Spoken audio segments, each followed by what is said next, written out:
ಸಾವು ನಿಶ್ಚಿತ. ಹುಟ್ಟು ಮತ್ತು ಸಾವುಗಳ ಮಧ್ಯೆ ಇರತಕ್ಕಂತಹ ಜೀವನ ಇದೆಯಲ್ಲ, ಅದೇ ಬಹಳ ನಿಗೂಢ. ಅದೊಂದು ಪ್ರಶ್ನೆ, ಅದೊಂದು ಒಗಟು, ಅದೊಂದು ಕಗ್ಗಂಟು. ಕೆಲವರಿಗೆ ಅದು ಹಿತವಾಗಿದ್ದರೆ ಇನ್ನು ಕೆಲವರಿಗೆ ಅದು ಅಹಿತವಾಗಿರುತ್ತದೆ. ಕೆಲವರಿಗೆ ಅದು ಸ್ವರ್ಗ, ಕೆಲವರಿಗೆ ಅದು ನರಕ. ಮನುಷ್ಯನ ದೇಹ ಹೇಗೆ ಸೃಷ್ಟಿಯಾಗುತ್ತದೆ ಅಂತ ಪ್ರಶ್ನಿಸಿದ್ರೆ ಎಲ್ಲರಿಗೂ ಗೊತ್ತು. ಗಂಡು ಹೆಣ್ಣಿನ ಶುಕ್ಲ ಶೋಣಿತದಿಂದ ಜನ್ಮಕ್ಕೆ ಕಾರಣರಾದವರೇ ತಂದೆ ತಾಯಿಗಳು ಅಂತ ಅನಿಸಲ್ಪಡುತ್ತಾರೆ. ಅವರೇನು ಸಂಕಲ್ಪಿಸಿ ಮಕ್ಕಳನ್ನು ಹುಟ್ಟಿಸುವುದಲ್ಲ, ಹುಟ್ಟುವುದಕ್ಕೂ ಒಂದು ಕಾರಣ ಇರುತ್ತದೆ. ಒಬ್ಬ ವ್ಯಕ್ತಿ ಈ ಪ್ರಪಂಚಕ್ಕೆ ಬರಬೇಕಾಗಿದ್ದರೆ ಏನೋ ಒಂದು ಉದ್ದೇಶವನ್ನು ಇರಿಸಿಕೊಂಡೇ ಬರುತ್ತಾನೆ ಅಂತ ಪ್ರಾಜ್ಞರು ಹೇಳಿದರು. ಆದ್ದರಿಂದ ತಂದೆ ತಾಯಿಗಳಿಂದ ಒದಗಿದಂತಹ ದೇಹದೊಳಗೆ ಪ್ರವೇಶ ಮಾಡುವುದು ದಿವ್ಯ ಆತ್ಮತತ್ವ, ಆ ಪರತತ್ವ. ಅದು ಎಲ್ಲರಲ್ಲಿಯೂ ಇದೆ. ಅದನ್ನು ತಿಳಿದುಕೊಂಡಾಗ, ಅಂದರೆ ಸ್ವರೂಪ ಜ್ಞಾನ ಉಂಟಾದಾಗ ವ್ಯಕ್ತಿಯ ಬದುಕು ಚೆನ್ನಾಗಿರುತ್ತದೆ. ಬದುಕು ಸಾರ್ಥಕವೂ ಸಮರ್ಪಕವೂ ಆಗುತ್ತದೆ. ಜೀವನವನ್ನು ಸುಖವಾಗಿ ಅನುಭವಿಸಿ ಆ ಪರದಲ್ಲಿ ಎಲ್ಲಿಂದ ಬಂದಿದ್ದಾರೋ ಅಲ್ಲಿಗೆ ಸೇರುವುದಕ್ಕೆ ಅನುಕೂಲವಾಗುತ್ತದೆ. ನನ್ನ ಹುಟ್ಟು ಬಹಳ ವಿಚಿತ್ರವಾದ್ದು. ಸ್ವರ್ಗಲೋಕದ ಅಪ್ಸರೆ ಊರ್ವಶಿ ವಿಹಾರಕ್ಕಾಗಿ ದರೆಗಿಳಿದು ಬಂದಳಂತೆ. ಅದೇ ಸಂದರ್ಭ ಮಿತ್ರಾವರುಣರು ಇರುವರು ಭೂಲೋಕದ ವಿಹಾರದಲ್ಲಿದ್ದರು.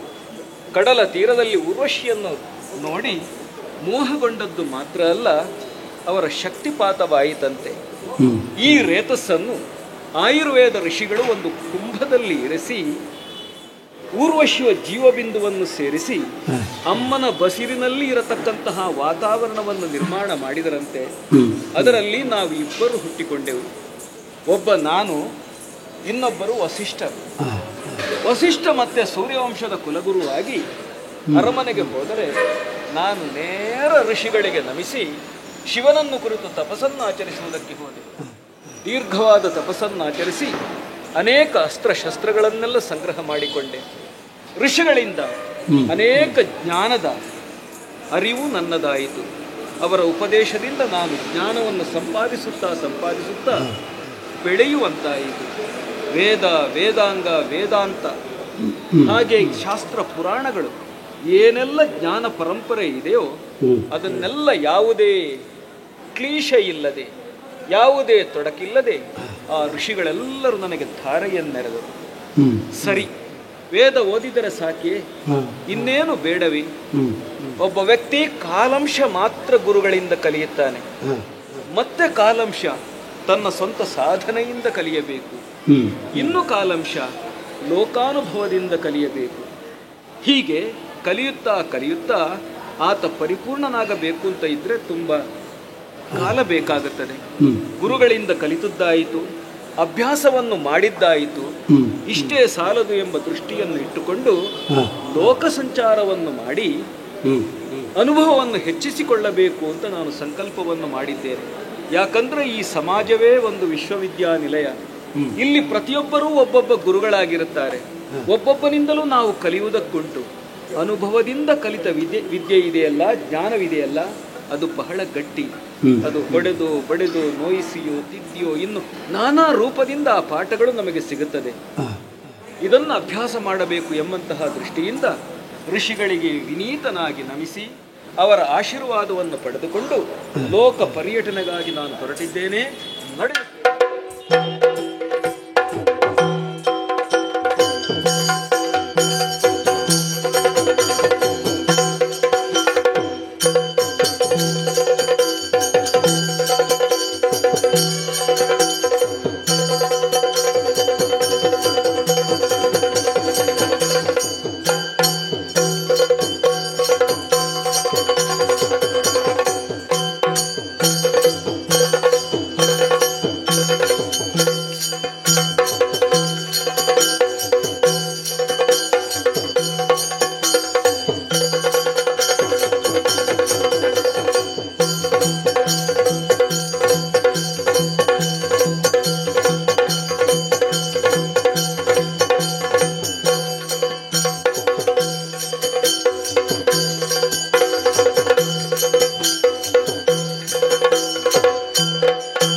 ಪಟ್ಟಣವನ್ನು ಆಳುತ್ತಾ ಬರುವವರು ನಾವಾಗಿದ್ದೇವೆ.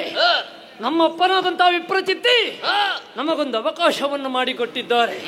ನೀವು ಆಳ್ಬೇಕು ಎನ್ನುವ ಹಾಗೆ ಸಮರ್ಥವಾಗಿ ಇಲ್ಲಿಯ ಪಟ್ಟವನ್ನು ಏರಿದವರು ನಾವಾಗಿದ್ದೇವೆ. ಈರುವರಿದ್ರೂ ಕೂಡ ನಮ್ಮಲ್ಲಿ ಭೇದ ಎನ್ನುವುದಿಲ್ಲ. ನೀನು ಹಾಗೆ ನಾನು ಹಾಗೆ. ನೋಡಿದೆಯಾ, ನಮ್ಮದಾದಂತಹ ಸಭೆಯನ್ನು ಪ್ರವೇಶ ಮಾಡಿದ್ದೆ ತಡ. ಈರುವರಿಗೆ ಜಯವಾಗಲಿ ಎನ್ನುವಂತಹ ಜಯಘೋಷ. ಈ ಜಯಘೋಷ ಕೇಳಬೇಕಿದ್ರೆ ಇದರ ಹಿಂದೆ ನಮ್ಮದಂತಹ ಶ್ರಮ ಏನು ಎನ್ನುವುದನ್ನು ಚೆನ್ನಾಗಿ ತಿಳಿದಿದ್ದಾರೆ. ನೋಡಬಾರದೆ. ಮತ್ತೆ ಕೆಲವರು ಹೇಳ್ತಾರೆ, ದೂರ್ತರು, ಕ್ರೂರಿಗಳು, ಹಿಂದಿನಿಂದ ಮಾತನಾಡುವವರ ಬಗ್ಗೆ ಆಲೋಚನೆ ಮಾಡುವುದೇ ಇಲ್ಲ. ಸಲಹೆ ಮತ್ತು ವಿಮರ್ಶೆ ಖರ್ಚಿಲ್ಲಲ್ಲ, ಬೇಕಾದ ಹಾಗೆ ಮಾಡಬಹುದು. ವಿಮರ್ಶೆ ಮಾಡುವವನಲ್ಲಿ ಕೇಳಿದ್ರೆ ಅದು ಹೇಗೆ ಅಂತ ಅವನಿಗೆ ಗೊತ್ತಿಲ್ಲ. ಅವ ಪಾಪಿ. ಹಿಂದಿನಿಂದ ಮಾಡ್ತಾನೆ, ಮುಂದೆ ಬರಬೇಕು, ಅವನ ನಾಲಿಗೆ ಕೊಯ್ದೆವು. ಅಂತಹ ವಿಕ್ರಮಿಗಳು ನಾವಾಗಿದ್ದೇವೆ. ನೋಡಿದ್ಯಾ, ರಾಜಕೀಯ ಅಂದ್ರೆ ಹಾಗೆ ಕೇವಲವಾಗಿ ಎಲ್ಲರನ್ನೂ ಕೂಡ ಸಲುಗೆಯ ಭಾವದಿಂದ ನೋಡುವುದಲ್ಲ. ಅಲ್ಲಿ ತನ್ನದಾದಂತಹ ನಿಯಂತ್ರಣ ತನ್ನಿಂದ ತಾನೇ ತಪ್ಪಿ ಹೋಗುತ್ತದೆ. ಕತ್ತಿಯ ಒರೆಯಲ್ಲಿರುವಂತಹ ಜೇನನ್ನು ನೆಕ್ಕುವವನಿಗೆ ಎಷ್ಟು ಜಾಗ್ರತೆ ಬೇಕೋ ಅಷ್ಟೇ ಜಾಗ್ರತೆ ಎನ್ನುವುದು ಒಬ್ಬ ರಾಜ್ಯವನ್ನು ಆಳುತ್ತಿರುವವನಿಗೆ ಬೇಕಾಗುತ್ತದೆ. ನಾವು ಕೂಡ ಅದೇ, ನಮ್ಮದಾದಂತಹ ಕಠಿಣವಾದಂತಹ ಶಾಸನ ಏನೇ ಇರಲಿ, ತಪ್ಪು ಯಾರೇ ಮಾಡಲಿ ಅವರಿಗೆ ಸರಿಯಾದಂತಹ ಶಿಕ್ಷೆಯನ್ನು ಕೊಡುವವರು ನಾವಾಗಿದ್ದೇವೆ. ನಮ್ಮಿಬ್ಬರನ್ನು ನೋಡಿದ್ರೆ ಒಂದು ರೀತಿಯಾದಂತಹ ಗೌರವ ಭಾವ ಅಲ್ವಾ? ಎಲ್ಲರೂ ಕೂಡ ಹಾಗೆ. ನೋಡಿದ್ಯಾ, ನಮ್ಮದಾದಂತಹ ರಾಜಬೀದಿಯಲ್ಲಿ ಹೋದೆವಂತಾದ್ರೆ ನಮಗೆ ಸಿಗುವಂತಹ ಮರ್ಯಾದೆ ಏನು ಎನ್ನುವುದನ್ನು ಎಲ್ಲರೂ ನೋಡಿ ಕಲಿಯಬೇಕಾಗುತ್ತದೆ. ಮರ್ಯಾದೆ ಇಷ್ಟಕ್ಕೆ ಸಿಕ್ಕಿದ್ರೆ ಆಗ್ತದ, ಇನ್ನಷ್ಟು ಮರ್ಯಾದೆ ಸಿಗಬೇಡ. ನೋಡಿದೆಯಾ, ಅದಕ್ಕೆ ಏನು ಮಾಡ್ಬೇಕು? ನಮ್ಮದಾದಂತಹ ಜೊತೆ ನೋಡಿದೆಯಾ ನೀನು? ಕ್ರೂರ ವ್ಯಾಘ್ರನ ಉಭಯ ಕಣ್ಣುಗಳಂತೆ, ಘಟ ಸರ್ಪದಲ್ಲಿ ಇರುವಂತಹ ವಿಷದಂತೆ, ರಣಹದ್ದುವಿನ ಉಭಯ ರೆಕ್ಕೆಗಳಂತೆ ನಾವಿಬ್ಬರು ಅನ್ಯೋನ್ಯವಾಗಿದ್ದೇವೆ. ನೋಡಿದ್ಯಾ, ನಿತ್ಯದಂತೆ ಇಂದು ಕೂಡ ನಮ್ಮದಂತ ಓಲಗ ಚಾವಡಿಯನ್ನು ಪ್ರವೇಶ ಮಾಡಿದ್ದೇನೆ. ಏನು ಏನು ವಿಶೇಷ ಏನು?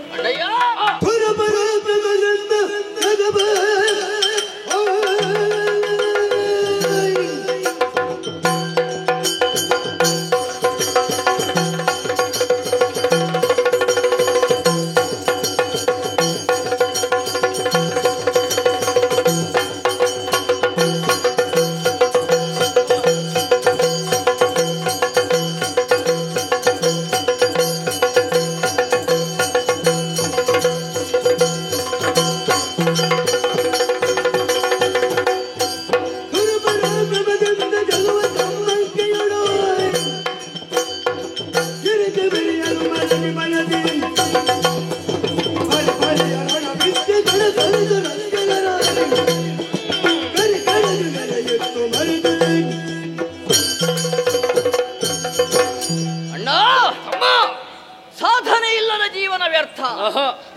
ಸಾಧಿಸುವವನಿಗೆ ಸಾಧಿಸುವ ಛಲ ಉಂಟು ಅಂತಾದ್ರೆ ಸಾಧನೆಯ ಮಾರ್ಗದಲ್ಲಿ ಎಂತಹ ಕಷ್ಟ ಕಾರ್ಪಣ್ಯಗಳೇ ಎದುರಾದರೂ ಕೂಡ ಅದನ್ನು ಲೆಕ್ಕಿಸದೆ ಮುಂದುವರಿಯುವವನು ನಿಜವಾಗಿಯೂ ಯಶಸ್ವಿ ಆಗ್ತಾನಂತೆ. ಈಗ ಮರ್ಯಾದೆಯಾಗಲಿ ಅಥವಾ ಅರ್ಹತೆ ಆಗಲಿ ಯೋಗ್ಯತೆ ಆಗಲಿ ದೊರಕಬೇಕಂತಾದ್ರೆ ಎರಡು ವಿಧದಲ್ಲಿ ದೊರಕ್ತದೆ.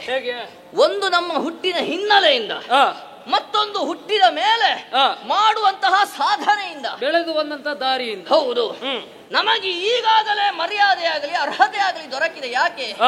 ನಮ್ಮ ಅಪ್ಪನ ಸಾಧನೆಯಿಂದ, ನಮ್ಮ ಹಿನ್ನೆಲೆಯಿಂದ. ಆದ್ರೆ ನಮ್ಮ ಯೋಗ್ಯತೆ ಎಂತಹದ್ದು ಎಂಬುದನ್ನು ನಾವು ತೋರ್ಪಡಿಸಬೇಕಂತಾದ್ರೆ ಒಂದೇ ಒಂದು ದಾರಿ ಉಂಟು. ಈ ಲೋಕಮುಖದಲ್ಲಿ ನಾವು ಕಾಣಿಸಿಕೊಳ್ಬೇಕಂತಾದ್ರೆ ಈಗಾಗಲೇ ವಿದ್ಯಾ ಪ್ರೌಢಿಮೆಯಿಂದ ಮೆರೆಯುತ್ತಿರುವವರು ನಾವು, ಶಸ್ತ್ರ ವಿದ್ಯೆಯನ್ನು ಕಲಿತವರು ನಾವು. ಬರೇ ನಾವು ಕಲಿತ್ರೆ ಸಾಕು. ಓ, ಆ ಮಕ್ಕಳು ಇಂಥವನ ಮಕ್ಕಳು ಅಂತ ಹೇಳಬಾರ್ದು, ಇಂಥವರ ತಂದೆ ಅಂತೇವ. ಹೌದು, ಅಲ್ಲಿಗೆ ಮುಟ್ಟಬೇಕು. ಅಂತಹ ಮಾತು ಬರ್ಬೇಕಂತಾದ್ರೆ ಅಣ್ಣಯ್ಯ, ಲೋಕಮುಖದಲ್ಲಿ ಜನಬಲವಿರಬೇಕು, ದೈವ ಬಲವಿರಬೇಕು, ಅದಕ್ಕಿಂತ ಹೆಚ್ಚಾಗಿ ಸೇನಾ ಬಲವಿರಬೇಕು. ಸೇನಾ ಬಲ ಉಂಟು ಅಂತಾದ್ರೆ ಈ ಲೋಕವನ್ನೇ ಗೆಲ್ಲುವಂತಹ ಶಕ್ತಿ ನಮ್ಮಲ್ಲಿರ್ತದಂತೆ. ಈ ಲೋಕವನ್ನು ನಮ್ಮ ಅಂಕೆಯಲ್ಲಿ ಇರಿಸಬಲ್ಲುವಂತಹ ಶಕ್ತಿ ನಮ್ಮಲ್ಲಿರ್ತದೆ. ಅದಕ್ಕಾಗಿಯೇ ಅಣ್ಣ, ಕಾಡಿನಲ್ಲಿಯೋ ಗುಡ್ಡದಲ್ಲಿಯೋ ಬೆಟ್ಟದಲ್ಲಿಯೋ ಅನೇಕ ರಾಕ್ಷಸ ವೀರರು ನಮ್ಮ ಹಾಗೆ ಇರ್ತಾರೆ. ನಾವೇನೋ ಪಟ್ಟಣದಲ್ಲಿದ್ದೇವೆ, ಆದ್ರೆ ಅರಣ್ಯದಲ್ಲಿರುವಂತಹ ಆ ರಾಕ್ಷಸ ವೀರರನ್ನೆಲ್ಲ ಒಂದುಗೂಡಿಸಿ ಗತಿ ಇಲ್ಲದವರಿಗೆ ಒಂದು ಗತಿ ಅಂತ ತೋರಿಸಿದೆ. ಗತಿ ಅಂತ ತೋರಿಸಿ ಬೇಕು ಬೇಕಾದಂತಹ ವಿದ್ಯೆಯನ್ನು ನಾವು ಒದಗಿಸಿಕೊಡ್ಬೇಕು. ಅವರನ್ನು ಬಲಿಷ್ಠರನ್ನಾಗಿ ತಯಾರು ಮಾಡಬೇಕು. ಅಷ್ಟು ಮಾಡಿ ಈ ಜಗವನ್ನೇ ನಮ್ಮ ಅಂಕೆಯಲ್ಲಿ ಇರಿಸಿಕೊಳ್ಳುವಂತಹ ಯೋಗ್ಯತೆಯನ್ನು ಸಂಪಾದಿಸಿಕೊಳ್ಬೇಕು. ಏನು ನಿನ್ನ ಅಭಿಪ್ರಾಯ? ಜಗವನ್ನೇ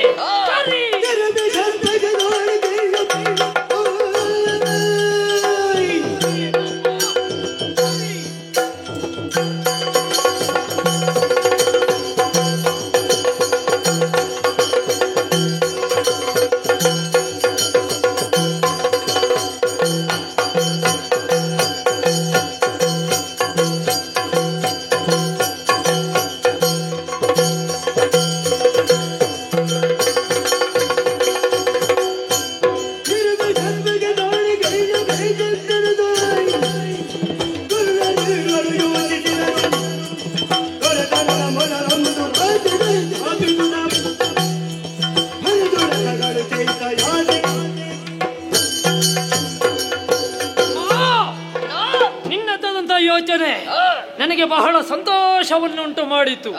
ಪ್ರಪಂಚವನ್ನೇ ತಮ್ಮ ಅಂಕೆಯಲ್ಲಿ ಇರಿಸಿಕೊಳ್ಳಬೇಕು, ಅದುವೇ ನಮ್ಮ ಇರುವರ ಆಸೆ. ಹೌದಲ್ವೇ?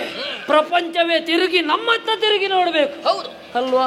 ನಮ್ಮ ವರ್ಚಸ್ಸನ್ನು ಪ್ರತಿಯೊಬ್ಬರು ಒಪ್ಪಿಕೊಳ್ಳತಕ್ಕದ್ದು ಎನ್ನುವ ಹಾಗೆ ಮಾಡಬೇಕು. ಸರಿ, ಹಾಗಂತ ಒಟ್ಟು ಮುಂದುವರಿಯುವುದಲ್ಲ. ಒಬ್ಬನಲ್ಲಿ ಯೋಚನೆ ಮತ್ತು ಯೋಜನೆ ಬೇಕಾಗುತ್ತದೆ.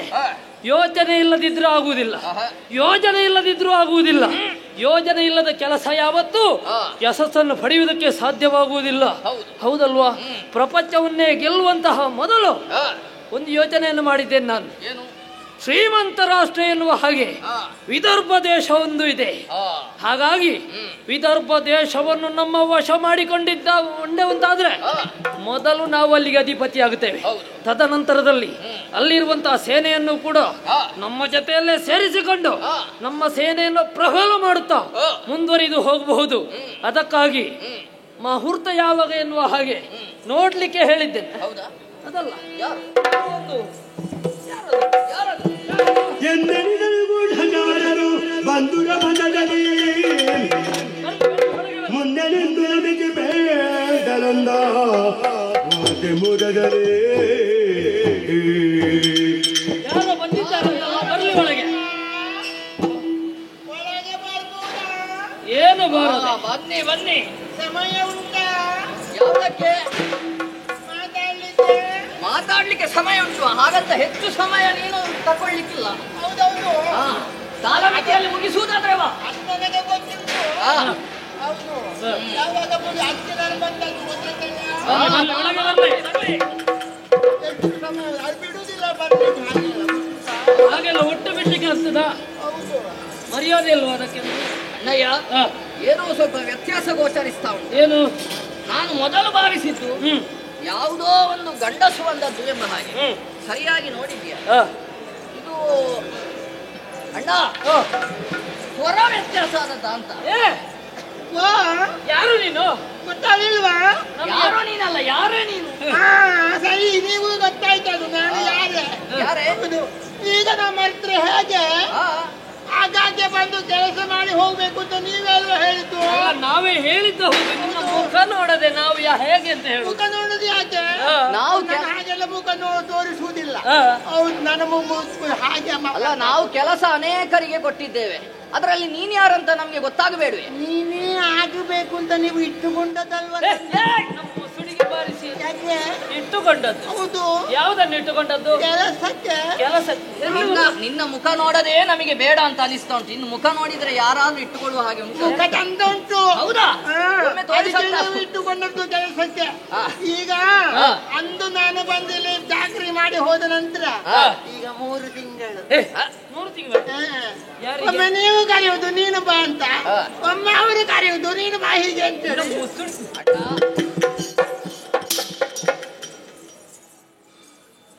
ಏನು ಮಾತಾಡ್ತಾ ಇದ್ದಿ? ಯಾರ ಸಮ್ಮುಖದಲ್ಲಿ ಮಾತಾಡ್ತಾ ಇದ್ದಿ? ನೀನೇ ಇಟ್ಟುಕೊಂಡದ್ದು. ಹೀಗೆ ಜೋರು ಮಾಡಿ ನಾನೇನು ಮಾಡುದು? ಯಾವುದಕ್ಕೆ ಇಟ್ಟುಕೊಂಡದ್ದು ಅಂತ ಆಗ್ಬೇಕಲ್ಲ? ಕೆಲಸಕ್ಕೆ ಬಂದದ್ದು. ಯಾವ ಕೆಲಸ? ಕೆಲಸ ಚಾಕರಿ. ಯಾವ ಚಾಕರಿಗೆ? ನಾನು ಯಾರು? ಇದು ನೀನು ಮೊದಲೇ ಹೇಳ್ಬೇಕಲ್ವಾ? ಹೇಳಿದ್ರೆ ಈ ರೀತಿ ಬರ್ಲಿಕ್ಕೆ ಆಗ್ತದ? ಯಾಕೆ?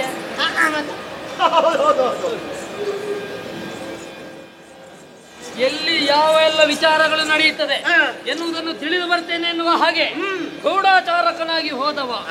ಏನು ವಿಚಾರ ಹೇಳ್ತೀಯ? ಹಾಗೆ ಬಂದೆ. ಹೌದಾ?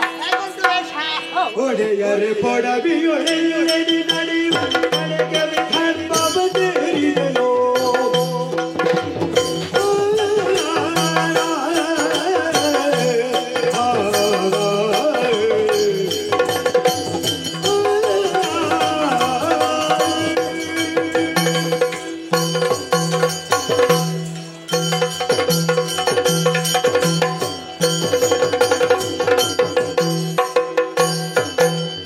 ಒಡೆಯರು ಪೊಡಬಿಯೊಡೆಯುರೆಡಿ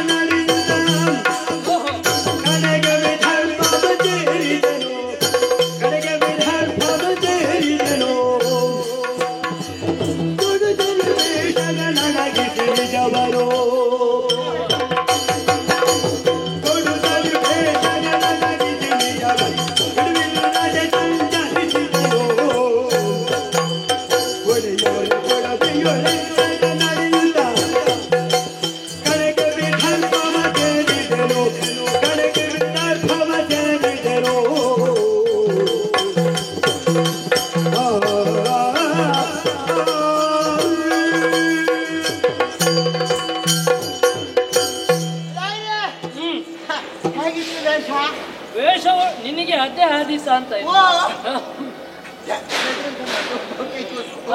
ಮಾಡ್ಬೇಕಾಗ್ತದೆ. ನೀವೇನ ನೇಮ ಕೊಟ್ಟದ್ದು ಹೌದಾ? ನಿನ್ನನ್ನು ನೇಮಿಸಿತು. ಹೋಗಬೇಕು, ದೇಶದ ಸಂಚಾರ ಮಾಡಬೇಕು, ನಮ್ಮ ಬಗ್ಗೆ ನಮ್ಮ ದೇಶದ ಬಗ್ಗೆ ಯಾರು ಏನು ಎಲ್ಲಿ ಎಷ್ಟು ಹೇಗೆ ಹೇಗೆ ಮಾತಾಡ್ತಾರೆ, ಇರ್ತಾರೆ, ವ್ಯವಹರಿಸ್ತಾರೆ ತಿಳಿದುಕೊಂಡು ಬರ್ತಕ್ಕದ್ದು. ಹೊಗಳ್ತಾರೆ ಯಾರು, ತೆಗಳ್ತಾರೆ ಯಾರು ಎನ್ನುವುದನ್ನು ಹೇಳಬೇಕೆನ್ನುವ ಹಾಗೆ ನಿನ್ನನ್ನು ನೇಮಿಸಿತು. ಹೌದು, ಹಾಗೆ ಗೂಢಚಾರ ಅಂದ್ರೆ ಹೀಗೆ ಹೋಗ್ಲಿಕ್ಕಾಗ್ತದಾ? ಆಗೋದಿಲ್ಲ.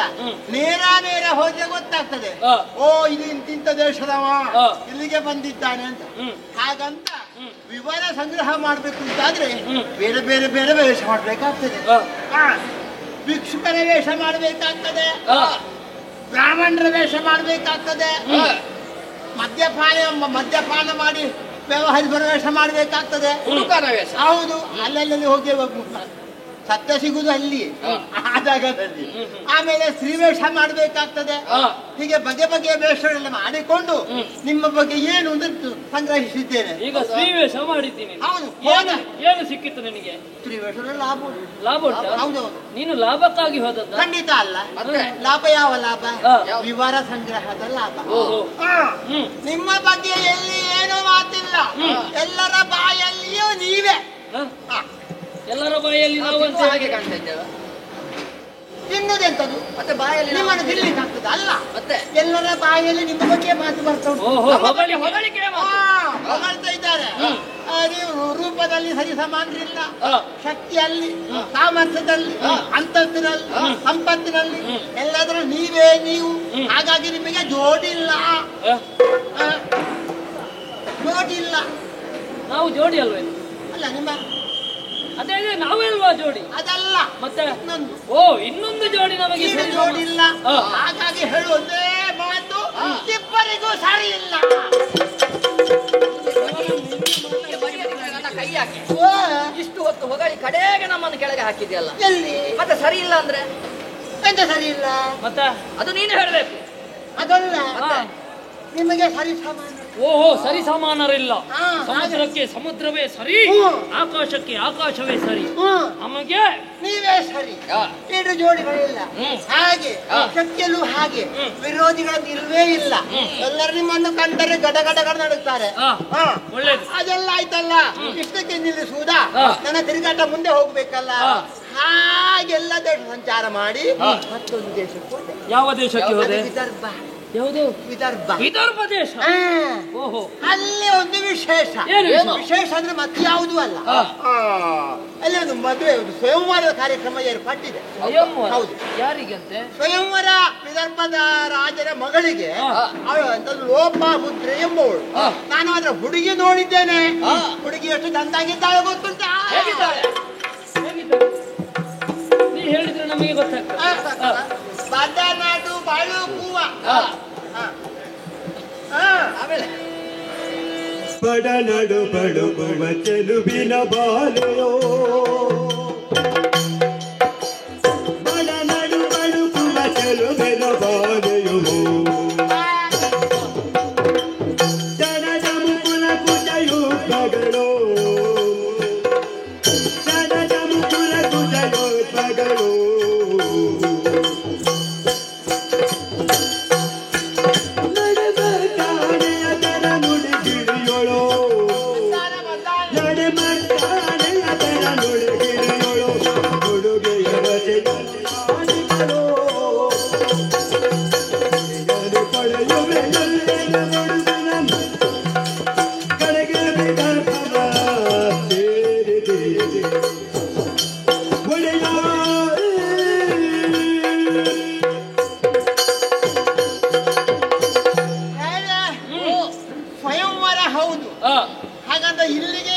ಓಡೋಡಿ ಬಂದೆ ವಿಚಾರವನ್ನು ತಿಳಿಸುವುದಕ್ಕಾಗಿ. ವಿಚಾರ ತಿಳಿಸಬೇಕು ಅಂತಾದ್ರೆ ಅಲ್ಲಿ ಒಂದು ಅತಿಶಯೋಕ್ತಿ ವಿಚಾರ ಇರಲೇಬೇಕಲ್ಲ.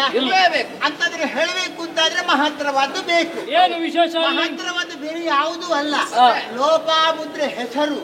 ಹಾಗಂತ ಅಲ್ಲಿರುವಂತ ಅಂದ ಚಂದದ ಬಗ್ಗೆ ಹೇಳುವುದಕ್ಕೆ ಓಡೋಡಿ ಬಂದದ್ದು. ಎಂತಹ ಏನಂತಹ ಸೌಂದರ್ಯ ವರ್ಣಿಸುವುದಕ್ಕೆ ಸಾಧ್ಯವೇ ಇಲ್ಲ. ಹೌದಾ? ಅಂತಹ ಸೌಂದರ್ಯ. ಈಗ ಸೊಂಟ ಇಲ್ಲ. ಸೊಂಟ ಇಲ್ಲದಕ್ಕೆ ಸೌಂದರ್ಯ ಅಂತ ಹೇಳ್ತಾರೆ. ಯಾವುದು ಎಲ್ಲಿ ಹೇಗೆ ಇರಬೇಕು ಹಾಗೆ ಇರಬೇಕು. ನಾಗಲೋಕಕ್ಕೆ ಹೋದದ್ದಲ್ಲ. ಇಲ್ಲಿಗೆ ಹೋಗ್ತಾ ಅದಕ್ಕಾದ್ರೆ ಹೌದು. ಆದ್ರೆ ಸೊಂಟ ಇಲ್ಲ ಅಂತ ಹೇಳುವಾಗ ನನಗೆ ಸೊಂಟ ಇಲ್ಲ ಅಂತಂದ್ರೆ ಹಾಗಲ್ಲ. ಆ ಸೊಂಟ ಪಟ ನಡು ಬಳುಕುವ ಬಾಲೆ ಅಷ್ಟು ಚಂದ. ಆಮೇಲೆ ಕಣ್ಣು ನೋಡ್ಬೇಕು, ಕಣ್ಣು ನೋಡ್ಬೇಕು. ಹೂ ಕಣ್ಣು, ಹೂ ಕಣ್ಣು, ಹೂ ಕಣ್ಣು. ಹೂವಿನ ಕಣ್ಣ, ಕಣ್ಣಿಗೆ ಹೂ ಅಂತಲ್ಲ, ಹೂವಿನ ಸಣ್ಣಂತಿರುವಂತಹ ಹೂವಿನ ಸೆಳೆದಂತ ತಾವರೆಯ ಸಣ್ಣ ಅಂದಾಜು ಕಂಗೊಳಿಸುವಂತ. ಆಮೇಲೆ ಮುಖ ನೋಡ್ಬೇಕು. ಬಾನಿನಲ್ಲಿ ಚಂದ್ರನಿಲ್ಲ, ಮತ್ತೆ ಅವಳ ಮುಖದಲ್ಲಿ ಚಂದ್ರನಂತಿರುವ ಮುಖ. ಆಮೇಲೆ ಅವಳ ಮೂಗು ನೋಡ್ಬೇಕು. ಅದಂತ ಚಂಪಕ ನಾಶ ಅಂತ ಹೇಳ್ತಾರಲ್ಲ, ಚಂಪಕ ನಾಶ, ಕಂಪಿಗೆ. ಹೌದು. ಹಲ್ಲು ಬಿಟ್ರೆ ಹಲ್ಲಲ್ಲ ಅದು, ಹಲ್ಲೇ ಅಲ್ಲ, ಮತ್ತೆ ಮಲ್ಲಿಗೆಯ ಮೊಗ್ಗು. ಓಹೋ, ಅಷ್ಟು ಚಂದ ಜೋಡಿಸಿಟ್ಟು ಹಾಗುಂಟ. ಬೆಳ್ಳಗೆ ಬೆಳ್ಳಗಾಗಿ. ಮತ್ತೆ ಮುಂಗುರುಳು ನೋಡ್ಬೇಕು. ಆಹಾ, ಮೂರು ಲೋಕದಲ್ಲಿಯೂ ಇಂತಹ ನಾರಿ ರತ್ನವನ್ನ ನೀವು ಕಾಣಿರಿ. ನಾನು ನೋಡಿದ್ದೇ ಇಲ್ಲ, ಬೇರೆ ಎಲ್ಲಿ ಇರುವುದಕ್ಕೂ ಇಲ್ಲ. ನಡೆಯೋದು ನೋಡ್ಬೇಕು ಅವಳು. ಆನೆ ಆನೆ ನಡೆದ ಹಾಗೆ. ಹೌದಾ? ಅದರಲ್ಲಿಯೂ ಮದ ತುಂಬಿದಂತಹ ಮದ್ದಾನೆ, ಮದ್ದಾನೆ ನಡೆದ ಹಾಗೆ ನಡೆಯುವುದು. ಮದಗ ಜಗಮನೆ. ಆ ಹಿಂದಿನಿಂದ ಉಂಟಲ್ಲ ಬಿಟ್ಟದ್ದು ಅಂತದ್ದು ನಾಗ ನಾಗ ಬಾಲ ಅಲ್ಲ, ಅವಳಿಗೆ ಬಾಲ ನಾಗವೇಣಿ. ಅದು ನಡೆಯುವಾಗ ನೋಡ್ಬೇಕು. ಎಡ ಬಲ, ಎಡ ಬಲ. ಅದು ಆಗುವುದಿಲ್ಲಿಗೆ ಹಿಂದೆ ನೆಲ ಮುಟ್ಟಿದೆ. ಅಂತೂ ಅಷ್ಟು ಚಂದದ ರೂಪರಾಶಿ ಉಳ್ಳಂತಹ ಆ ನಾರಿ ರತ್ನಕ್ಕೆ ಸ್ವಯಂವರ. ಹಾಗಂತದ್ದು ಯಾರಿಗೂ ದಕ್ಕಬಾರದಲ್ಲ. ದಕ್ಕಿದ್ರೆ ಯಾರಿಗೆ? ಅದು ನಿಮಗೇ ದಕ್ಕಬೇಕು. ಬ್ರಹ್ಮದೇವ ಸೃಷ್ಟಿ ಮಾಡುದು ನಿಮಗಾಗಿ ಎಂಬುದಾಗಿ ಎಲ್ಲ ಕಾರ್ಯ ಅಲ್ಲೇ ಬಿಟ್ಟು ಇಲ್ಲಿವರೆಗೆ ಬಂದಿದ್ದೇನೆ. ರಾಯರೇ,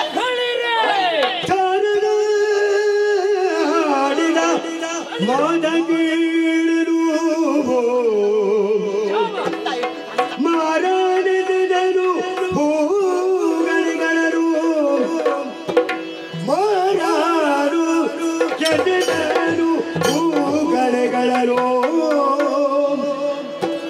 ಕ್ರೂರರು ವಿರಹದಲ್ಲಿ ಬಸವಳಿದು,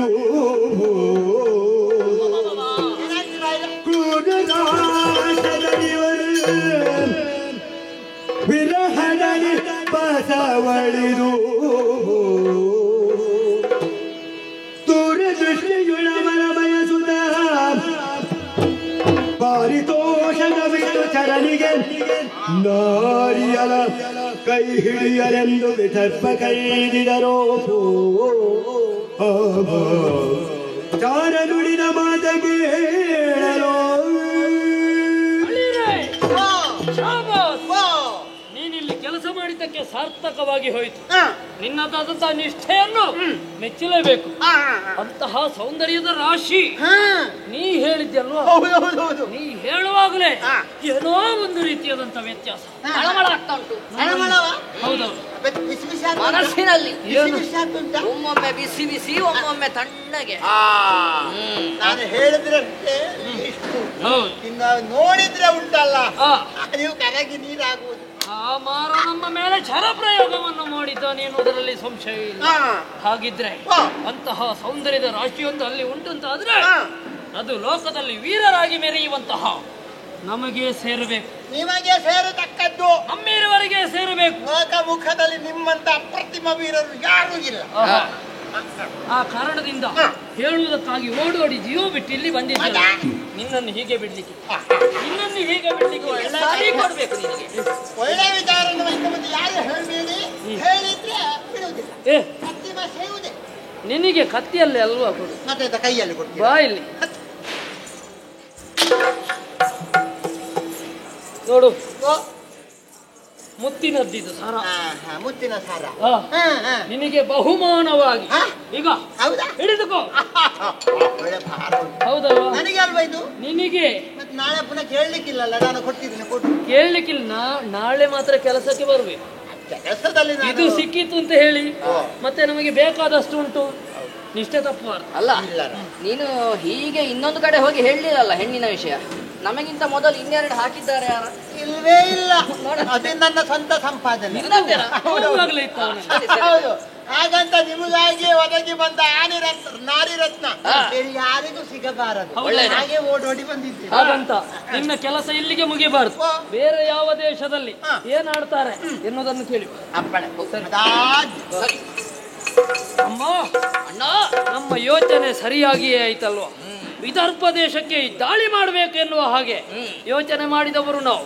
ದೂತ ಕೂಡ ಹೇಳಿದ್ದದನ್ನೇ, ಸೌಂದರ್ಯವತಿ ಇದ್ದಾಳೆ ಅಂತ. ಹಾಗಿದ್ರೆ ತಡ ಮಾಡುವುದು ಯಾಕೆ? ಮುಹೂರ್ತ ಎಲ್ಲ ಬೇಡ, ಇದುವೇ ಶುಭ ಮುಹೂರ್ತ. ನಡೆಯುವ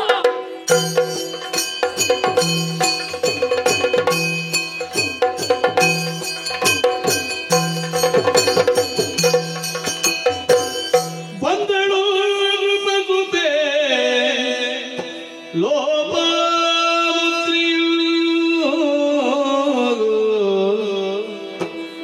ಅಂದದೊಳತಿ ಮೈಯಾರದಲ್ಲಿ ಬಂದಳು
ಕುಸುಮ ನೇತ್ರೆ ಸಾವಿತ್ರಿ, ಏನೇ ಹಾಗೆ ಸಪ್ಪಗೆ ಮುಖ ಮಾಡಿದ್ದು? ಹೀಗೆ ಬಾ, ನೀವೆಲ್ಲರ ಜೊತೆಯಲ್ಲಿ ಇರುವವರು, ಯಾವ ಕಾರಣಕ್ಕೂ ಅರೆಗಳಿಗೆ ಬಿಟ್ಟಿದ್ದವರು ನೀವಲ್ಲ. ಸತ್ಯ. ನಮ್ಮ ಪ್ರೀತಿ ಎನ್ನುವುದು ಹಾಗೆ ಅಕ್ಕ ತಂಗಿದ್ರೆ ಹೇಗಿರಬೇಕು ಎನ್ನುವುದನ್ನು ಲೋಕದ ನಮ್ಮನ್ನು ನೋಡಿ ಕಲ್ತುಕೊಳ್ಬೇಕು. ಖಂಡಿತ. ನಾವೇನು ಅಕ್ಕ ತಂಗಿಂದಿರ? ನಾನು ರಾಜಕುಮಾರಿ, ನೀವೆಲ್ಲರೂ ಸೇವೆಗಾಗಿರುವವರು. ಆದ್ರೆ ಆ ತಪ್ಪು ದಾರಿ ಹಿಡಿದವಳು ನಾನಲ್ಲ. ಇಲ್ಲ, ಸೇವೆಗಾಗಿರುವವರು ನೀವಲ್ಲ, ದಾಸಿಗಳಲ್ಲ. ನನ್ನ ಜೊತೆಯಲ್ಲಿ ಇದ್ದುಕೊಂಡು ನನ್ನ ಮನಸ್ಸನ್ನು ಸಂತೋಷಗೊಳಿಸುವರು ನೀವು. ನಿಮ್ಮನ್ನು ಕರೆದಿದ್ದೀನಿ ಯಾಕೆ ಬಲ್ಲಿರ? ಬೇರೇನಲ್ಲ, ವಿದರ್ಭಾದೇಶ ರಾಜನ ಕುವರಿ ನಾನು. ಎಲ್ಲರೂ ಪ್ರೀತಿಯಿಂದ ಕೊಂಡಾಡುದು ಹೇಗೆ ನನ್ನನ್ನು? ಊರ್ವಶಿ ಎಂಬುದಾಗಿ. ಅಲ್ಲಪ್ಪ, ನಿನಗೆ ಗೊತ್ತಾಯ್ತಾ? ನಿನಗೆ ಗೊತ್ತಾಯ್ತಾ? ಎಂತ ಅವಸ್ಥೆ ನಿಮಗೆ! ಹೌದದು, ಗೊತ್ತಿರ್ಲಿಕ್ಕಿಲ್ಲ. ಯಾಕೆ? ಅಗಸ್ತ್ಯ ಮಹರ್ಷಿಗಳ ಆಶೀರ್ವಾದ ಹುಟ್ಟಿದವಳು ನಾನು. ಲೋಪಾಮುದ್ರಿ ಎನ್ನುವುದಾಗಿ ನನ್ನ ಕೊಂಡಾಡುತ್ತಾ ಇದ್ದಾರೆ. ಇಳೆಯ ಬೆಳಕನ್ನು ಅಪ್ಪಮ್ಮನಿಂದ ನಾನು ಕಂಡೆ. ಧರೆಗೆ ಜನ್ಮವಿತ್ತಂತಹ ಸಂದರ್ಭದಲ್ಲಿ ತಂದೆ ತರ ಹಾಡೆ ಹೊಗಳಿದರಂತೆ. ಮದುವೆ ಆಗಿದಷ್ಟು ವರ್ಷಗಳೇ ಕಳೆದು ಹೋಯಿತು, ಪುತ್ರ ಸಂತಾನ ಇರಲಿಲ್ಲ. ಅಗಸ್ತ್ಯ ಮಹರ್ಷಿಗಳಿಂದ ಹುಟ್ಟಾಯಿತು. ಆದುದರಿಂದ ಎಲ್ಲರೂ ಪ್ರೀತಿಯಿಂದ ಕೊಂಡಾಡಿ ಹಾಡಿ ಬೆಳಗಿದರಂತೆ. ಆದ್ರೆ ಒಂದಮ್ಮ, ಜೀವನದಲ್ಲಿ ಹೆಣ್ಣೊಬ್ಬಳು ಉತ್ತುಂಗ ಶಿಖರವನ್ನು ಏರಬೇಕಂತಾದ್ರೆ ನಾಳೆಯ ದಿವಸ ಕೈ ಹಿಡುವ ಗಂಡನು ಉತ್ತಮನಾಗಿರ್ಬೇಕಂತೆ. ಅಂತ ಯೋಗ ಸಿಗಬೇಕಂತಾದ್ರೆ ಭಾಗ್ಯವೂ ಬೇಕು. ಅಪ್ಪಮ್ಮನ ಪುಣ್ಯ ಭಾಗ್ಯ ಇದ್ರೂ ಕೂಡ ನನಗೆ ಹೇಗಿರ್ತಾರೆ, ಎಲ್ಲಿರ್ತಾನೋ, ಯಾರ ಜೊತೆಲಿರ್ತಾನೋ, ಯಾವ ರೀತಿ ಇರ್ತಾನೋ ಕಲ್ಪನೆಗೆ ನಿಲುಕದ್ದು. ಹಾಗಂತೇಳಿ ಅದ್ರ ಬಗ್ಗೆ ಯೋಚನೆ ಮಾಡುವುದಲ್ಲ. ನಾಳೆಯ ದಿವಸ ನನ್ನಪ್ಪ ನನಗೆ ಸ್ವಯಂವರತ ಏರ್ಪಡಿಸಿ ಆಯಿತು. ಹೌದಿ? ಹೀಗೆ ಬಾ, ನೀವು ದೂರ ನಿಲ್ಬೇಡಿ, ಹತ್ತಿರ ಬನ್ನಿ. ಹೇಳಿ. ಅಲ್ಲಿ ನನಗೆ ಸಮಸ್ಯೆ ಆಗ್ತದೆ. ಇವತ್ತೇ ನೀವು ದೂರ, ನಾಳೆ ಮತ್ತೊಬ್ಬನ ಪುರುಷನ ಕೈ ಹಿಡಿದು ಆ ಅರಮನೆಯನ್ನು ಹೊಕ್ಕಂತಹ ಸಂದರ್ಭದಲ್ಲಿ ನಾಳೆ ನಾವು ದೂರವಾಗಿರಬಹುದೋ ಏನು? ಸತ್ಯ. ನನ್ನ ಮನಸ್ಸಲ್ಲಿ ಇರುವುದು ಆಸೆ ಎಷ್ಟೇ. ಮತ್ತೆ ಯಾವತ್ತಿಗೂ ನಿಮ್ಮ ಜೊತೆಯಲ್ಲಿ ಆಡಿ ಬೆಳೆದವಳು ನಾನು. ನಾಳೆ ನನಗೆ ಮದುವೆಯಾಗಿ ಅವ ಹೇಗಿರ್ತಂತೆ ಹೇಳುವುದಕ್ಕೆ ಸಾಧ್ಯವಿಲ್ಲ. ಖಂಡಿತ. ಅವನ ಕೈ ಹಿಡಿದು ಬಾಳ ಸಂಗಾತಿಯಾಗಿ ಅರಮನೆಯ ಹೊತ್ತಿನ ತುಳಿಯಬೇಕಾದ ಹೆಣ್ಣು ನಾನು. ಹೌದು ಅಮ್ಮ, ನಿನ್ನಲ್ಲಿ ಕೇಳಿಕೆ ಇಷ್ಟೇ ಅಮ್ಮ. ಹೇಗೆ? ಇಷ್ಟು ದಿವಸ ಜೊತೆಯಾಗಿದ್ದೆವು. ಖಂಡಿತ. ನಿನ್ನ ಮನಸ್ಸಿಗೇನೋ ಬೇಸರ ಆಯ್ತ ನನ್ನಿಂದ? ಬೇಸರ ಇಷ್ಟರವರೆಗೆ ಆದದ್ದಿಲ್ಲ. ನಿನಗೇನಾದ್ರೂ ಆಯ್ತೆ? ಅದು ನಿನಗೆ ಬೇಸರ ಆಯ್ತಂತ ಕೇಳಿ ನಿನ್ನ ವಿಷಯದಲ್ಲಿ ಇಲ್ವಾ ಬಹುಶಃ? ಎಂತದೊಂದು ಅವಸ್ಥೆ. ನಾಳೆ ನನಗೆ ಸ್ವಯಂವರ, ನಿಮ್ಮನ್ನು ಬಿಟ್ಟಿರೋದಕ್ಕೆ ನನಗೆ ಆಗುವುದಿಲ್ಲ. ನಿಮಗೇನೋ ಚಿಂತೆ ಉಂಟಂತ ಕೇಳಿ ಏನಂತ ನನ್ನ ಪ್ರಶ್ನೆ ಮಾಡ್ತೀನಿ. ಹೌದು, ನನಗೆ ಗೊತ್ತಾಯ್ತು. ಹೇಗೆ? ನೀವು ಹೀಗೆಲ್ಲ ಯಾಕೆ ಮಾತಾಡುದು? ನಾಳೆ ನಿಮ್ಮನ್ನು ಬಿಟ್ಟು ಹೋದ್ರೆ ನಿಮ್ಮ ಮನಸ್ಸಿಗೆ ಬೇಸರವಾಗ್ತದೆ. ನನಗೆ ಬೇಸರವಾಗಬೇಕಾದ ಕಾರಣಕ್ಕಾಗಿ ಏನೋ ತಮಾಷೆಯನ್ನು ಮಾತಾಡ್ತಾ ಇದ್ದೀರಿ. ಇರಲಿ, ಇರುವುದೊಂದು ದಿವಸ. ನಾಳೆಯ ಬಗ್ಗೆ ಯೋಚನೆ ಮಾಡುವುದಲ್ಲ, ನಿಮ್ಮೆಲ್ಲರನ್ನು ಕೂಡಿಕೊಂಡು ಸಂತೃಪ್ತಿ ಆಗಬೇಕಂತಾದ್ರೆ ನನಗಿರುವುದೊಂದು ದಾರಿ. ಏನು? ಹೇಳಲೇ? ಯಾವುದು? ಹೇಳಲೇ? ಏನಮ್ಮ? ಗೊತ್ತಾಗಿಲ್ಲ? ಆಹಾ, ಇಲ್ಲೆಲ್ಲ ಹೇಳುದು. ಮತ್ತೆ ನಾನೆನ್ಸುತ್ತೆ ಇಲ್ಲೇ ಹೇಳುದಂತ ಹೇಳಿ. ಇಲ್ಲಿ ಹೇಳುದು.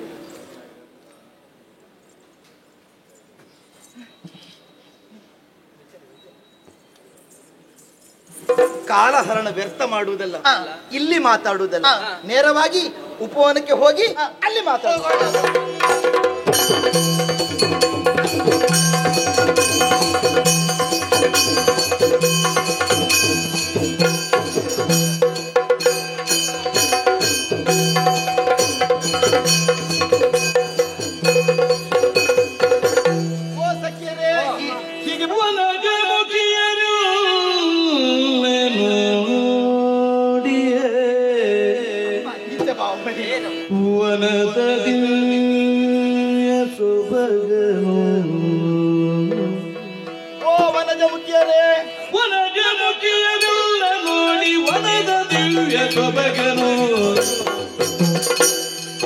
ವನದ ದಿವ್ಯ ಸೊಬಗನು, ವನದ ದಿವ್ಯ ಸೊಬಗನು.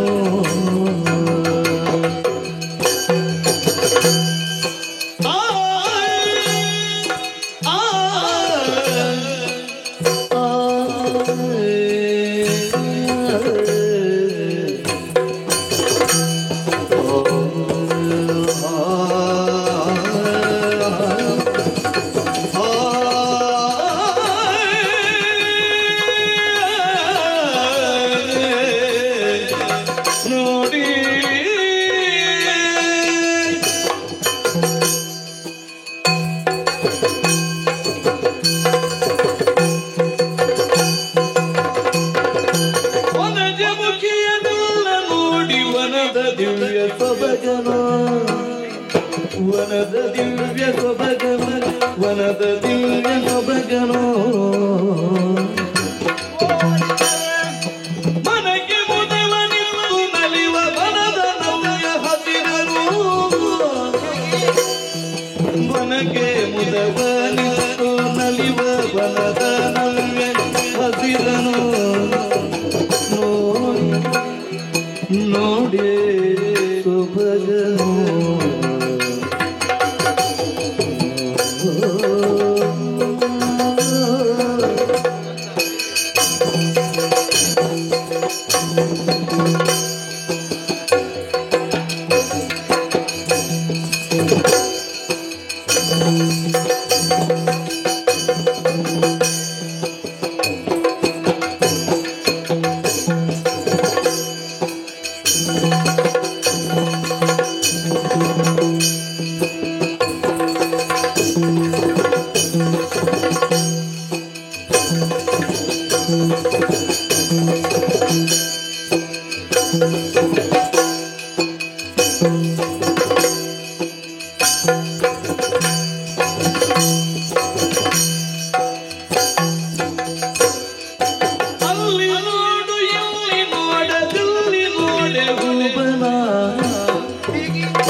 ಅಲ್ಲಿ ನೋಡು ಇಲ್ಲಿ ನೋಡು ಎಲ್ಲಿ ನೋಡಿ ಹೂಬನ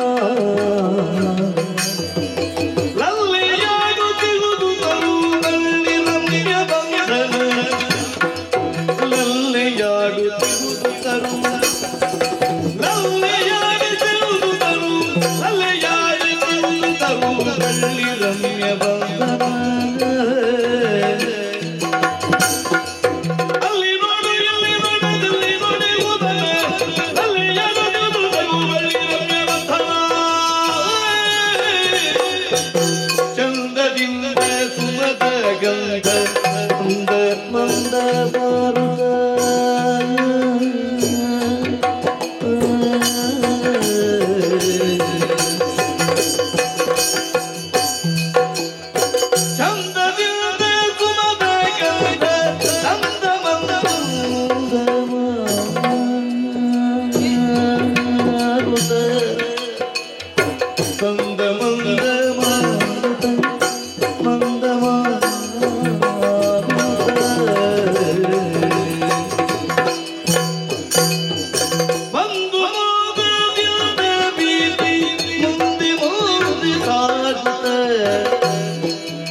ವನದ ದಿವ್ಯ ಸೊಬಗನೋ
ಮನಗೆ ಮುದವ ನಿತ್ತು ನಲಿವ ವನದ ನಮ್ಯೆ ಹಸಿರನು ನೋಡಿ ಸೊಬಗನು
ದಿನ ದಿನ್ನತೆ ತೊಂದರ ದಿನ್ನತೆ ದಿನ ದಿನ್ನತೆ ದಿನ್ನತೆ ದಿನ್ನತೆ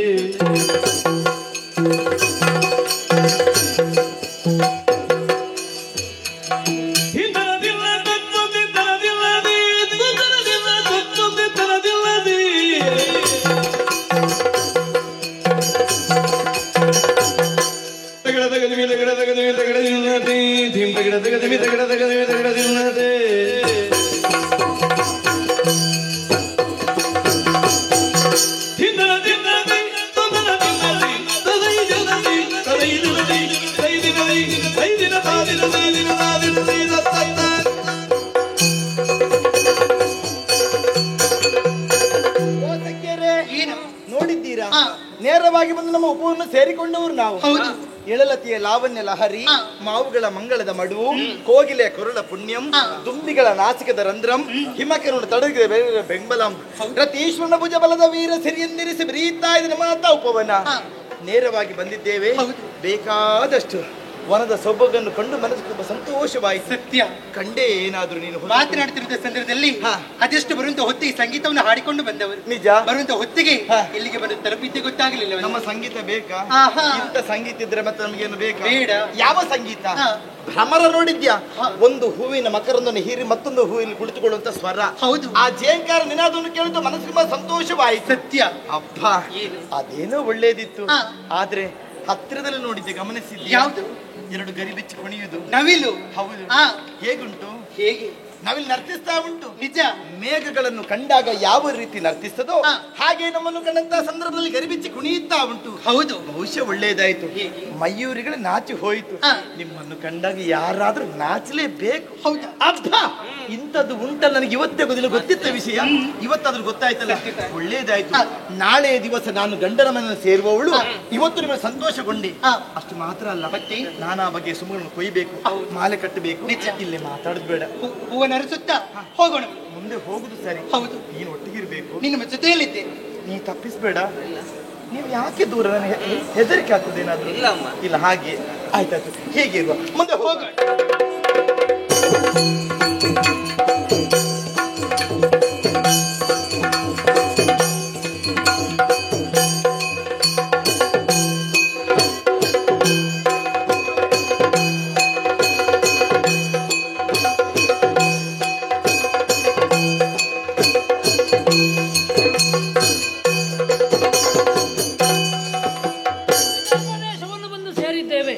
ಹೀಗೆ ಮುಂದುವರಿತು ಬರುತ್ತಿರುವಂತಹ ಸಂದರ್ಭದಲ್ಲಿ ಏನದು ನೋಡಿದರು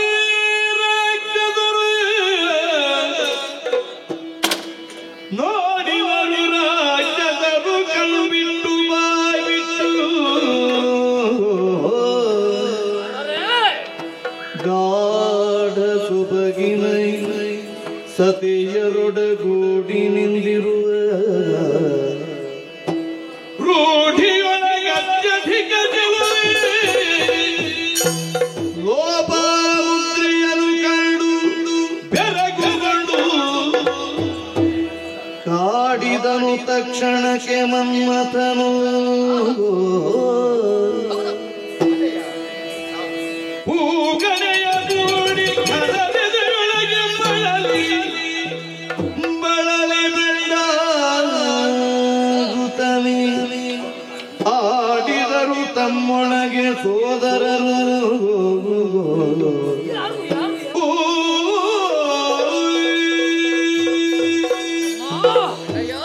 ಏನು ಆಶ್ಚರ್ಯವನ್ನು ಕಾಣುತ್ತಾ ಇದ್ದೇನೆ. ದೂರದಿಂದ ನೋಡಿದೆವಂತಾದ್ರೆ ಆಹಾ ಆಹಾ ಆಹಾ, ಏನು ಸೌಂದರ್ಯ! ಎಂತ ಅಂದ, ಎಂತ ಚಂದ! ಸೌಂದರ್ಯವೇ ಧರೆಗಿಳಿದು ಬಂತು, ಆಕೃತಿಯನ್ನು ತಳೆಯಿತೋ ಎನ್ನುವ ಹಾಗೆ ಭ್ರಮೆಯಾಗುತ್ತಾ ಉಂಟು. ಜಗದಲ್ಲಿರುವಂತಹ ಸೌಂದರ್ಯ ರಾಶಿಯು ಒಂದೇ ಕಡೆಯಲ್ಲಿ ಗೋಚರಿಸ್ತಾ ಉಂಟು ಎಂಬ ಹಾಗೆ ಭಾಸವಾಗ್ತಾ ಉಂಟು. ನಾರಿಯರ ಮಧ್ಯದಲ್ಲಿ, ಅಂತಹ ಸೌಂದರ್ಯದ ವತಿಯರ ಮಧ್ಯದಲ್ಲಿಯೂ ಕೂಡ ಅವಳೊಬ್ಬಳು ಪ್ರತ್ಯೇಕವಾಗಿ ಕಾಣುತ್ತಾ ಇದ್ದಾಳೆ. ನಕ್ಷತ್ರಗಳ ಮಧ್ಯೆ ಚಂದ್ರನು ಗೋಚರಿಸಿದಂತೆ. ಹಾಗಿದ್ರೆ ಇವಳು ಯಾರಾಗಿರಬಹುದು?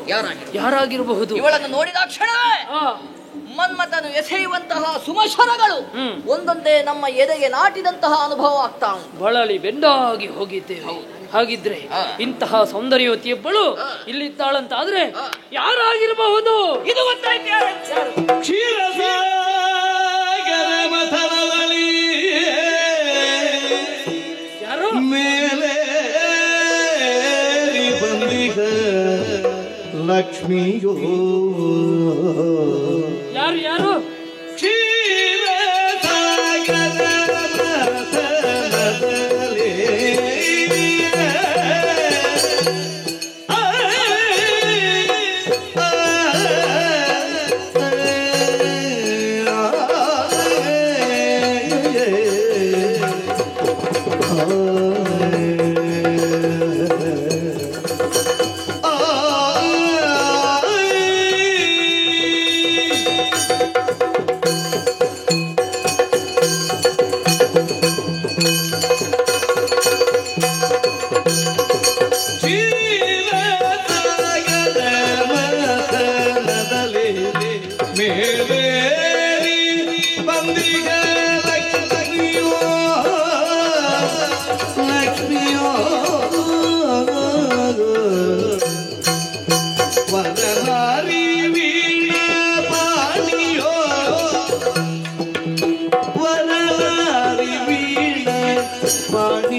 ಆಶ್ಚರ್ಯವಾಯಿತು. ಯಾರು ಯಾರು ಎಂಬ ಹಾಗೆ ನಮ್ಮಗಳ ನಡುವೆ ನಾವೇ ಸಂಶಯಾಸ್ಪದವಾಗಿ ಮಾತನಾಡ್ತಾ ಇದ್ದೇವೆ. ಥಟ್ಟನೆ ನನಗೊಂದು ತಲೆಯಲ್ಲಿ ಯೋಚನೆ ಹೊಳಿತಣ್ಣ. ಥಟ್ಟನೆ ಹೇಳ್ತೀಯಾ? ಥಟ್ಟನೆ ಹೇಳ್ತೇನೆ.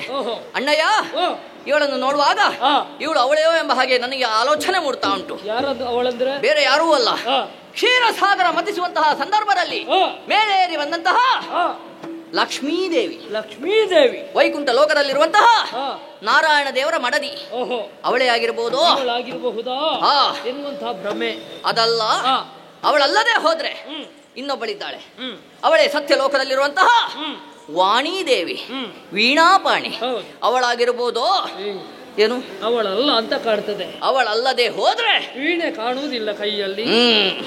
ಇನ್ನೊಬ್ಬಳಿದ್ದಾಳಲ್ಲ, ಅವಳೇ ಉಮೆ. ಉಮೆ ಕೈಲಾಸದಲ್ಲಿರುವಂತಹ ಉಮೆ, ಗಿರಿಜೆ. ಅವಳಾಗಿರ್ಬೋದು. ಖಂಡಿತವಾಗಿ ಇಲ್ಲಿಗೆ ಬರ್ಲಿಕ್ಕಿಲ್ಲ. ಅವಳು ಅಲ್ಲ. ಇನ್ನೊಬ್ಬಳಿದ್ದಾಳಲ್ಲ, ಅವಳೇ ರತಿ, ಮನ್ಮಥನ ಸತಿ. ಅವಳಾಗಿರ್ಬೋದು. ಸಖೀರನ್ನು ಸೇರಿಸಿಕೊಂಡು ಬರುವ ಕ್ರಮ ಇಲ್ಲ. ರತಿ ಏನಿದ್ರು ಮನ್ಮಥನ ಜೊತೆಯಾಗಿ ಬರುವವಳು. ಹೌದೌದು. ಮನ್ಮಥ ಇಲ್ಲ. ಮನ್ಮಥ ಇಲ್ಲ. ಸರಿ ಅಣ್ಣ, ನಾನು ಹೇಳಿದ್ದು ಯಾರೂ ಅಲ್ಲ ಅಂತಾದ್ರೆ ನಿನ್ನಲ್ಲಿ ಏನಾದ್ರೂ ಉತ್ತರ ಉಂಟಾ ಇದಕ್ಕೆ? ಏನು? ಹಾಗಿದ್ರೆ ನಾವೇ ವಾದ ಮಾಡಿದ್ರೆ ಸರಿಯಾಗುತ್ತದಾ? ಪಾಪಿ, ನಾನು ಇಷ್ಟು ಹೊತ್ತು ಹೇಳುವಾಗ ನಿನಗೆ ಇದನ್ನು ಹೇಳಲಿಕ್ಕೆ ಬಾಯಿ ಬರ್ಲಿಲ್ಲ. ಅಲ್ಲ, ನಾನು ಎಲ್ಲ ಹೇಳಿದ ಮೇಲೆ ಅಲ್ಲ ಅಲ್ಲ ಹೇಳಿ ಈಗ ಅವಳಲ್ಲಿ ಮಾತನಾಡ. ಅಲ್ಲ, ನಿನಗೆ ಎಲ್ಲಿಯಾದ್ರೂ ಗೊತ್ತುಂಟ ನೋಡುವ ಅಂತ ಪರೀಕ್ಷೆ ಮಾಡಿದ್ದು ನಾನು. ನಿನಗೆ ಗೊತ್ತಿಲ್ಲದೆ ನನಗೆ ಗೊತ್ತುಂಟಾ ಅಂತ ನೋಡಿದ್ದು. ಹೌದೌದು. ಹಾಗಾದ್ರೆ ನಾನು ಹೇಳಿದ್ದು ತಪ್ಪು ಅಲ್ಲ, ಸರಿ ಯಾವ್ದಂತ ನಿನಗೂ ಗೊತ್ತಿಲ್ಲ. ನೀ ಹೇಳಿದ್ದಲ್ಲ ಅಂತ ಸ್ಪಷ್ಟವಾಗ್ತದೆ. ಸರಿ ಅಣ್ಣ. ಹಾಗಿದ್ರೆ ಈ ದೇಶದಲ್ಲಿ ಸುತ್ತಾಡಬೇಕಿದ್ರೆ ಯಾರು ಎನ್ನುವ ಹಾಗೆ ಅವಳಲ್ಲೇ ಕೇಳಬೇಕು. ಸರಿ. ಆದ್ದರಿಂದ ಸೌಂದರ್ಯವತಿಯಾದಂತ ಆಕೆಯನ್ನೇ ಮಾತಾಡಿಸ್ಬೇಕು. ವಿಮಲತನೋದರಿ ಕಮಲಾಂಬಕಿ ನವ ಸುಮ ಸೌಗಂಧಿನಿ ನೀನಾರೆ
ಸ್ವಲ್ಪ ಮಿತಿ ಇರ್ಲಿ, ಸ್ವಲ್ಪ ತಡೆ ಇರ್ಲಿ.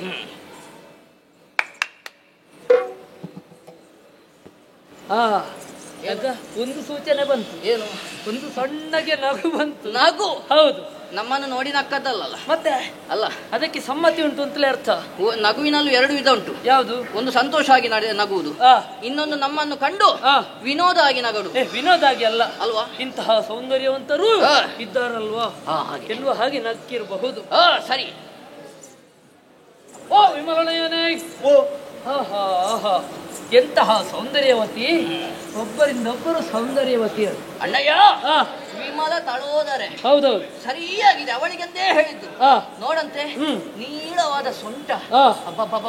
ಹೌದು. ಅವಳೊಂದಿಗೆ ಒಂದೊಂದು ಬಂದಿದೆ, ಒಂದಕ್ಕೆ ಹೊಟ್ಟೆ ಉಬ್ಬಿ ಹೋಗಿದೆ, ಇನ್ನೊಂದಕ್ಕೆ ಸೊಂಟವೇ ಇಲ್ಲ, ಅಂತದ್ದೇ ಇರುವುದು. ಹೌದು. ಆದ್ರೆ ಅವಳನ್ನು ನೋಡುವಾಗ ಮೈ ತುಂಬಿ ಬರ್ತದೆ, ಮನ ತುಂಬಿ ಬರ್ತದೆ. ಹೌದಲ್ವಾ? ಅಮ್ಮ, ಏನು? ಓ ಸೌಂದರ್ಯವತಿ, ನಿನ್ನಲ್ಲೇ ಮಾತಾಡಬೇಕೆಂದು ಹಾಗೆ ಬಂದದ್ದು. ನೋಡಿದ್ಯಾ? ಏನು? ಉಪವನದಲ್ಲಿ ನೀವೆಲ್ಲ ಸುತ್ತಾಡ್ತಾ ಇದ್ದೀರಿ. ನಿಜ? ಯಾವುದೇ ಅಂಜಿಕೆ ಇಲ್ಲ, ಅಳುಕಿ ಇಲ್ಲ. ಹಾಗಾಗಿ ಇಂತಹ ಸೌಂದರ್ಯವತಿಯೊಬ್ಬಳು ನೀನು ಇದ್ದಿಂತಾದ್ರೆ ನಮ್ಮ ತಿರುಗಾಟದಲ್ಲಿ ಇಂತಹ ಸೌಂದರ್ಯವತಿಯನ್ನು ನಾವು ಕಂಡವರಲ್ಲ, ನಾವು ನೋಡ್ಲಿ. ಆದ್ದರಿಂದ ಸೌಂದರ್ಯವತಿಯಾದಂತಹ ನೀನು ಯಾರು, ಎಲ್ಲಿಗೆ ಹೋಗುವವಳು, ಎಲ್ಲಿಂದ ಬಂದವಳು ಎನ್ನುವಂತ ವಿಚಾರವನ್ನು ನಮ್ಮಲ್ಲಿ ಹೇಳಬಹುದು. ಪರಿಚಯ ಕೇಳ್ತಾ ಇದ್ದೀರಾ? ಅಯ್ಯ, ಇದುವೇ ವಿದರ್ಭ ಕೇಳಿಗಿರೆ, ಅರಗುವರಿಗೆ ನಾನು ಮದುವೆಯಾಗಲು ನೀವು ಬಂದಿಗಿರೆ.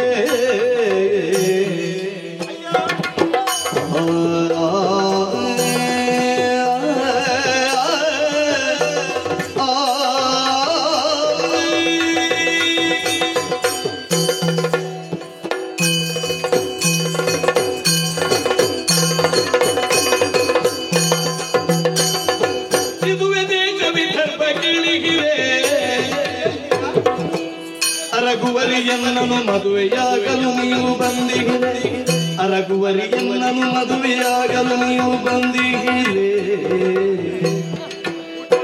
ಮೊದಲ ರುಗಿವಾರು ನಿಮ್ಮಯ ಮಧುರ ನಾಮದೇನು ಬೀಳಿರಿ, ಮೊದಲ ರುಗಿವಾರು ನಿಮ್ಮಯ ಮಧುರ ನಾಮದೇನು ಬೀಳಿರಿ. ಸುಧತಿಯಲು ವಿಹರಿಸುವ ತಾಣದಿ ಮಧುಮಗನು ಬರಲಿದು ಇದುವೇ ದೇಶ ವಿದರ್ಭ ಕೇಳಿಗಿರೆ, ಅರಗುವರಿ ಕೆಲವು ಮದುವೆಯಾಗಲು ನೀವು ಬಂದಿಗಿರೆ.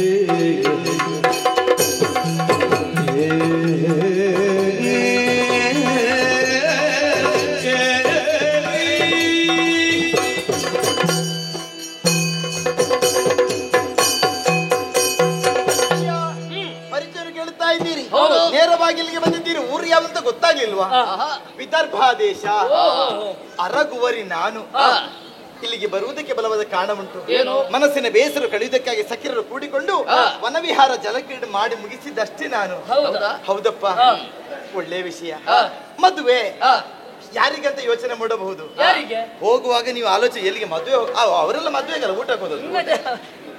ಅಪ್ಪನ ಕರೀತು, ಬನ್ನಿ ಬನ್ನಿ ಊಟ ಮಾಡಿ ಮತ್ತೆ. ನಾನು ಭಾವಿಸಿದ್ದು ನಮ್ಮ ಏಕಾಂತಕ್ಕೆ ಅಡ್ಡಿ ಆಗುದು ಬೇಡ ಅಂತ ಅವ್ರು ಹೋದದ್ದಂತ. ಅಲ್ಲಪ್ಪ, ಊಟ ಸಿದ್ಧತೆ ಯಾವ್ದು ಮಾಡುದು? ಅಷ್ಟೆಲ್ಲ ಜನ ಬರ್ತಾ ಇದ್ದಾರೆ ನಮ್ಮ ಮದುವೆಗೆ. ಹೌದಾ? ನಾಳೆಯ ದಿವಸ ಸ್ವಯಂವರ ಆದುದರಿಂದ ಊರಲ್ಲ ಪರ ಊರಲ್ಲ ದೇಶ, ಯಾವ ದೇಶ ಕಡೆಯಿಂದ ಬರ್ತಾ ಇದ್ದಾರೆ ಮದುವೆ ಆಗುದಕ್ಕೆ. ಯಾರಿಗಂತ ಆಲೋಚನೆ ಮಾಡಬಹುದು? ಮದುವೆ ಆಗಿ ಹೆಣ್ಣು ಅಂತವಳಲ್ಲ, ನಾನೇ. ಹೌದು, ಬಹುಶಃ ನೀವು ಮದುವೆಯ ಅಪೇಕ್ಷೆಯಿಂದ ಮದುಮಗಳನ್ನ ನೋಡುವುದಕ್ಕಾಗಿ ಬಂದಿದ್ದೀರಾ, ಅಥವಾ ನೀವು ಮದುಮಕ್ಕಳು ಹೌದಾದ್ರೆ ನನಗೆ ಆಶ್ಚರ್ಯವಾಯಿತು. ಹೆಣ್ಮಕ್ಳು ನಾವಿರುವುದು ನೇರವಾಗಿ ಇಲ್ಲಿಗೆ ಬಂದರೆ ಅದು ಸರಿಯಾಗ್ತದ? ಆದುದರಿಂದ ನಿಮ್ಮ ಊರೇನು, ನಿಮ್ಮ ಹೆಸರೇನು ಹೇಳ್ತೀರಾ ನನ್ನಲ್ಲಿ? ಪರಿಚಯ ಮಧುಮತಿ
ಈಗ. ಒಳ್ಳೆಯದು. ಅಲ್ಲಿ ಅರಸ ಅರಸ ವಿಪ್ರಚಿತ್ತಿ ಸತ್ತು ಹೋಗ್ಲಿ, ನನಗೆ ಯಾಕೆ? ಏಯ್!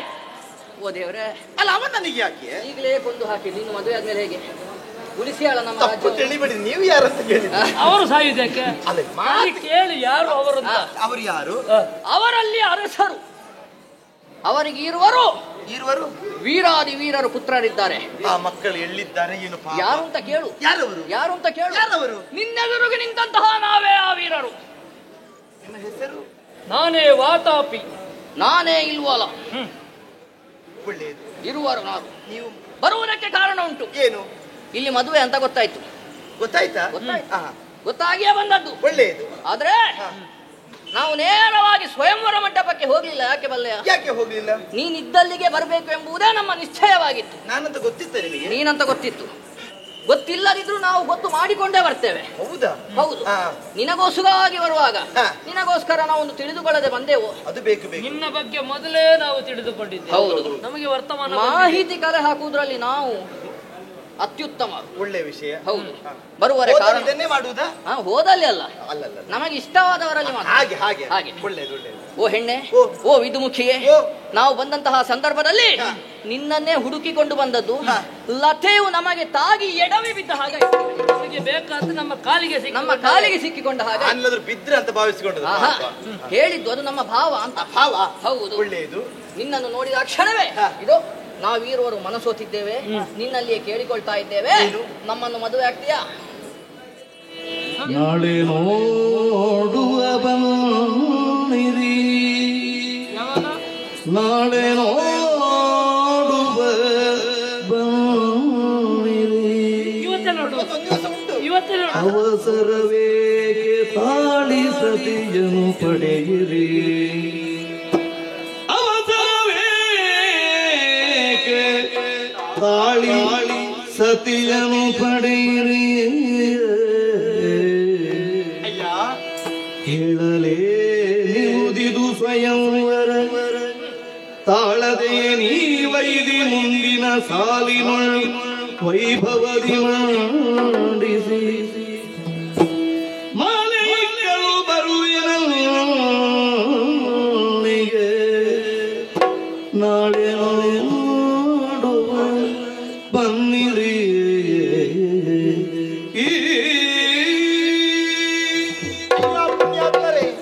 ನೀವು ಆಡುವ ನುಡಿಯನ್ನು ಕೇಳಿ ಮನಸ್ಸಿಗೆ ತುಂಬಾ ಸಂತೋಷವಾಯಿತು. ಹೀಗೆ ಬನ್ನಿ. ನಿಮ್ಮ ಹೆಸರೇನು? ನಿಮ್ಮ ಹೆಸರೇನು? ವಾತಾಪಿ. ನೀವು ಇಲ್ವಲ್ಲ? ಸತ್ಯ ಹೇಳ್ಬೇಕಾ?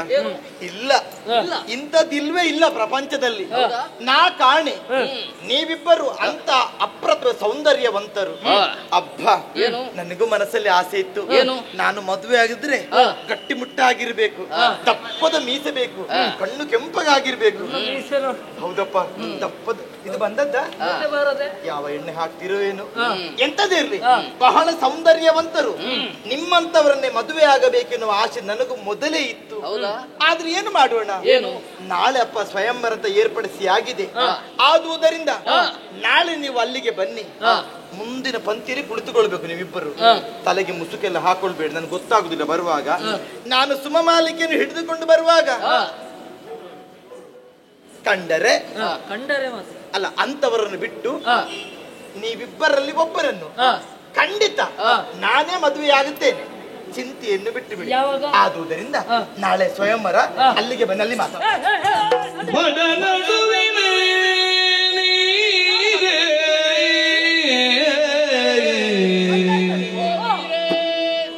ನಮ್ಮನು ಬಿಡದೀಗನೆ ಸೇರೆ ಬಡ ನಡುವಿನ ನೀರಿ, ನಮ್ಮನು ಬಿಡದೀಗನೆ ಸೇರೆ ನೀರೇ ಸೇರೆ.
ಮಾತಾಡುವ. ನಾಳೆಯ ವಿಷಯವೇ ಇಲ್ಲ. ಮತ್ತೆ ಒಬ್ಬಟ ನಡುವಿನ ನೀರೇ ಹೊಗಳುದಾ? ಆ, ಪುನಃ ಪುನಃ ಆವಾಗಷ್ಟು ಹೊಗಳಿದ್ದೀರಿ? ಸಾಕಾಗುದಿಲ್ಲ. ನಿನಗೆ ಎಷ್ಟು ಕೊಟ್ರು ಸಾಕಾಗ್ಲಿಕ್ಕಿಲ್ಲ. ಒಲಿಯುವವರೆಗೆ ನಾವು ಹೊಗಳುವುದೇ. ಹೌದಾ? ಒಳ್ಳೆ ನಿಲ್ಲಿಸ್ಲಿಕ್ಕಿಲ್ಲ. ವಿಷಯ. ಅಲ್ಲ ಒಲಿದಾಯ್ತು ನಾನು. ಸೌಂದರ್ಯ ಮತ್ತಿಗೆ ಯಾವುದೆಲ್ಲ ಬೇಕೋ ಅದೆಲ್ಲ ನಿನ್ನಲ್ಲಿ ಉಂಟು. ಸುಮ್ನೆ ಸುಳ್ಳು ಹೇಳ್ಬೇಡಿ. ಏನು? ಇಲ್ಲಪ್ಪ, ಕಡಿಮೆ ಸ್ವಲ್ಪ. ಕಡಿಮೆ ಹೌದು. ನಿನಗನಿಸಿರ್ಬೋದು. ನಿನಗೆ ಹೆಣ್ಣಿಗೆ ಯಾವತ್ತೂ ಅಷ್ಟೇ, ಎಷ್ಟೇ ಅಂದವಿದ್ರು ಸಹ ಚೆಚೆ ಇಲ್ಲಪ್ಪ ನನ್ನಲ್ಲಿ ಸ್ವಲ್ಪ ಕೊರತೆ ಉಂಟು, ಸ್ವಲ್ಪ ಕಪ್ಪಾಯ್ತಾ ಅಂತ ಸ್ವಲ್ಪ ಕಪ್ಪಾಯ್ತಾ ಅಂತ, ಕಪ್ಪಾಯ್ತಾ? ಸರಿ ಆಗ್ಲಿಲ್ವಾ ಅಂತ, ಇದು ಕಪ್ಪಾಯ್ತಾ? ಸರಿ ಆಗ್ಲಿಲ್ವಾ ಅಂತ. ಕಪ್ಪಾಯ್ತಾ? ತಪ್ಪಾಗ್ಲಿಲ್ಲ, ನೀನು ಅಂದುಕೊಂಡದ್ದು ತಪ್ಪಾಯ್ತು ಅಂತ. ಹಾಗೆ ಸರಿ ಸರಿ. ಆದ್ದರಿಂದ ನಿನ್ನಲ್ಲಿ ಅಂತಹ ಕೊರತೆಗಳು ಯಾವುದೂ ಇಲ್ಲ. ಆದ್ದರಿಂದ ಬಿಡದೆ ನಮ್ಮನ್ನು ಈಗಲೇ ಸೇರೆ. ನಾಳೆ ಎನ್ನುವುದಕ್ಕೆ ಅವಕಾಶ ಇಲ್ಲ, ಇವತ್ತೇ ಆಗಬೇಕು. ಈಗ ನಾಳೆ ಎಂಬನ ಬಾಳು ಹಾಳು. ಮೈಯೆಲ್ಲ ಬಿಸಿ ಬಿಸಿ ಬಿಸಿ ಬಿಸಿ, ಒಮ್ಮೊಮ್ಮೆ ಚಳಿ ಚಳಿ ಚಳಿ ಚಳಿ. ನೀನು ಬಂದು ಸೇರಿದೆ ಅಂತ ಆದ್ರೆ ವೈದ್ಯರು ಬಂದ್ರೆ ಪರೀಕ್ಷೆ ಒಳಗೆ ಹೋದ್ರೆ ನಾ ಪರೀಕ್ಷೆ ಮಾಡಿಕೊಳ್ಳಿ. ವೈದ್ಯರ ಅಂತ ಜ್ವರ ಅಲ್ಲ, ಇದು ಪ್ರೇಮ ಜ್ವರ. ಪಂಡಿತರಲ್ಲಿ- ಪ್ರೇಮ ಜ್ವರ. ಇದಕ್ಕೆ ಮದ್ದು ಅಲ್ಲ, ಕೊಡಬೇಕಿದ್ರೆ ಪ್ರೇಮ ಜ್ವರದ ಬಗ್ಗೆ ನನ್ನ ಹತ್ರ ಹೇಳಿದ್ರೆ ಏನು ಪ್ರಯೋಜನ? ಅಲ್ಲ, ಅದು ನಮಗೆ ಗೊತ್ತುಂಟು ಅಂತ. ನೀನು ಬಂದು ಸೇರಿದ್ರೆ ಆಯ್ತು ನಮ್ಮ. ನೀ ಮದ್ದು ಕೊಡಬೇಕಿದ್ರೆ ಅದಕ್ಕೆ ನಿನ್ನಲ್ಲಿ ಉಂಟಾ ಮದ್ದು? ಅಂದ್ರೆ ನೀನು ನಮ್ಮನ್ನು ಸೇರಿದೆ ಅಂತ ಆದ್ರೆ ಎಲ್ಲ ರೋಗ ದೂರ ಆಗ್ತದೆ. ದೂರಾಗಿ ಹೋಗು. ಮನಗಿನರು ನೀವು ಎಲೆಗಳುವುದಲಿರಿ ತಾಳವರಿಯದೆ ಹುಯ್ಯಲು ಶ್ವಾನಗಿಣಿಯ ಹುಲಿ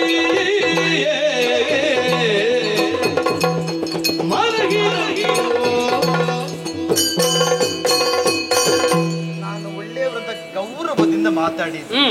ನೀವು ನೋಡಿದ್ರೆ ಅಬಲೆಯಾದ ಹೆಣ್ಣನ್ನು ತಡೆದು ಬಾಯಿಗೆ ಬಂದಂತೆ ಮಾತಾಡ್ತಾ ಇದ್ರಿ. ನಾಳೆ ದಿವಸ ನನಗೆ ಸ್ವಯಂವರ, ನಿಮ್ಮನ್ನೇ ಮದುವೆ ಆಗ್ತಿರೋ ವಿಶ್ವಾಸ ನಾನು ಹೇಳಿದ್ರೆ ಅದು ನಂಬುದಿಲ್ಲ. ಇವತ್ತು ಸುಖ ಬೇಕಂತ ನೀವು ಕೇಳ್ತಾ ಇವತ್ತೇ ಇದ್ರಿ. ಬೇಕು ನಮಗೆ. ನನಗೆ ಗೊತ್ತಾಯ್ತು. ಪಾಪ ನಾಡಲ್ಲಿ ತಿರುಗುವಂತಹ ನಾಯಿಗಿಂತ ಕಡಿಯಾಗಿ ಹೋಯ್ತಲ್ಲ ನಿಮ್ಮ ಜೀವನ. ಅದಾದ್ರೆ ಹಾಗೆ ಮಾಡುದು. ನೀವೇನು ಮನುಷ್ಯರಲ್ವಾ? ನಿಮಗೇನು ಬುದ್ಧಿ ಇಲ್ವಾ? ಆದುದರಿಂದ ಹೇಳ್ತೇನೆ, ಬಂದ ಹಾಗೆ ಹೋಗ್ತಿರಲ್ವಾ?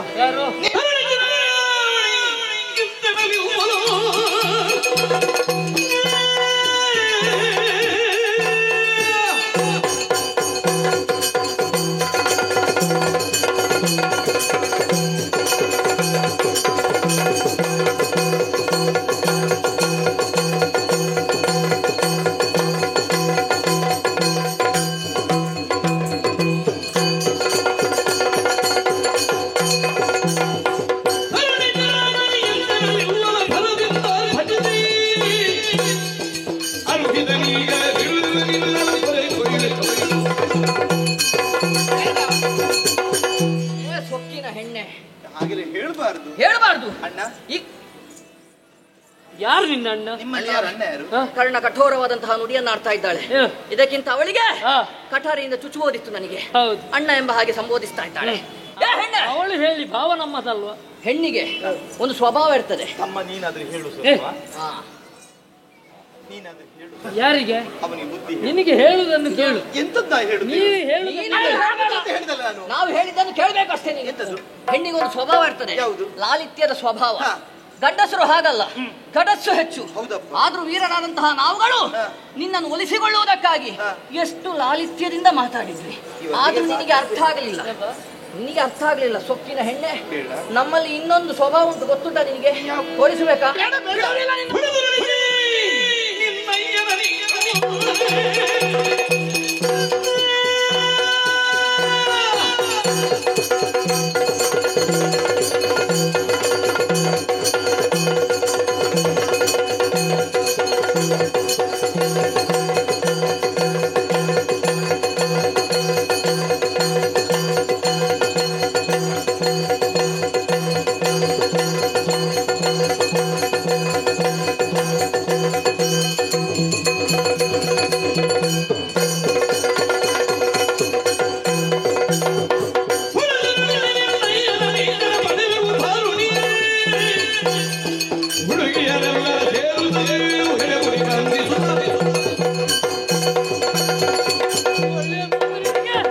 ಪಥ್ಯವಾಗುವುದಿಲ್ಲ. ಅದು ನೀವು ಒಳ್ಳೇದು ಮಾತಾಡ್ಲಿಲ್ಲ ಇಷ್ಟೊತ್ತು. ಮಾತಾಡ್ಲೇ ಇಲ್ಲ. ನಮ್ಮ ಕ್ರಮವೇ ಹಾಗೆ. ಎಂತದು? ಮತ್ತೆ ಇದುವೇ ಕ್ರಮ. ನೀವೇ ಬೇರೆ, ನಿಮ್ಮ ರೀತಿಯೇ ಬೇರೆ. ನಮ್ಮ ರೀತಿಯೇ ಬೇರೆ. ಏಯ್, ನೀನ್ ಬರುವಾಗ ಹೇಳಿ ಬಂದಿದ್ಯಾ ಇಷ್ಟೊತ್ತಿಗೆ ಬರ್ತೇನೆ ಅಂತ? ಕಾಯ್ಬೇಕವನು. ಯಾಕೆ? ನಿನ್ನನ್ನು ಸೆಳೆದು ಸೆಳೆದು ನಮ್ಮದಂತ ಪಟ್ಟಣಕ್ಕೆ ಎಳೆದುಕೊಂಡು ಹೋದೆವು. ನಿನ್ನ ಅಪ್ಪನನ್ನು ನಾವು ಬಗ್ಗು ಬಡಿತೇವೆ.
ಬರಹ. ಏಯ್ ಎಳೆಯ ಪ್ರಾಯದ ಹುಡುಗರು ನೀವು, ಹೌದು.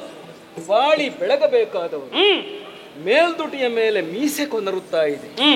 ಎಷ್ಟು ಹೊಣೆಗಾರಿಕೆ ಇದೆ ಸಮಾಜದಲ್ಲಿ ನಿಮಗೆ. ಮೀಸೆ ಎಂಬುದು ಇದು ಈಶ ಶಕ್ತಿಯ ಚಿಹ್ನೆ. ಮೀಸೆಯಂ ದೇಶಮಂ ನಾಶಪಡಿಸಲೂಬಹುದು, ಪೋಷಿಸಲೂಬಹುದು. ಹೌದು. ನಿಮ್ಮಂತಹ ತರುಣರು ಶೀಲವಂತರಾಗಿರಬೇಕು, ಸಜ್ಜನರಾಗಿರಬೇಕು, ಬದುಕಿನಲ್ಲಿ ಆದರ್ಶವುಳ್ಳವರಾಗಿರಬೇಕು.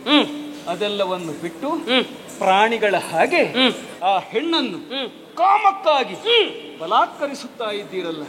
ನಿಮಗೆ ಹೇಳುವವರು ಕೇಳುವವರು ಯಾರು ಇಲ್ವೇನೋ? ಒಬ್ಬ ಹೆಣ್ಣಿಗೆ ಈ ರೀತಿ ಅವಮಾನ ಮಾಡುವುದೇನು? ಅವಳಿಗೂ ಸ್ವಾತಂತ್ರ್ಯವಿದೆ, ಅವಳಿಗೂ ಸಂವೇದನೆಗಳಿವೆ, ಅವಳಿಗೂ ಆಕಾಂಕ್ಷೆಗಳಿವೆ. ಅದನ್ನೆಲ್ಲ ಗೌರವಿಸದೆ ನಿಮ್ಮ ತೆವಲಿಗಾಗಿ ಆಕೆಯ ತುರುಬಿಗೆ ಕೈಯಿಕ್ಕಿ ಸಿದ್ಧರಾಗಿದ್ದೀರಲ್ಲ. ಮರ್ಯಾದೆಯಾಗಿ ಹೋದರೆ ಲೇಸು, ಅಧಿಕ ಪ್ರಸಂಗ ಮಾತನಾಡಿದರೆ ಸರಿಯಾದ ಶಾಸ್ತಿಯನ್ನು ನಾನು ಮಾಡುತ್ತೇನೆ.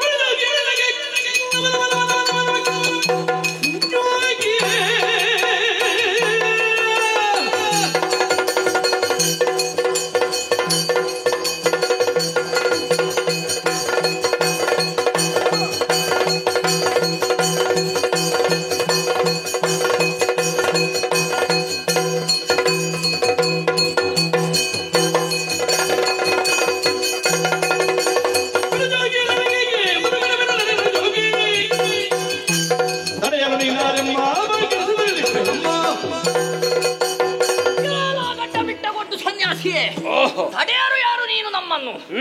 ಇನ್ನೇನು ಸ್ವಲ್ಪ ಹೊತ್ತಿನಲ್ಲಿ ಆ ಹೆಣ್ಣು ನಮಗೆ ದಕ್ಕುವುದರಲ್ಲಿದ್ಲು. ದಕ್ಕುವ ಹೆಣ್ಣನ್ನು ದೂರೀಕರಿಸಿದಂತಹ ದೂರ್ತಾನೆ ಹಿಡಿದಂತಹ ಕಠಾರಿಯಿಂದ ನಿನ್ನ ಶಿರ ಛೇದಿಸೇನು ನೋಡೋಣ.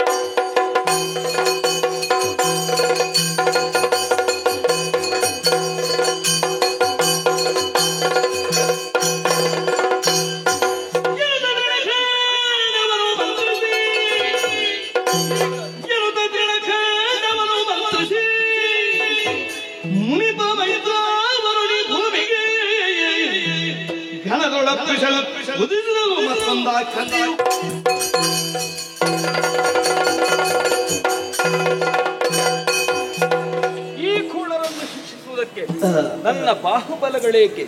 ನಾನು ಕಲಿತ ಅಸ್ತ್ರಶಸ್ತ್ರ ವಿದ್ಯೆಗಳೇಕೆ? ಕೇವಲ ತೃಣವೊಂದನ್ನು ಮಂತ್ರಿಸಿ ಅಸ್ತ್ರವನ್ನಾಗಿ ಪರಿವರ್ತಿಸಿ ಈ ರಾಕ್ಷಸರನ್ನು ದಮನಿಸಬೇಕು. ಅದಕ್ಕಾಗಿ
ಒಮ್ಮಿಂದೊಮ್ಮೆಲೆ ನನ್ನ ಸೃಷ್ಟಿಗೆ ಯಾರು ಎಂಬುದನ್ನು ಕಣ್ಣು ಹಾಯಿಸಿ ನೋಡಿದಂತಾದರೆ ನನ್ನ ಕಣ್ಮುಖಾದಲ್ಲಿ ನೀವು ಕಾಣುತ್ತಾ ಇದ್ದೀರಿ.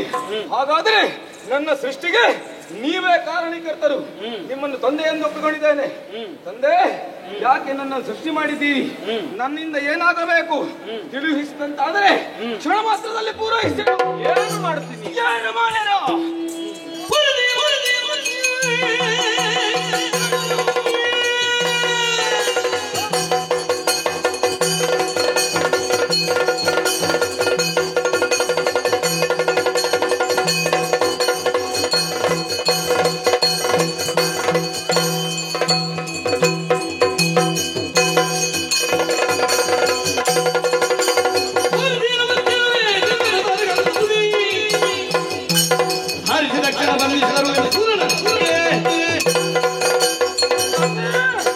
ಏನು ಮಾಡ್ತೀರಿ ಎಂಬುದನ್ನು ಕೇಳ್ತಾ ಇದ್ದೀರಾ?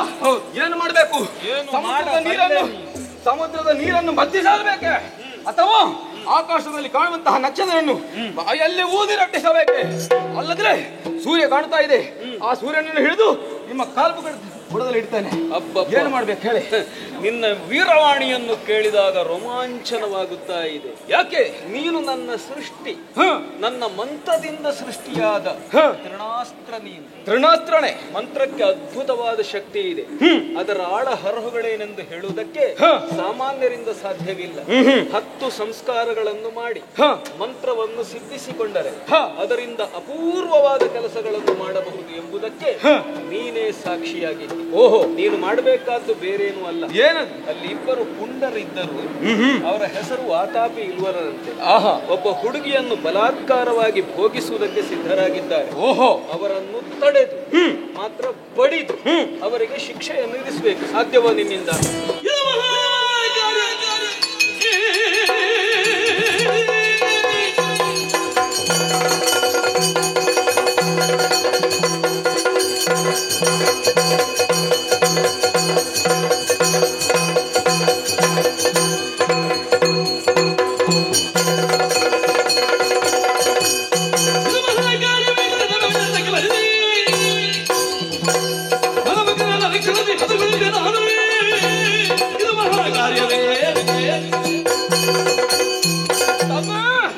ಇಷ್ಟು ಸಣ್ಣ ಕಾರ್ಯವನ್ನು ಮಾಡೋದಕ್ಕಾಗಿ ನನ್ನನ್ನು ಕಳಿಸಿಕೊಡ್ತೀರಾ?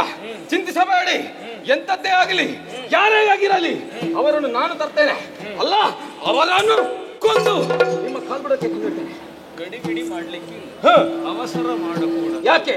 ಕೊಲ್ಲುವುದೇ ನನ್ನ ಉದ್ದೇಶ ಅಲ್ಲ. ಕೊಲ್ಲುವುದು ಬಹಳ ಸುಲಭ, ಸೃಷ್ಟಿಸುವುದು ಬಹಳ ಕಷ್ಟ. ಒಂದು ಜೀವಿಯನ್ನು ಕೊಂದ್ರೆ ಅಂತಹ ಜೀವಿಯನ್ನು ಕೊಂದವನಿಗೆ ಸೃಷ್ಟಿಸುವುದಕ್ಕಾಗುತ್ತದೆ? ಅವರು ಮಾಡುವಂತಹ ಕೆಲಸ ಯಾವುದು? ಹೆಣ್ಣನ್ನು ಬಲಾತ್ಕಾರ ಮಾಡ್ತಾ ಇದ್ದಾರೆ. ಅಂತವರು ಈ ಭೂಮಿಯಲ್ಲಿ ಕೂಡದು ತಪ್ಪು. ಸಮಾಜದ ಸುವ್ಯವಸ್ಥೆಗೆ ಅಂತಹ ದುಷ್ಟರಿಂದ ಭಂಗ ಉಂಟಾಗುತ್ತದೆ. ಆದರೆ ನಾವು ತಾಳ್ಮೆ ವಹಿಸಬೇಕು. ಯಾಕೆ? ಸಹನೆ ಬೇಕು. ಶಿಕ್ಷೆಯನ್ನು ವಿಧಿಸಬೇಕು.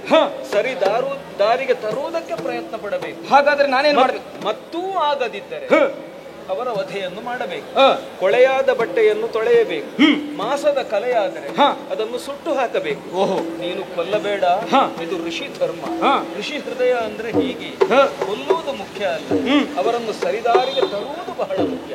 ಅದಕ್ಕಾಗಿ ನೀನು ಹೋಗಿ ಅವರಿಗೆ ಹೊಡೆದು ಬಡಿದು ಅವರ ತುರುಬನ್ನು ಹಿಡಿದಳು.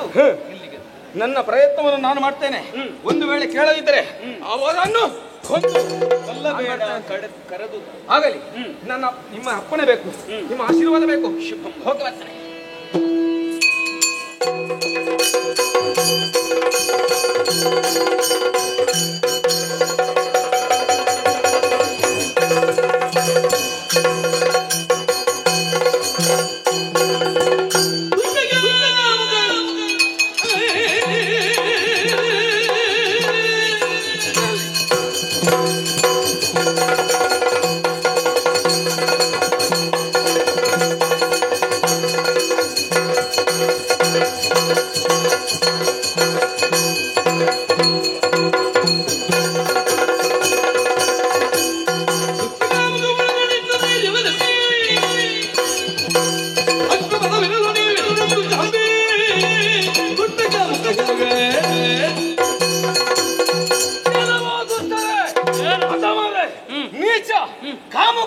ನಿನ್ನ ಹೆಸರ ಅಲ್ಲ, ನಿಮ್ಮ ಹೌದು. ನಿಮ್ಮನ್ನು ಯಾಕೆ ಹೇಳಿದೆ? ಒಂದು ಹೆಣ್ಣನ್ನು ಬಲಾತ್ಕಾರವನ್ನು ಮಾಡೋದಕ್ಕಾಗಿ ನೀವು ಮುಂದಾಗಿದೆ ಅಂತ ಆದ್ರೆ ನೀವು ಅದೇ ದುಷ್ಟರು, ಕಾಮುಕರು. ಹಾಗಾಗಿ ಹೇಳಿದ್ದೇನೆ, ಒಂದು ಹೆಣ್ಣನ್ನು ಹೇಗೆ ನೋಡ್ಬೇಕೆಂಬುದಾಗಿ ನಿಮ್ಗೆ ಗೊತ್ತುಂಟಾ? ತಾಯಿಯ ಸ್ಥಾನದಲ್ಲಿ ನೋಡ್ಬೇಕಂತೆ. ಆ ಲೋಕದಲ್ಲಿ ಎಲ್ಲರೂ ಕೊಂಡಾಡುದು ದೇವಿ ಅಂತ ಹೇಳಿ ತಾಯಿಯನ್ನ. ಮತ್ತೆ ಮದುವೆ ಆಗುದಲ್ವಾ, ಅದು ಮತ್ತೆ ವಿಷಯ. ಮದುವೆ ಆಗುದಂತಲ್ಲ ಹೇಳಿದ್ದಾನು. ಇದಕ್ಕಿಂತ ಮೊದಲು ಕಾಣಬೇಕಾದದ್ದು ಹೇಗೆ? ಒಂದು ಹೆಣ್ಣೆಂಬ ಗೌರವವನ್ನು ಇಟ್ಟು ಅವರನ್ನು ನೋಡಿಕೊಳ್ಬೇಕಂತ. ಅಲ್ಲ, ಮದುವೆ ಆಗುದು ಯಾರನ್ನು ಅಂತ ಕೇಳಿದ್ದು ನಾವು. ಮದುವೆ ಆಗುವುದನ್ನು ಅವರಿಗೆ ಬೇಕಾದಂತಹ ಸತಿಯನ್ನು ಹುಡುಕಿಕೊಂಡು ಹೋದ್ರೆ ಮದುವೆ ಆಗುವುದು. ನೀವು ಅದೇ ರೀತಿ ಅಲ್ಲ, ಅವಳಿಗೆ ಒಂದು ಒಪ್ಪಿಗೆ ಇರಬೇಕು. ಮದುವೆ ಆಗ್ಬೇಕಾದ್ರೆ ಒಂದು ಹೆಣ್ಣಿನ ಒಪ್ಪಿಗೆ ಇದ್ರೆ ಮಾತ್ರ ಮದುವೆ ಆಗುವುದಕ್ಕೆ ಸಾಧ್ಯ. ನೀವೇ ಎಂತ ಮಾಡ್ತಿದ್ರಿ? ನೀವು ಬಲಾತ್ಕಾರ ಮಾಡ್ತೀರಾ. ನೀವು ಬಲಾತ್ಕಾರ ಮಾಡಿದ್ರೆ ನಾನು ಬಿಡ್ತೇನೆ ಎಂಬುದಾಗಿ ಭಾವಿಸಿದ್ರಾ? ಒಳ್ಳೆ ಮಾತ್ರ ಹೇಳ್ತಾ ಇದ್ದೇನೆ, ನೀವು ಮಾಡಿದ್ದು ತಪ್ಪಾಯ್ತಂದು ಒಪ್ಪಿದ್ರೆ ಲೇಸು ಬದುಕುವುದಕ್ಕೊಂದು ಅವಕಾಶವನ್ನು ಮಾಡಿಕೊಟ್ಟರು. ಅದಲ್ಲದೆ ನಮ್ಮ ಋಷಿಯವರ ಅವರ ಪಾದಬುಡಕ್ಕೆ ಹೋಗಿ ನಮಸ್ಕರಿಸಬೇಕು. ನಾವು ಮಾಡಿ ತಪ್ಪಾಯ್ತಂದು ಹೇಳಬೇಕು.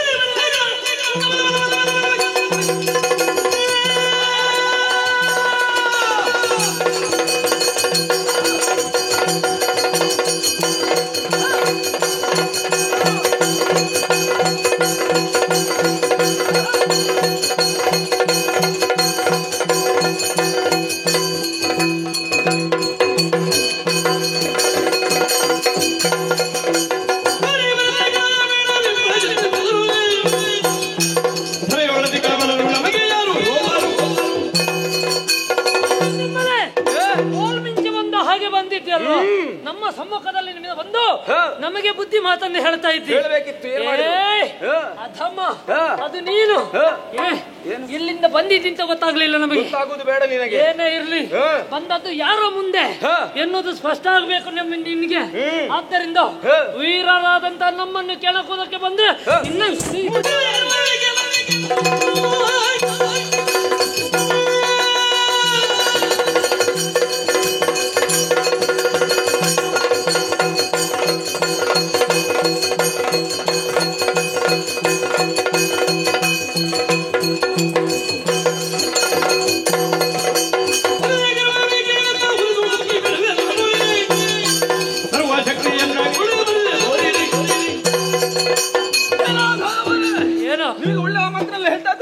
ನೀವು ಕೇಳುವುದಿಲ್ಲ. ಹಾಗಾದ್ರೆ ಈ ಶರ ನಿಮ್ಮನ್ನು ಸುಡಬೇಕೆಂಬುದಾಗಿ ತೀರ್ಮಾನಿಸಿದ್ರೆ ಸುಡುವುದೇ, ಕೇಳಲಿಕ್ಕಿಲ್ಲ.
ಅವರ ಕಾಲಿಗಲ್ಲ, ನೀವು ಮಾಡಿದ ಅವರ ಕಾಲಿಗಲ್ಲ.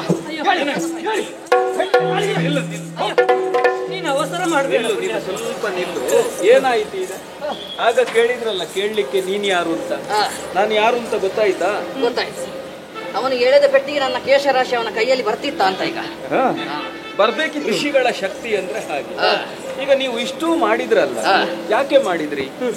ನಿಮಗೆ ಹೇಳುವವರು ಕೇಳುವವರು ಯಾರು ಇಲ್ಲ ಅಂತ ಅಲ್ವಾ? ನಮ್ಮ ಸಂತೋಷಕ್ಕೆ. ನೆನಗೊಬ್ಬು. ನಿಮ್ಮ ಸಂತೋಷಕ್ಕೆ ಇನ್ನೊಬ್ಬರ ಸಂತೋಷವನ್ನು ಹಾಳು ಮಾಡಕೂಡದು. ಜೀವನ ಅಂದ್ರೆ ಹೇಗಿರಬೇಕು? ಉರಿಯುವ ದೀಪದಂತೆ ಇರಬೇಕು. ತಾನೂ ಬೆಳಗುತ್ತಾ ತನ್ನ ವಲಯವನ್ನು ಬೆಳಗಿಸಬೇಕು. ತನ್ನ ಸುಖಕ್ಕಾಗಿ ಇನ್ನೊಬ್ಬರ ಸುಖವನ್ನು ಸಂತೋಷವನ್ನು ಕಸಿಯಕೂಡದು. ಅದರಲ್ಲಿಯೂ ಹೆಣ್ಣು ಪೂಜ್ಯಳು. ಹೆಣ್ಣು ಕಣ್ಣೀರನ್ನು ಇಳಿಸಿದರೆ ಆ ದೇಶ ಖಂಡಿತವಾಗಿ ಉದ್ಧಾರ ಆಗುವುದಿಲ್ಲ. ಆದ್ದರಿಂದ ಯಾವತ್ತೂ ಎಚ್ಚರಿಕೆಯಿಂದಿರಿ.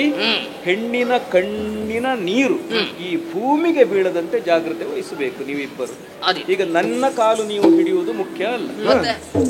ಅಲ್ಲಿ ಬಾರೆ, ಏ ಹೆಣ್ಣೆ, ಅವಳ ಹತ್ರ ಈ ಕಡೆ ಬಾ. ನೀನು ಇಲ್ಲಿ ಬಾ. ಇವಳ ಹತ್ರ ಕ್ಷಮೆ ಕಾಲು ಹಿಡಿಯಿರವಳು. ತಮ್ಮ, ಎಂತಹ ಪರಿಸ್ಥಿತಿ ಬಂತು ನೋಡು. ಏನು ಮಾಡೋದು? ಕೈ ಹಿಡಿಬೇಕಂತ ಹೋದದು, ಕಾಲು ಹಿಡಿಲಿಕ್ಕೆ ಹೇಳ್ತಾ ಇದ್ದಾನೆ. ಏನೇ ಹಿಡಿ ಹಿಡಿ ಹಿಡಿ ಯಾರ ಕೋಪ ಕಡಿಮೆ ಆದ್ರೆ ಅವನಾಗ್ಲಿಕ್ಕಿಲ್ಲ. ಇದು ಮಾಡುವ ಗೊತ್ತಾಗ್ಲಿಲ್ಲ. ಮಾಡಿದ್ದು ತಪ್ಪಾಯ್ತು ಅಂತ ಗೊತ್ತಾಯ್ತು ನಮ್ಗೆ. ಅವಳ ಹತ್ರ ನನಗೆ ಬೇಡ. ಮಾಡಿದ್ದು ತಪ್ಪಾಯ್ತು ಅಂತ ಹೆಣ್ಣಿಗೆ ಅನ್ಯಾಯ ಗೊತ್ತಾಯ್ತು. ಮಾಡಕೂಡದು. ಕಾಲು ಹಿಡಿಲಿಕ್ಕೆ ಕಾಲು ಸ್ವಲ್ಪ ಎತ್ತಬಹುದು ಅಲ್ಲ ನಿಮ್ಮ ಕಣ್ಣಿಗೆ ಕಾಲು ಕಾಣುದಿಲ್ಲ. ಹೆಣ್ಣಿಗೆ ಮಾನವತಿ ಅಂತ ಹೇಳೋದು. ಕಾಲು ಕಾಣು ಬೇಡ, ಬಿದ್ರೆ ಸಾಕು. ಹಿಡಿಲೇಬೇಕು. ಹಿಡಿಯ ವಸ್ತ್ರವನ್ನು ಎತ್ತುವುದಕ್ಕೆ ಹೇಳ್ತೀರಲ್ಲ. ಅಣ್ಣ ಬೇಗ ಹಿಡಿ. ಕಾಲು ಇನ್ನು ನಾಲ್ಕು ಬೇಕಾ? ಅಲ್ಲ ಕಾಲು ಮುಟ್ಟಬೇಕು ಅಂತ ಅಡ್ಡ ಬೀಳಿ. ನೀವು ಮುಟ್ಟಿದ್ರೆ ಅವಳ ಬಾದ ಹಾಳಾದ. ಸರಿ ಅಡ್ಡ ಬೀಳು, ಬೀಳು ಬೀಳು, ಕೆಳಗೆ ಬೀಳಿ. ಹೇಳಿ ಮಾಡಿದ್ದು ತಪ್ಪಾಯ್ತು ಅಂತ ಹೇಳಿ. ಇನ್ನು ಹೀಗೆ ಮಾಡುವುದಿಲ್ಲ. ಇನ್ನು ಹೀಗೆ ಮಾಡುದಿಲ್ಲ. ಎಂತದ್ದು ಹೇಗೆ ಮಾಡಿ? ಬೇರೆ ಏನಾದ್ರೂ ವ್ಯವಸ್ಥೆ ಇಲ್ಲ ಉಂಟಾ? ಇನ್ನು ಹೀಗೆ ಮಾಡುದಿಲ್ಲ. ಸರಿ, ಹೇಗೆ? ಆ ಕತ್ತಿ ಹಿಡ್ಕೊಳ್ಳಿ ನಿಮ್ಮದು. ಬಾಯ್. ಮುಂದಿದ್ರೆ ನಮಗೆ ಹೇಳ್ಕೊಳ್ಳಿ ಏನಾದ್ರು. ಇನ್ನೇನಾದ್ರೂ ಅನ್ಯಾಯ ಮಾಡಿದ್ರೆ ನಾನು ಕಂಡ್ರೆ ಸುಮ್ಮನೆ ಬಿಡುವುದಿಲ್ಲ. ಹೊರಟೋಗಿ ನಿಮ್ಮ ಮನೆಗೆ. ಕಾಣದ ಹಾಗೆ ಏನನ್ನು ಮಾಡ್ಬೋದಾ? ಮಾಡಿದ್ರೆ ಬೆನ್ನ ಹಿಂದೆ ಬರ್ತಾನೆ ಇನ್ನೊಬ್ಬ ಅಮಾವಾಸ್ಯೆಗೆ ಹುಟ್ಟಿದವ. ಹೋಗಿ ಆದಿ ದಿವ್ಯಾಸ್ತ್ರವೇ ನಿನ್ನನ್ನು ಉಪಶಮನಗೊಳಿಸಿದ್ದೆ.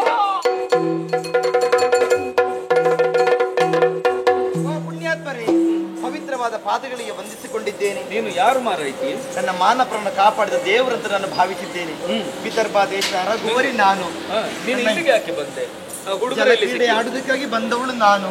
ವನವಿಹಾರವನ್ನು ಮುಗಿಸಿ ಈ ದಾರಿಯಿಂದ ಮನೆಗೆ ಹೋಗಬೇಕೆನ್ನುವ ಕಾರಣಕ್ಕೆ ಮುಂದೊತ್ತಿ ಬಂದಂತಹ ಸಂದರ್ಭದಲ್ಲಿ ಇಬ್ಬರು ದೈತ್ಯರು ಬಂದರು. ಬೇಕಂತ ಬಯಸಿದ್ರು.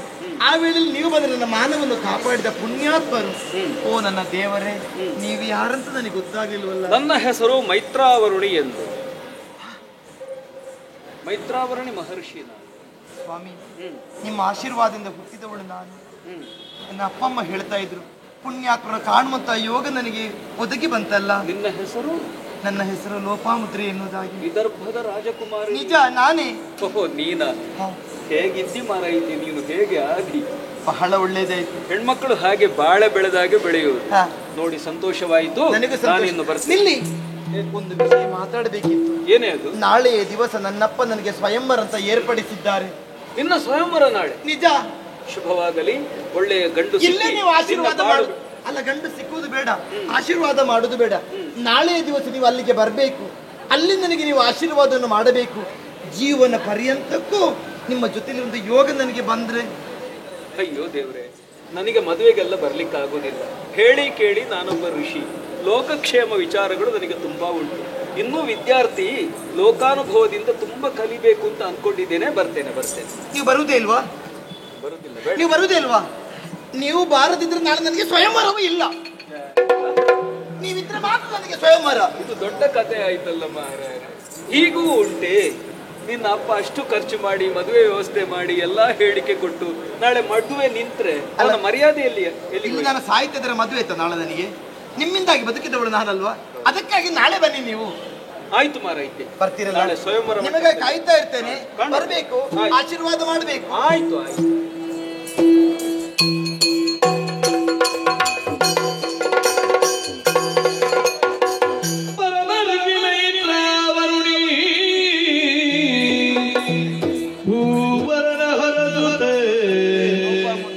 ಸತಿಯ ಗೂಡು ಹೊರಟ ಗಂಗಾದ್ವಾರದಡಿ ಮುದವಿರದಿ ಬಳಿಕ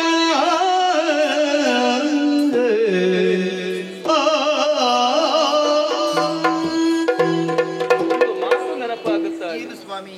ಅತ್ತಿಯ ಹೂಗಳನ್ನಾದರೂ ನೋಡಬಹುದಂತೆ, ನೀರಿನಲ್ಲಿ ಮೀನಿನ ಹೆಜ್ಜೆಯನ್ನು ಗುರುತಿಸಬಹುದಂತೆ, ಬಿಳಿಯ ಕಾಗೆಯನ್ನು ಕಾಣಬಹುದಂತೆ. ಆದರೆ ಹೆಣ್ಣಿನ ಮನಸ್ಸಿನೊಳಗೆ ಏನುಂಟು ಅಂತ ತಿಳಿಯುವುದಕ್ಕೆ ಎಂತಹ ಪ್ರಾಜ್ಞನಿಗೂ ಸಾಧ್ಯ ಇಲ್ಲ ಅಂತ ತಿಳಿದವರ ಮಾತು. ಖಂಡಿತ. ಯಾಕೆ ಹೇಳಿದೆ ಗೊತ್ತಾ? ಯಾಕೆ ಸ್ವಾಮಿ? ಎಷ್ಟೆಷ್ಟು ರಾಜಕುಮಾರರಲ್ಲಿ ಬಂದಿದ್ರು, ಒಬ್ಬೊಬ್ಬರೂ ಮನ್ಮಥನನ್ನು ಮೀರುವಂತಹ ಚೆಲುವಿಕೆಯುಳ್ಳವರು. ನಿಜ. ಅವರೆಲ್ಲರನ್ನು ಬಿಟ್ಟು ನನ್ನ ಕೊರಳಿಗೆ ವರ್ಣಮಾಲಿಕೆಯನ್ನು ಹಾಕಿದ್ದೀಯಲ್ಲೇ ಸ್ವಾಮಿ. ಯಾಕೆ ರಾಜಕುಮಾರಿ? ಜೀವನದಲ್ಲಿ ಒಂದು ಉದ್ದೇಶವನ್ನು ಇಟ್ಟುಕೊಂಡೇ ಕೊರಳಿಗೆ ಹಾರವನ್ನು ಹಾಕಿದವಳು ನಾನು. ಅಂದು ನನ್ನ ಮಾನವನ್ನು ಕಾಪಾಡಿದವರು ತಾವು. ಮಾನವನ್ನು ಕಾಪಾಡಿದ ದೇವರು ಅಂತ ನಾನು ಭಾವಿಸಿದ್ದೇನೆ.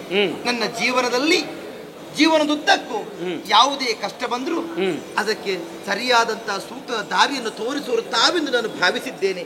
ಆದುದರಿಂದ ಯೋಗ್ಯ ಅಂತ ನಿಮ್ಮನ್ನು ನಾನು ಮದುವೆಯಾಗಿದ್ದೇನೆ. ಚೆನ್ನಾಗಿದೆ. ಹೇಳಿ ಕೇಳಿ ನೀನು ಕ್ಷತ್ರಿಯಾಣಿ. ನಿಮ್ಮ ಕುಲ ಅಂತ ಹೇಳಿದ್ರೆ ಯಾವಾಗಲೂ ಯುದ್ಧ, ರಕ್ತಪಾತ, ಖಂಡಿತ ಕಾಳಗ ಅದು ನನಗೆ ಬೇಡ. ನಿನಗದು ಬೇಡ. ಬೇಡ. ನಿನ್ನ ಮನಸ್ಸು ಹೂವಿನಂತೆ ಮೃದುವಾದುದು. ಸತ್ಯ. ನಿನಗೆ ಶಾಂತವಾದ ಸುಂದರವಾದ ವಾತಾವರಣ ಬೇಕು. ಅದಕ್ಕೆ ಋಷ್ಯಾಶ್ರಮೇ ಆಯ್ಕೆ ಮಾಡಿಕೊಂಡು ಸರಿಯೆಂದುಕೊಂಡು ನನ್ನ ಬಾಳ ಸಂಗಾತಿಯಾದೆ ನೀನು. ನಿಜ. ತುಂಬಾ ಚೆನ್ನಾಯಿತು. ಓ ಲೋಪಾಮುದ್ರೆ, ಆಶ್ರಮದ ಬದುಕು ಅಂದ್ರೆ ಹೇಗೆ ಅಂತ ನಿನಗೆ ಗೊತ್ತಲ್ಲ. ನಾರುಡೆಯನ್ನು ಉಡಬೇಕು, ಒಪ್ಪತ್ತು ಊಟ ಮಾಡಬೇಕು, ಅನ್ನ ಇದ್ರೆ ಉಂಟು, ಇಲ್ಲ ಅಂದ್ರೆ ಇಲ್ಲ. ಹಣ್ಣು ಹಂಪಲೇ ಹೊಟ್ಟೆಗೆ ಗತಿ. ಸರಿ. ಅನೇಕ ವ್ರತ ನಿಯಮಗಳನ್ನು ಪಾಲಿಸಬೇಕಾಗುತ್ತದೆ. ಅರಮನೆಯಲ್ಲಿ ಸುಖದ ಸುಪ್ಪತ್ತಿಗೆಯಲ್ಲಿ ಬೆಳೆದಂತಹ ನಿನಗೆ ಸಾಧ್ಯವೇನೆ ಇದು? ಇಲ್ಲ ಸ್ವಾಮಿ. ಸತ್ಯಾದವಳು ಧರ್ಮ ಏನು? ಗಂಡನೇ ದೇವರೆಂದು ಪೂಜಿಸಬೇಕು, ಅವನ ಪಾದವನ್ನು ತೊಳೆಯಬೇಕು, ತೀರ್ಥ ಅಂತ ಸ್ವೀಕರಿಸಬೇಕು. ಜೀವನದುದ್ದಕ್ಕೂ ಏನೇ ಕಷ್ಟ ಬಂದ್ರು ಗಂಡ ದೇವರಂತ ಭಾವಿಸಿಕೊಂಡು ನಡೆದರೆ ಮಾತ್ರ ಹೆಂಡತಿ ಆದರೂ ಪತಿವೃತ್ತ ಅಂತ ಹೇಳ್ತಾರೆ. ಸ್ವಾಮಿ, ನಿಮ್ಮ ಪತಿ ಸೇವೆಯನ್ನು ಮಾಡುವುದರ ಮೂಲಕ ನನ್ನ ಜೀವನದಲ್ಲಿ ಬೆಳಕನ್ನು ಕಾಣಬೇಕು, ಯಶಸ್ಸನ್ನು ಆಸೆಯನ್ನು ಪಡೆಯಬೇಕೆಂಬ ಹಂಬಲ ನನಗಿತ್ತು ಸ್ವಾಮಿ. ನಿಮ್ಮ ಪಾದ ಸೇವೆಯನ್ನು ಮಾಡುವುದರ ಮೂಲಕ ಜಗದಬತ್ತನ್ನು ಕಾಣೋದಕ್ಕೆ ಬಯಸುವವಳು ನಾನು. ನೀವು ತಪಸ್ಸಿ ಆದರೆ ಏನಂತೆ ಪ್ರಭು?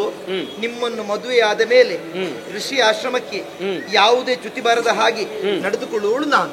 ಫಲ ಫಲ. ನಿನ್ನ ಮಾತು ನನಗೆ ತುಂಬಾ ಮೆಚ್ಚುಗೆಯಾಯಿತು. ಸರಿ.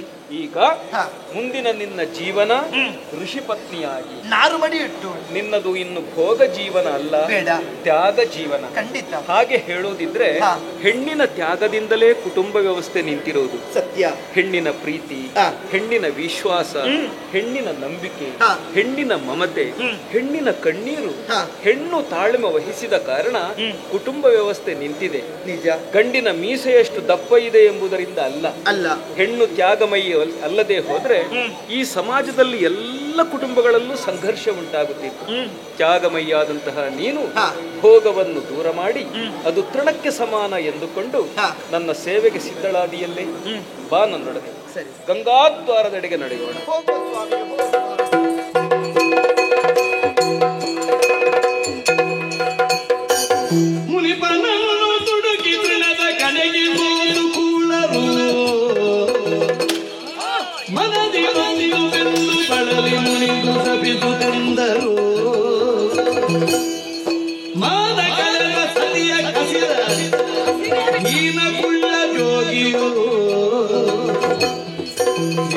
ಕೈಯುವುದವನ ತಪದ ಪ್ರಾಣವೇನು ಮದುಮೆಯು ಮುನಿ ತೊಡಗಿ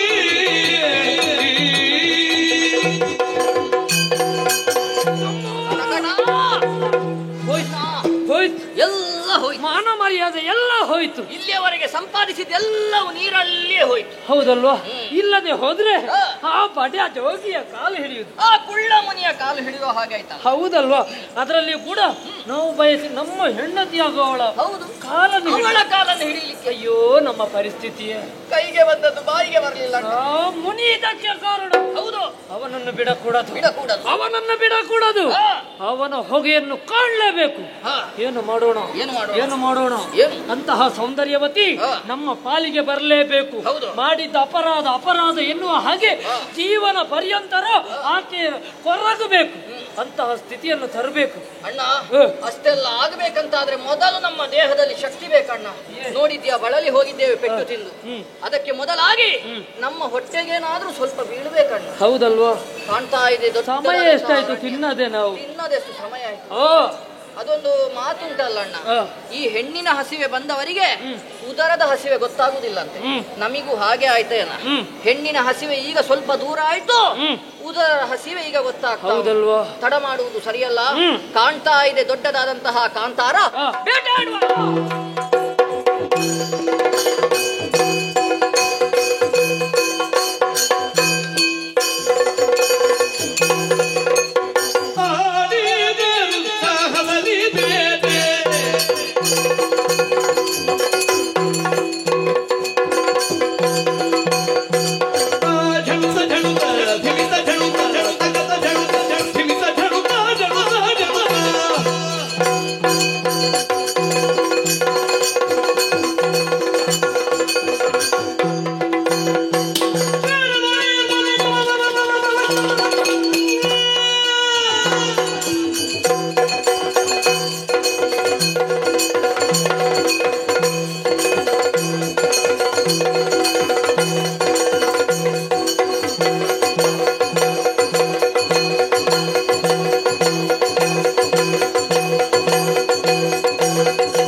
ಮಾಂಸವ ಮೆಲುತ ರಕ್ತವ ಕುಡಿದು ಹುಲಿ ಸಿಂಹ ಗಜಗಳ ವಿನೋದದಿ ಹರಿಯುತ್ತಿರಲು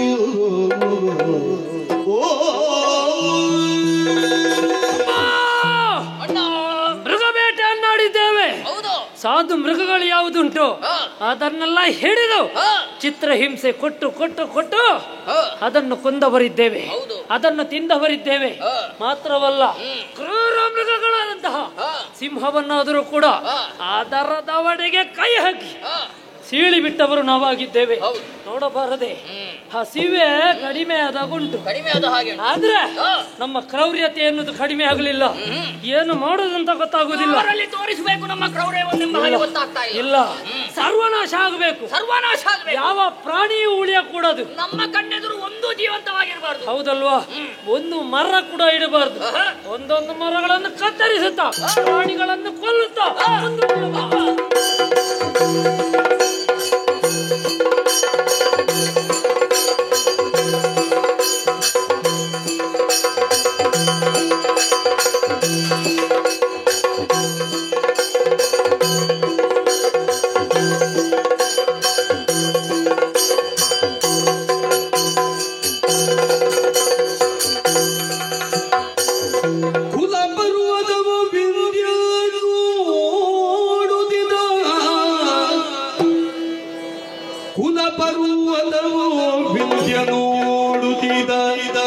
ಚಿತ್ತದು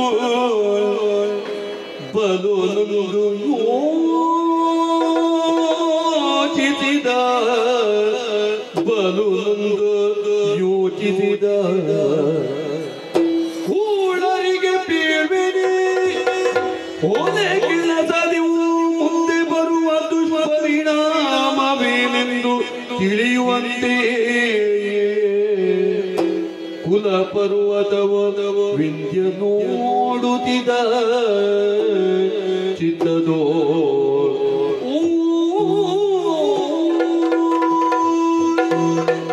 ಸತ್ಯಂ ಪರಂ ಧೀಮಹಿ.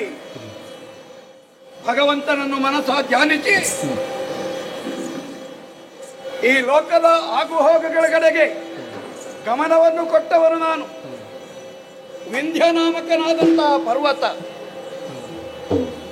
ಈ ಭಾರತ ವರ್ಷವನ್ನು, ಈ ಅಖಂಡ ಭೂಮಿಯನ್ನು ಸಮತೋಲಿತವಾಗಿ ತೂಗುವುದಕ್ಕಾಗಿ ಬ್ರಹ್ಮದೇವನೇ ನಿರ್ಮಿಸಿದಂತಹ ಮೇರು, ಮಂದಾರ, ಪಾರಿಯಾತ್ರ, ವಿಂಧ್ಯವೇ ಮೊದಲಾದಂತಹ ಸಪ್ತ ಪರ್ವತಗಳಲ್ಲಿ ನಾನು ಹೀಗೆ ಲೋಕ ಜೀವನದ ಸುಗಮತೆಯನ್ನು ಕಾಪಿಟ್ಟುಕೊಳ್ಳುವಂತಹ ರಕ್ಷಾ ಕವಚವಾಗಿ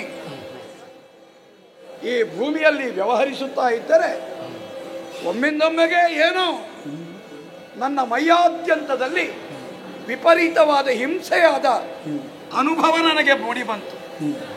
ಹಾಗಾಗಿ ಸುತ್ತಲೂ ದೃಷ್ಟಿ ಹರಿಸುವಾಗ ಸ್ಪಷ್ಟವಾಯಿತು, ಈರ್ವರು ರಕ್ಕಸರು ಆಯುಧಪಾಣಿಗಳಾಗಿ ಈ ವಿಂಧ್ಯಾದ್ರಿಯನ್ನು ಹೊಕ್ಕು ಇಲ್ಲಿರುವಂತಹ ಅಡವಿಯಲ್ಲಿ ಮೃಗ, ಪ್ರಾಣಿ, ಪಕ್ಷಿಗಳ ಬೇಟೆಯನ್ನಾಡಿದ್ದಾರೆ. ಹೋಗಲಿ, ಹಸಿವಾಗಿದೆ, ಆಹಾರ ಸಂಪಾದನೆ ಜೀವಿಯ ಕರ್ಮ ಎಂಬುದಾಗಿ ಬಗೆದುಕೊಂಡರೆ ಅಷ್ಟೇ ಅಲ್ಲ, ತಮಗೆ ಬೇಕಾದಷ್ಟು ಭುಂಜಿಸಿ ಮತ್ತೆ ಕಂಡಂತಹ ಮೃಗಗಳನ್ನು ಕೊಂದು ಜೀವಹಿಂಸೆಯನ್ನು ಮಾಡುತ್ತಾ ಇದ್ದಾರೆ. ಸಾಲದೆ ಇದ್ದುದಕ್ಕೆ ತಮ್ಮ ಕೈಯ ತೋಳ್ಬಲಹಿನ ತೀಟೆಯನ್ನು ತೀರಿಸಿಕೊಳ್ಳುವುದಕ್ಕೆ ಗೋಚರವಾದಂತಹ ಗಿಡಮರ ಪೊದೆಗಳನ್ನು ಕತ್ತರಿಸುತ್ತಾ ಇದ್ದಾರೆ. ಸಹಿಸುವುದಕ್ಕಾಗುವುದಿಲ್ಲ. ಆದ್ದರಿಂದಲೇ ದೇಹದಾರಿಯಾಗಿ ಅಲ್ಲಿಗೆ ಹೋಗಿ ಅವರನ್ನೇ ಮಾತನಾಡಿಸಬೇಕಾಗಿದೆ. ಮುಂದುವರಿಯುತ್ತದೆ.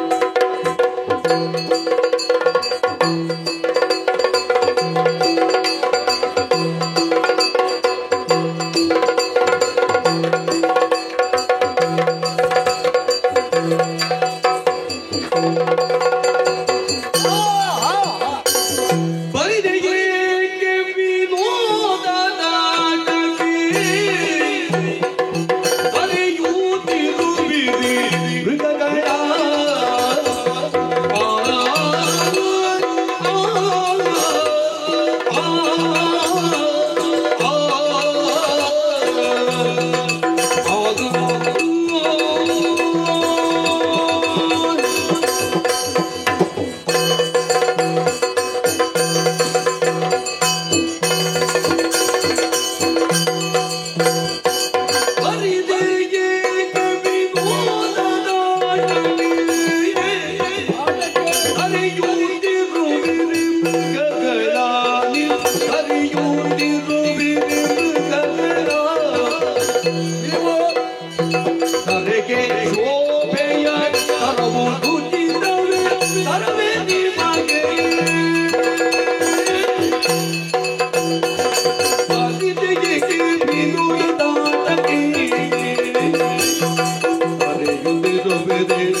ಶೋಭೆ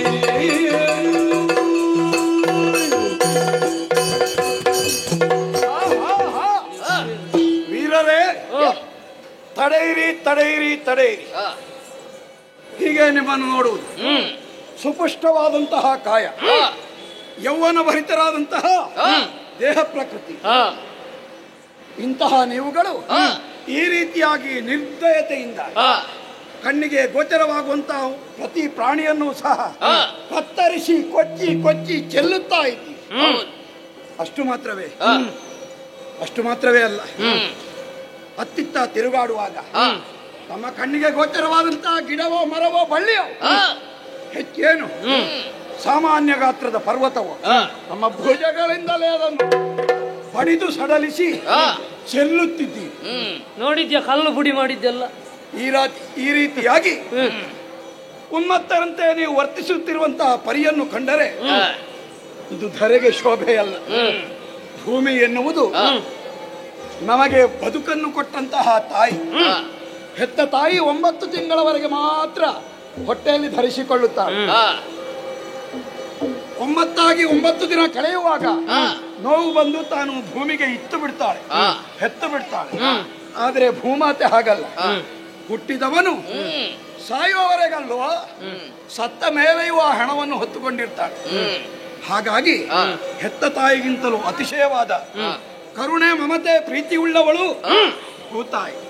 ಈ ಭೂತಾಯಿಗೆ ಶೋಭೆ ತರುವಂತಹದ್ದಲ್ಲ. ಈ ಭೂತಾಯಿಯ ಮಾಂಗಲ್ಯವನ್ನು ನೀವು ಮಸಣಗಳಿಸುತ್ತಾ ಇದ್ದೀರಿ. ಆದ್ದರಿಂದ ಬರಿದೇ ವಿನೋದದಾಟಕ್ಕೋಸ್ಕರವಾಗಿ, ತಮ್ಮ ಮನೋಲ್ಲಾಸಕ್ಕೋಸ್ಕರವಾಗಿ ಈ ಕೃತ್ಯದಲ್ಲಿ ತೊಡಗಬೇಡಿ, ನಿಲ್ಲಿಸಿ.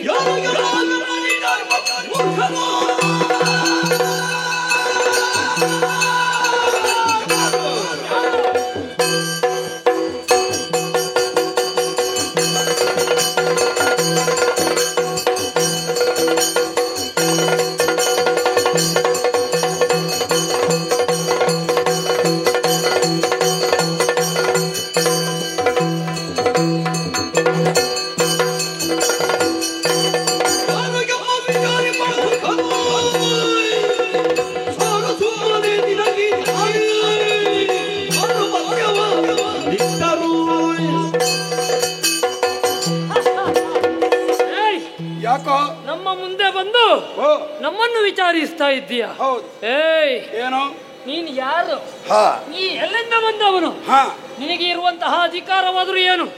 ನಮ್ಮ ಮನ ಬಂದಂತೆ ನಾವು ಮಾಡ್ತೇವೆ. ಹಾಗಲ್ಲವಯ್ಯ, ಲೋಕದಲ್ಲಿ ಸರಿಯಾಗಿ ಹೇಗೆ ವ್ಯವಹರಿಸಲ್ಪಡುತ್ತದೆ. ಚಿಕ್ಕದಾದ ಮಗುವಾದರೂ ಸರಿ, ನೀತಿಯುಕ್ತವಾಗಿ, ನ್ಯಾಯಯುಕ್ತವಾಗಿ, ಧರ್ಮೋಕ್ತವಾಗಿ ಏನಾದರೂ ಆಡಿದರೆ ಕೂದಲು ಹಣ್ಣಾದಂತಹ ಮುದುಕನು ಅದನ್ನು ಒಪ್ಪಿಕೊಳ್ಳಬೇಕಾಗ್ತದೆ. ನಾವು ಯಾರಂತ? ಯಾಕಂದ್ರೆ ವಿಷಯದ ನಿಖರತೆ, ಮನಸ್ಸಿನ ಜ್ಞಾನ ಭಾವ, ಅದಕ್ಕೆ ಎಲ್ಲರೂ ತರೆಬಾಗಬೇಕಾಗ್ತದೆ. ನಾನು ತಪ್ಪು ಮಾತಾಡಿಲ್ಲ ತಾನೆ? ನಾವು ಯಾರು ಗೊತ್ತಿದೆ ನನಗೆ. ಅಸುರರು, ಅಸುರ ಪ್ರವೃತ್ತಿಯಿಂದಲೇ ಮುಂದುವರಿಯುತ್ತೇವೆ. ಹಾಗಂತ ಈ ರೀತಿಯಾದಂತಹ ದುಷ್ಕೃತ್ಯವನ್ನು ಯಾಕೆ ಮಾಡ್ತಾ ಇದ್ದೇವೆ? ತಲೆ ಬಿಸಿ ಅದನ್ನು ಕೇಳುವಂತಹ ಪಾರಿವತ್ಯ ನಿನಗೆ ಕೊಟ್ಟ ಮರ್ಯಾದ. ಬೇಡ ದೃಷ್ಟ್ಯ ಮೃಗಗಳ ನಾಶದಿ ಕೇಳಹುದು ವನಗಿನ್ನ ಸುಮ್ಮನೆ, ಕೇಳಹುದು ವನಗಿನ್ನ ಸುಮ್ಮನೆ ಕಾಡದೇರಿ ನಾ ವಿದ್ಯನೋ ಪರಿದೇಕೆ ವಿನೋದದಾಟದಿ. ಅಯ್ಯ ಅಸುರ ವೀರರೇ, ನಿಮ್ಮ ಮಾತುಗಳನ್ನು ಕೇಳುವಾಗ ಅವರೇ ನೀವು ಎನ್ನುವುದು ಸ್ಪಷ್ಟವಾಯಿತು. ನಾವೇ ಹಾಗೆಂದುಕೊಂಡು ನಾನಾಡುವ ಮಾತಿನಲ್ಲಿ ಅಧರ್ಮವೂ ಅನೀತಿಯೂ ಇಲ್ಲ.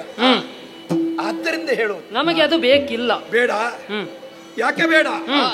ಆಹಾರಕ್ಕೆ ಬೇಕಾಗಿ ಬೇಟೆಯಾಡಬಹುದು. ತಮಗೆ ಹೊಟ್ಟೆ ತುಂಬಿದ ಮೇಲೆ ಮತ್ತೆ ಮೃಗಗಳನ್ನು ಮುಟ್ಟುವಂತಿಲ್ಲ. ಯಾಕೆ? ಅದು ನಮ್ಮ ಆಹಾರವಲ್ಲ.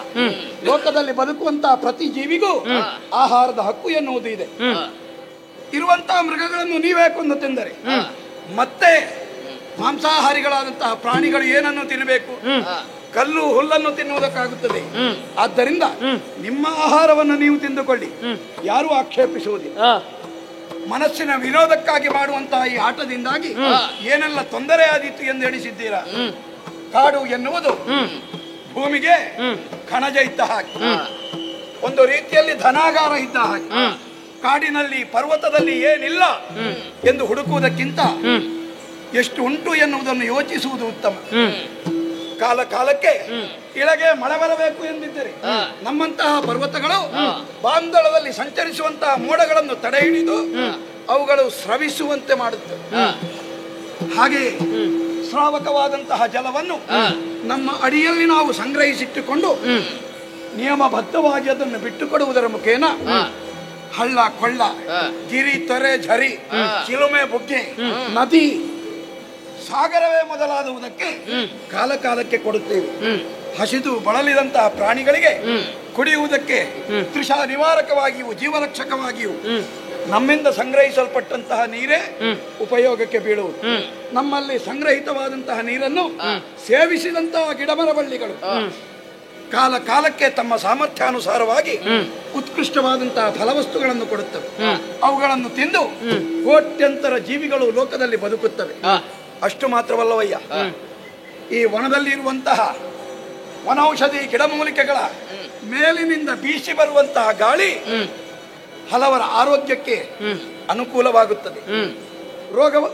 ರೋಗದಿಂದ ಯಾರಾದರೂ ಪರಿತಪಿಸುತ್ತಿದ್ದರೆ ಅವರಿಗೆ ಅದೇ ಔಷಧಿ ಆಗುತ್ತದೆ.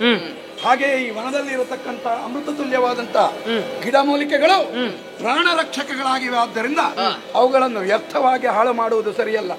ಒಂದು ಯೋಚನೆ ಮಾಡಿ, ಒಂದು ಘನವಾದಂತಹ ಅರಣ್ಯ ಇರ್ತದೆ. ಅರಣ್ಯ ಇತ್ತು ಎಂದಾದರೆ ಅದರಲ್ಲಿ ಹುಲಿಯೋ ಸಿಂಹವೋ ಬಂದು ಆಶ್ರಯವನ್ನು ಪಡೆಯುತ್ತದೆ. ಆಗ ಏನಾಗ್ತದೆ? ಒಂದು ಪ್ರಕೃತಿಯಲ್ಲಿ ನಿಶ್ಚಿತವಾದಂತಹ ಗೆಳೆತನ ಮತ್ತು ಒಂದು ಆಡಳಿತಾತ್ಮಕವಾದಂತಹ ರಕ್ಷಣಾತ್ಮಕವಾದಂತಹ ಒಂದು ನಡೆಯೇ ಘಟಿಸಿ ಹೋಗ್ತದೆ. ಈ ಹುಲಿಯ ಭಯದಿಂದಾಗಿ, ಸಿಂಹದ ಭಯದಿಂದಾಗಿ ಬೇರೆ ಅತಿ ಬುದ್ಧಿವಂತರು, ಶಕ್ತಿವಂತರು ಎನಿಸಲ್ಪಟ್ಟಂತಹ ಮಾನವ ವರ್ಗ ತಮಗೆ ಇಚ್ಛಾನುಸಾರವಾಗಿ ಕಾಡಿನಲ್ಲಿರುವಂತಹ ಸಂಪತ್ತನ್ನು, ಮರಮಟ್ಟುಗಳನ್ನು, ಖನಿಜ ದ್ರವ್ಯಗಳನ್ನು, ಇಲ್ಲಿರುವಂತಹ ಔಷಧಗಳನ್ನು ಅಥವಾ ಇಲ್ಲಿರುವಂತಹ ಪ್ರಾಣಿಗಳನ್ನು ಕೊಂಡೊಯ್ದು ತಾವು ಉಪಯೋಗಿಸುವುದಕ್ಕೆ ಹುಲಿಯ ಭಯ ಅವರಿಗೆ, ಸಿಂಹದ ಭಯ. ಆದ್ದರಿಂದ ಸಿಂಹದಿಂದಾಗಿ ಅರಣ್ಯಕ್ಕೆ ರಕ್ಷಣೆ ದೊರಕುತ್ತದೆ. ನಮಗೆ ಭಯ ಇಲ್ಲ. ಸಿಂಹಗಳಿಗೆ ಇಂತಹ ಗೊಂಡಾರಣ್ಯ ಒಂದು ಇರುವುದರಿಂದ ಅವುಗಳಿಗೆ ಯಾರಿಂದಲೂ ಅಪಾಯ ಬರುವುದಿಲ್ಲ. ಅಪಾಯ ಬಂತು ಎಂದಾದರೆ ಘನಾರಣ್ಯದಲ್ಲಿ ಎಲ್ಲಿ ಬೇಕೋ ಅಲ್ಲಿ, ಹೇಗೆ ಬೇಕೋ ಹಾಗೆ ತಪ್ಪಿಸಿಕೊಂಡು ತಮ್ಮ ಸಾಮರ್ಥ್ಯಾನುಸಾರವಾಗಿ ಬದುಕಬಹುದು. ಅರಣ್ಯದಿಂದ ಸಿಂಹಕ್ಕೆ, ಸಿಂಹದಿಂದ ಅರಣ್ಯಕ್ಕೆ ಈ ರೀತಿಯಾದಂತಹ ಮೈತ್ರಿ ಉಂಟು. ಆದ್ದರಿಂದ ಹೇಳುವುದು, ಪ್ರಪಂಚದಲ್ಲಿರುವಂತಹ ಯಾವುದೇ ಒಂದು ಗಿಡವೂ ಸಹ ಔಷಧವಲ್ಲದ್ದಿಲ್ಲ. ಆಡುವಂತಹ ಮಾತಿನಲ್ಲಿ ಯಾವುದೇ ಒಂದು ಶಬ್ದವೂ ಸಹ ಮಂತ್ರವಲ್ಲದ್ದಿಲ್ಲ. ಇಷ್ಟೆಲ್ಲವನ್ನು ನಿಮಗೆ ವಿಶದೀಕೃತವಾಗಿ ಹೇಳುತ್ತಿದ್ದೇನೆ. ನಾನು ಯಾರು? ನೀವು ಮಾಡುವ ಪ್ರಶ್ನೆ ಸಹಜ. ನಾನು ವಿಂಧ್ಯ ಪರ್ವತ. ಈ ಪ್ರಪಂಚವನ್ನು ಸಮತೋಲನದಲ್ಲಿ ಇರಿಸುವುದಕ್ಕೋಸ್ಕರವಾಗಿ ಬ್ರಹ್ಮದೇವನೇ ನಿರ್ಮಿಸಿದ್ದಾನೆ 7 ಪರ್ವತಗಳನ್ನು. ಮೈನಾಕವೋ, ಮಂದರವೋ, ಸುಮೇರುವೋ, ವಿಂಧ್ಯನೋ, ಪಾರಿಯಾತ್ರನೋ ಮುಂತಾದಂತಹ ಆ ಕುಲಪರ್ವತಗಳಲ್ಲಿ ಒಬ್ಬ ನಾನು ಮಾಡಿದ ಮಾನ್ಯತೆ ಕೊಟ್ಟು ಈ ಕೃತ್ಯವನ್ನು ಇಲ್ಲಿಗೆ ಒಳ್ಳೆಯದಾಗಿದೆ. ಪ್ರವಚನ ಒಳ್ಳೆಯದಾಗಿದೆ. ಸಾಕು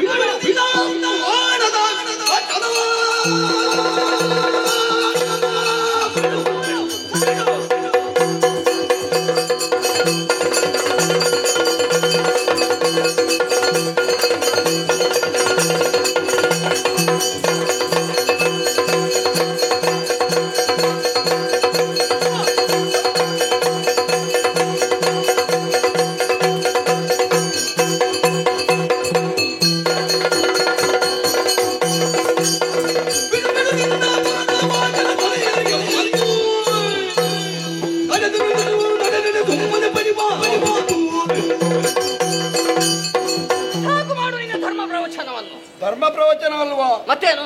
ನಿಮ್ಮ ಹಿರಿಯರು ಆ, ಇಂತಹ ಜಾಗ್ರತೆಯಿಂದ ಈ ಅರಣ್ಯವನ್ನು ನಿಮಗೆ ಉಳಿಸಿಟ್ಟಿದ್ದಾರೆ. ಆ, ನೀವು ಜಾಗ್ರತೆ ಮಾಡಿ ನಿಮ್ಮ ನಂತರದ ತಲೆಮಾರಿಗೆ ಅದನ್ನು ಹಸ್ತಾಂತರಿಸಬೇಕು. ನಿಮಗೆ ಕರ್ತವ್ಯವೂ ಹೌದು. ನಾವು ಒಳ್ಳೆಯದರಲ್ಲಿದ್ರೆ ಸಾಕು. ನಮ್ಮ ಕಿರಿಯರ ಬಗ್ಗೆ ನಾವು ಆಲೋಚನೆ ಮಾಡುವುದಲ್ಲ, ಪ್ರವಚನ ಮಾಡ್ಲಿಕ್ಕೆ ನಮ್ಮ ಸಂತೋಷದ ಬಗ್ಗೆ ನಾವು ಆಲೋಚನೆ ಮಾಡುವುದು. ಅಂತೂ ಹುಟ್ಟಿಸಿ ಹಾಕುವುದಷ್ಟೇ, ಹುಟ್ಟಿಸಿ ಹಾಕುವುದಷ್ಟೇ, ಬದುಕುವುದು ಅವರ ಇಚ್ಛೆ. ಏಯ್, ಓ ಮೊದಲೇ ತಲೆ ಬಿಸಿಯಲ್ಲಿದ್ದೇವೆ ಪುಣ್ಯಾತ್ಮ, ನೀವು ಮತ್ತೆ ಇಷ್ಟುದ್ದ ಮಾತನಾಡಿ ಇನ್ನಷ್ಟು ತಲೆ ತಿಂತ ಇದೆಯಲ್ಲ ಮನುಷ್ಯನ ನೀನು. ಅಲ್ವೋ? ಎಲ್ಲರೂ ಕಟಾರಿ ಹಿಡಿದುಕೊಂಡು ಉರವನ್ನು ಬಗೆದುಕೊಳ್ತಾರೆ, ನೀನು ಕೇವಲ ನಿನ್ನ ಮಾತಿನಿಂದಲೇ ನಮ್ಮನ್ನು ಕೊಲ್ತಾ ಇದೆಯಲ್ಲ ಪುಣ್ಯಾತ್ಮ. ನಿನಗೆ ಸರಿಯಾ ಇದು? ಮೊದಲು ಶಾಂತಿಯನ್ನು ತಾಳು. ಶಾಂತಿ ಈ ವನದಲ್ಲಿ ಮೌನದಿಂದ ಇದ್ದಿತು ಎಂದಾದ್ರೆ ಋಷಿ ಮುನಿಗಳಿಗೆ ಹೇಗೆ ಬ್ರಹ್ಮಾನಂದವಾಗುತ್ತದೋ ಹಾಗೆ ನಿಮ್ಮ ಮನಸ್ಸಿಗೆ ಒಂದು ಸ್ವಲ್ಪ ಶಾಂತಿ ಬಂದಿತ್ತು. ಶಾಂತಿ ಇರುವುದು ಋಷಿ ಮುನಿಗಳಿಗೆ, ನಾವು ಅಸುರರು, ಅಸುರವೀರರು. ನಿಮಗೂ ಒಂದು ಶಾಂತಿ ಬೇಡ? ಅಸೂರಿ ಪ್ರವೃತ್ತಿಗೆ ತಕ್ಕ ಹಾಗೆ ನಾವು ವ್ಯವಹರಿಸ್ತಾ ಇದ್ದೇವೆ. ಹಾಗಾಗಿ ಹೇಳ್ತಾ ಇದ್ದೇನೆ, ಏನು? ಇನ್ನು ನಿನ್ನ ಪ್ರವಚನವನ್ನು ನಿಲ್ಲಿಸು, ಇಲ್ಲಿಂದ ಹೊರಡು. ಇಲ್ಲದೆ ಹೋದ್ರೆ ಇದು ಈ ಕಠಾರಿಯಲ್ಲಿ ನಿನ್ನ ಹೆಸರೇ ಬರೆದಿದೆ ಅಂತ ಗೊತ್ತಾಗ್ತಾ ಉಂಟು.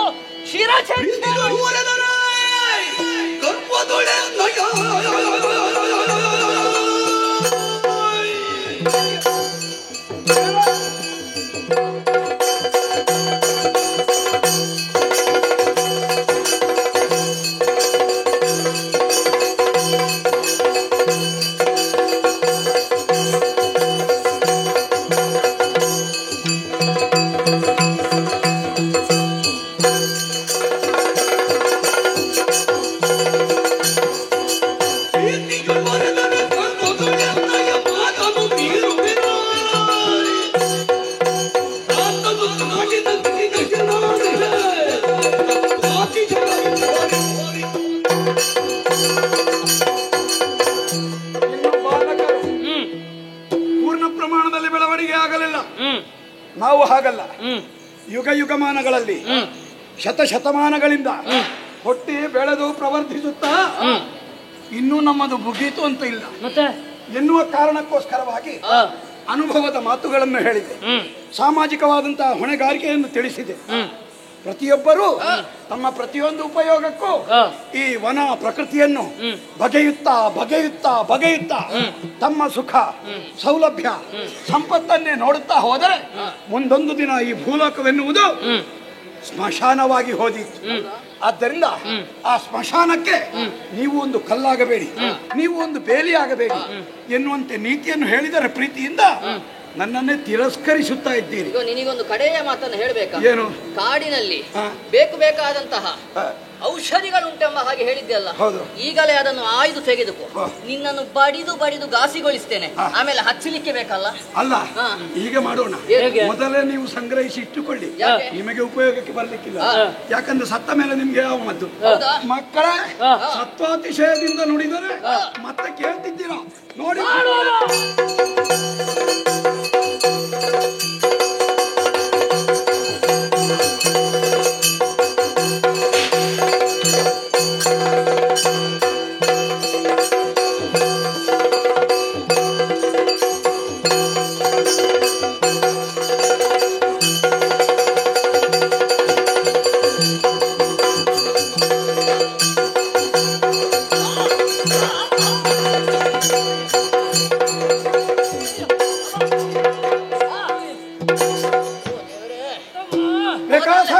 ಹೋದಲ್ಲಿ ಎಲ್ಲ ಪೆಟ್ಟು ತಿನ್ನುವುದೇ ಆಯ್ತಲ್ಲ ನಮ್ಮ ಹಣೆ ಬರಕ್ಕೆ.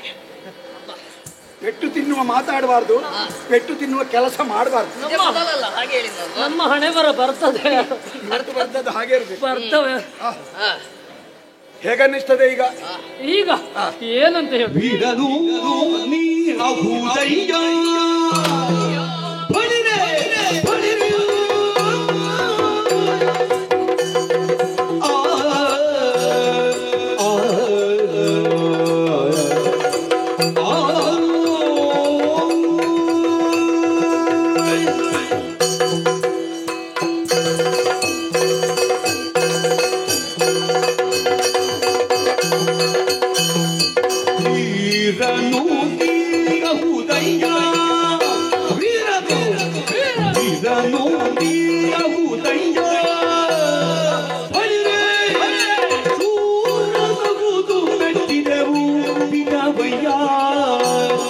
ಬಲಿರೆ ಸೂರನಗುದು ಮೆಚ್ಚಿದೆವು ಮುಟ್ಟಿದವಯ್ಯ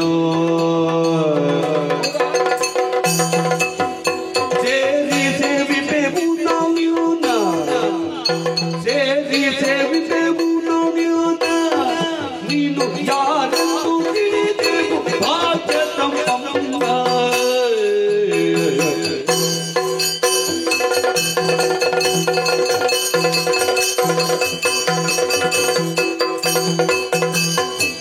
ೀರನು ನೀನಗುದಯ್ಯ ಬಲಿರೆ ಸುರನಗುದು ಮೆಚ್ಚಿದೆ ಮುಟ್ಟಿದವಯ್ಯ ಬಲಿರೆ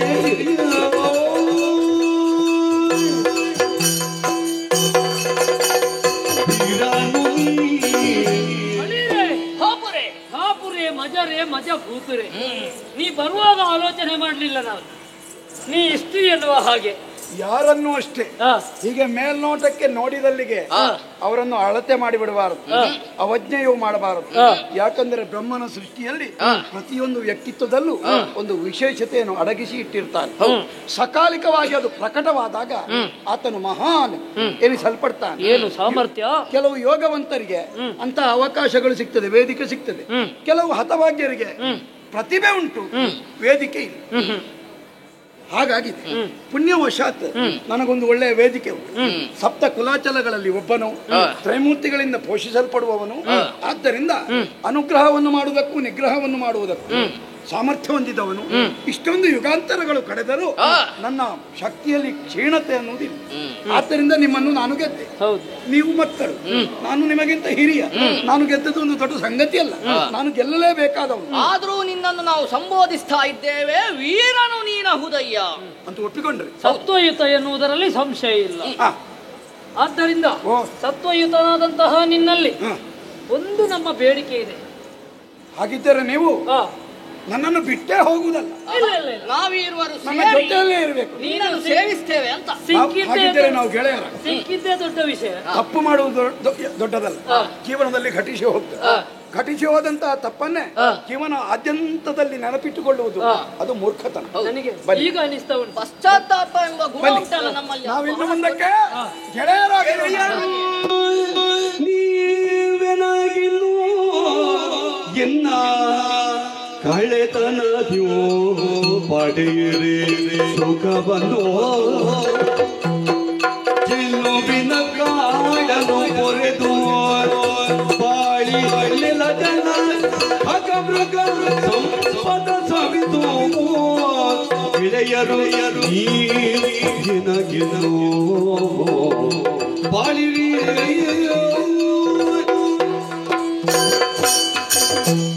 ಅಯ್ಯೋ ಗೆಳೆಯರೇ ಅಂತ ಹೇಳಿದರೆ ಕೆಟ್ಟದ್ದೇನೂ ಅಲ್ಲ, ಆತ್ಮೀಯತೆ. ಆದ್ರೆ ಯಾವ ಗೆಳೆಯರು ಅಂತ ಪ್ರಶ್ನೆ ಬರ್ತದೆ. ನಿನ್ನ ಹೆಸರೇನು ಹೇಳಿದೆ? ಇಲ್ವಲ್ಲ, ನೀನು ವಾತಾಪಿ. ವಾತಾಪಿ ಇಲ್ವಲ್ಲ. ಈಗ ನೋಡಿ, ಈ ಹೆಸರನ್ನು ನೆನಪಿಟ್ಟುಕೊಳ್ಳುವುದರ ಮುಖೇನ ನೀವೇ ಅವರು ಅಥವಾ ಅವರೇ ನೀವು ಎನ್ನುವುದನ್ನು ಸದಾಕಾಲ ಜಾಗೃತ ಮನಸ್ಕನಾಗಿ ನಿಮ್ಮನ್ನು ಮನಸ್ಸಿನಲ್ಲಿ ಇರಿಸಿಕೊಳ್ತೇನೆ. ನೋಡಿ, ತಪ್ಪಾಗಿ ಹೋಗ್ತದೆ, ಕೆಲವೊಮ್ಮೆ ಗೊತ್ತಿದ್ದಾಗ್ತದೆ, ಕೆಲವೊಮ್ಮೆ ಗೊತ್ತಿಲ್ಲದೆ ಆಗ್ತದೆ. ಆದುದನ್ನೇ ಮಹತ್ತರವಾಗಿಸುವುದಲ್ಲ. ಇನ್ನು ಮುಂದಕ್ಕೆ ನೀವು ಯೌವನವಂತರಾಗಿರುವಂತಹ ನೀವು ಪ್ರೌಢರಾಗಿ ಒಂದು ರಾಜ್ಯಾಧಿಕಾರವನ್ನು, ಒಂದು ಕ್ಷೇತ್ರಾಧಿಕಾರವನ್ನು ಪ್ರಾಪ್ತಿಸಿಕೊಂಡಾಗ ನಿಮ್ಮ ಆ ವ್ಯಾಪ್ತಿಯ ಒಳಗೆ ಪ್ರಕೃತಿ ಸಂರಕ್ಷಣೆಯ ಕುರಿತಾಗಿ ನೀವು ಸ್ವಲ್ಪ ಗಮನವನ್ನು ಇರಿಸಬೇಕು. ಬೇಕಾಬಿಟ್ಟಿಯಾಗಿ ಬೇಕಾದಂತೆ ಭೂಮಿಯ ಗರ್ಭವನ್ನು ಬಗೆದು ಅದರಲ್ಲಿರುವಂತಹ ಕಲ್ಲುಗಳನ್ನು, ಖನಿಜಗಳನ್ನು ಅಥವಾ ಬೇರೆ ಯಾವುದಾದ್ರೂ ಉತ್ತಮೋತ್ತಮ ವಸ್ತುವನ್ನು ತಮಗೆ ಬೇಕಾದಾಗಿ ಉಪಯೋಗಿಸುವುದಲ್ಲ, ಅಲ್ಲಿಯೂ ಇರಬೇಕು.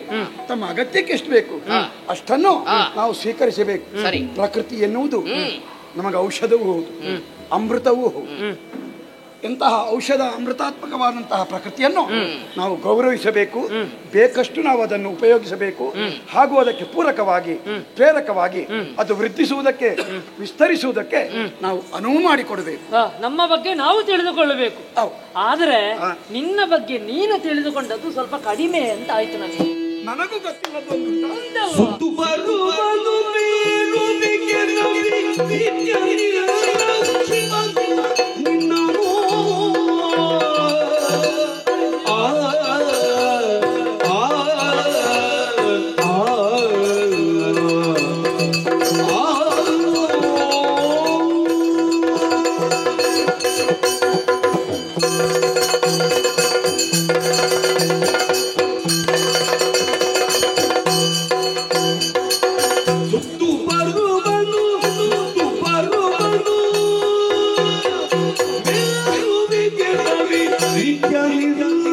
ಶಿವನೋ ನಿನ್ನನೋ ರವಿ ನಿತ್ಯ ಶಿವನೋ ನಿನ್ನನೋ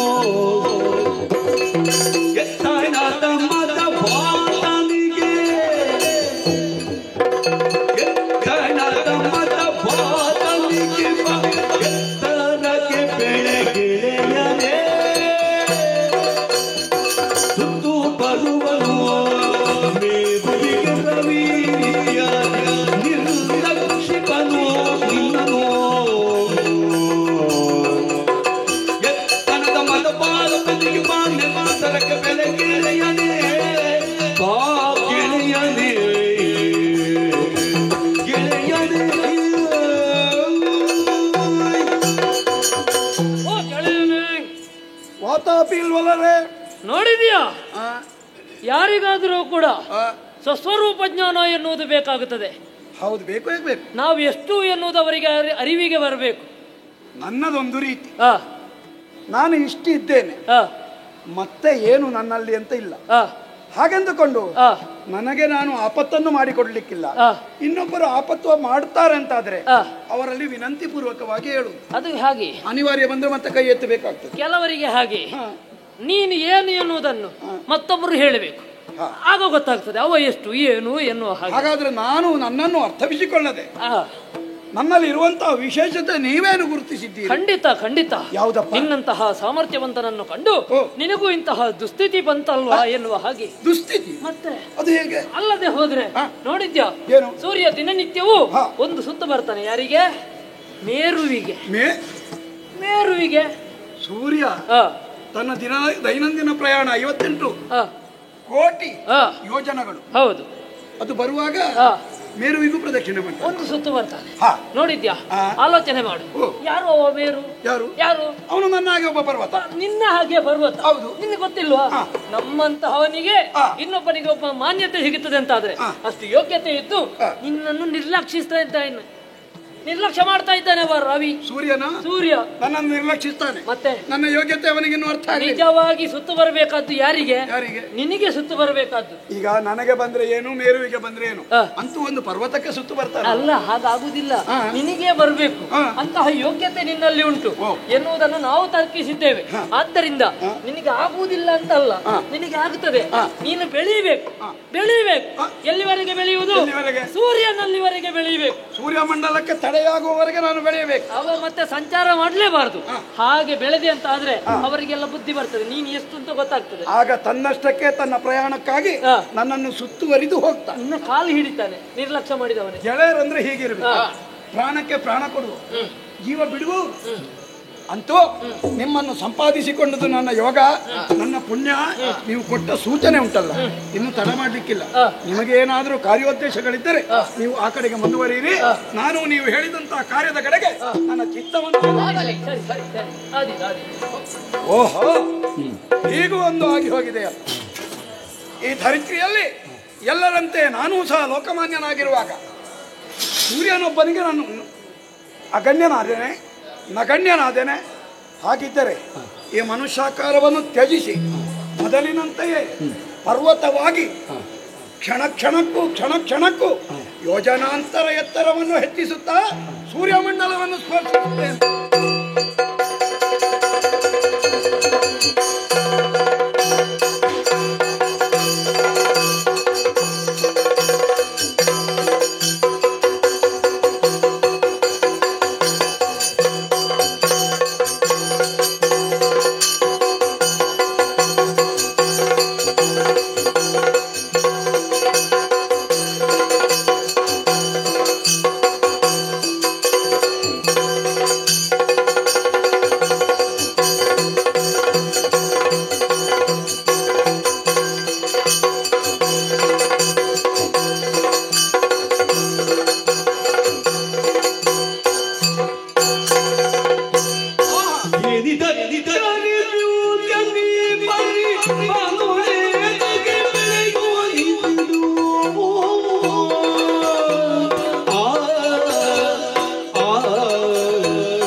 ಕೈವೆ ತಾನು ಬೀರುವ ಎಂದು ಪ್ರಯಾಣ ಕೈವೆ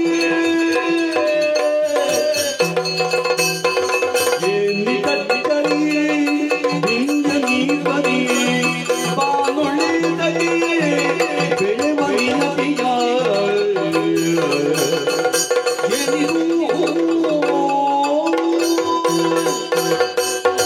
ನಮೋ ಶ್ರೀಹರಿ ರಕ್ಷಿಸು ತಂದೆ ರಕ್ಷಿಸು.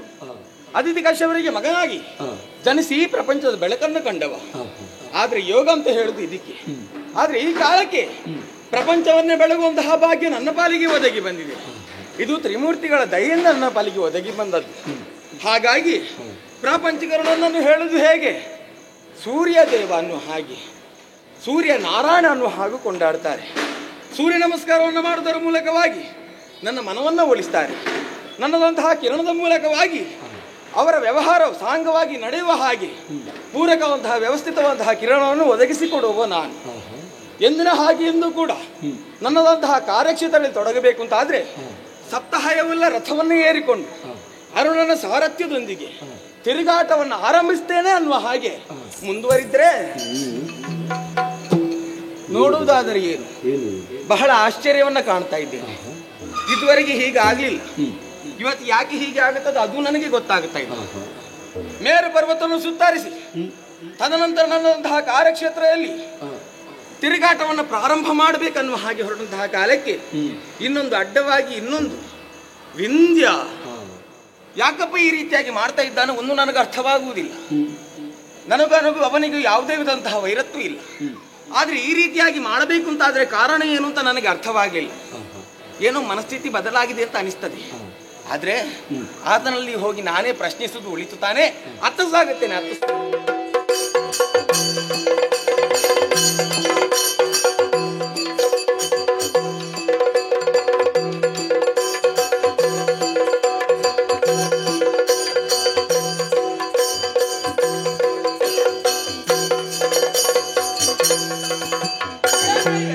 ಏನಯ್ಯ ಗಿರಿರಾಜ ಗಾತ್ರವನ್ನು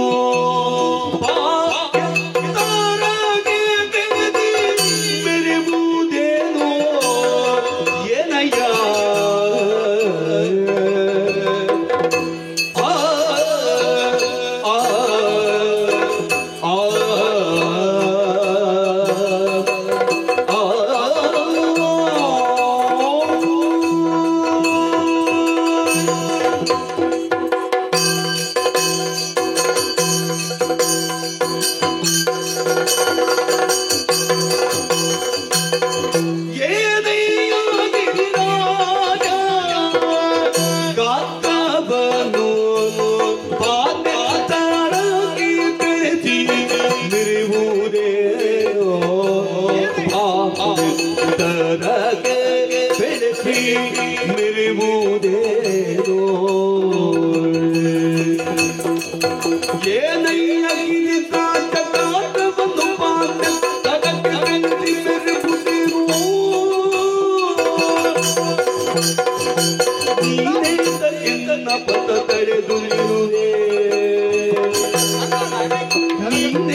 ಯಾರದು?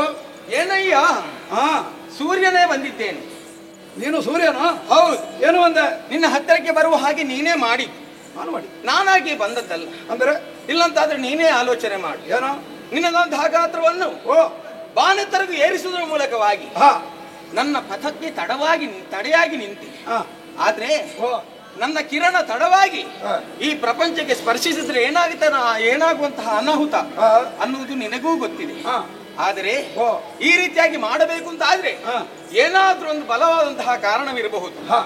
ಕಾರ್ಯ ಕಾರಣಗಳಿಲ್ಲದೆ ಒಬ್ಬರಿಗೆ ತೊಂದರೆಯನ್ನು ಮಾಡುವುದು ಸಹಜ ಅಲ್ಲ. ಆದ್ರೆ ಈ ರೀತಿಯಾಗಿ ನೀನು ನನ್ನಲ್ಲಿ ವ್ಯವಹರಿಸಬೇಕು ಅಂತಾದ್ರೆ ಏನೋ ಒಂದು ವಿಧದ ವೈರತ್ವ ಉಂಟು ಅಂತ ನನಗೆ ಉಂಟು. ಅದು ಆಗಿರಬಹುದು. ಆದ್ರೆ ಅದೇನು ಅಂತ ನನಗೆ ಗೊತ್ತಾಗಬೇಕು ಅಂತ ಆದ್ರೆ ನಿನ್ನ ಬಾಯಿಂದಲೇ ಕೇಳಬೇಕು ಅನ್ನುವಂತಹ ತವಕ ಯಾಕೆಯೇ ಹೀಗೆ ಮಾಡ್ತೀನಿ? ನಿನ್ನ ಮದವನ್ನು ಮುರಿಯಬೇಕೆಂದು, ನಿನ್ನ ಮದವನ್ನು ಮುರಿಯಬೇಕೆಂದು ತನ್ನತನವನ್ನು ತೋಡೆ ನೋಡೆನುತ್ತೋ ಎನ್ನೊಳೇನಿದೆ ಕೊರತೆ ಮೇರುವಂತೆ ಉನ್ನತದ ಗಿರಿಯೇನು ಕಾವೆಂದೆ.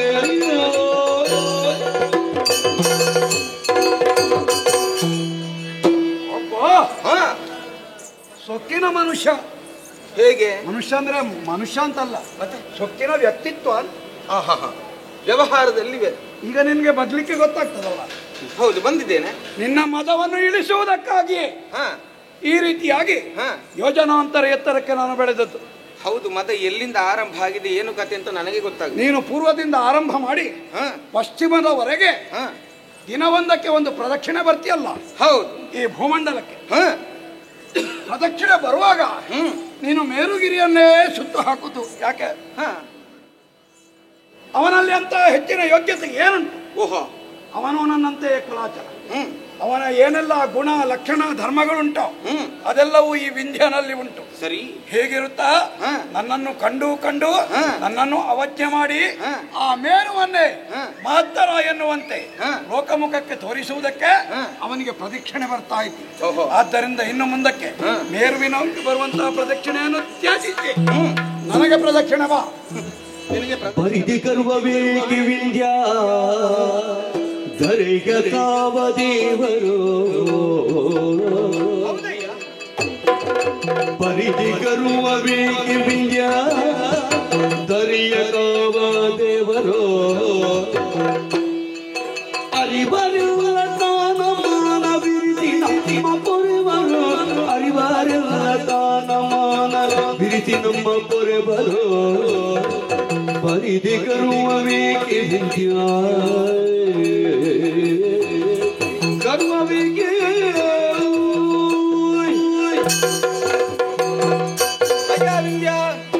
ಏನು ಮಾತಿನ ಆರಂಭದಲ್ಲಿ ನೀನಾಡಿದೆ ಮದಭರಿತನಾಗಿ ನಾನು ವ್ಯವಹರಿಸುತ್ತಾ ಇದ್ದೇನೆ ಅನ್ನೋ ಹಾಗೆ. ಮದಾಂಧನಾಗಿ ಭರಿತ ಮಾತ್ರ ಅಲ್ಲ, ನಿನಗೆ ಈಗ ಕಣ್ಣು ಕಾಣುವುದಿಲ್ಲ.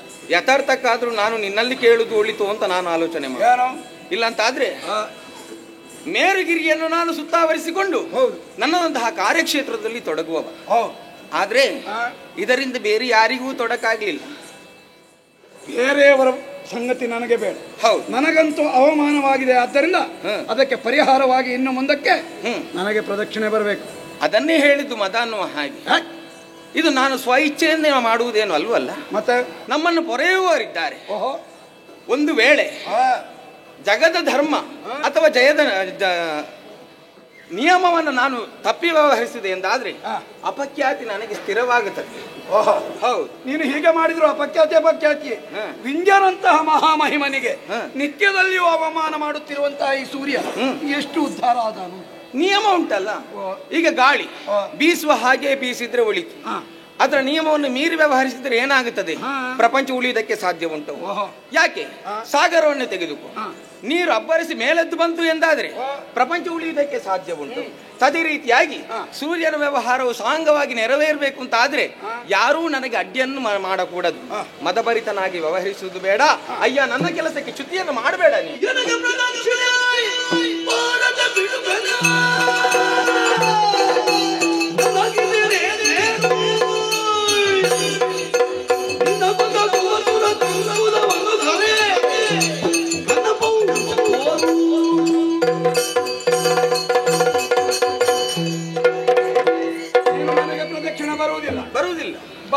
ಬರುವುದಿಲ್ಲ. ನಾಲ್ಕು ಬಿದ್ದಾಗ ಬಾರದೆ ಎಲ್ಲಿ ಹೋಗ್ತಿ ಬಾ.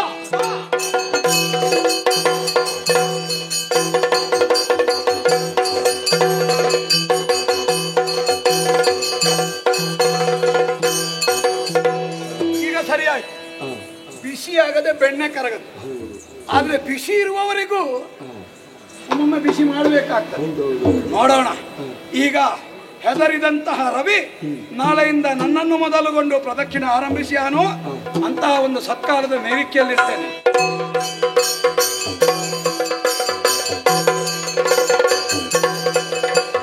ಬೆಳಕಿನ ಬದಿ ಬಣ್ಣದಿ ತೋರುತ್ತ ಕಳೆಯುವುದು ಮಾನವ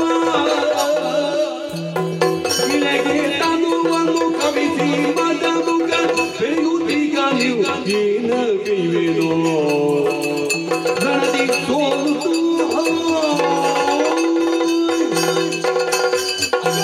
ಏನಾಗಿ ಹೋಯ್ತು? ಮದ ಬರಿದಂತಹ ವಿಂಧ್ಯ ನನ್ನನ್ನು ದಂಡಿಸುವುದಕ್ಕೆ ಮುಂದಾಗುತ್ತಾ ಇದ್ದಾನಲ್ಲ. ಎಷ್ಟೇ ಬಾರಿ ನೀತಿಯ ಮಾತನ್ನು ಹೇಳಿದರೂ ಕೂಡ ಈತನಿಗೆ ಅರ್ಥವಾಗುತ್ತಾ ಇಲ್ಲ. ಇದರ ಅರ್ಥ ಏನು? ಅಹಂಕಾರ ತಲೆಗಡರಿತಿ ಎಂದಾದ್ರೆ ಉಳಿದದ್ದೆಲ್ಲ ಕತ್ತಲೆಯಾಗಿಯೇ ಕಾಣ್ತಾನೆ. ಆದ್ರೆ ಪ್ರಪಂಚಕ್ಕೆ ಬೆಳಕನ್ನು ಒದಗಿಸಬೇಕಾದಂತಹ ನನ್ನ ಬದುಕಿನಲ್ಲಿ ಈತ ಕತ್ತಲೆಯನ್ನು ಮಾಡ್ತಾನೆ ಎಂದಾದ ಬಳಿಕ ಮುಂದೆ ಏನು ಅಂತ ನನಗೆ ಆಲೋಚನೆ. ಪ್ರಪಂಚ ಉಳಿಯುವುದಕ್ಕೆ ಸಾಧ್ಯ ಉಂಟು? ಸಾಧ್ಯವೇ ಇಲ್ಲ. ಆದ್ರೆ ಈತನ ಅಹಂಕಾರವನ್ನು ಇಳಿಸುವ ಬಗ್ಗೆ ಎಂತು ಅನ್ನುವ ಹಾಗೆ ನಾನು ಆಲೋಚನೆ ಮಾಡಿದ್ರೆ ತ್ರಿಮೂರ್ತಿಗಳ ಬಳಿ ಹೋಗ್ಲಿ ಸಾಧ್ಯವಿಲ್ಲ. ಅಲ್ಲಿಗೆ ಹೋಗುವುದಲ್ಲ, ಅವರನ್ನೇ ಆರಾಧಿಸುವಂತಹ ಮನುಷ್ಯಗಳು ಈ ಪ್ರಪಂಚದಲ್ಲಿ ಇದ್ದಾರೆ ತಾನೆ. ಅದರಲ್ಲಿಯೂ ಮೈತ್ರಾವರಣಿ ಗಂಗಾ ತೀರದಲ್ಲಿ ಇದ್ದಾನೆ. ಹಾಗಾಗಿ ಅತ್ತ ಕಡೆಗೆ ಸಾಗಿ ಸಕಲ ವಿಚಾರವನ್ನು ಹೇಳ್ತೇನೆ. ಏನಾದ್ರೂ ದಾರಿ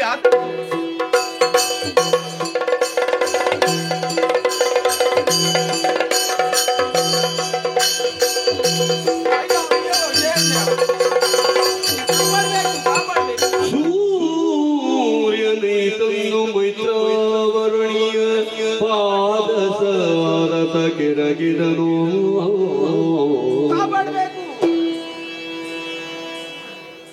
ಸ್ವಾಮಿ ರಕ್ಷಿಸಬೇಕು, ಕಾಪಾಡಬೇಕು, ಕಾಪಾಡಬೇಕು. ಯಾರು ನೀನು? ಏನಾಗಬೇಕು? ನಾನು ಸೂರ್ಯದೇವ ಸ್ವಾಮಿ. ಎಲ್ಲಿವರೆಗೆ ಬರಬೇಕು ಅಂತಾದ್ರೆ ಕಾರಣ ಉಂಟು. ವಿಂಧ್ಯ ಎತ್ತರವಾಗಿ ಮೆರೆಯುತ್ತಾ ಇದ್ದಾನೆ. ನನ್ನಂತಹ ಸಂಚಾರಕ್ಕೆ ತಡೆಯನ್ನು ಒಡ್ತಾ ಇದ್ದಾನೆ.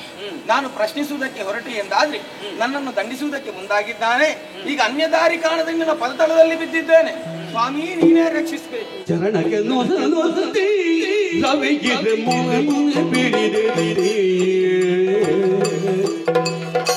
ಕರುಣದಿಗೆ ತನುವರೆ ನೀನಾನೇ ಪರಮ ಪ್ರಕಾಶಗೊಳುರಿಗೆ ಇದುವೆ ಚರಣಕ್ಕೆ ನೋಸತಿ ಸವಿದೆ ವರಮುನಿ ಪಿಡಿದೆ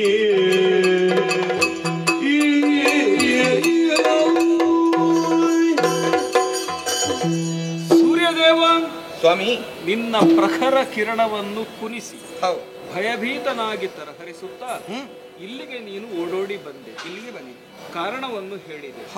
ಈಗ ತೊಂದರೆಯಾದದ್ದು ವಿಂಧ್ಯನಿಂದ.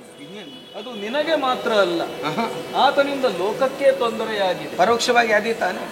ಯಾಕೆಂದ್ರೆ ನೀನಿಲ್ಲದೆ ಜಗವಿಲ್ಲ. ಹೌದು, ಇಡೀ ಲೋಕದ ಜೀವ ರಾಶಿಗಳೆಲ್ಲವೂ ಹುಟ್ಟಿತ್ತು ನಿನ್ನ ಕಿರಣಗಳಿಂದಲೇ ತಾನೆ. ಸೂರ್ಯ ಮತ್ತು ಭೂಮಿ ದೇವಿಯ ದಾಂಪತ್ಯ, ನೀವಿಬ್ಬರೂ ಇಲ್ಲದೆ ಹೋದ್ರೆ ಜೀವಿಗಳಿಗೆ ನೆಲೆಯಲ್ಲಿ ಸತ್ಯ. ಸೂರ್ಯನಾದಂತಹ ನಿನ್ನ ತಡೆಗೆ ವಿಘ್ನ ಉಂಟಾದರೆ ಲೋಕಕ್ಷೇಮ ಉಂಟಾಗುವುದಕ್ಕೆ ಸಾಧ್ಯವೇ ಇಲ್ಲ. ಕ್ಷೋಭೆಯೇ ಉಂಟಾದೀತು. ಅಷ್ಟಕ್ಕೆ ಅವಕಾಶ ಕೊಡಕೂಡದು. ಸರಿ, ಒಬ್ಬ ಋಷಿಯಾಗಿ ನಾನೀಗ ಮೂಕ ಪ್ರೇಕ್ಷಕನಾಗಿರುವುದಕ್ಕೆ ಸಾಧ್ಯವೇ ಇಲ್ಲ. ಆ ವಿಂಧ್ಯನನ್ನು ನಾನು ತಡೆಯುತ್ತೇನೆ, ಪ್ರಯತ್ನಿಸುತ್ತೇನೆ. ಸರಿ, ಅವನ ಸ್ಥಾನವನ್ನು ಬಿಟ್ಟು ಅವನ ವ್ಯಾಪ್ತಿಯನ್ನು ಬಿಟ್ಟು ವ್ಯವಹರಿಸಕೂಡದು. ನಿಶ್ಚಿಂತೆಯಿಂದ. ಸರಿ ಸರಿ.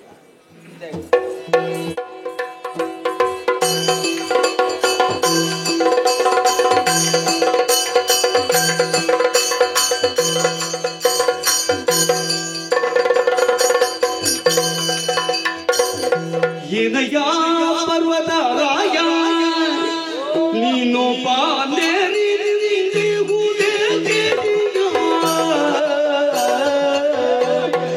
ಏನಯ್ಯ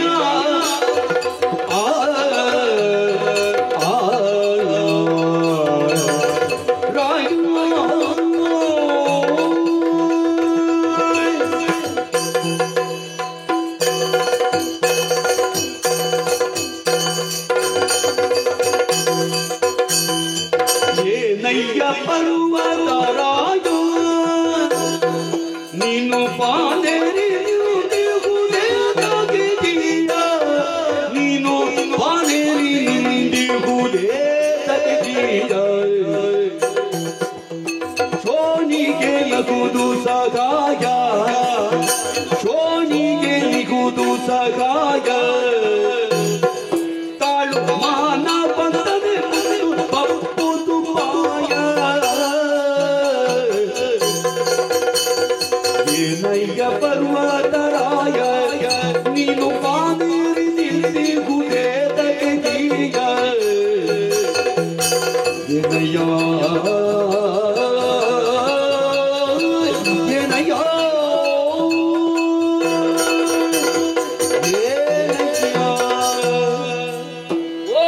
ಪರ್ವತರಾಜ. ಓಯ್ ಏನಯ್ಯ ಇದು ನಿನ್ನ ವಿಚಿತ್ರ ವರ್ತನೆ? ಯಾರದು? ನಾನು ಮೈತ್ರಾವರುಣಿ, ಆಕಾಶದೆತ್ತರಕ್ಕೆ ಬೆಳೆಯುತ್ತಾ ಇದ್ದೀನಿ. ಹೌದು. ನಿನ್ನ ವ್ಯಾಪ್ತಿಯನ್ನು ಮೀರಿ ನೀನು ವ್ಯವಹರಿಸುತ್ತಾ ಇದ್ದಿ. ಲೋಕದಲ್ಲಿ ಒಂದು ವ್ಯವಸ್ಥೆ ಇದೆ. ಏನು? ಪರ್ವತ ಎಲ್ಲಿರಬೇಕು, ಓ ಸಮುದ್ರ ಎಲ್ಲಿರಬೇಕು, ಓ ಈ ವ್ಯವಸ್ಥೆಗಳನ್ನು ಓ ಸೃಷ್ಟಿ ಸ್ಥಿತಿ ಲಯಕರ್ತೃಗಳು ನಿಯಮಿಸಿದ್ದಾರೆ. ಅವರ ಇಚ್ಛೆಯಂತೆ, ಓ ಅವರ ಆದೇಶದಂತೆ ಓ ಈ ಲೋಕದಲ್ಲಿ ಇರುವವರೆಲ್ಲರೂ ಓ ಅವರವರ ಕರ್ತವ್ಯಗಳನ್ನು ಪಾಲಿಸುವುದು ಧರ್ಮ.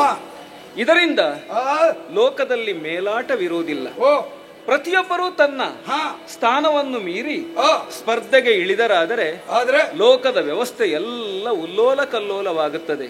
ಓಹೋ ನೀನೀಗ ಅನಿರೀಕ್ಷಿತವಾಗಿ, ಅಯಾಚಿತವಾಗಿ ನಿನ್ನ ದೇಹವನ್ನು ಬೆಳೆಸುತ್ತಾ ಬೆಳೆಸುತ್ತಾ ನಿಜ ನಿಬಿಡ ನೀಲಿಮಾ ದಿಗಂತದ ಅಂಚನ್ನು ಮುಟ್ಟುವುದಕ್ಕೆ ಪ್ರಯತ್ನ ಪಡುತ್ತಾ ಇರುವೆ. ಸೂರ್ಯಮಂಡಲಕ್ಕೆ ಬಂದಿದ್ದೇನೆ. ಈ ವಿಪರೀತ ವರ್ತನೆ ಯಾಕೆ ಅಂತ ನನಗೆ ಅರ್ಥವಾಗುವುದಿಲ್ಲ. ಸೂರ್ಯನ ಸಂಚಾರಕ್ಕೇ ತಡೆಯನ್ನೊಡ್ಡುವಂತಹ ಈ ನಿನ್ನ ಬೆಳವಣಿಗೆಗೆ ಕಾರಣ ಏನು? ನೀನು ಬುದ್ಧಿಹೀನನಲ್ಲವಲ್ಲ. ಬಿಟ್ಟು ಬಿಡೋ ಇದನ್ನು. ಯಾಕೆ ಇದೆಲ್ಲ ನಿನಗೆ ಗೊತ್ತಿಲ್ಲ.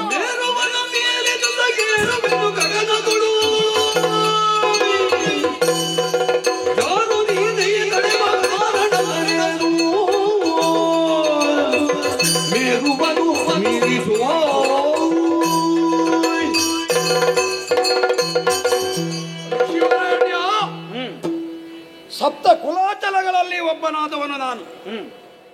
ಉಳಿದವರೆಲ್ಲರೂ ನನ್ನ ಸುತ್ತಲೂ ಇರು. ನಾನು ಹಾಗಲ್ಲ. ಭರತಖಂಡದ ನಡುಭಾಗದಲ್ಲಿರುವುದು.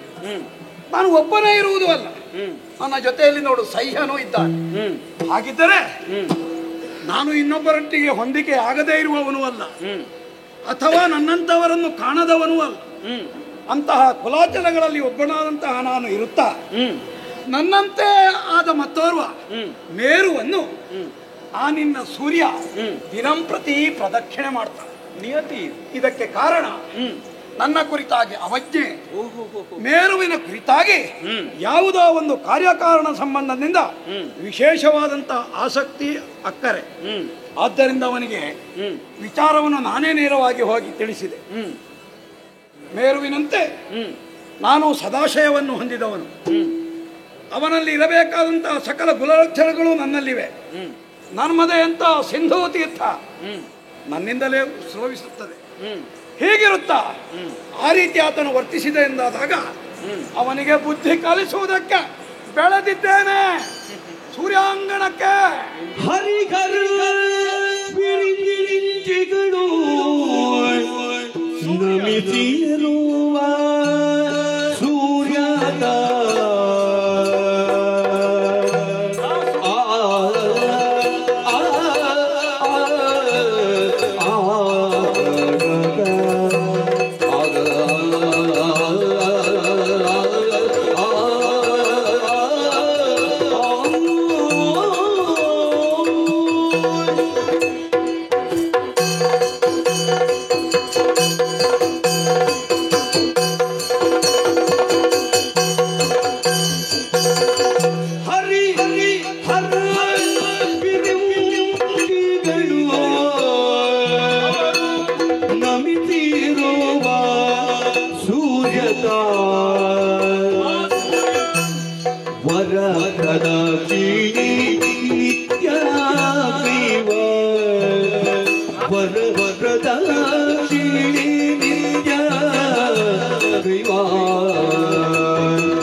ಒರಟತನ ಅತಿಯಾಯಿತು.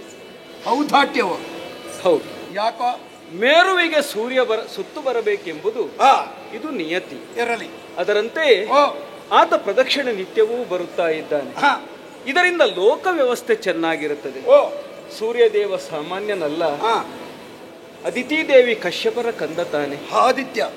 ಆದಿತ್ಯ ಎಂಬ ಹೆಸರು ಆತನಿಗೆ ಇದೆ. ಓ ಹರಿಹರ ಬ್ರಹ್ಮಾದಿಗಳೂ ಕೂಡ ಹ ಆ ಸೂರ್ಯನನ್ನು ಆರಾಧಿಸುತ್ತಾರೆ, ಓಹೋ ಪೂಜಿಸುತ್ತಾರೆ. ಯಾಕಾಗಿ? ಓ 3 ಮೂರ್ತಿಗಳಿಂದ ಆತ ಶ್ರೇಷ್ಠ ಎಂಬ ಕಾರಣಕ್ಕಾಗಿ ಅಲ್ಲ. ಆತ ಬೆಳಕಿನ ಜೀವ ಬಿಂದುವಾಗಿ ಓ ಲೋಕದ ಎಲ್ಲ ಜೀವಜಾಲಗಳ ಹ ಉಳಿವಿಗೆ ಹಿತಕ್ಕೆ ಆತ ಕಾರಣನಾಗಿರುತ್ತಾನೆ. ಹೌದಪ್ಪ. ಈ ಕಾರಣಕ್ಕಾಗಿ ಹ ಸೂರ್ಯನನ್ನು ಬಿಟ್ಟರೆ ಹ ಲೋಕದ ವ್ಯವಸ್ಥೆ ಏನಾದೀತು? ಹ ಆ ಕಲ್ಪನೆ ನಿನಗೆ ಇಲ್ಲದೇನೂ ಅಲ್ಲ. ಹ ಮೇರುವನ್ನೇ ಯಾಕೆ ಸುತ್ತು ಬರಬೇಕು? ಯಾಕೆ ಬರಬೇಕು? ಮೇರುಗಿರಿ ಎಂಬುದು ಓ ದೇವತೆಗಳ ಆವಾಸ ಸ್ಥಾನ. ಹ ಹ ವೇದಗಳು ಸೃಷ್ಟಿಯಾದದ್ದೇ ಅದೇ ಜಾಗದಲ್ಲಿ. ಓ ಬೆಳಕಿನ ಜೀವಬಿಂದು ಮೇರೂ ಹೌದು. ಓ ಯಾವ ಬೆಳಕು? ಆ ಜ್ಞಾನದ ಬೆಳಕು. ಓ ಧರ್ಮದ ಸತ್ವಗಳು ತತ್ವಗಳು ಎಲ್ಲ ಇರುವುದು ಓ ವೇದದಲ್ಲಿ. ಹ ಆ ವೇದದ ಸೃಷ್ಟಿಯಲ್ಲಿ ಆದ ಕಾರಣ ಹ ಅದು ಜ್ಞಾನದ ಬೆಳಕನ್ನು ಪ್ರತಿ ಹೃದಯದಲ್ಲಿ ಉರಿಸುತ್ತದೆ. ಓ ಒಂದು ಬೆಳಕು, ಹ ಒಂದು ಆಕೃತಿ, ಹ ಇವೆರಡು ಬಹಳ ಮುಖ್ಯ. ಹ ಸೂರ್ಯನ ಬೆಳಕಿನಿಂದಲೇ ಪ್ರಪಂಚದ ಎಲ್ಲ ಆಕೃತಿಗಳು ಹೌದು. ಉಂಟಾಗುತ್ತದೆ ಎಂಬುದನ್ನು ನೀನೂ ತಿಳಿಯದವನೇನೂ ಅಲ್ಲ. ಧ್ಯೇಯಸ್ಸದ ಸವಿತ್ರ ಮಂಡಲ ಮಧ್ಯವರ್ತಿ. ನಾವು ಸಂಧ್ಯಾ ವಂದನೆ ಮಾಡುವಾಗ ಅದನ್ನೇ ಹೇಳುದು. ಹಾಗೆ ಮಾಡುವ ನೀನು ಆ ಆ ಸೂರ್ಯನನ್ನೇ ವಿರೋಧಿಸಿದ ಹೇಗೆ? ವ್ಯವಹಾರದಲ್ಲಿ ಹೀಗೆ. ಬೆಳಕಿನ ವಿವಿಧ ವಿನ್ಯಾಸಗಳೇ ಈ ಪ್ರಪಂಚ ಆಗಿರುವಾಗ, ಆ ಈ ಪ್ರಪಂಚದ ಎಲ್ಲ ವ್ಯವಸ್ಥೆಗಳಿಗೆ ಮೂಲ ಸ್ರೋತವೇ ಸೂರ್ಯನಾಗಿರುವಾಗ ಆ ಆತನನ್ನು ಖಂಡಿತ ಧಿಕ್ಕರಿಸುವ ಹಾಗಿಲ್ಲ.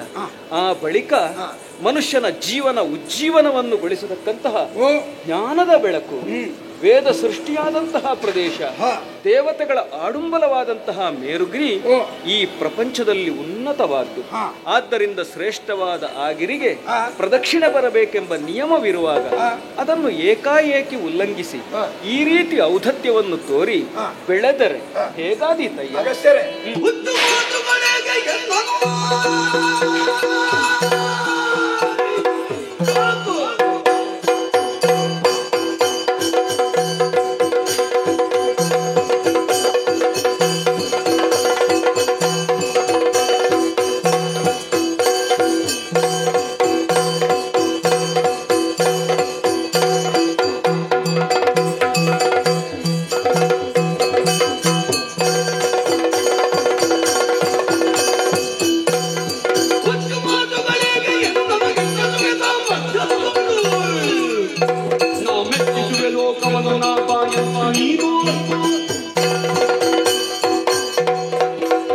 ಅಗಸ್ತ್ಯರೇ, ನೀವು ಆಡಿದ ಮಾತು ಅಷ್ಟು ಸತ್ಯ ಹೌದು.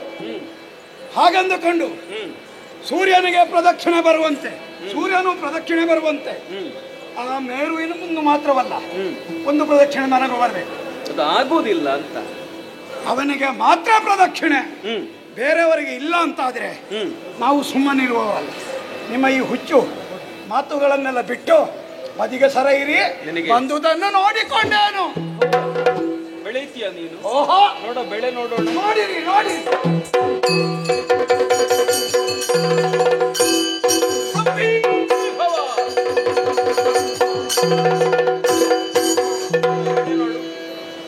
ಆಗ್ತದ ನಿನ್ನಿಂದ ಇದು?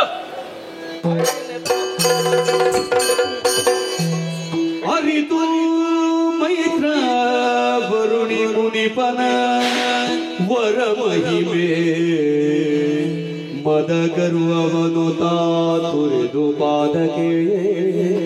ಮದಗರ್ವವನ್ನು ತೊರೆದಿದ್ದೇನೆ. ಮದ ಗರ್ವವನು ತುರಿದು ಪಾದಕ್ಕೆ ವಂದಿಸಿದ ಕರುಣಗಳು ತಳಗಿನುತ್ತ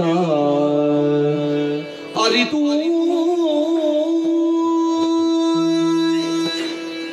ಕಾಯೇನ ವಾಚ ಮನಸ ಅಂದ್ರೆ ಬುದ್ಧ್ಯಾತ್ಮನಾವ ಪ್ರಕೃತಿ ಸ್ವಭಾವ ಏನೆಲ್ಲ ಆಗಿದೆಯೋ ಇದೆಲ್ಲವನ್ನು ಕ್ಷಮಿಸೇ ನನ್ನನ್ನು ಉದ್ಧರಿಸಬೇಕು. ಹೇಳಯ್ಯ, ಹೇಳು, ಯತಿಸಬೇಡ. ನಿನಗೆ ಏನಾಯಿತು ಅಂತಂದ್ರೆ ಒಂದೇ ತೊಂದರೆ. ಓ, ನಾನು ಅವನಿಗೇನು ಕಡಿಮೆ ಅಂತ. ನಿಜ ತಾನೆ? ಮೇರುವಿಗಿಂತ ನಾನೇನು ಕಡಿಮೆ ಅಂತ. ಅದು ಹೌದು. ಸಮಾಜದ ಎಲ್ಲ ಅಪಸವ್ಯಗಳಿಗೂ ಮೂಲ ಕಾರಣ ಅದೇ. ಅವನಿಗಿಂತ ನಾನೇನು ಕಡಿಮೆ ಅಂತ. ಅಲ್ಲ, ಮೂಲದಲ್ಲಿ ಇದು ನನ್ನಲ್ಲಿರಲಿಲ್ಲ. ನನ್ನ ಆಪ್ತರು ನನಗೊಂದು ಹೀಗೆ ಒಂದು ಸಲಹೆ ಕೊಟ್ಟು, ಹೆಚ್ಚಿನವರು ಸಹವಾಸ ದೋಷದಿಂದಲೇ ನಾನು ಹಾಳಾದ. ಅದನ್ನು ವಿಶದೀಕರಿಸಿ ನೋಡುವಾಗ ಮೇರುವಿನಂತೆ ನದಿಗಳು ನನ್ನಲ್ಲುಂಟು, ಪ್ರಾಣಿಜಾಲ ಪೋಷಣೆ ಆಗ್ತದೆ, ಔನ್ನತ್ಯ ಉಂಟು, ಋಷಿವಾಸ ಉಂಟು. ಯಾವುದು ಇಲ್ಲ ಅಂತ ಹೇಳಿದ್ರೆ ಅದಕ್ಕಿಂತ ಕೊರತೆ ಯಾವುದೂ ಇಲ್ಲ. ಅವನನ್ನು ಸುಮೇರು ಅನ್ನುತ್ತಾರೆ, ನನ್ನನ್ನು ವಿಂಧ್ಯನ್ ಎನ್ನುತ್ತಾರೆ. ಈಗ ಇಷ್ಟೇ ವ್ಯತ್ಯಾಸ. ಮನುಷ್ಯರಲ್ಲಿ ಕೈಕಾಲುಗಳುಂಟು, ಕಣ್ಣು ಕಿವಿ ಮೂಗುಗಳುಂಟು, ನೋಡುವ ನೋಟಕ್ಕೆ ಯಾವ ವ್ಯತ್ಯಾಸವೂ ಇಲ್ಲ. ಹಾಗಿದ್ರೆ ವರ್ಣ ವ್ಯವಸ್ಥೆ ಯಾಕೆ? ಒಬ್ಬ ಬ್ರಾಹ್ಮಣ ಯಾಕೆ, ಕ್ಷತ್ರಿಯ ಯಾಕೆ, ವೈಶ್ಯ ಯಾಕೆ, ಶೂದ್ರ ಯಾಕೆ? ಅದು ಬುದ್ಧಿಮತ್ತತೆ ಮತ್ತು ತಮ್ಮ ಜೀವನದಲ್ಲಿ ಅವರು ನಡೆಯುವಂತಹ ಹಾದಿಯ ಮೇಲೆ ಹೋಗಿ. ಇಷ್ಟೇ. ಸಮಾಜದಲ್ಲಿ ಸ್ಪರ್ಧೆ ಮೇಲಾಟ ಇರಕೂಡದು ಎಂಬ ಕಾರಣಕ್ಕಾಗಿ ಜ್ಞಾನವುಳ್ಳವರು, ಭುಜಬಲವುಳ್ಳವರು, ವ್ಯಾಪಾರ ಚಾತುರ್ಯವುಳ್ಳವರು, ಸೇವಾ ಆಸಕ್ತರು ತಮ್ಮ ತಮ್ಮ ಕರ್ತವ್ಯವನ್ನು ಮಾಡಿಕೊಂಡು ತಮ್ಮ ವ್ಯಾಪ್ತಿಯನ್ನು ಮೀರದೆ ತಮ್ಮ ಕೊಡುಗೆಗಳನ್ನು ಸಮಾಜಕ್ಕೆ ನೀಡಬೇಕು ಎಂಬ ಕಾರಣಕ್ಕಾಗಿ ನಾವು ಎಲ್ಲರೂ ಒಂದೇ, ನಾವು ಅವನಿಗಿಂತ ಏನು ಕಡಿಮೆ ಇಲ್ಲ.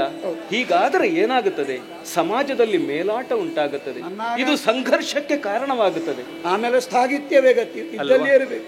ಆದ್ದರಿಂದ ಇಂತಹ ಮನೋಭಾವ ಯಾರಿಗೂ ಸಲ್ಲದು. ಸನಾತನವಾದ ಧರ್ಮ ಏನುಂಟು, ವರ್ಣಧರ್ಮ, ಆಶ್ರಮ ಧರ್ಮ ಇತ್ಯಾದಿ ಧರ್ಮ ಅಂದ್ರೆ ಅವರವರ ಕರ್ತವ್ಯಗಳು, ಅದನ್ನು ಸರಿಯಾಗಿ ಪಾಲಿಸುವುದರಲ್ಲಿಯೇ ಒಬ್ಬ ವ್ಯಕ್ತಿ ಸಮಾಜದಲ್ಲಿ ಏನು ಮಾಡಿದ ಮತ್ತೆ ಸಮಾಜಕ್ಕೆ ಏನು ಕೊಡುಗೆಯನ್ನು ಕೊಟ್ಟ ಎಂಬುದಿರುವುದು.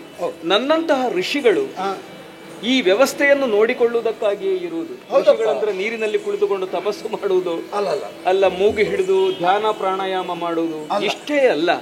ನಮ್ಮ ತಪಶಕ್ತಿಯನ್ನು ಸಮಾಜಮುಖಿಯಾಗಿ ವ್ಯಯಿಸಿದಾಗಲೇ ಮಾತ್ರ ನಮ್ಮ ಜೀವನ ಸಾರ್ಥಕವಾಗುವುದು. ನಾನೆಷ್ಟೇ ಶಕ್ತಿಯನ್ನು ಆರ್ಜಿಸಿಕೊಳ್ಳಬಹುದು, ಸಮಾಜಕ್ಕೆ ಏನು ಕೊಟ್ಟಿದ್ದೇನೆ ಇದು ಬಹಳ ಮುಖ್ಯ ಆಗುತ್ತದೆ.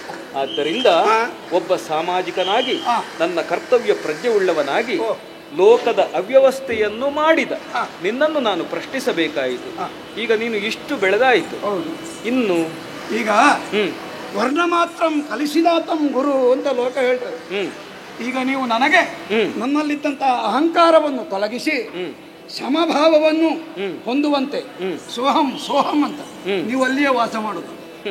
ಆಗ ಆ ಸೋಹಂ ಭಾವವನ್ನು ನನಗೆ ಬೋಧಿಸಿದ್ದೀರಿ. ಇನ್ನು ಮುಂದಕ್ಕೆ ನಾನು ನಿಮಗೆ ಶಿಷ್ಯ.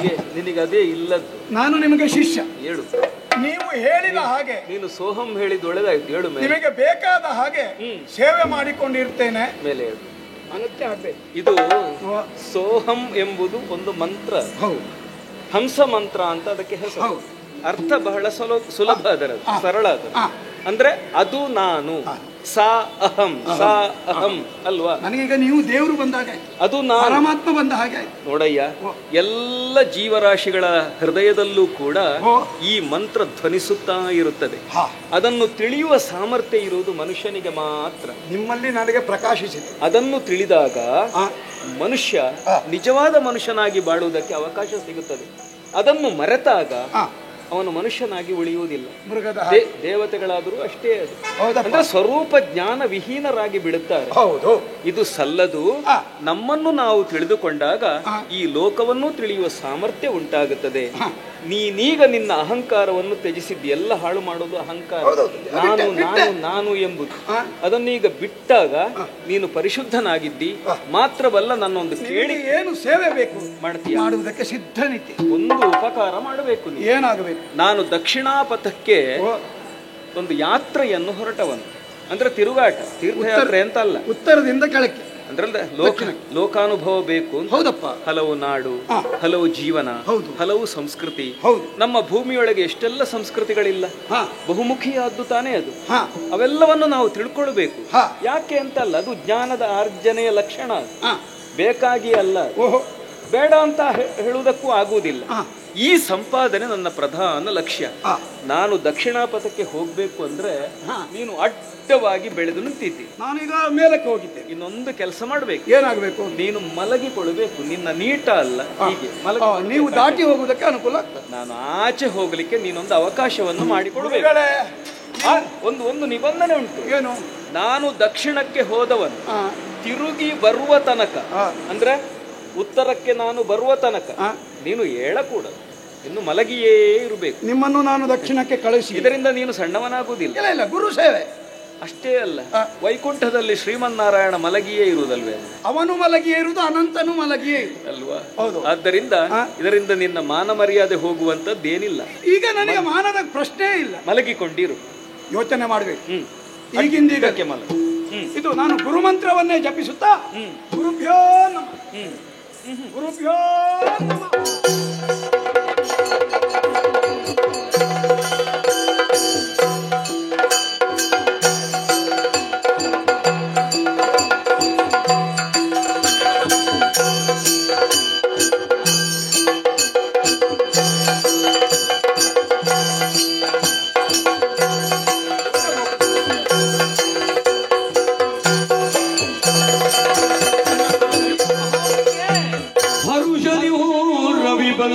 ಆದಿತ್ಯ ಹೃದಯ ಋಷಿಗಿತ್ತು ನಡೆದನ ಬಗೆಗೆ.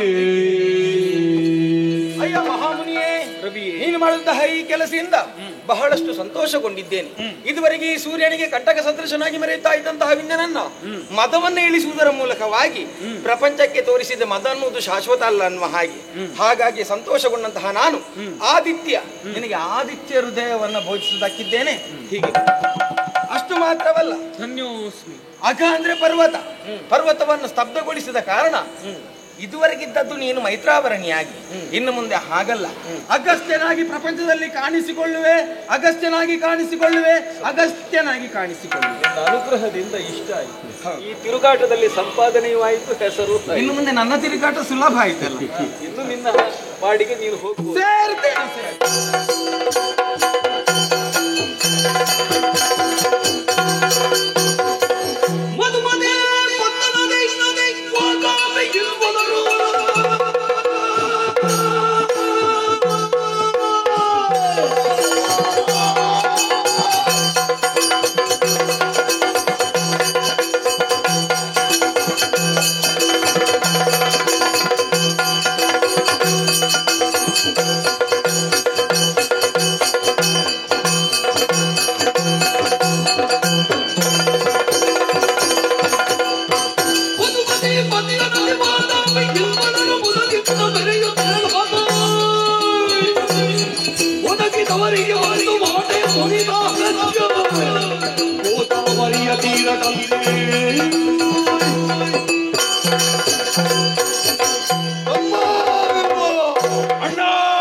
ಮಧುಮತಿ ಪಟ್ಟಣದಲ್ಲಿ ಸೂರ್ಯ ಚಂದ್ರರಂತೆ ಮೆರೆದವರು ಸರಿ ಜೀವನದಲ್ಲಿ ಸಾಧನೆ ಮಾಡಬೇಕು ಎಂಬಂತ ಉದ್ದೇಶದಿಂದ ಇಟ್ಟ ಮೊದಲ ಹೆಜ್ಜೆಗೆ ಮುಳ್ಳಾಗಿ ಮೂಡಿದವ ಯಾರು? ಅಗಸ್ತ್ಯ. ಇನ್ನಲ್ಲ ನಾಳೆ ಆದ್ರೂ ಅವನ ಮೇಲೆ ಸೇಡನ್ನು ತೀರಿಸಬೇಕೆಂದು ಬಗೆ ಬಗೆಯಲ್ಲಿ ಪ್ರಯತ್ನ ಪಟ್ಟರು. ನಮಗೆ ಎಟಕದ ಸುತ್ತಾಗಿ ಹೋದನಲ್ಲ. ಸರಿ, ಈಗೊಂದು ವರ್ತಮಾನ ಉಂಟು. ಏನು ಗೊತ್ತಿಲ್ಲ? ಈಗೊಂದು ಆಶ್ರಮ ಕಟ್ಟಿದ್ದಾನಂತೆ. ಹೌದಾ? ಈಗ ಆಶ್ರಮ ಕಟ್ಟಿ ಸಂಸಾರಿಯಾಗಿದ್ದಾನೆ. ಈ ಸಂಸಾರ ಮಾಡುವವರೆಗೆ ದೌರ್ಬಲ್ಯ ಬರ್ತದೆ. ಹಾಗಿರುವಾಗ ಇದೇ ಸಮಯಕ್ಕೆ ಹೋಗಿ ಅವನ ಮೇಲೆ ಸೇಡನ್ನು ತೀರಿಸಿಕೊಂಡೆ. ಆಗುವುದಿಲ್ಲ.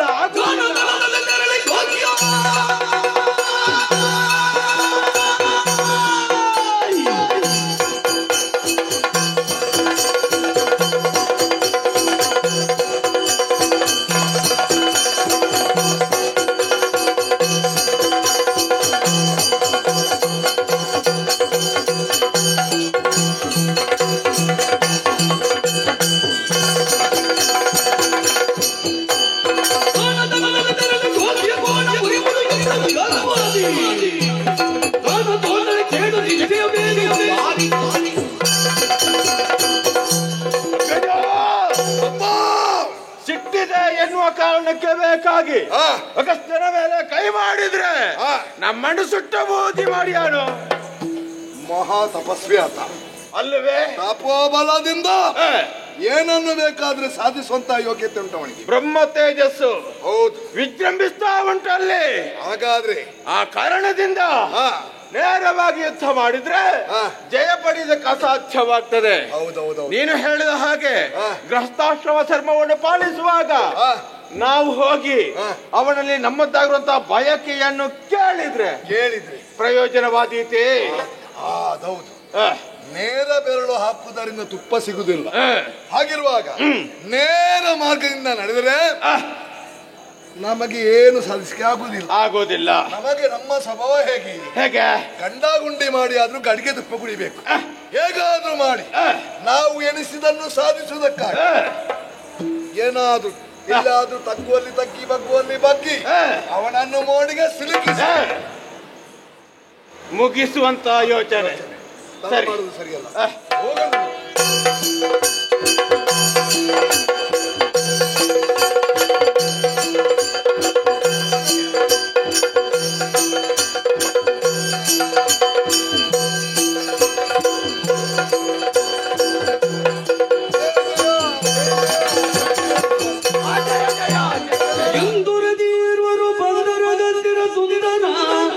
ಪುಣ್ಯಾಶ್ರಮದಿಡಿಗೆ ವಂದಿಸಿ ಮುನಿಪದಗೆಂದರು ವಿನಯದೆ ಚಂದದಿ ಕನಸುವುದೆಂದೆಮ್ಮ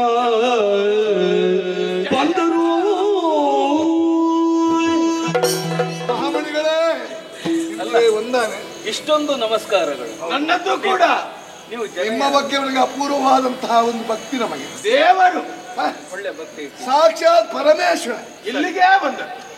ಕಾಣುವಾಗ ಬಿಸಿಮಾಂದ ರವಿಯು ಪಾವಕನು ಅಲ್ಲ, ಚತುರ್ಮುಖನಲ್ಲದ ಬ್ರಹ್ಮನು ಅಲ್ಲ, ಚತುರ್ಭುಜನಲ್ಲದ ವಿಷ್ಣುವು, ಮುಖನ್ನಲ್ಲದ ಶಿವನು.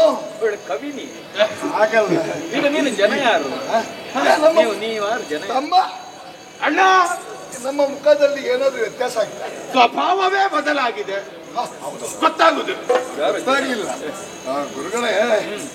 ಮತ್ತೇನಲ್ಲ ಮಾವಣಿ, ನಿಮಗೆ ನಮ್ಮ ಪರಿಚಯ ಇತ್ತು. ಯಾರು ನೀವು? ನಾವು ನಮ್ಮ ಅರ್ಥ ಆಗ್ಲಿಲ್ವಾ? ಮಧುಪಟ್ಟಣ ಅಲ್ಲಿ ವಾತಾಪಿ ಇಲ್ವರು ನೀವು. ಹುಡುಗರು ಹೇಗೆ ಬೆಳೆದಿದ್ದಾರೆ? ಈಗ ಮೊದಲನೇ ತುಂಟ, ಗಾತ್ರ ದೊಡ್ಡದಾಗಿದೆ. ಈಗ ಮೊದಲನೇ ತುಂಟಾಟಲ್ಲ ಇಲ್ಲ. ನಾವು ಬಹಳ ನೇರ ಮಾರ್ಗದಿಂದ ಎಲ್ಲ ಬಿಟ್ಟಿದ್ದೇವೆ. ಎಲ್ಲದಕ್ಕೊಂದು ಹಂತ ಪ್ರಾಯ ಅಂತ ಇರ್ತದೆ. ಬೆಳೆದಂತೆ ಬುದ್ಧಿ ಪಕ್ವವಾಗುತ್ತಾ ಹೋಗಬೇಕು, ಇದ್ರೆ ಪ್ರಯೋಜನ ಇಲ್ಲ. ನಿಮ್ಮ ಬುದ್ಧಿ ಪಕ್ವವಾಗಿದೆ, ಪ್ರಬುದ್ಧರಾಗಿದೆ. ಆಗಲಿ. ಅವನ ಮಂಗ ಬುದ್ಧಿ ಹೋಗಿದೆ. ಯಾರದ್ದು? ಅವನ ಅಂದಿನ ಅದು ಹೋಗಿ ಮಾನವ ಬುದ್ಧಿ ಒಳ್ಳೆದಾಗಿದೆ. ಒಳ್ಳೆದಾಯ್ತು. ನೋಡುವುದಕ್ಕೆ ದಾನವರಂತೆ ಕಂಡರೂ ಕೂಡ ಹೃದಯ ಮಾನವರಂತೆ ಪರಿವರ್ತನೆ ಆಗಿದೆ. ರೂಪದಲ್ಲಿ ಏನುಂಟು ಅಷ್ಟೇ ಅಲ್ವಾ?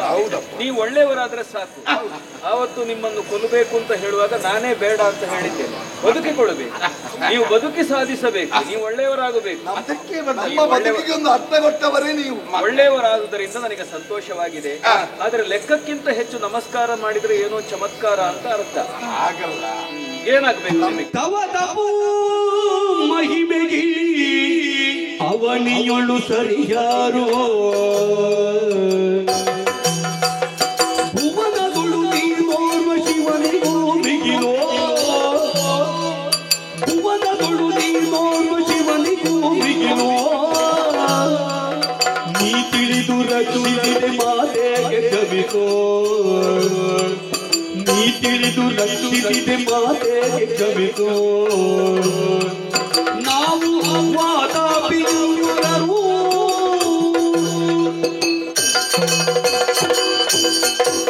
ಈಗ ನಮ್ಮ ಸಂಪೂರ್ಣ ಪರಿಚಯ ಆಯ್ತಲ್ಲ. ನೀವು ವಾತಾಪಿ ಯುವಲರು ಅಂತ ಗೊತ್ತಾಯಿತು. ನೀವು ಈ ರೀತಿ ನಮಿಸುವುದಕ್ಕೆ, ಇಲ್ಲಿ ಬರುವುದಕ್ಕೆ ಏನಾದ್ರೂ ಕಾರಣ ಇರಬೇಕಲ್ಲ? ಮತ್ತೇನಲ್ಲ, ಎಲ್ಲರಂತೆಯೂ ಲೋಕಮುಖದಲ್ಲಿ ನಾವು ಕೂಡ ನಮ್ಮದಾದಂತಹ ಖ್ಯಾತಿಯನ್ನು ಹಬ್ಬಿಸಬೇಕು. ಏನು ನಮ್ಮ ಜೀವನ ಒಂದು ಹಂತ ಮುಗಿಯುತ್ತಾ ಬರುವ ಹಾಗೆ ಉಂಟು. ಇಷ್ಟರವರೆಗೆ ನಾವು ಸಾಧಿಸಬೇಕಿತ್ತು, ಆಗ್ಲಿಲ್ಲ. ತೊಂದರೆ ಇಲ್ಲಪ್ಪ, ಸಾಧನೆಗೆ ಹರಯ ಅಂತ ಇಲ್ಲ. ಯಾವಾಗ ಬೇಕಿದ್ರು ಸಾಧನೆ ಮಾಡಬಹುದು. ಎಲ್ಲಿ ಜ್ಞಾನೋದಯ ಆಯಿತೋ ಅಲ್ಲಿಂದ ಹೊಸ ಜೀವನ, ಹೊಸ ಆಯುಷ್ಯದ ಆರಂಭ. ಈಗ ಹೊಸ ಆಯುಷ್ಯ ನಮಗಿಂತಲೂ ನಾವು ನಮ್ಮ ಬಗ್ಗೆ ನಾವು ಸ್ವಾರ್ಥಿಗಳಲ್ಲ. ನಮ್ಮ ಬಗ್ಗೆ ನಾವು ಯೋಚನೆ ಮಾಡುವುದೇ ಇಲ್ಲ. ನಮ್ಮ ಪೀಳಿಗೆಯ ಬಗ್ಗೆ ಯೋಚನೆ ಮಾಡುದು. ಈ ಲೋಕದಲ್ಲಿ ಒಬ್ಬೊಬ್ಬರು ಬದುಕುವುದು ಕಷ್ಟವೇ ಅಲ್ಲ, ಹೇಗಾದರೂ ಬದುಕಬಹುದು. ಇನ್ನೊಬ್ಬರಿಗಾಗಿ, ಲೋಕಕ್ಕಾಗಿ ಬದುಕುವ ಬದುಕು ಇದೆಯಲ್ಲ, ಅದೇ ಶ್ರೇಷ್ಠವಾದ ಬದುಕು. ನೀವು ಆ ಶ್ರೇಷ್ಠತೆಯ ಮಟ್ಟವನ್ನು ಮುಟ್ಟಿದ್ದೀರಿ ಎಂದಾಗ ಮೊದಲು ಸಂತೋಷ ಪಡುವವನು ನಾನು. ನಾವು ಬೆಳಗಿದರೆ ಏನು, ನಮ್ಮ ವಂಶವೇ ಬೆಳಗಬೇಕು. ನಾವು ಮಾಡಿದಂತ ತ್ಯಾಗ ಮುಂದಿನ ಜೀವನಕ್ಕೆ ಒಂದು ಭದ್ರವಾದಂತಹ ಕೋಟೆ ಆಗಬೇಕು. ನಾನೊಂದು ಹೇಳ, ಏನು? ಅಪ್ಪ ಅಮ್ಮ ಸರಿ ಇದ್ರೆ ಮಕ್ಕಳು ಸರಿ ಇರ್ತಾರೆ. ಅವರಿಂದ ಬೇರೆ ಎಲ್ಲಿಂದ ಗುಣ ಬರಬೇಕು ಅಲ್ವಾ? ಮಕ್ಕಳು ಏನಾದ್ರೂ ಕೆಟ್ಟವರು ಅಂತ ಅನ್ನಿಸಿದ್ರೆ ತಂದೆ ತಾಯಿಗಳು ಆತ್ಮಾವಲೋಕನವನ್ನು ಮಾಡಿಕೊಳ್ಬೇಕು. ಅಪ್ಪನ ಗುಣ ಇದೆ, ಇಲ್ಲದೆ ಹೋದ್ರೆ ಅಮ್ಮನ ಗುಣ ಇದೆ. ಸ್ವಲ್ಪ ಸಮಾಜದಿಂದ ಬರಬಹುದು. ಆದರೆ ಅಪ್ಪ ಅಮ್ಮ ಸರಿಯಾಗಿದ್ದರೆ, ಅವರ ಸಂಸ್ಕಾರ ಚೆನ್ನಾಗಿದ್ದರೆ, ಮಕ್ಕಳ ಸಂಸ್ಕಾರವು ಚೆನ್ನಾಗಿರ್ತಾರೆ. ಈಗ ನೀವು ಒಳ್ಳೆಯವರಾದ್ರೆ ಈಗ ನಮಗೆ ಒಳ್ಳೆ ಪರಿಸರ, ವೇದವಾಕ್ಯ ಹೌದು. ಇವರಂತವರ ಪರಿಸರ ಸಂಸರ್ಗಜ ದೋಷ ಗುಣ ಭವಂತಿ. ನೀವು ಹೇಳಿದ್ದೀರಲ್ಲ, ಹೌದು, ಸಮಾಜದಿಂದ ಸ್ವಲ್ಪ ಬರ್ತದೆ ಅಂತ ನಿಮ್ಮಿಂದಲೇ ಬಂದು. ಹೌದು, ನಿಮ್ಮನ್ನು ನೋಡಿದ ಮೇಲೆ ಸರಿ ಮತ್ತೇನಲ್ಲ. ಈಗ ನಾವು ಪರಮೇಶ್ವರನ ಪೂಜಿಸೋದನ್ನು ಬಿಟ್ಟಿದ್ದೇವೆ. ಅದು ಒಳ್ಳೆಯ ಲಕ್ಷಣ ಅಲ್ಲ. ಹಾಗಲ್ಲ, ಈ ಲೋಕಕ್ಕೆ ರಕ್ಷಕನೊಬ್ಬ ಈಶ್ವರ ಇದ್ದಾನೆ ಎಂಬ ಪ್ರಜ್ಞೆ ಪ್ರತಿಯೊಬ್ಬನಲ್ಲೂ ಬೇಕು. ಯಾಕಾಗಿ? ಅಹಂಕಾರದ ನಿರಸನಕ್ಕಾಗಿ, ಮನಸ್ಸನ್ನು ನೆಲೆಗೊಳಿಸುವುದಕ್ಕಾಗಿ. ನೀವು ನಾಸ್ತಿಕರಾಗಿ ಬಿಟ್ರೆ ಆತ್ಮನಾಶಕರಲ್ಲ, ಮತ್ತೆ ಶಿವನನ್ನು ಭಜಿಸುವುದಿಲ್ಲ ಅಂತ ಹೇಳ್ತೀವಿ. ಹಾಗಲ್ಲ, ನಿಮ್ಮಲ್ಲಿ ಶಿವನನ್ನು ಕಾಣುತ್ತಿದ್ದೇವೆ. ಹಾಗೆ ಅವನಿಗಿಂತಲೂ ಮಿಗಿಲು ಆರಾಧನೆ ಬಿಟ್ಟಿದ್ದಿಲ್ಲ. ಎಲ್ಲ ಪೂಜೆಯ ಅರ್ಥವೂ ಅಷ್ಟೇ. ಆರೋಪ ಬೇರೆ ಬೇರೆ ದೇವರಷ್ಟೇ. ಈ ಪ್ರಪಂಚದಲ್ಲಿ ನಾವು ಏನು ಕಾಣುತ್ತೇವೆಯೋ ಅದೆಲ್ಲ ಬೆಳಕಿನ ವಿವಿಧ ವಿನ್ಯಾಸ ಅಲ್ವಾ? ಮೂಲ ಶಕ್ತಿ ಬೇರೆ ಅಲ್ವಾ? ಎಲ್ಲಕ್ಕೂ ಮೂಲ ಶಕ್ತಿ ಒಂದೇ. ಸೂರ್ಯ ಲೋಕವನ್ನು ಬೆಳಗುತ್ತಾನೆ. ಆ ಸೂರ್ಯನನ್ನು ಬೆಳಗುವ ಒಂದು ಬೆಳಕು ಹಿನ್ನೆಲೆಯಾಗಿ ಉಂಟು. ಆ ಬೆಳಕು ವಿವಿಧ ರೂಪಗಳಿಂದ ಕಾಣಿಸಿಕೊಳ್ಳುತ್ತದೆ ಎಂಬ ಕಾರಣಕ್ಕಾಗಿಯೇ ಭಗವಂತನಲ್ಲಿ ವಿವಿಧ ರೂಪಗಳನ್ನು ಆರೋಪಿಸುವುದು. ಅದಕ್ಕಾಗಿ ವಿವಿಧ ಮೂರ್ತಿಗಳಲ್ಲಿ ದೇವರನ್ನು ಆರಾಧಿಸುವಾಗ ದೀಪ ಇಡುವುದು. ಯಾಕೆಂದ್ರೆ ಬೆಳಕಿನ ಉಗ್ರ ಸ್ವರೂಪ, ಈ ದೀಪ ಅದರ ಸೌಮ್ಯ ಸ್ವರೂಪ. ಆದ್ದರಿಂದ ಪ್ರತಿಯೊಬ್ಬನೂ ಪ್ರತಿಯೊಂದು ಆರಾಧನೆಯಲ್ಲೂ ಮೂರ್ತಿ ಮತ್ತೆ ಬೆಳಕು ಇದು ಬಹಳ ಮುಖ್ಯ. ಅದು ಈ ಮಣ್ಣಿನ ಸಂಸ್ಕೃತಿ. ಆದ್ದರಿಂದ ನೀವು ತಳ್ಳಿ ಹಾಕುವ ಹಾಗಿಲ್ಲ. ಆಗತ್ತಲ್ಲ, ನಿಮಗಿಂತ ಮೇಲಿನ ದೇವರೇ ನಮಗಿಲ್ಲ. ನನ್ನಲ್ಲಿ ದೇವರನ್ನು ಕಾಣುತ್ತೀವಿ. ನೀವು ನಮ್ಮ ಪಾಲಿಗೆ ಸಾಕ್ಷಾತ್ ಪರಮೇಶ್ವರ. ಆದೀತು. ಆದ್ದರಿಂದ ನಿಮ್ಮ ಭಾವನೆಗೆ ನಾನು ಯಾಕೆ ಬೇಡ ಅನ್ಬೇಕು? ದೇವರು ಅಂತ ಹೇಳಿದ ಮೇಲೆ ವರ ಪಡಿಬೇಕಾ ಬೇಡವಾ? ಏನು ಬೇಕು ನಿಮಗೆ? ಮುದಿರಾಯ ಲಾಲಿಸು ಮಾತ ನೀನು ಗುಣನಿಧಿ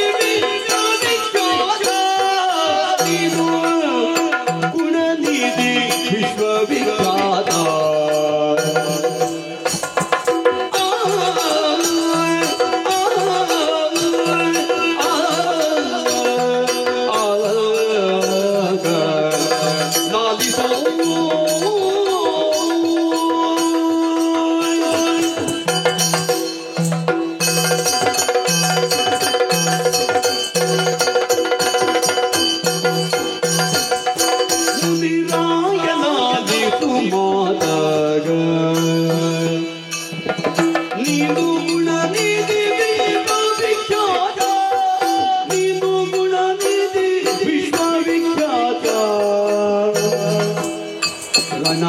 ಸುರೇಂದ್ರನ ಮಣಿಸುವ ಸುತನೋರ ಸುರೇಂದ್ರನ ಮಣಿಸುವ ಸುತನೋರ ಜನಿಸುವ ಜನವರ ವರನೀತಯ ಮಾಡೋ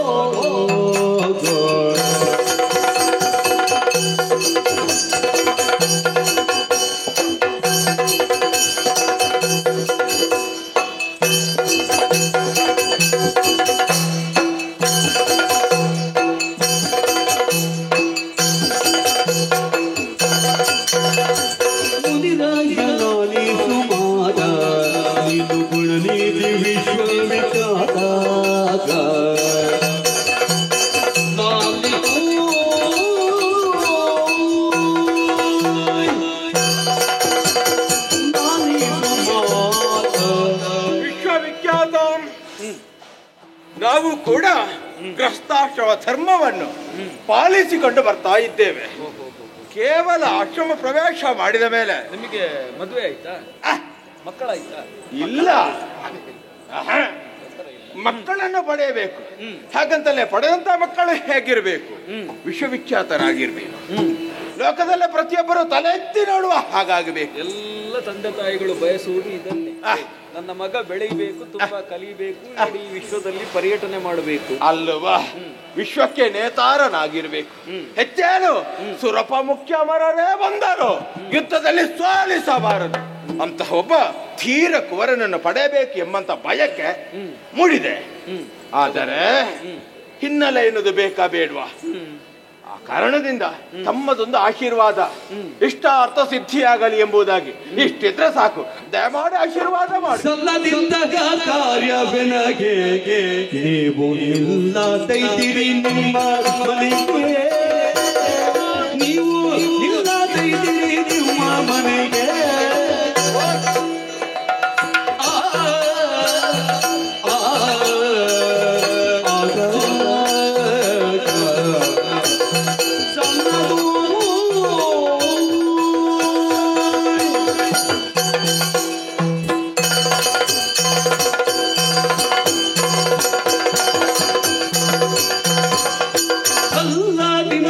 ಕಾರ್ಯವೆನಗೆ ನೀವು ಇಲ್ಲದೈದಿರಿ ನಿಮ್ಮ ಮನೆಗೆ, ನೀವು ಇಲ್ಲದೈದಿರಿ ನಿಮ್ಮ ಮನೆಗೆ.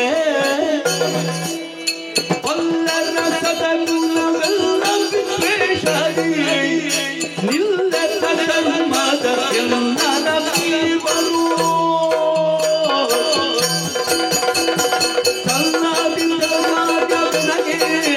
ನೀವು ನಿಲ್ಲದೈದಿರಿ ನಿಮ್ಮ ಮನೆಗೆ.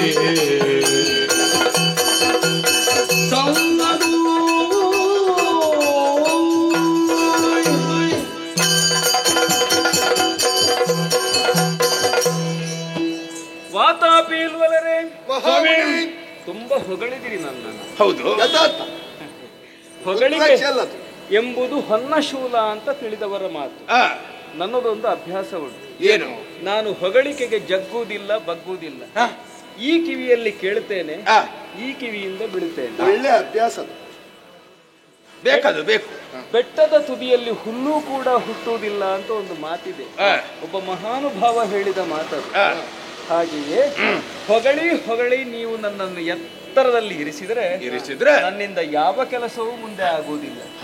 ಯಾಕೆಂದ್ರೆ ನಾನು ಎಲ್ಲ ತಿಳಿದವನು, ನಾನೇ ಸರ್ವಸ್ವ ಎಂಬ ಭಾವ ನನ್ನಲ್ಲಿ ಬಂದು ಬಿಟ್ರೆ ಅದು ಸಾಧನೆಗೆ ತೊಡಕಾಗುತ್ತದೆ.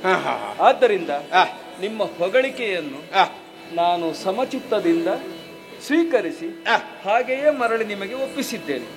ಆ ಬಳಿಕ ನಿಮ್ಮ ಕೇಳಿಕೆ ಇದೆಯಲ್ಲ, ಅದನ್ನು ನೀಡುವುದಕ್ಕೆ ನಾನು ಅಸಮರ್ಥನಾಗಿದ್ದೇನೆ. ಯಾಕಂದ್ರೆ ನಮ್ಮ ಯಾವುದೇ ಕೆಲಸಗಳು ದೂರದೃಷ್ಟಿಯಿಂದ ಕೂಡಿರಬೇಕು. 100 ವರ್ಷದ ಬಳಿಕ ಏನಾಗ್ತದೆ ಅಂತ ನಮಗೆ ಈಗ ತಿಳಿದಿರಬೇಕು. ದೂರದೃಷ್ಟಿ ಇಲ್ಲದೆ ಹೋದ್ರೆ ಲೋಕಕ್ಕೆ ಗಂಡಾಂತರ ಉಂಟು. ನಾನು ಯಾಕೆ ನಿಮಗೆ ವರ ಕೊಡುವುದಿಲ್ಲ ಅಂತ ಹೇಳಿದೆ? ಯಾಕೆ? ಹೇಳಿ ಕೇಳಿ ನೀವು ರಾಕ್ಷಸರು. ನಿಮ್ಮ ಕುಲ ಸ್ವಭಾವವನ್ನು ನೀವು ಯಾವತ್ತೂ ಬಿಡುವವರಲ್ಲ. ನೀವು ಒಂದು ವೇಳೆ ಬಿಟ್ಟರು ನಿಮ್ಮ ಸಂತಾನದವರದನ್ನು ಬಿಡುವವರಲ್ಲ ಮುಂದಕ್ಕೆ ಅಲ್ವಾ? ಯಾಕೆಂದ್ರೆ ಅದು ಸ್ವಭಾವ. ಎಷ್ಟೇ ಪ್ರಯತ್ನ ಪಟ್ಟರು ಈಗ ನಮ್ಮ ಸ್ವಭಾವ ಒಳ್ಳೆದಾಗಿಲ್ವಾ ಅಂತ ನೀವು ಹೇಳ್ತೀರಿ. ಹೌದು. ಆದರೆ ರಕ್ತದಲ್ಲಿ ಇರತಕ್ಕಂತಹ ಗುಣ ಅಷ್ಟು ಸುಲಭದಲ್ಲಿ ಅದು ಬಿಟ್ಟು ಹೋಗತಕ್ಕದ್ದಲ್ಲ ಅಲ್ಲ. ಈಗ ಬೇವಿಗೆ ಎಷ್ಟೇ ಹಾಲೆರೆದರು ಅದರಲ್ಲಿ ಮಾವು ಪಡೆಯುವುದಕ್ಕೆ ಸಾಧ್ಯವಾ? ಒಂದು ಏನು? ಈಗ ಬದಲಾವಣೆ ಆಗಿದೆ. ನೀವು ಹೇಳಿದ್ದೀರಿ ರೂಪದಲ್ಲಿ ಏನೂ ಇಲ್ಲ, ನಿಮ್ಮ ಮನಸ್ಸು ಶುದ್ಧ ಆಗಿದೆ ಅಂತ. ಹಾಗಿರುವಾಗ ಮನಸ್ಸು ಶುದ್ಧದಿಂದ ಈಗ ನಾವು ಯಾವ ಕಥೆಯಲ್ಲಾದ್ರೂ ನಮ್ಮ ವಂಶದವರು ಒಬ್ಬ ಋಷಿಯಲ್ಲಿ ವರ ಬೇಡಿದ್ದುಂಟ? ಇಲ್ಲ. ಬ್ರಹ್ಮನಲ್ಲೋ ಪರಮೇಶ್ವರನಲ್ಲೋ? ಈಗ ನಾವು ಪರಮೇಶ್ವರನ ಬಿಟ್ಟಿದ್ದೇವೆ ಅಂತ ಹೇಳಿದೆ ಏನು? ನಮ್ಮ ಪಾಲಿಗೆ ನೀವೇ ಪರಮೇಶ್ವರ, ನೀನೇ ವರ ಕೊಡಬೇಕು. ಅಲ್ಲ, ನೀವು ಋಷಿಗಳಿಂದಲೇ ವರ ಪಡೆಯಬೇಕು ಅಂತ ಇದ್ರೆ ನಿಮ್ಮ ಹಿರಿಯ ಒಬ್ಬ ಇದ್ದಾನೆ ಕಶ್ಯಪ ಮಹರ್ಷಿ ಅಲ್ವಾ? ಅವನಲ್ಲೇ ಹೋಗಿ ಕೇಳಬಹುದು. ಬೇರೆ ಮಂದಿಗಳು ಇದ್ದಾರೆ. ನಾನು ಸಮಾಜಮುಖಿಯಾಗಿ ಕೆಲಸವನ್ನು ಮಾಡತಕ್ಕಂತಹ ಒಬ್ಬ ಋಷಿ. ನೀವು ಹೊಗಳಿದ್ರಿ ಕೇಳಿದ್ರಿ ಎಂದ ಮಾತ್ರಕ್ಕೆ ವಿವೇಚನೆ ಇಲ್ಲದೆ ನಿಮಗೆ ಅನುಗ್ರಹವನ್ನು ಮಾಡುವುದಕ್ಕೆ ನನ್ನಿಂದ ಸಾಧ್ಯವಾಗುತ್ತಾ ಇಲ್ಲ. ಸಮುದ್ರದ ನೊರೆಗಳಿಂದ ಸೌಧವನ್ನು ಕಟ್ಟುವುದಕ್ಕೆ ಸಾಧ್ಯವ? ಆಗುವುದೇ ಇಲ್ಲ ತಾನೆ. ಹಾಗೆ ಸ್ವಭಾವವನ್ನು ಬದಲಿಸುವುದಕ್ಕೆ ಯಾವತ್ತೂ ಸಾಧ್ಯವಾಗುವುದಿಲ್ಲ. ನಾವು ಕಲ್ಪವೃಕ್ಷದ ಅಡಿಗೆ ಬಂದದಂತ ಯೋಚನೆ ಮಾಡಿದ್ವಿ. ನಿಮ್ಮ ಯೋಚನೆ ತುಂಬಾ ಇರಬಹುದು, ಆದ್ರೆ ನಾನು ವರ ಕೊಡುವಾಗಲೂ ಯೋಚನೆಯನ್ನು ಮಾಡಬೇಕಾಗಿದೆ. ನಾನು ತುಂಬಾ ವಿದ್ಯಾರ್ಜನೆಯನ್ನು ಮಾಡಿದ್ದೇನೆ, ತಪಸ್ಸನ್ನು ಮಾಡಿದ್ದೇನೆ, ಶಕ್ತಿ ನನ್ನಲ್ಲಿದೆ, ಪ್ರತಿ ಸೃಷ್ಟಿಯನ್ನು ನಾನು ಮಾಡಬಲ್ಲೆ ಅಲ್ವಾ? ಆದರೆ ನಿಮಗೆ ನಾನು ವರ ಕೊಡುವುದಿಲ್ಲ. ವರದ ಮುನೀಂದ್ರ ತಮ್ಮಯ್ಯ ನಿಮ್ಮ ಚರಣ ಸೇವಕರು ನಾವಯ್ಯ, ನಿಮ್ಮ ಚರಣ ಸೇವಕರು ನಾವಯ್ಯ. ದುರುಳದ ನಂಗಳ ತೊರೆವೆವು ನಿಶ್ಚಯ,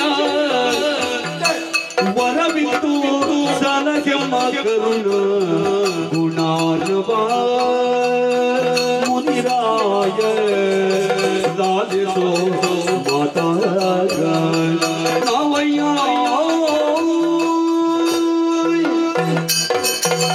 ತಮ್ಮಯ್ಯ ಮಹಾಮಣಿಗಳೇ, ನಿಮ್ಮನ್ನು ನಂಬಿ ಬಂದವರು ನಾವು. ನಮ್ಮ ಸ್ವಭಾವವೇ ಬದಲಾಗುವುದಿಲ್ಲ ಅಂತ ಹೇಳ್ತಾ ಇದ್ದೀರಿ ಅಲ್ಲ. ನಿಜವಾಗಿ ನಾವು ಸಜ್ಜನಾಗಿದ್ದೇವೆ. ಮೊದಲು ನಮಗೆ ದುಷ್ಟತನ ಇತ್ತು, ಬಹುಶಃ ನಮ್ಮ ಅಪ್ಪನಿಂದ ಬಂದದ್ದು. ಈಗ ದುಷ್ಟ ಅಪ್ಪನಿಗೆ ಒಬ್ಬ ಸಜ್ಜನ ಮಗ ಹುಟ್ಟಬಾರ್ದೆಂದೇನು ಇಲ್ವಲ್ಲ. ನಮ್ಮ ವಂಶದಲ್ಲಿ ಉದಾಹರಣೆ ಉಂಟು.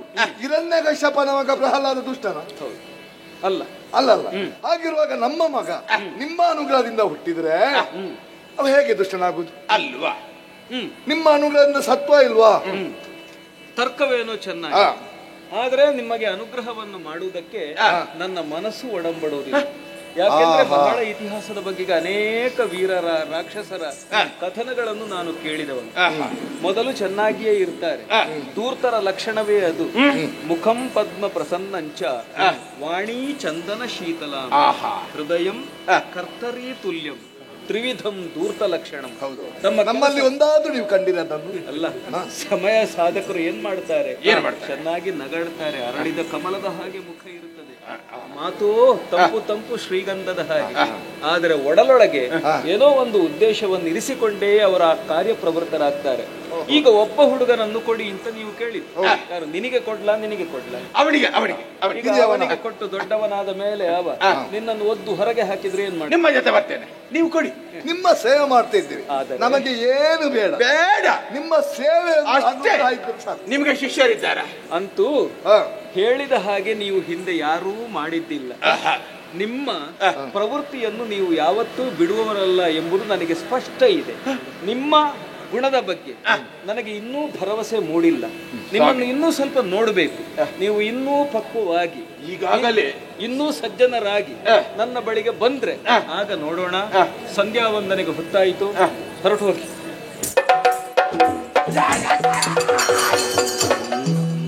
ನಾವು ಎಣಿಸುವುದು ಮುನಿಗಳು ಸರ್ವಸ್ವವನ್ನು ತ್ಯಾಗ ಮಾಡಿದವರಂತ. ಹೌದು, ಆದ್ರೆ ಮತ್ಸರ ತ್ಯಾಗ ಮಾಡುವುದಿಲ್ಲ. ಅಲ್ಲೇ ಉಂಟು. ಹೌದು. ಯಾಕೆ? ಬ್ರಾಹ್ಮಣರವರು ಜಗತ್ತಿನ ಸರ್ವರ ಸುಖವನ್ನು ಬಯಸ್ತಾರಂತೆ. ಆ ಸರ್ವರಲ್ಲಿ ನಾವಿಲ್ಲ. ಮತ್ತೆ ಸುಮ್ಮನೆ ಭಯ. ನಮಗೆ ಸರ್ವರ ಇಲ್ಲ. ನಮಗೆ ಹೇಳುದು ಮುಖ ಪದ್ಮದ ಹಾಗಂತೆ ಅಲ್ವಾ, ಮನಸ್ಸು ಕತ್ತರಿ ಹಾಗಂತೆ, ಎಲ್ಲ ಇರುವುದು ಅವನಲ್ಲಿ. ಅದಕ್ಕೊಂದು ಕೆಲಸ ಮಾಡುವ ನಾವು. ನಾನು ಕತ್ತಿ ತೆಗಿಲಿಲ್ಲ. ಬೇಡ ಬೇಡ ಬೇಡವಾ? ಪರ್ವತವನ್ನೇ ಮಲಗಿಸಿದವ. ಹಾಗಿರುವಾಗ ಅಂತವನಲ್ಲಿ ನೇರ ಆಗುವುದಿಲ್ಲ. ಇನ್ನು ವಾಮ ಮಾರ್ಗವೇ ಗತಿ ನಮಗೆ. ಆದುದರಿಂದ ನಾನೊಂದು ತೀರ್ಮಾನಕ್ಕೆ ಬಂದಿದ್ದೆ. ಏನು? ಇವನನ್ನು ಏನು ಮಾಡುವುದಕ್ಕಾಗೋದಿಲ್ಲ. ಇವನ ಸಂತಾನದವರನ್ನು ಬಿಡಬಾರ್ದು. ಆದ್ದರಿಂದ ಒಬ್ಬೊಬ್ಬರ ಬ್ರಾಹ್ಮಣನನ್ನು ಕಣ್ಣಲ್ಲಿ ಕೊಚ್ಚಬೇಕು. ಯಾಗಜ್ಞಾದಿಗಳು ಹಾಳಾಗಬೇಕು. ಇವನಿಗೆ ಬರ್ಲಿ ನೋಡುವ. ಧರ್ಮ ಅಂತೆ. ಧರ್ಮ ಇವನ ಕರ್ಮ ಪಾಪಿ. ಯಾವುದು ಒಳ್ಳೆಯಬಾರ್ದು, ಯಾವ್ದು ಉಳಿಬೇಕು. ಅಷ್ಟನ್ನು ಮಾಡದಿದ್ರೆ ನಾವು ಅಪ್ಪನಿಗೆ ಹುಟ್ಟಿದವರಲ್ಲ.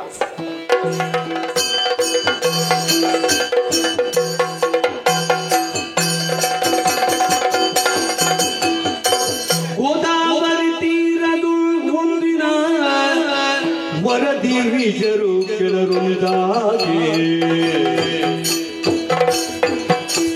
ಮೋದವ ಜಗತ್ತಿಯನ್ನು ಯೋಚಿಸಿದರು ಮಾದರಿ ಸ್ಥಿರ ಸಂಸ್ಕೃತಿಯೊಂದ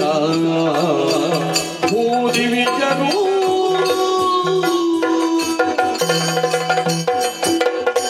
ಋಷಿ ಮುನಿಗಳೇ, ಗುರುಗಳೇ, ಎಲ್ಲ ಎಲ್ಲರೂ ನಾವು ಒಂದಾಗಿ ಇಲ್ಲಿ ಬಂದಿದ್ದೇವೆ. ಬಂದ ಉದ್ದೇಶ ಏನು? ಯಾಗವನ್ನು ಮಾಡಬೇಕಾಗಿ ಇವತ್ತೊಂದು ಯಾಗವನ್ನು ಮಾಡಬೇಕು. ಯಾಗಕ್ಕೆ ಬೇಕಾದ ವಸ್ತುಗಳನ್ನೆಲ್ಲ ತಂದಿದ್ದೀರಲ್ವಾ? ಮೊದಲಾಗಿ ಸ್ಥಳ ಶುದ್ಧಿ ಆಗಬೇಕು. ಸ್ಥಳ ಶುದ್ಧಿ, ಜಲಶುದ್ಧಿ, ಊರೆಲ್ಲ ನಮ್ಮದೇ ಶುದ್ಧಿ ಆಯ್ತಲ್ಲ? ಮೊದಲು ಇಲ್ಲಿ ಇದೆ ನೋಡುವ. ಹೌದು, ತಾವೆಲ್ಲ ಕುತ್ಕೊಳ್ಳಿ. ಎಲ್ಲ ಆಚಮನ ಎಲ್ಲ ಮಾಡಿದ್ದೀರಲ್ವಾ? ಅಲ್ಲ, ನೀನು ಯಾವಾಗಲೂ ಆಚಮನ ಮನೆಯಲ್ಲೇ ಇರುವುದು, ಮತ್ತೆ ನಿನ್ನಲ್ಲಿ ಕೇಳುವುದೆಂತದ್ದು ಆಯ್ತಲ್ಲ? ಇಲ್ಲಿ ಕುಳಿತುಕೊಳ್ಳಿ. ಮೊದಲಾಗಿ ಗಣಪತಿ ಸ್ತುತಿ ಆಗಬೇಕು ನೋಡುವ. ಗಜಾನನಂ ಭೂತ ಗಣಾದಿ ಸೇವಿತಂ ಕವಿತ್ತ ಜಂಬೋ ಬಲಕಾರ ಭಕ್ಷಿತಂ ಉಮಾಸುತಂ ಶೋಕ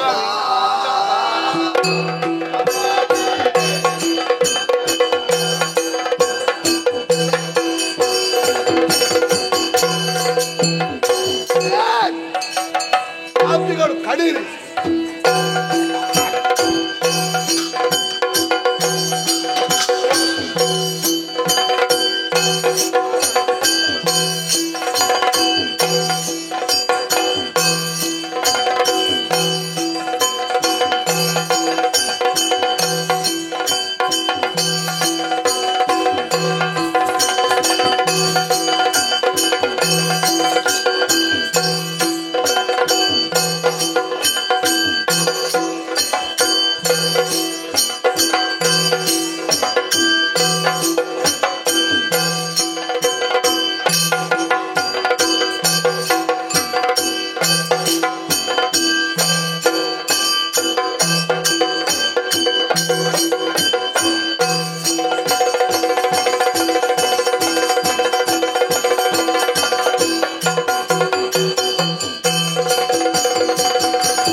ಎಂತ ರಕ್ತ ರುಚಿ ತುಂಬಾ ಕುಡಿದೆ, ತುಂಬಾ ಕುಡಿದೆ.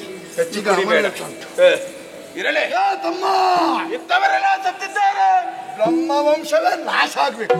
ಈ ಕಾಡಿನಲ್ಲಿ ಕೆಟ್ಟವನು ನಮಗೆ ಬೇಕಾದನ್ನು ಕೊಡದಿದ್ರೆ ಮತ್ತೆ ಯಾಕೆ ಬದುಕುದವರು ಅಲ್ವಾ? ಹೌದು. ಯಾಗ ಇಲ್ಲ, ಯಾಗ ಇಲ್ಲ, ಯಜ್ಞ ಇಲ್ಲ, ಯಜ್ಞ ಇಲ್ಲ, ಬ್ರಾಹ್ಮಣರ ಸುದ್ದಿಯೇ ಇಲ್ಲ. ಅಲ್ಲಲ್ಲಿ ಕೆಲವೊಮ್ಮೆ ಅವರು ಗಿರಿಗುಹೆಗಳಲ್ಲಿ ನಡುತ್ತಾರೆ. ಹೌದಾ? ಈಗ ವಿಷಯ ಅದಲ್ಲ. ಮತ್ತೆ ನಾವಿಂತ ಬ್ರಹ್ಮ ಹತ್ಯೆ ಮಾಡುತ್ತಾ ಹೋಗ್ತೇವೆ. ಎಲ್ಲಿ ಆದ್ರೂ ಆ ಕುಂಟನಿಗೆ ಗೊತ್ತಾದ್ರೆ, ಕುಂಟಣ ಅವ ಯಾರವ ಅಂದ್ರ ಮುನಿ ಅಗಸ್ತ್ಯ. ತಲೆ ಸರಿ ಉಂಟೇನೋ ನಿನಗೆ? ಏನು ಈಗ ಆ ವಿಚಾರವನ್ನು ಹೇಳೋದ? ಹಾಗಲ್ಲ, ಕೊಲ್ಲುವುದಕ್ಕೆ ಮುಂಚೆಯೇ ಹೇಳಬೇಕಿತ್ತು. ಏನು ಮಾಡುದು? ಬಂದ ಸಿಟ್ಟಿನ ಬರದಲ್ಲಿ ಬ್ರಾಹ್ಮಣ ವಂಶವನ್ನೇ ನಾಶ ಮಾಡಬೇಕು ಹೊರಟದ್ದು. ಈಗ ನನಗೆ ಭಯ ಆಗ್ತದೆ. ನಮ್ಮ ತಲೆ ಹೋಗ್ತದಲ್ಲ. ಒಂದು ಕೆಲಸ ಮಾಡುವ. ಏನು? ಏನಾದ್ರೂ ಬೇರೆ ದಾರಿ ನಮಗೆ ಕಾಮರೂಪವೋ ಇನ್ನೊಂದನ್ನು ಸತ್ತವನ್ನು ಬದುಕಿಸುವಂತ ವಿದ್ಯೆ. ಒಂದು ವೇಳೆ ನೀನು ಸತ್ತೆ ಅಂತ ಇಟ್ಕೋ, ಸತ್ತಾರೆ ನಿನ್ನನ್ನು ಬದುಕಿಸುವಂತ ಏನಾದ್ರೂ ಒಂದು ಉಪಾಯ ಇದ್ರೆ, ಅಂತದನ್ನು ಯಾರಾದ್ರೂ ಕಂಡು ಹಿಡಿದವರಿದ್ರೆ ಅವರು ನೋಡಿಕ್ಕೆ ಹೋಗುವ. ಅಯ್ಯೋ, ಅದು ಹುಡುಕಿ ಆಗಬೇಕಲ್ಲ. ಆ ಕಾಡಲ್ಲಿ ಎಲ್ಲೋ ಇರ್ಬೋದು. ಹೌದಾ? ಗಿರಿ ಗುಹೆಗಳಲ್ಲಿ ಯಾಂತ್ರಿಕರು ಮಾಂತ್ರಿಗಳ ತಾಣವೇ ಗುರಿ. ಮಂತ್ರ. ಹೌದು, ಮಾಂತ್ರಿಕರು ಮಂತ್ರ ಮುಖೇನ ಯಾವುದನ್ನಾದ್ರೂ ಸಾಧಿಸಬಹುದಂತ ವಿಚಾರ ತಿಳಿದಿದ್ದೇನ.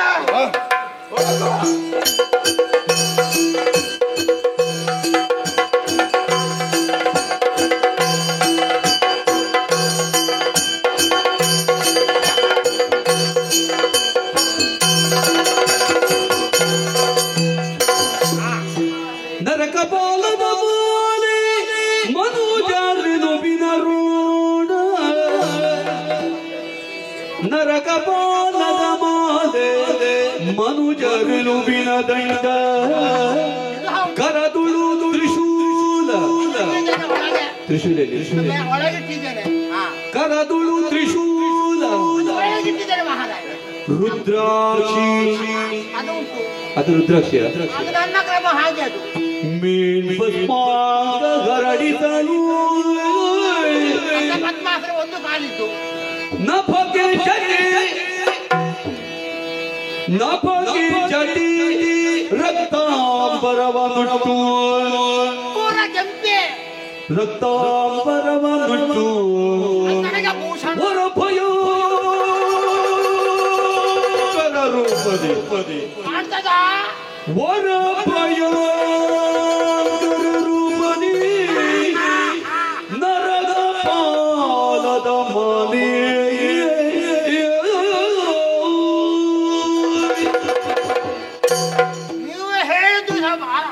ಸತ್ಯ. ಒಂದೊಂದು ಉಂಟು ನನ್ನಲ್ಲಿ. ಹಾಗಂತ ಬೇಕಾದಾಗ ಬೇಕಾದ ಕ್ರಮದಲ್ಲಿ ಬರೆಸಿಕೊಳ್ಳುವ ಪರಿಚಯ ಆಯ್ತಾ ನನ್ನದು? ನಿಮಗಂತಲ್ಲ, ಯಾರಿಗೂ ಆಗುವುದಕ್ಕಿಲ್ಲ. ಯಾಕೆ? ನಗರವಾಸಿಗಳಿಗೆ ನಾನು ಅಪರೂಪದವ. ಕಾನೂನದಲ್ಲೇ ವಾಸ ಮಾಡೋದು. ಅಗತ್ಯ ಬಿದ್ದಾಗ ಮಾತ್ರ ನಗರ ಪ್ರವೇಶ ಮಾಡ್ತೇನೆ. ಬಂದಾಗ ಯಾರಿಗೂ ಗೊತ್ತಾಗುವುದಿಲ್ಲ, ಹೋಗುವಾಗಲೂ ಗೊತ್ತಾಗುವುದಿಲ್ಲ. ನನ್ನ ಅಗತ್ಯಕ್ಕೆ ತಕ್ಕ ಹಾಗೆ ಬರುದು ನಾನು. ಇರುವುದು ಕಾಂತಾರ, ಮರದಡಿಯಲ್ಲಿರುವುದಲ್ಲ, ಗುಹೆಯ ಒಳಗೆ. ಅದು ಕರಡಿ ಹಾಗೆ. ನೀವೆಲ್ಲ ಹಾಗೆ ಭಾವಿಸಬಹುದು. ಗುಹೆಯಲ್ಲಿ ವಾಸ ಮಾಡುವುದು ಕಾಣ್ತದೆ ನಿಮಗೆ ಕರಡಿ ಹಾಗೆ. ನಾನು ಕರಡಿ ಅಂತದ್ದು ಆ ಮೈ ತುಂಬ ರೋಮ ಇದ್ದ ಮಾತ್ರಕ್ಕೆ ಕರಡಿ ಅಲ್ಲ, ಗೊತ್ತಾಯ್ತಲ್ಲ. ಮನುಷ್ಯರಿಗೂ ಇರ್ತದೆ. ಕಾಣುವುದಕ್ಕೆ ಮಾತ್ರ ಗುಹೆ, ಆ ಪ್ರವೇಶ ದ್ವಾರ ಮಾತ್ರ. ಒಳಗೆ ಬರ್ತೀರಾ? ಯಾಕೆ? ಬಂದು ನೋಡ್ಬೇಕು. ಆ ಗುಹೆಯ ಒಳಗೆ ನನಗೆ ಬೇಕಾದ ಹಾಗೆ ವ್ಯವಸ್ಥೆ ಮಾಡಿಕೊಂಡಿದ್ದೇನೆ ನಾನು. ಸುವ್ಯವಸ್ಥೆಯ ವಾಸಸ್ಥಾನ ನನ್ನದು. ಅದ ಒಂದೇ ಗುಹೆ ಕಾಣುವುದಕ್ಕೆ ಒಂದೇ. ಒಳಗೆ ಬಂದ್ರೆ ಗುಹೆ ಒಳಗೆ ಗುಹೆ, ಗುಹೆ ಒಳಗೆ ಗುಹೆ, ಗುಹೆ ಗುಹೆ ಗುಹೆ. ಯಾಕೆ? ಸಲಕರಣೆಯ ಸಿದ್ಧತೆಗಾಗಿ. ಒಂದು ಕೋಣೆಗೆ, ಒಂದು ಗುಹೆ ಅಂದ್ರೆ ಕೋಣೆ ನನ್ನ. ಒಂದು ಕೋಣೆಗೆ ಹೋಗಿ ನರರ ರುಂಡ ಕೋಣೆ ತುಂಬಾ ಉಂಟು. ಮತ್ತೊಂದು ಕೋಣೆಗೆ ಹೋಗಿ ಒಳಗೆ ನರರ ಎಲುಬಿನ ರಾಶಿಯೇ ಉಂಟು. ಇನ್ನೊಂದು ಕೋಣೆಗೆ ಹೋದರೆ ನರರ ರಕ್ತ ಅಲ್ಲಿ ತುಂಬಿಸಿಟ್ಟಿದ್ದೇನೆ ಭರಣಿಗಳಲ್ಲಿ. ಮತ್ತೊಂದು ಕೋಣೆಗೆ ಹೋಗಿ ನೋಡಿ, ಭರಣಿಗಳಲ್ಲಿ ಹೆಣ್ಣು ಭ್ರೂಣ ಅದು ತುಂಬಿಸಿದ್ದೇನೆ. ಅದು ಸ್ವಲ್ಪ ಕಷ್ಟ ಆಗಿದೆ ನನಗೆ. ಮೊದಲಿಗೆ ಬೇಕಾದಷ್ಟು ಸಿಗ್ತಾ ಇತ್ತು. ಈಗ ಇಲ್ಲಿ ಒಬ್ಬ ರಾಜ ಒಂದು ಫರ್ಮಾನು ಹೊರಡಿಸಿದ್ದಾನೆ, ಭ್ರೂಣ ಹತ್ಯೆ ನಿಷೇಧ ಅಂತ. ಬಿಡ್ಲಿಕ್ಕಾಗ್ತದೆ ನನಗೆ? ಅಗತ್ಯವೇ ಬೇಕಾಗ್ತದೆ ನನಗೆ. ಅದಕ್ಕೊಂದು ಉಪಾಯ ಮಾಡಿದೆ ನೋಡಿ. ಆ ಭ್ರೂಣ ಹತ್ಯೆ ಅಥವಾ ಅದು ನೋಡುವಂತ ವೈದ್ಯರು ಇರ್ತಾರಲ್ಲ, ಕೆಲವರನ್ನ ಕೈವಶ ಮಾಡಿಕೊಂಡೆ ನಾನು. ನಿನಗೆ ಇಂತಿಷ್ಟು ಕೊಡ್ತೇನೆ, ನನಗೆ ಒಂದಷ್ಟು ಭ್ರೂಣ ತಂದು ಕೊಡು ಅಂತ. ಅವನಿಗೆ ಬೇಕಾದ ಜನರನ್ನ ಪರಿಚಯಿಸಿಕೊಂಡು ನನಗೆ ಬೇಕಾದಂತ ಭ್ರೂಣ ತಗೊಂಡು ಬಂದು ಕೊಡ್ತ. ಅದು ಕೂಡ ಹೆಣ್ಣು ಭ್ರೂಣವೇ ಆಗಬೇಕು. ಹೆಣ್ಣು ಮಕ್ಕಳ ಸಂತತಿ ಕಡಿಮೆ ಆಗ್ತದೆ ಎಂಬುದನ್ನು ನಿಷೇಧ ಮಾಡಿದ. ಹಾಗಂತ ನನಗೆ ಬೇಕಲ್ಲ, ಅದನ್ನು ತುಂಬಿಸಿಟ್ಟಿದ್ದೇನೆ. ಹಾಗೆ ಮಾಟ ಮಂತ್ರ ಮಾರಣ ಯಾವುದೆಲ್ಲ ಉಂಟು, ಅದಕ್ಕೆ ಅನುಗುಣವಾದಂತ ವ್ಯವಸ್ಥೆಗಳನ್ನ ಮಾಡಿಕೊಂಡು ಇಲ್ಲಿ ವಾಸ ಮಾಡ್ತಾ ಇದ್ದೇನೆ. ಅಪರೂಪವಾದಂತ ಮಂತ್ರವಾದಿ ನಾನು.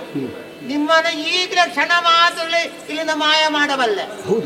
ಇಲ್ಲಿಂದ ಮಾಯ ಮಾಡಿ ಆ ಮನೆಯ ಬಗ್ಗೆ ಶಿಷ್ಯಕ್ಕೆ ಕೊಂಡು ಹೋಗಿ ಹಾಕಬಲ್ಲೆ. ಮೋಹನ ರಾಗ ಹಾಡ್ತಾ ಅಲ್ಲಿರ್ಬೇಕು. ಹೌದು, ಅದು ನೋಡಿ ಇವರು ಬಾರಿಸ್ತಾರಲ್ಲ, ಇವರು ಕ್ಷಣ ಮಾತ್ರ ಇಲ್ಲಿಂದ ಮದ್ದಲೆ ಬಾರಿಸುವ ಹಾಗೆ ಮಾಡಬಲ್ಲ. ಅವರನ್ನು ಇಲ್ಲಿಗೆ ಭರಿಸಬಲ್ಲ, ಅವರನ್ನು ಕುಪ್ಪೆವಾದವರಿಗೆ ಕಳಿಸಬಲ್ಲ. ಅಂತಹ ಶಕ್ತಿ ಸಾಮರ್ಥ್ಯ ನನ್ನಲ್ಲಿ ಉಂಟು. ಮತ್ತೆ ನಿಮಗೇನಾದ್ರೂ ಬೇಕೋ, ನನ್ನಿಂದ ಏನಾದ್ರೂ ಕೆಲಸಾಗಬೇಕೋ? ಯಾರದು?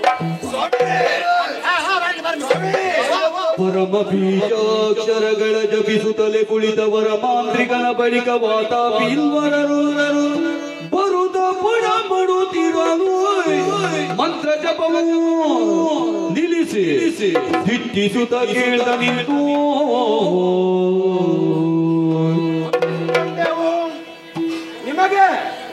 ಮಾಂತ್ರಿಕರೇ, ನೀವು ಮಾಂತ್ರಿಕರಲ್ಲ. ಅಲ್ಲ ಅಂತ ಯಾರು ಹೇಳ್ತು? ಭಸ್ಮೋಧೂಳಿತ ಸರ್ವಗಾತ್ರ ಅಂತರ್ಮೀಲಿತ ನೇತ್ರ ಜೂಟಧಾರಿ ಮಹಾ ತಪಸ್ವಿನಿ, ಮಹಾದೇವನ ಅಂಶ. ಶಿವ ಕೈಲಾಸವನ್ನೇ ಬಿಟ್ಟು ಸ್ಮಶಾನದಲ್ಲಿರುವ ಹಾಗೆ ನಿಮ್ಮನ್ನು ನೋಡುವಾಗ ಹಾಗಾಗ್ತಾ ಉಂಟು. ರಂಗದಲ್ಲಿ ಗೌರವವೆಂಬುದು ಉಕ್ಕಿ ಉಕ್ಕಿ ಉಕ್ಕಿ ಉಕ್ಕಿ ನಮಗೆ ಹೋದಲ್ಲಿ ಅದು ಸಿಗಲೇಬೇಕು, ಅಂತಾದ್ರೆ ನಮ್ದು ನಡೆಯುವುದಿಲ್ಲ. ಬರುವಾಗ ಮೂಗು ಬಿಡ್ಲಿಕ್ಕೆ ಆಗುವುದಿಲ್ಲ. ಎಂತದ ಮೆಟ್ಟಿಕೊಂಡು ಬಂದಿದ್ರು ಇಲ್ಲಿ ಯಾಕೆ ಬಂದ್ರು? ಹಾಗಲ್ಲ ಅಲ್ಲ ಸ್ವಾಮಿ, ನಾವು ವಾತಾಪಿ ಇಲ್ವ? ನಾವು ನೀನು ವಾತಾಪಿ ನೀನಿಲ್ಲ ಇಲ್ವಲ್ಲ? ಈಗ ಇದ್ದೇನೆ ಇಲ್ವಲ್ಲ? ಆದ್ರೆ ಬಹಳ ಇದು ಹೆಸರು ನಮ್ಮದ್ದು. ಆದ್ರೆ ಬಹಳ ಆಶ್ಚರ್ಯ ಆಯ್ತಲ್ಲ. ಯಾರು ನೀವೇ ನಾಗಾವಿಯ ಬಗ್ಗೆ ಬರದೆ ಯಾರು ನೀವು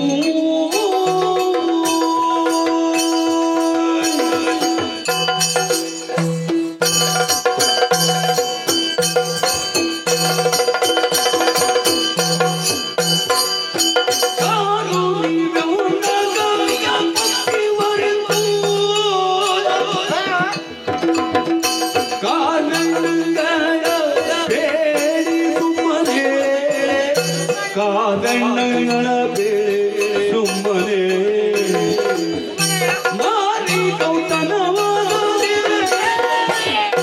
ಮಾರಿ ಗೌತನವಾದೆ ಯಾರು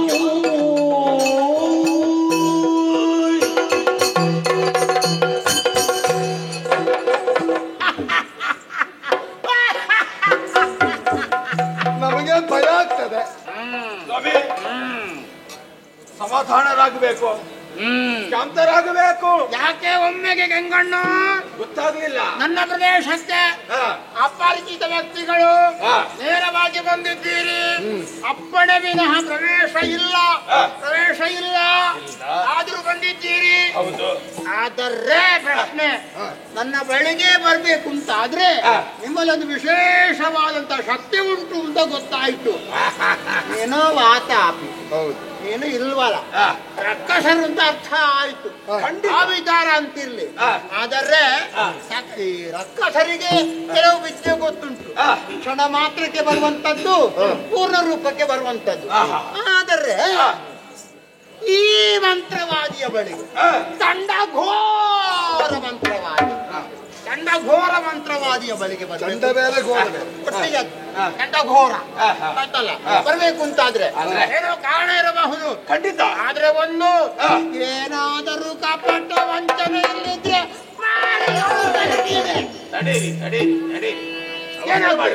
ಏನಾಗಬೇಕು? ಯಾಕೆ ಬಂದೆ? ವರಮಂತ್ರವಾದಿ ಕೇಳಯ್ಯ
ಉತ್ತರ ಎಲ್ಲದಕ್ಕೂ ಉಂಟು. ಅಪ್ಪಣೆ ಇಲ್ಲದೆ ಒಳ ಬರಬಾರ್ದು. ಅಪ್ಪಣೆ ಪಡೆಯಬೇಕಿದ್ರೆ ನಿಮ್ಮಲ್ಲಿಗೆ ಬರ್ಬೇಕಲ್ವಾ? ಹಾಗೆ ನಾವು ಇಲ್ಲಿಗೆ ಬಂದದ್ದು. ಆದ್ರೂ ಒಂದು ಸೂಕ್ಷ್ಮತೆ ಅಂತ ಇರ್ತದೆ. ಏನು? ಆ ಸೂಕ್ಷ್ಮತೆ ಇದ್ದ ಕಾರಣ ಒಳಗೆ ಬಿಟ್ಟಿದ್ದೇನೆ. ಹೌದಾ? ನಮಗೆ ಗೊತ್ತಾಯ್ತು. ನಾವು ಎಂಬಂತ ಪ್ರಶ್ನೆಗೆ ಉತ್ತರ ನನ್ನಲ್ಲಿಂಟು. ಹೌದು, ನಾನು ಅಣ್ಣವ ತಮ್ಮ. ಸಂಬಂಧಿಕರು ನೀವು. ಒಳ ಬರುವಾಗ ಯಾವುದೇ ತಡೆ ಆಗ್ಲಿಲ್ಲ. ಒಬ್ಬ ಮಂತ್ರವಾದಿಯ ಬಳಿಗೆ ಬರಬೇಕಿದ್ರೆ ಸಾಕಷ್ಟು ಯೋಚಿಸಬೇಕಾಗ್ತದೆ. ಯಾಕೆಂದರೆ ವೇತನಾದಿಗಳನ್ನೆಲ್ಲ ನಿಲ್ಲಿಸಿದ್ದೇನೆ ಅಲ್ವಾ, ಅದನ್ನ ದಾಟಿ ಬಂದಿದ್ದೀರಿ. ಅಷ್ಟೇ ಅಲ್ಲ, ಹಿಡಿದು ಶಕ್ತಿ ಸಾಮರ್ಥ್ಯವಂತರು ನಿಮ್ಮ ರಕ್ಷಣೆಗೆ ಬೇಕಾಗಿ ಮಂತ್ರದಿಂದಲೇ ಕೋಟೆಯನ್ನು ನಿರ್ಮಿಸಿ ಅಮುಖ್ಯವಾಗಿ ಒಳಗಿರುವವರು. ಬೇಕಾದ ಹಾಗೆ ಮಾಡಬಲ್ಲೆ. ಯಾವುದೇ ಶಕ್ತಿ ನಮ್ಮನ್ನು ತಡೆಯಲಿಲ್ಲ ಎಂದಿದ್ದಾಗ ನಮಗೆ ಗೊತ್ತಾಯ್ತು ಒಳಗೆ ಬರುವ ಅರ್ಹತೆ ನಮಗುಂಟು ಎಂಬುದಾಗಿ. ಹಾಗೆ ಬಂದಿದ್ದೇವೆ ಸ್ವಾಮಿ, ನಿಮ್ಮನ್ನು ತೃಪ್ತಿಪಡಿಸಿ ನಿಮ್ಮಿಂದ ಆಶೀರ್ವಾದ ಪಡೆಯಬೇಕು.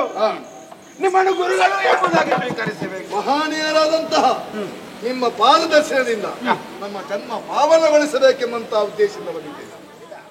ನಿಮ್ಮ ಸೇವೆ ಮಾಡಬೇಕು, ನನ್ನನ್ನು ನೋಡ್ಬೇಕು, ಪಾದ ಪೂಜೆ ಮಾಡ್ಬೇಕು, ಅಷ್ಟೇ ನೋಡಿದ್ದೀರಲ್ಲ. ಪಾದ ಪೂಜೆ ಆಯ್ತಲ್ಲ, ಸಣ್ಣ ಸಣ್ಣ ಬಯಕೆ. ಅದೆಂತ ಬರೇ ಸಣ್ಣ, ಪುನಃ ಕೆಲಸ ಅದೆಂತ ಕೆಲಸ, ಅದೇನು ಕಾರ್ಯ? ಬೇರೆನಲ್ಲ, ಘನವಾದಿದೆ. ಸ್ವಾಮಿ, ಒಂದು ಕಾಮರೂಪ. ಕಾಮರು ರಾಕ್ಷಸರಿಂದಾದ್ಮೇಲೆ ಬೇಕಾ ಬೇಡವಾ? ಅದು ನಿಮ್ಮಲ್ಲಿ ಉಂಟಲ್ಲ, ಎಲ್ಲರಲ್ಲಿ ಇರ್ತದೆ. ಅದು ಎಲ್ಲರಲ್ಲಿ ಇಲ್ಲ, ಎಲ್ಲರಲ್ಲಿ ಕೆಲವರಲ್ಲಿ ಮಾತ್ರ. ಈಗ ನನ್ನಲ್ಲಿ ಉಂಟು, ನಿನ್ನಲ್ಲಿ ಉಂಟು, ಅವನಲ್ಲಿ ಇಲ್ಲ. ನಿನ್ನಲ್ಲಿ ಇಲ್ವಾ? ತಮ್ಮನಲ್ಲಿ ಉಂಟ? ತಮ್ಮನಲ್ಲಿ ಇದ್ರೇನು, ಅಣ್ಣನಲ್ಲಿ ಇದ್ರೇನು? ಅದಕ್ಕೆ ಬೇಕಾಗಿ ಅವನಿಗೆ ಆ ವಿದ್ಯೆಯನ್ನು ಕೊಡ್ಬೇಕು. ನನಗೊಂದು ನನಗೊಂದು ನಿನಗೊಂದು ಬೇಕು, ನನಗೊಂದು ನಿನಗೆ ಪ್ರತ್ಯೇಕ ಸತ್ತವರನ್ನು ಬದುಕಿಸುವಂತ ಒಂದು ವಿದ್ಯೆ. ಓಹೋ, ಈ ಎರಡು ವರವನ್ನು ದಯಪಾಲಿಸಬೇಕು. ಹೌದು, ಮೃತ ಸಂಜೀವಿನಿ ವಿದ್ಯೆ ನನ್ನಲ್ಲಿ ಉಂಟು ಅಂತ ನೀವು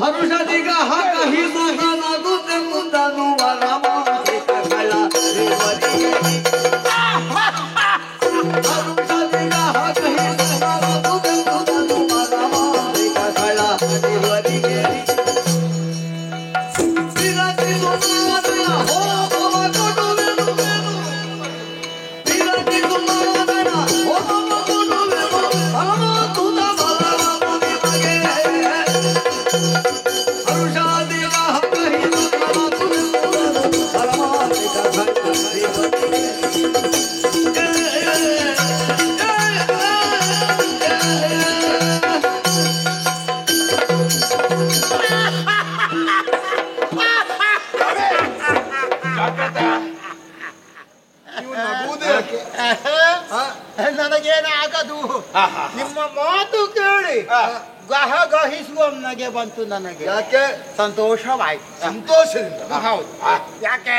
ಧನ್ಯರಾದೆವು. ನನ್ನ ಯೋಗ್ಯತೆಯನ್ನು ತಿಳಿದುಕೊಂಡಂತಹ ನೀವು ಅಪ್ರತಿಮ ಸಾಹಸವಂತರಾದರೂ ನನ್ನೆಡೆಗೆ ಬಂದು ಗುರುಗಳಾಗಬೇಕು, ನಿಮ್ಮ ಶಿಷ್ಯರಾಗಿದ್ದುಕೊಂಡು ಪದ ಪೂಜೆಯನ್ನ ಮಾಡ್ತೇವೆ ಎಂಬುದಾಗಿ ಹೇಳ್ತಾ ಇದ್ದೀರಲ್ಲ.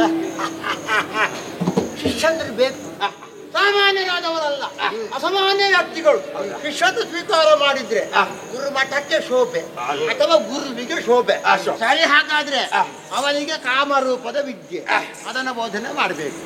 ನಿನಗೆ ತಕ್ಕಂತಹ ವ್ಯಕ್ತಿಯನ್ನು ಬದುಕಿಸಬೇಕು. ಮೃತ ಸಂಜೀವಿನಿ ವಿದ್ಯೆ ಏನಲ್ಲಿ ಕರಗತ ಸರಿ ಸರಿ.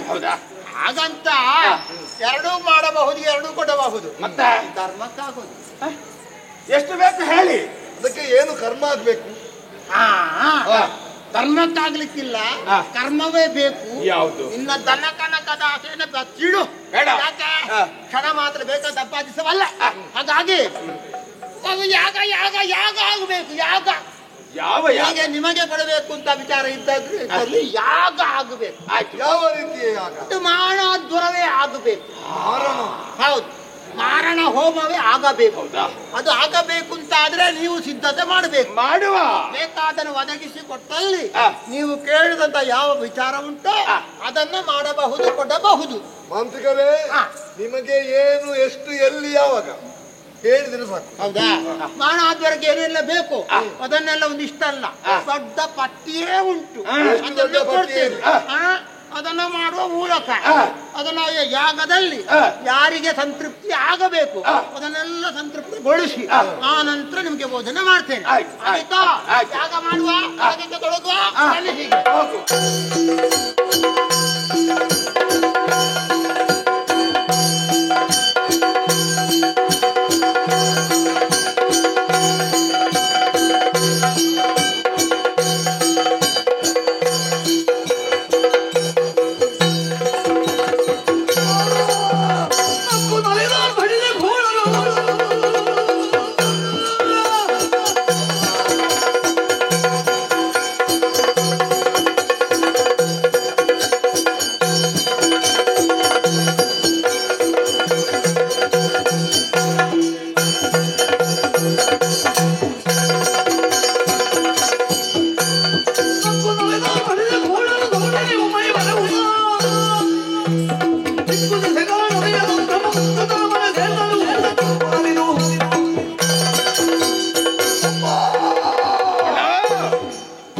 ಆಶ್ರಮದಲ್ಲಿ ಬ್ರಹ್ಮ ಹತ್ಯೆ ಮಾಡುವುದನ್ನು ಕಲಿತುಕೊಂಡೆವು ಅಲ್ವಾ?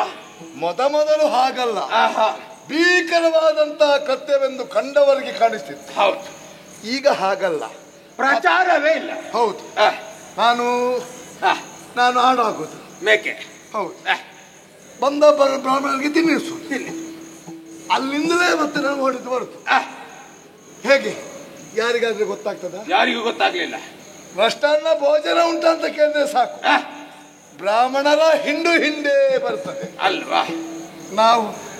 ನಾನು ಆಡು, ನಾನು ಆಡಿಸು, ನೀನು ಆಡಿಸು. ಅವರ ಹೊಟ್ಟೆಯನ್ನು ಸೇರಿ ನೀನು ಹೊರಗೆ ಬರು. ಅಲ್ಲಿಗೆ ಬ್ರಾಹ್ಮಣರ ಕಥೆ ಮುಗಿಯಿತು. ಇದು ಕೊನೆಯ ಊಟ. ಕೊನೆಯ ಊಟ ನಮಗೆ ಅವ ಬೇಕಿತ್ತು. ಬರ್ಲಿ ನೋಡುವ.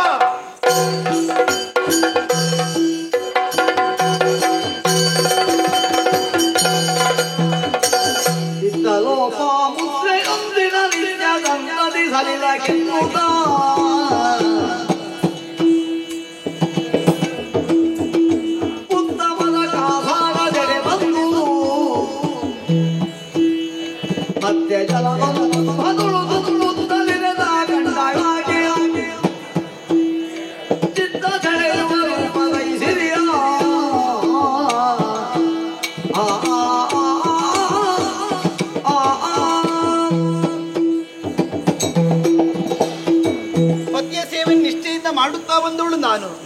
ಎಂದಿನಂತೆ ಇಂದು ಕೂಡ ಶುದ್ಧೋದಕವನ್ನು ತರುವುದಕ್ಕಾಗಿ ನೇರವಾಗಿ ಈ ಕಡೆಗೆ ಬಂದಿದ್ದೇನೆ. ಹೊತ್ತು ಮಾಡುವುದಲ್ಲ, ಮಿಂದು ಶುಚಿರ್ಭೂತಳಾಗಿದ್ದೇನೆ. ಆದಷ್ಟು ಬೇಗನೆ ನೀರನ್ನು ತುಂಬಿಕೊಳ್ಳುತ್ತೇನೆ.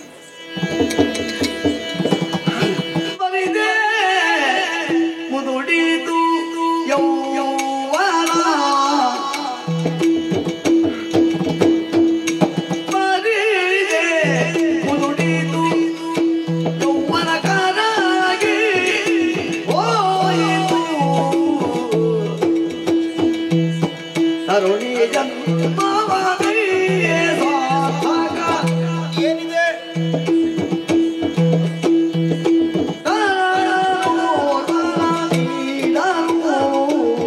ಏನು ಪ್ರಯೋಜನ ಉಂಟು?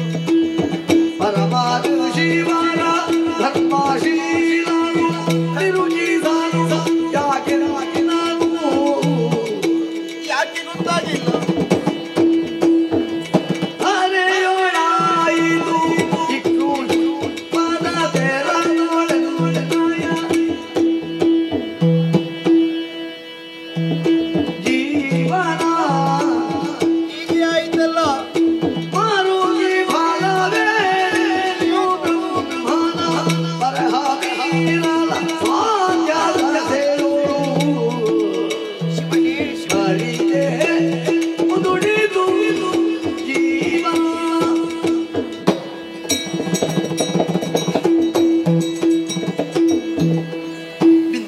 ನೀರನ್ನು ತೆಗೊಳ್ಳಬೇಕೆನ್ನುವ ಕಾರಣಕ್ಕಾಗಿ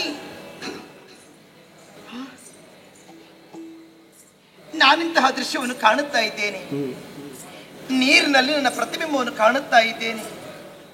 ಅಪ್ಪ, ಹೀಗಿದ್ದವಳು ನಾನು ಹೇಗಾದೆ ನೋಡಿ.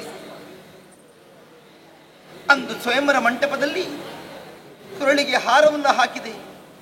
ಮುನಿಪೋತ್ತಮರನ್ನು ಮದುವೆಯಾದವಳು ನಾನು. ಜೀವನದ ಉದ್ದೇಶ ಇಟ್ಟುಕೊಂಡೇ ಮದುವೆಯಾದ ಹೌದಲ್ವೇ? ಆದರೆ ಹೆಣ್ಣಾದವಳ ಆಸೆ ಏನು? ಉತ್ತಮವಾದ ಗಂಡನ ಕೈ ಹಿಡಿದ ಮೇಲೆ ತನ್ನ ಜೀವನದಲ್ಲಿ ಪುತ್ರ ಸಂತಾನವನ್ನು ಪಡೆಯಬೇಕು. ತದನಂತರ ಆ ಮಗುವನ್ನು ತೊಡೆಯಲ್ಲಿ ಕುಳ್ಳಿರಿಸಿಕೊಂಡು ಜೋಗುಳವನ್ನು ಹಾಡುತ್ತಾ ಎದೆ ಹಾಲನ್ನು ಉಣಿಸಬೇಕೆಂದು ಬಯಕೆ ಇರುತ್ತದೆ. ಅದವಳ ಆಸೆ, ಅದವಳ ಹೊಣೆ. ಯಾಕೆ?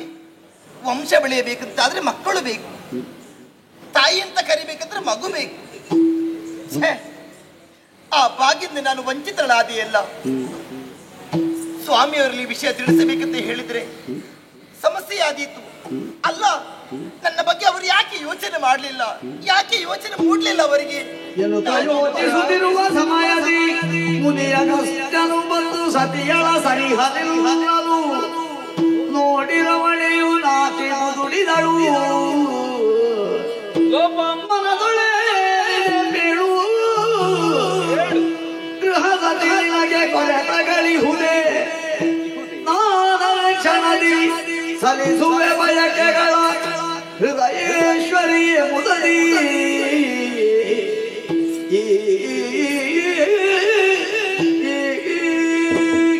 ಲೋಪಾಮುದ್ರ ರಾಜಕುಮಾರಿಯಾದರೂ ಈ ಮುನಿಯನ್ನು ಕೈ ಹಿಡಿದವಳು ನೀನು. ಸತ್ಯ ಸ್ವಾಮಿ. ಅರಮನೆಯ ಸಮಸ್ತ ಭೋಗ ಭಾಗ್ಯಗಳನ್ನು ತೃಣದಂತೆ ಕಡೆಗಣಿಸಿ ನಿಜ. ಆಶ್ರಮದ ಜೀವನಕ್ಕೆ ನೀನು ಒಗ್ಗಿಕೊಂಡವಳು. ಖಂಡಿತ. ಎಂದಿನಂತೆ ನೀರನ್ನು ತರುವುದಕ್ಕೆ ಬಂದಿರುವೆ ನೀನು. ಸತ್ಯ ಸ್ವಾಮಿ. ಅಷ್ಟು ಬೇಗ ಬಂದು ಬಿಟ್ರೆ ನೀವು? ಸರಸಿಯನ್ನು ನೋಡುತ್ತಾ ನಿನ್ನೊಳಗೆ ಏನೋ ಯೋಚನೆಯನ್ನು ಮಾಡುತ್ತಾ ಇರುವೆ. ನೀರಿನಲ್ಲಿ ಮೀನಿನ ಆಟವನ್ನು ನೀನು ನೋಡುವುದ, ಅಲ್ಲ ಬಿರಿದ ಕಮಲಗಳ ಲೆಕ್ಕ ಮಾಡುವುದ, ಅಲ್ಲ ಇನ್ನೇನಾದರೂ ಚಿಂತೆ ನಿನ್ನ ಮನಸ್ಸಿನಲ್ಲಿ ಆವರಿಸಿದೆಯೋ? ಯಾಕೆಂದ್ರೆ ಹೇಳಿ ಕೇಳಿ ರಾಜಕುಮಾರಿ ಸತ್ಯ. ಹಂಸತೂಲಿಕಾ ತಲ್ಪದಲ್ಲಿ ಮಲಗಿದ್ದವಳು ನೀನು. ಹೀಗೆ ಕೈ ನೀಡಿದರೆ ಒಂದು ಜನ, ಹೀಗೆ ಕೈ ನೀಡಿದರೆ ಇನ್ನೊಂದು ಜನ, ಸಾವಿರಾರು ಸಂಖ್ಯೆಯ ಸೇವಕಿಯರಿಂದ ವೈಭೋಗದ ಬದುಕನ್ನು ನಡೆಸುತ್ತಿದ್ದಂತಹ ನಿನಗೆ ಈ ಆಶ್ರಮದಲ್ಲಿ ಏನೂ ಇಲ್ಲದಿದ್ದರಿಂದ ಆ ಕೊರತೆ ನಿನ್ನನ್ನು ಕಾಡಿ ಈ ರೀತಿ ವ್ಯಥಿತ ಮಾನಸಳಾದೆಯಾ ಲೋಪಾಮುದ್ರ? ಅಲ್ಲದೆ ಹೋದ್ರೆ ನಿನ್ನನ್ನೇ ನೀನು ನೋಡುತ್ತಾ ಸರಸಿಯಲ್ಲಿ ಏನೋ ಯೋಚನೆಯನ್ನು ಮಾಡ್ತಾ ಇರುವೆಯಲ್ಲ. ಹೋ ಹೋ ಹೋ ಹೋ, ಈ ಹೆಣ್ಮಕ್ಕಳಿಗೆಲ್ಲ ಕನ್ನಡಿಯ ಮುಂದೆ ನಿಂತರೆ ಹೊತ್ತು ಹೋದುದೇ ಗೊತ್ತಾಗುವುದಿಲ್ಲ. ಕಣ್ಣು ನೋಡೋದು, ಹುಬ್ಬು ನೋಡೋದು, ತುರುಬು ನೋಡುವುದು, ಸೀರೆ ಉಟ್ಟದ್ದು ಸರಿ ಉಂಟ ಅಂತ ನೋಡೋದು, ಅದನ್ನು ಎಷ್ಟು ಸಾರಿ ನೋಡಿದರೂ ಸಾಕಾಗುವುದಿಲ್ಲ. ಕನ್ನಡಿಯಂತಹ ಈ ಸರಸಿಯಲ್ಲಿ ನಿನ್ನ ಬಿಂಬವನ್ನು ಕಂಡು ನೀನೇ ಅಭಿಮಾನ ಪಟ್ಟು ಆ ರೀತಿ ಆನಂದವನ್ನು ಅನುಭವಿಸುತ್ತಾ ಇದೆಯಾ? ಒಂದು ವೇಳೆ ನಿನ್ನ ಮನಸ್ಸಿಗೆ ಏನಾದರೂ ನೋವಿದ್ದರೆ ಅದನ್ನು ನನ್ನಲ್ಲಿ ಹೇಳಬಹುದಲ್ಲ. ಹೇಳಿದ್ರೆ ನೀನು ಗೃಹಸತಿ, ನನ್ನ ಸಹಧರ್ಮಿಣಿ, ನಿಜ, ನನ್ನ ಧರ್ಮ ಪತ್ನಿ. ನಿನ್ನ ಮನಸ್ಸಿನ ಆಸೆ ಆಕಾಂಕ್ಷೆಗಳನ್ನು ಈಡೇರಿಸಬೇಕಾದ್ದು ನನ್ನ ಕರ್ತವ್ಯ. ಹೇಳಿ, ಏನು ಕೊರತೆ?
ವ್ಯಕ್ತಿಯೊಬ್ಬನ ಮನಸ್ಸಿನ ಹದನವನ್ನು ತಿಳಿಯಬೇಕಂತಾದ್ರೆ ಆತನ ವದನವೇ ಸಾಕ್ಷಿಯಾಗಿರುತ್ತಂತೆ. ಕೇವಲ ನನ್ನ ಮುಖವನ್ನು ಕಂಡು ನಿನ್ನ ಮನಸ್ಸಿನ ಆಸೆ ಏನು ಅಂತ ಕೇಳುತ್ತಾ ಇದ್ದೀರಿ. ಪ್ರಭು, ಕಾಲ ಎಷ್ಟಾಯಿತು ನೋಡಿ. ಕಾಲ ಅದರ ಪಾಡಿಗೆ ಸಾಗುತ್ತಾ ಇರ್ತದೆ. ಒಂದು ಕಾಲಖಂಡ ನಮ್ಮ ಜೀವನ ಆಗಿರ್ತದೆ. ನಿಜ. ಅಂದು ಮದುವೆ ಮಂಟಪದಲ್ಲಿ ನಿಮಗೆ ನಾನು ಮಾಲೆಯನ್ನು ಹಾಕಿದ ಆ ಕಾಲಮ ನೆನಪು ಮಾಡಿ. ಓಹೋ ಹೋ ಹೋ ಹೋ, ನಿಜವಾಗಿ ಹೇಳ. ಏನು ಪ್ರಿಯ? ನೀನು ನನ್ನ ನೆಚ್ಚಿನ ಮಡದಿ. ಸತ್ಯ. ಅನುಕೂಲೆ, ವಿಮಲಾಂಗಿ, ಸರಿ, ಕುಶಲೆ, ಕುಲಜೆ, ಹೀಗೆ ಪಂಚಲಕಾರಯುಕ್ತವಾದಂತಹ ಹೆಣ್ಣು. ಒಳ್ಳೆಯ ಹೆಂಡತಿ ಇದ್ರೆ ಭೂಮಿಯಲ್ಲೇ ಸ್ವರ್ಗ, ಕೆಟ್ಟ ಹೆಂಡತಿ ಇದ್ರೆ ಭೂಮಿಯಲ್ಲೇ ನರಕ. ನಿನ್ನಂತಹ ಹೆಂಡತಿಯನ್ನು ಪಡೆದಂತಹ ನನಗೆ ಕಾಲ ಸಂದುದೇ ಗೊತ್ತಾಗ್ಲಿಲ್ಲ. ಎಷ್ಟು ವರ್ಷ ಆಯ್ತು? ಓ, ನಿನ್ನೆ ಮೊನ್ನೆ ಮದುವೆ ಆದ ಹಾಗೆ. ನನ್ನದು ಯೋಗ ನೋಡಿ. ತಪಸ್ಸುಳದೆ ನಿಮ್ಮನ್ನೇ ನಾನು ಮದುವೆಯಾಗಿ ಬಿಟ್ಟೆನಲ್ಲ ಸ್ವಾಮಿ. ನಿಮ್ಮನ್ನು ಪಡೆದ ಮೇಲೆ ನನಗಿನ್ನೇನು ಬೇಕು ಸೌಭಾಗ್ಯದ ನಾನು ಅನಿಸಿಕೊಂಡಿದ್ದೆ. ನೀನು ಶಾಂತಿ ಪ್ರಿಯೆ. ಕ್ಷತ್ರಿಯರ ಕ್ರೂರ ಧರ್ಮ ಬೇಡ ಅಂತ ಹೇಳಿ ಶಾಂತಿಯೇ ಪ್ರಧಾನವಾದ ಋಷಿ ಧರ್ಮವೇ ಶ್ರೇಷ್ಠವೆಂದು ಈ ಋಷಿಯ ಬಾಳ ಸಂಗಾತಿಯಾದವಳು. ನೀವಾಡುವ ನುಡಿಯನ್ನೇ ಕೇಳಬೇಕೆನ್ನುವ ಆಶೆ ನನ್ನ ಕಿವಿಗಳಿಗಿತ್ತು ಸ್ವಾಮಿ. ಹೋಮದ ಧೂಮವನ್ನು ಆಗ್ರಾಣಿಸಬೇಕೆನ್ನುವ ಬಯಕೆ ನನ್ನ ನಾಸಿಕಕ್ಕಿತ್ತು. ಸರಿ. ಆ ಪ್ರಸಾದವನ್ನು ಗುಂಜಿಸಬೇಕೆನ್ನುವ ಆಸೆ ನನ್ನ ನಾಲಿಗೆಗಿತ್ತು. ಆದ್ರೆ ನಾನು ಯೋಚನೆ ಮಾಡುವುದಲ್ಲ. ಅಂದೊಂದು ಕಾಲ ಅದಾಗಿತ್ತು. ಆದ್ರೆ ಇಂದಿನ ಕಾಲವೇ ಬೇರೆಯಾಗಿ ಹೋಯ್ತಲ್ಲ ಪ್ರಿಯ. ತಣ್ಣೀರು ಸ್ನಾನ, ಅಲ್ಲ ನಾರುಡೆ, ಹಾ.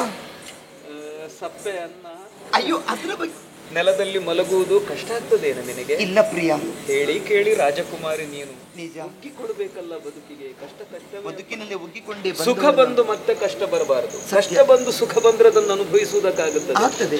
ಏನಾದ್ರೂ ತೊಂದರೆ ಆಗ್ತಾರೆ? ನನಗೆ ತೊಂದರೆ ಆಶ್ರಮದಲ್ಲಿ ಆದದ್ದಲ್ಲ, ಮತ್ತೆ ನನ್ನ ಜೀವನದಲ್ಲಿ ತೊಂದರೆ ಆಗಿತ್ತು, ಹೋಯ್ತಲ್ಲ ಸ್ವಾಮಿ. ಏನದು? ಬೇರೆ ಏನಿಲ್ಲ, ಮದುವೆ ಆಗಿದಷ್ಟು ವರ್ಷಗಳು ಕಳೆದು ಹೋಯ್ತು ಸ್ವಾಮಿ. ಗಂಡ ಹೆಂಡತಿಯರು ಕೇವಲ ಸಂತಸಲ್ಲಿ ಇರಬೇಕಂತಾದ್ರೆ ಮದುವೆಯಾಗಿ 1 ವರ್ಷವೂ 2 ವರ್ಷದೊಳಗೆ ಅವರಿಗೊಂದು ಮಗು ಹುಟ್ಟಿದ್ರೆ ಆ ತಾಯಿಗೆ ಆಗುವ ಆನಂದ ಅಷ್ಟಿಷ್ಟಲ್ಲ ಸ್ವಾಮಿ. ತಾಯಿಯಾದವಳು ಮಗುವನ್ನು ಮುದ್ದಿಯಿಂದ ಎತ್ತಿಕೊಂಡು ಲಾಲನ ಪಾಲನೆ ಮಾಡಿಕೊಂಡು ಎದೆ ಹಾಲನ್ನು ಉಣಿಸಿ ಮಗು ಯಾವತ್ತು ಅಮ್ಮ ಅಂತ ಕರೆಯುವ ಆ ಧ್ವನಿಯನ್ನು ಕೇಳಬೇಕೆನ್ನುವ ಆಸೆ ಅವಳ ಕಿವಿಗಳಿಗಿರುವುದು ತಪ್ಪೇ ಪ್ರಭು, ತಪ್ಪೇ.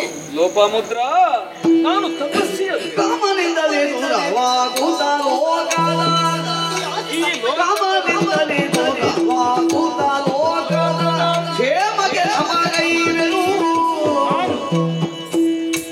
ಸ್ವಾಮಿ ನೀನಂತೆ ನೀನನು ಮೂಲೆಯಾಗುತ್ತ ನನಗೆ ಪ್ರೇಮದಿ ಸಹಕಾರಿದು.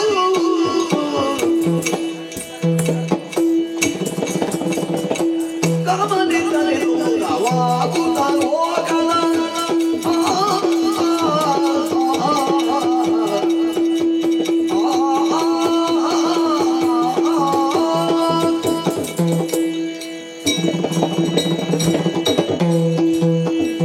ಲೋಪಾಮುದ್ರ. ಪ್ರಿಯ, ತಪಸ್ವಿಗಳ ಪ್ರಧಾನ ಅರ್ಹತೆ ಏನು ಗೊತ್ತಾ? ಏನು? ಇಂದ್ರಿಯ ನಿಗ್ರಹ. ಸತ್ಯ. ಕಾಮನಿಂದ ದೂರವಾಗಿ ಅವರಿರಬೇಕು. ಅದಕ್ಕೆ ತಾನೇ ಸಪ್ಪೆಯನ್ನು ಊಟ ಮಾಡೋದು, ಖಂಡಿತ ನೆಲದಲ್ಲಿ ಮಲಗುವುದು. ಅಂತಹ ಒಂದು ವೃತವನ್ನು ಪಾಲಿಸದೆ ಹೋದ್ರೆ ತಪಸ್ವಿಯ ಬದುಕು ಪರಿಪೂರ್ಣವಾಗುವುದಕ್ಕೆ ಸಾಧ್ಯವಿಲ್ಲ. ಇಲ್ಲ. ಗಾಢವಾದ ತಪಸ್ಸನ್ನು ಆಚರಿಸುವನು ನಾನು. ಆ ತಪಸ್ಸನ್ನು ಆಚರಿಸಿ ಏನು ಮಾಡುತ್ತೇನೆ ಅಂದ್ರೆ ಆ ತಪಶ್ಶಕ್ತಿಯನ್ನು ಸಮಾಜಕ್ಕಾಗಿ ನಾನು ಧಾರೆ ಎರೆಯುತ್ತೇನೆ. ಲೋಕದಲ್ಲಿ ಎಲ್ಲರೂ ಚೆನ್ನಾಗಿರಬೇಕು, ಎಲ್ಲರೂ ಸಂತೋಷವಾಗಿರಬೇಕು, ತಮ್ಮ ಅಜ್ಞಾನವನ್ನು ನೀಗಿ ಸುಜ್ಞಾನದ ಬೆಳಕನ್ನು ಪಡೆದು ಜೀವನವನ್ನು ಅವರು ಉಜ್ಜೀವನಗೊಳಿಸಬೇಕು. ಇದು ನನ್ನ ಸ್ಪಷ್ಟವಾದಂತಹ ನಿರ್ಧಾರ. ಅದಕ್ಕಾಗಿಯೇ ನಾನು ಬದುಕನ್ನು ಮುಡಿಪಾಗಿ ಇಟ್ಟವನು. ಲೋಕದ ಕಲ್ಯಾಣಕ್ಕಾಗಿ ದುಡಿಯುವಂತಹ ನಾನು ಕಾಮನಿಂದ ದೂರವಾಗಿದ್ದೇನೆ. ನಾನು ತಪಸ್ವಿ ಎಂಬುದು ನಿನಗೆ ಗೊತ್ತು, ತಿಳಿದೇ ನೀನು ನನ್ನ ಕೈ ಹಿಡಿದವಳು. ಆದ್ದರಿಂದ ನನ್ನ ವ್ರತ ಏನುಂಟೋ ಅದಕ್ಕೆ ನೀನು ಸಹಕಾರಿ ಅಣಿಯಾಗಿ ನಾನು ನಡೆದ ಹೆಜ್ಜೆಯ ಮೇಲೆ ಹೆಜ್ಜೆಯನ್ನಿಟ್ಟು ಸಾಗಬೇಕಾದ್ದು ನಿನ್ನ ಕರ್ತವ್ಯ. ಪತಿಗೆ ಪೂರಕವಾಗಿ, ಹಾಗೆ ಅಂತ ಗಂಡ ಹೆಂಡತಿ ಪರಸ್ಪರ ಗುಲಾಮರೆಂತೂ ಖಂಡಿತ ಅಲ್ಲ.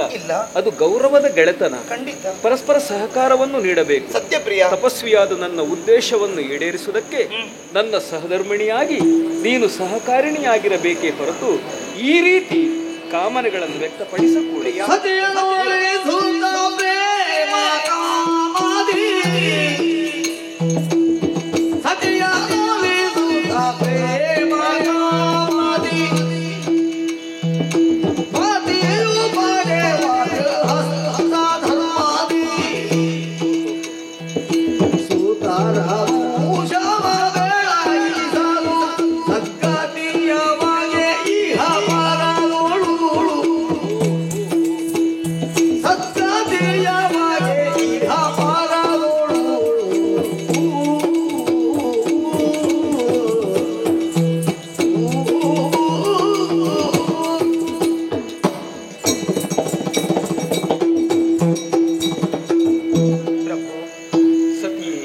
ನಾನು ಆಡಿದಂತಹ ಮಾತನ್ನು ಕೇಳಿ ನೊಂದು ಬಿಟ್ಟಿರಿ. ಲೋಪಾಮುದ್ರೆ ಇಷ್ಟವರೆಗೆ ಇಂತಹ ಮಾತನ್ನು ಆಡಿದವಳು ನಾನಲ್ಲ. ನಮ್ಮದು ಕಾಮ ಸಂಬಂಧ ಅಲ್ಲ, ಇಲ್ಲ ಪ್ರೇಮ ಸಂಬಂಧ ಸ್ವಾಮಿ. ಕಾಮ ಪ್ರೇಮವನ್ನು ಜೊತೆಗೆ ಒಟ್ಟಿಗೆ ಸೇರಿಸಿದ್ರೆ ಗೃಹಸ್ಥಾಶ್ರಮಕ್ಕೆ ಕಾಲಿಡುವುದಕ್ಕೆ ಸಾಧ್ಯವಾಗುತ್ತದೆ. ಅವನು ಗೃಹಸ್ಥ ಅನ್ನಿಸಲ್ಪಡುತ್ತಾನೆ. ಇಲ್ಲಿ ನಾನು ಬೇಡಿದ್ದು ಯಾರಲ್ಲಿ? ಕೈ ಹಿಡಿದ ಗಂಡರಲ್ಲಿ ಪುತ್ರ ಸಂತಾನ ಸ್ವಾಮಿ. ಯಾಕೆ ಬಲ್ಲಿರಾ? ಒಂದೊಮ್ಮೆಗೆ ಯಾಗ ಯಜನಾದಿ ಮಾಡುವುದರ ಮೂಲಕ ಲೋಕ ಕಲ್ಯಾಣವನ್ನು ಬಯಸಂತಹ ತಾವು ಮೋಕ್ಷವನ್ನು ಪಡೆಯುವುದಕ್ಕೆ ಸಾಧ್ಯವಾಗುತ್ತದೆ. ಆದರೆ ನಿಮ್ಮನ್ನೇ ನಂಬಿ ಕೈ ಹಿಡಿದುಕೊಂಡು ಈ ಆಶ್ರಮದ ಹುತ್ತಲು ತುಳಿದವಳು ನಾನು ನೋಡಿ ನನಗೂ ಆಗತಿ ಸಿಗಬೇಕಂತಾದ್ರೆ ನಾನೊಂದು ಮಗುವನ್ನು ಹೆರಬೇಕು ಸ್ವಾಮಿ. ಅದರಿಂದ ಮಾತ್ರ ಸ್ವರ್ಗವು ನರಕವು ಪಾತ್ರವಾಗುವುದಕ್ಕೆ ಸಾಧ್ಯವಾಗುತ್ತದೆ. ಆದುದರಿಂದ ಕೈ ಮುಗಿದು ಬೇಡಿಕೊಳ್ಳುತ್ತಾ ಇದ್ದೇನೆ. ನಾನು ಕೇಳಿದ್ದು ಅಲ್ಲ ಸುಳ್ಳ ಅಂತ ಹೇಳಬಾರದು. ನಾನು ಗೃಹಸ್ಥನಾಗಿ ಎಡವಿ ಬಿದ್ದಿದ್ದೇನೆ ನಿಜ ತಪ್ಪೇ. ಎನ್ನ ಜಾನದ ಕಣ್ಣ ತೆರೆಸಿದ ಹೆಣ್ಣು ನೀ ಭಾಗ್ಯ ದೇವತೆ, ನನ್ನ ಬಾಳಿನ ಭಾಗ್ಯ ದೇವತೆ. ಎನ್ನ ಜಾನದ ಕಣ್ಣ ತೆರೆಸಿದ ಹೆಣ್ಣು ನೀ ಭಾಗ್ಯ ದೇವತೆ.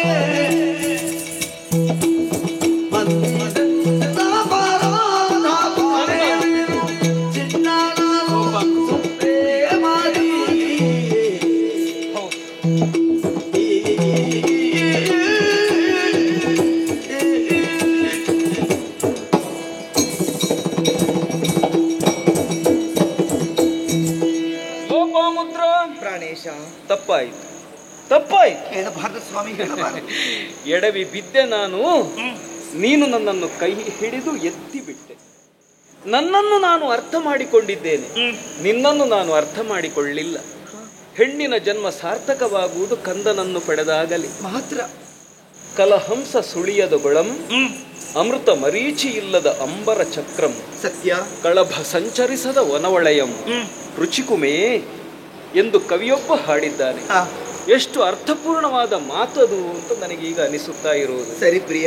ಕಂದನನ್ನು ಪಡೆದು ಅದರ ಲಾಲನೆ ಪಾಲನೆಯನ್ನು ಮಾಡುತ್ತಾ ಅದರ ತೊದಲುಳಿಯನ್ನು ಕೇಳುತ್ತಾ ಮಡಿಲಲ್ಲಿ ಕುಳ್ಳಿರಿಸಿ ಜೋಗುಳವನ್ನು ಹಾಡುತ್ತಾ ಸಂತೋಷವನ್ನು ಪಡೆಯುವ, ಸಂತೋಷ ಅಲ್ಲ ಆನಂದವನ್ನು ಪಡೆಯುವ, ಅಂದ್ರೆ ಸಕಲ ಸುಖ ದುಃಖಗಳನ್ನು ಆನಂದವನ್ನಾಗಿ ಪರಿವರ್ತಿಸುವಂತಹ ಶಕ್ತಿ ತನ್ನ ಮಡಿಲಲ್ಲಿರತಕ್ಕಂತಹ ಮಗುವಿಗೆ ಇರುತ್ತದೆ. ಸತ್ಯ ಸ್ವಾಮಿ. ಆ ಭಾಗ್ಯದಿಂದ ವಂಚಿತಳಾಗುವುದಕ್ಕೆ ಯಾವ ಹೆಣ್ಣೂ ಸಿದ್ಧಳಾಗಿರುವುದಿಲ್ಲ. ಅಷ್ಟೊಂದು ಸಣ್ಣ ವಿಷಯವನ್ನು ಅರ್ಥ ಮಾಡಿಕೊಳ್ಳಲಾರದೆ ನಾನು ಹೋದೆನಲ್ಲ. ಸತಿಯನ್ನು ಕಾಮ ಪ್ರೇಮದಿಂದ ಸಂತೋಷಪಡಿಸಿ ಗೃಹಸ್ಥ ಧರ್ಮವನ್ನು ಪಾಲಿಸಬೇಕಾದ್ದು ಗೃಹಸ್ಥನ ಕರ್ತವ್ಯ. ಖಂಡಿತ ನಾನು ತಪ್ಪಿದೆ. ನನ್ನ ಜ್ಞಾನದ ಕಣ್ಣನ್ನು ನೀನು ತೆರೆಸಿದೆ. ಹೆಣ್ಣಿಗೆ ಜ್ಯೋತಿ ಅಂತ ಹೆಸರು. ಹೆಂಡತಿಗೆ ಆಕೆ ಹುಟ್ಟಿದ ಮನೆಯನ್ನು ಬೆಳಗುತ್ತಾಳೆ, ಹೋದ ಮನೆಯನ್ನು ಬೆಳಗುತ್ತಾಳೆ, ಸತ್ಯ. ಸಂತಾನ ಪಡೆದು ವಂಶವನ್ನು ಬೆಳಗುತ್ತಾಳೆ. ಈ ಕಾರಣಕ್ಕೆ ಆಕೆ ಜ್ಯೋತಿ. ಅಂತಹ ಒಂದು ಹಿರಿದಾದ ಯೋಗ್ಯತೆ ಉಳ್ಳಂತಹ ಹೆಣ್ಣನ್ನು ಕೇವಲ ನನ್ನ ತಪಸ್ಸು, ನನ್ನ ವೃತ, ನನ್ನ ಲೋಕ ಕ್ಷೇಮದ ವಿಚಾರ ಅಂತ ಅಂದುಕೊಂಡು ತೀರಾ ಕಡೆಗಣಿಸಿ ಬಿಟ್ಟನಲ್ಲ. ತಪ್ಪಾಯಿತು. ನಿನ್ನ ಆಶೆಯನ್ನು ನಾನು ಈಡೇರಿಸುತ್ತೇನೆ. ಆದರೆ ಒಂದು ಪ್ರಶ್ನೆ ನಿನ್ನಲ್ಲಿ. ಏನು ಸ್ವಾಮಿ? ನೀನು ರಾಜಕುಮಾರಿ ತಾನೆ? ಸತ್ಯ. ಅದಕ್ಕಾಗಿ ಕೇಳುತ್ತಾ ಇದ್ದೇನೆ, ನಿನಗೆ ತುಂಬಾ ಮಕ್ಕಳು ಬೇಕಾ? ಅವರೆಲ್ಲ ಒಳ್ಳೆಯವರಾಗಿರುವುದಿಲ್ಲ ಮತ್ತೆ ಅಲ್ಲ. ಕುಲವನ್ನು ಬೆಳಗಿಸತಕ್ಕಂತಹ ಓರ್ವ ಪುತ್ರ ಸಾಕ? ಹೇಳು ಪ್ರಿಯೆ. ಪ್ರಭು. ಎನಲು ಲೋಪ ಮುದ್ರೆ ನಾಚುತ, ಎನಲು ಲೋಪ ಮುದ್ರೆ ನಾಚುತ, ಇನಿಯಲಿಂಗು ಸುರಿದಳು ಸತ್ಪುತ್ರನ ದಯದಿ ನೀಡೆನಗೆ ವರಸುತ ಸಾಕೋರ್ವ. ಸತ್ಪುತ್ರನ ದಯದಿ ನೀಡೆನಗೆ ವರಸುತ ಸಾಕೋರ್ವ.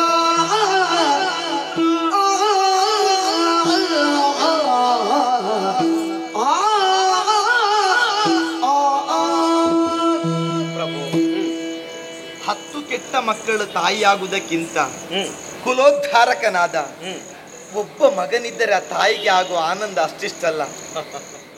ನನಗೆ ಒಂದೇ ಮಗು ಸಾಕು. ಹುಟ್ಟುವಂತ ಮಗ ಮಾತ್ರ ಒಳ್ಳೆಯನಾಗಿರ್ಲಿ ಅಷ್ಟೇ ಬೇಡಿಕೊಳ್ಳು. ಎಲ್ಲ ಹೆಂಗಸರು ಹೀಗೆ ಯೋಚನೆ ಮಾಡಿದ್ರೆ ಬಹಳ ಒಳ್ಳೆಯದು. ಗಂಡಾಗಲಿ ಹೆಣ್ಣಾಗಲಿ ಏನಾಯ್ತು, ಮಗು ಬೆಳೆಯಬೇಕು, ಒಳ್ಳೆಯದಾಗಬೇಕು, ಕುಲದ ಕೀರ್ತಿಯನ್ನು ಬೆಳಗಿಸಬೇಕು, ಅಷ್ಟೇ ತಾಯಿ. ಸತ್ಯ. ನೀನು ಹೇಳಿದ್ದಕ್ಕೆಲ್ಲ ನಾನು ಒಪ್ಪಿದ್ದೇನೆ. ಈ ಸರಸಿಯ ತೀರದಲ್ಲಿ ಇನ್ನೇನು ಕೆಲಸ? ಆಶ್ರಮಕ್ಕೆ ಹೋಗು, ಒಳಮನೆಯನ್ನು ಸೇರು.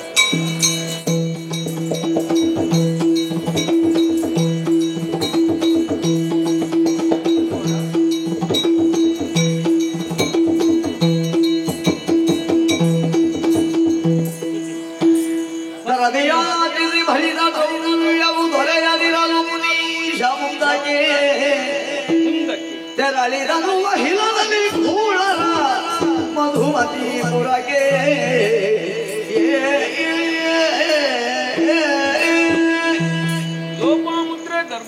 ಆಗಿದ್ದಾಳೆ. ಗರ್ಭಿಣಿಯಾಗಿರುವಾಗ ಆಸೆಗಳು ಸಹಜ. ಅವಳೇನು ಬಾಯಿ ಬಿಟ್ಟು ಕೇಳಲಿಲ್ಲ. ಆದರೂ ರಾಜಕುಮಾರಿಯಾದ ಆಕೆಯನ್ನು ಆ ರಾಜ ವೈಭವದಿಂದ ಸಂತೋಷಪಡಿಸಬೇಕು ಅಂತ ಗ್ರಹಿಸಿದವನು ನಾನು. ನನ್ನಲ್ಲಿ ಏನಿದೆ ಈ ಎಲೆವನೆಯಲ್ಲಿ? ತಪಸ್ಸು ಬಿಟ್ಟರೆ ಬೇರೇನು ಇಲ್ಲ. ಹಾಗಾಗ ಕೂಡದು. ಈಗ ನನಗೆ ದ್ರವ್ಯದ ಅಪೇಕ್ಷೆ ಇದೆ, ಸಂಪತ್ತು ಬೇಕು. ಅದಕ್ಕಾಗಿ ಆಶ್ರಮವನ್ನು ಬಿಟ್ಟೆ. ರತ್ನಶ್ವ, ಶತವರ್ಮ ಮುಂತಾದ ರಾಜರಲ್ಲಿ ದೇಹಿ ಎಂದು ಬೇಡಿದೆ. ಆದರೆ ನಾನು ಇಚ್ಛೆಪಟ್ಟಷ್ಟು ನನಗೆ ಸಂಪತ್ತು ಸಿಗಲಿಲ್ಲ. ಕೇಳಿದ್ದೇನೆ, ಒಂದು ಕಾರ್ಯವೂ ಉಂಟು. ಹಿಂದೊಮ್ಮೆ ಬಂದು ನನ್ನನ್ನು ಬಹಳ ಗೌರವಿಸಿದ್ದಾರೆ. ಅದು ನಿಜವಾದ ವಿನಯವೋ ಅಲ್ಲ ಅಭಿನಯವೋ ಎಂಬುದನ್ನು ಪರೀಕ್ಷಿಸಿದ ಹಾಗೂ ಆಯಿತು. ಆ ವಾತಾಪಿ ಇಲ್ವಲ್ಲರಿದ್ದಾರಲ್ಲ, ಅವರ ಮಧುಪತಿ ಪಟ್ಟಣದೆಡೆಗೆ ನಡೆಯುತ್ತೇನೆ.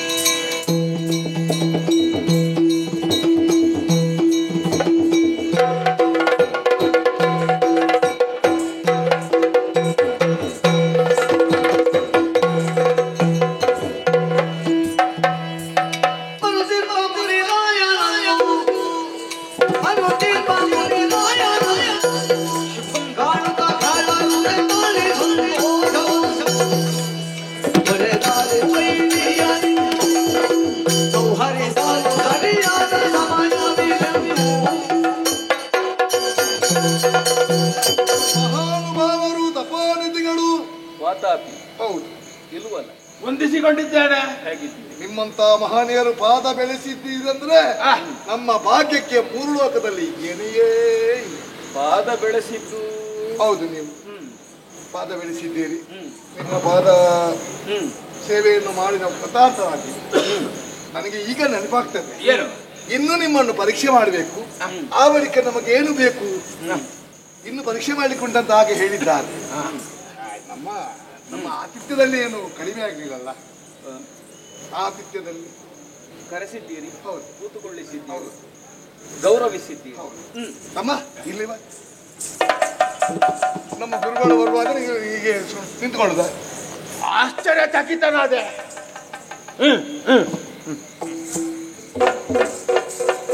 ನಾವು ಇಲ್ಲಿಗೆ ಪಾದ ಬೆಳೆಸಬೇಕಾದ ಕಾರಣವೇನು ಗೊತ್ತಾಗಲಿಲ್ಲ. ಹೌದು, ಒಂದು ಉದ್ದೇಶವನ್ನು ಇಟ್ಟುಕೊಂಡು ನಾನು ಉದ್ದೇಶ ಏನು ಅಂತ ಹೇಳಿದೆ? ಅಡಿಗಡಿಗತಿ ದಿನಯ ದಿನವೇ ಸುಂದರಿವೆ ಹೊಳವಿಯೊಳಗಿಳಿಯಲ್ಲ ಹಿತಮಹಿ ತುಡಿದ ಮುಬಲನು ಹರಿಯವ ವಿಡದೆ ಹೊಳವಿಸಿದೆ ಹರಹರಿ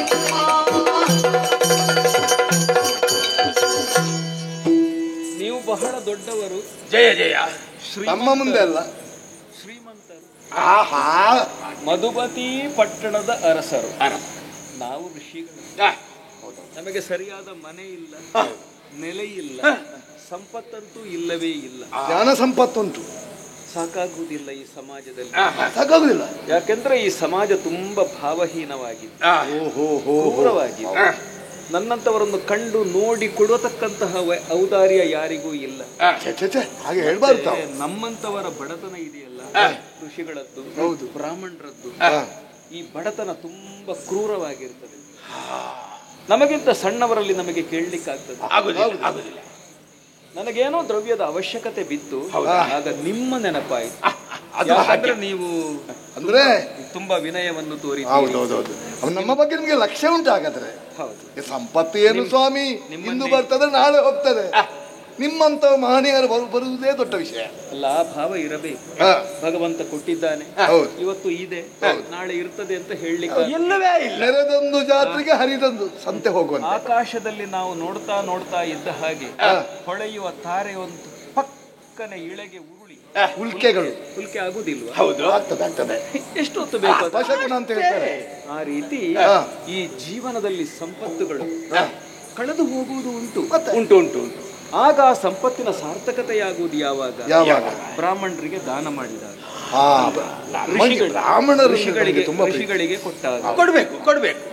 ಆದ್ದರಿಂದ ನಿಮ್ಮಂತವರಲ್ಲಿ ನನ್ನಂತವರು ಕೇಳುವುದು ತಪ್ಪಲ್ಲ, ನೀವು ಕೊಡುವುದು ತಪ್ಪಲ್ಲ. ನಾವು ಎಲ್ಲರ ಹತ್ರ ಕೇಳಲಿಕ್ಕೆ ಆಗುದಿಲ್ಲ. ಯಾರಲ್ಲಿ ಕೈ ನೀಡಬೇಕು ಅವರಲ್ಲಿ, ಯಾರಿಗೆ ಕೊಡುವ ಯೋಗ್ಯತೆ ಉಂಟು ಅವರಲ್ಲೇ ಕೇಳುದು. ದ್ರವ್ಯಾಪೇಕ್ಷಿಯಾಗಿ ಬಂದಿದ್ದೇನೆ, ನೀವು ನನ್ನ ಆಶೆಯನ್ನು ಈಡೇರಿಸಬೇಕು, ಕೊಡಬೇಕು. ಮಹಾಮನಿಗಳೇ, ನಿಮ್ಮ ಆಸೆ ತೀರಿ.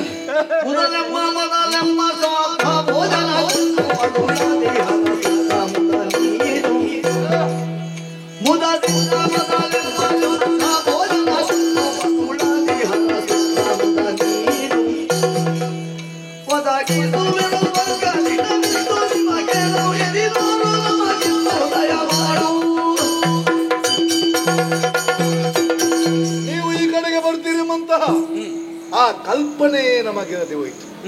ನಾವು ಯೋಚನೆ ಮಾಡುದು ನಾವೊಂದು ಶ್ರಾದ್ದದ ಊಟ ಮಾಡಿದ್ದೇವೆ ಎಲ್ಲಿ? ಇಲ್ಲೇ ಈಗಷ್ಟೇ ಸಿದ್ಧವಾಗುತ್ತಾ ಇದೆ. ಛ, ಅದನ್ನು ಉಣ್ಣುವ ಯೋಗ ನಿಮಗೆ ಉಂಟಲ್ಲ, ಮಹಾನೀಯರೇ ಉಣ್ಣುವಂತಹ ಯೋಗ ಬಂತು. ನಿಮ್ಮ ಶ್ರಾದ್ದ ಭೋಜನ ಅಯ್ಯಯ್ಯೋ, ನಮ್ಮದಲ್ಲ, ನಾವು ಎಸಗುವ ವ್ಯವಸ್ಥೆ ಮಾಡಿದ ಭೋಜನ ಇದೆ. ಹೌದು. ಹಾಗೆ ಉಣ್ಣುವುದಕ್ಕೆ ಸಿದ್ಧನಾಗಿ ಮತ್ತೆ ಉಂಟಲ್ಲ, ನಿಮ್ಮ ಆಸೆ ತೀರ್ತಂತ ಇಟ್ಟುಕೊಳ್ಳಿ. ನಿಮ್ಮ ದನ ಕನಕದ ಆಸೆ, ಮತ್ತೆ ಸ್ವರ್ಗ ಕೇಳಿದ್ರು ತಂದು ಕೊಡ್ತೇವೆ ನಾವು. ಸ್ವರ್ಗದ ಸಂಪತ್ತಿ ಏನುಂಟು ಅಲ್ಲ, ನಮ್ಗೆ ಅದು ಬೇಡ. ಸ್ವರ್ಗವನ್ನೇ ದರಗಿಳಿಸ್ತೀರಿ. ನಿಮ್ಮ ಹತ್ರ ಅಷ್ಟು ಉಂಟು. ನೀವು ಹಾಕಿಕೊಂಡದ್ದೇ ಇಷ್ಟು ಉಂಟು.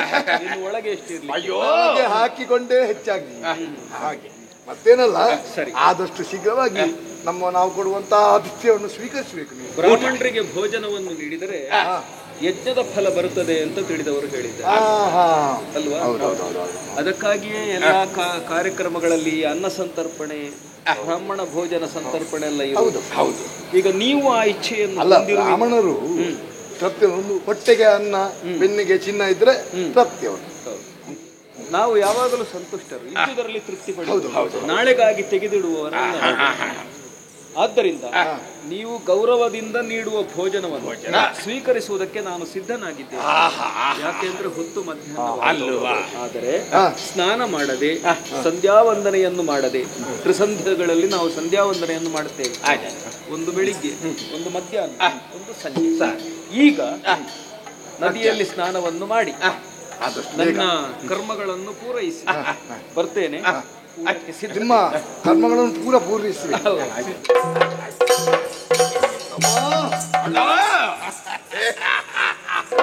ರೊಟ್ಟಿ ಜಾರಿ ತುಪ್ಪಕ್ಕೆ ಬಿದ್ದ ಹಾಗೆ ಮಗ. ನಾವು ಇವನ ನಿರೀಕ್ಷೆಯಲ್ಲೇ ಇದ್ದವರು, ಬಿಡಬಾರದು. ಅವನಾಗಿಯೇ ಸಾಯುವುದಕ್ಕೆ ಬರುವಾಗ ನಾವು ಕೊಳ್ಳುವುದು ಹೆಚ್ಚಲ್ಲ. ನೀನು ಹೇಗೂ ಪಾಕಶಾಸ್ತ್ರ ತಜ್ಞ ಅಲ್ವಾ? ಹೌದು. ನಾನು ಆಡು ಮೊದಲಿದ್ದ ಹಾಗೆ. ಹೌದು, ಮೊದಲಿದ್ದ ಬ್ರಾಹ್ಮಣರು ನಾವು ಬಂದಿದ್ದಪ್ಪ. ಹಾಗಿರುವಾಗ ಬಂದವನಿಗೆ ಹೇಗ ಊಟದ ವ್ಯವಸ್ಥೆ, ಪಾಕಶಾಲೆಗೆ ನೇರ ಕಳಿಸುವ ವ್ಯವಸ್ಥೆ ಮಾತನಾಡುವ.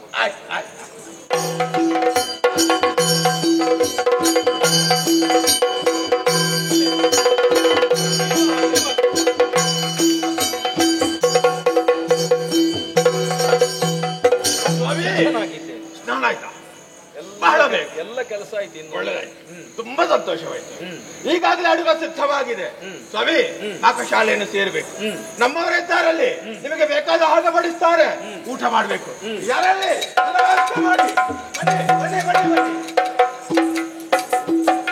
ಎಲ್ಲ ವ್ಯವಸ್ಥೆಗೆಲ್ಲ ಬಂದಾಯ್ತು. ಈಗ ವ್ಯವಸ್ಥೆ ಮಾಡ್ಲಿಕ್ಕೆ ಹೇಳಿದ್ದಾರೆ, ಜನ ಬರ್ಲಿಲ್ಲಲ್ಲ. ನಮಗೆ ಜನ ಬರೋದಿಲ್ಲ, ಬಡಿಸ್ಲಿಕ್ಕೆ ಗೊತ್ತಿಲ್ಲ. ಜನ ಎಲ್ಲಿದ್ದಾರೆ? ಇಷ್ಟೇ. ಇಲ್ಲೇ ಇದ್ದಾರೆ. ಅಲ್ಲ, ನೀವು ಇಲ್ಲಿಂದ ಕರೆದದ್ದು ಗೊತ್ತಿಲ್ಲ. ಅಲ್ಲೇ ಹುಡುಕೋದಂತದ್ದು. ನಾವು ಬಡಿಸ್ಲಿಕ್ಕೆ ಇದ್ದವರಲ್ಲ. ಬನ್ನಿ ಸ್ವಾಮಿ, ಬನ್ನಿ. ಮೇಲೆ ಕೂತು ಊಟ ಮಾಡಬಹುದು. ಅದು ಹೌದಲ್ಲ, ಅಷ್ಟು ಗೊತ್ತಿಲ್ವೇನೋ. ಇವರು ಇವತ್ತಿನ ಊಟಕ್ಕೆ ಬಂದದ್ದ? ಇವತ್ತಿನ ಊಟ. ಹೌದಾ? ನಾನು ಹೇಳಿದ ಅವರೇ. ಇವರಿಗೆ ಮಾಡಿದರೆ ಏನಾಗುತ್ತದೆ? ಏನಾಗ್ತದೆ? ರಕ್ತ ಸಂಚಲನವು ಸರಿಯಾಗಿ ಆಗುವುದಿಲ್ಲ. ಕೇಳು ಕೇಳು. ಗಂಟು ನೋವು, ಸೊಂಟ ನೋವು ಎಲ್ಲ ಬರುವುದು ಆ ಕಾರಣದಿಂದ. ಹೌದಾ? ಈಗ ಅರ್ಥ ಆಯ್ತಾ?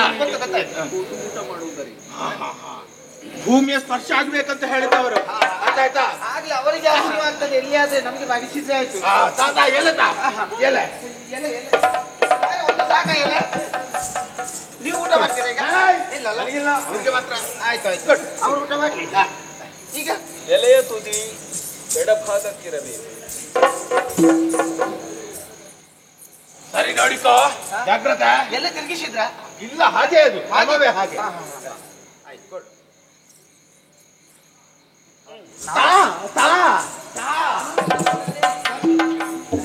ಇದು ಉಪ್ಪಿನಕಾಯಿ ಹಾಕುದಲ್ವಾ?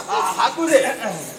ಈ ಅಡಿಗೆ ಭಟ್ರು ಹೊಸಬ್ರ ಅಲ್ಲ, ನಿಮ್ಮನ್ನು ನೋಡುವಾಗ ಭಯ. ಇಲ್ಲಪ್ಪ, ನಾವು ಹೊಸಬ್ರು, ನಾವು ಇಲ್ಲೇ ಇರುದು. ಬೇಗ ಬಾ, ಬೇಗ ಬಾ. ನಾನೇ ಹೊಸಬ. ಹೌದು. ಬೆನ್ನಿಗೆ ಬೆನ್ನಿಗೆ ಬೆಂಡಿ ಪುಣ್ಯಾತ್ಮ ಆವಾಗ ಹಾಕಿದ್ಯಲ್ಲ ಉಪ್ಪಿನಕಾಯಿ ನಿನ್ನ ಅಣ್ಣ ಎಲ್ಲಿ ಹೋದ? ಒಳಗಿದ್ದಾರೆ. ತಂದು ಕೊಡೋದು ಅವರೇ ಒಂದೊಂದೇ. ಎಲ್ಲ ಒಂದೊಂದೇ ತಂದೆ ಆಯ್ತಾ?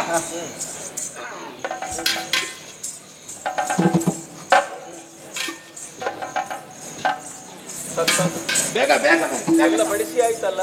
ಇಲ್ಲ ಆಗ್ಲಿಲ್ಲ, ತುಂಬ ಉಂಟು. ನೀರು ಜಾಸ್ತಿ ಆಗಿದೆ. ಏನ್ ಮಾಡುವ, ಜನ ಜಾಸ್ತಿ ಆಗ್ತದೆ.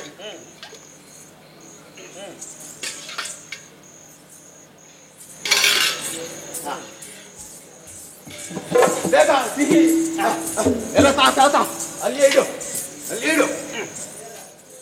ನೋಡುವ ಸ್ವಾಮಿ, ನೋಡ ಮತ್ತೊಂದು ಬಿಡಿ. ಆಯ್ತು, ಎಲ್ಲ ಒಂದರಲ್ಲಿ ಅದೆಲ್ಲ ಹಾಗೆ ಒಂದರಲ್ಲೆಲ್ಲ ಬಗ್ಗೆ ಬಗ್ಗೆ ಉಂಟು. ಕುಂಬಳಕಾಯಿಯಲ್ಲಿ ಹುಳಿ. ಹೌದು, ನಿಮಗೆ ಯಾವುದು ಬೇಕು ಅದು. ಇಲ್ಲಿ ಬಂದ ಮೇಲೆ ಯಾವುದಕ್ಕೆ ತಲೆ ಬಿಸಿ. ಆಯ್ತಾ ಹೌದೌದು. ಸ್ವಾಮಿ, 10 ಸ್ವೀಕರಿಸಬೇಕು. ಇದು ಅಮ್ಮನಿಗೆ. ಯಾರಿಗೆ? ಅಮ್ಮ ಬರ್ತಾರೆ. ಹಾಗಲ್ವಾ, ಮತ್ತೆ ಊಟದ ಕ್ರಮ ಅವರು ಅಮ್ಮನಿಗೆ. ಯಮನಿಗೆ ನಾನು ಅವರು ಎಲ್ಲಿದ್ದಾರೆ ಹುಡುಕುದು. ಊಟ ಮಾಡ್ತೇನೆ. ಧಾರಾಳವಾಗಿ.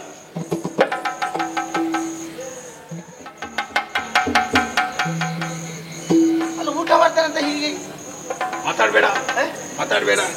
ಮಾತಾಡ್ಲಿಕ್ಕೆಲ್ವಾ? ಊಟ ಮಾಡುವಾಗೆಲ್ಲ ಮಾತಾಡ್ಲಿಕ್ಕೆ.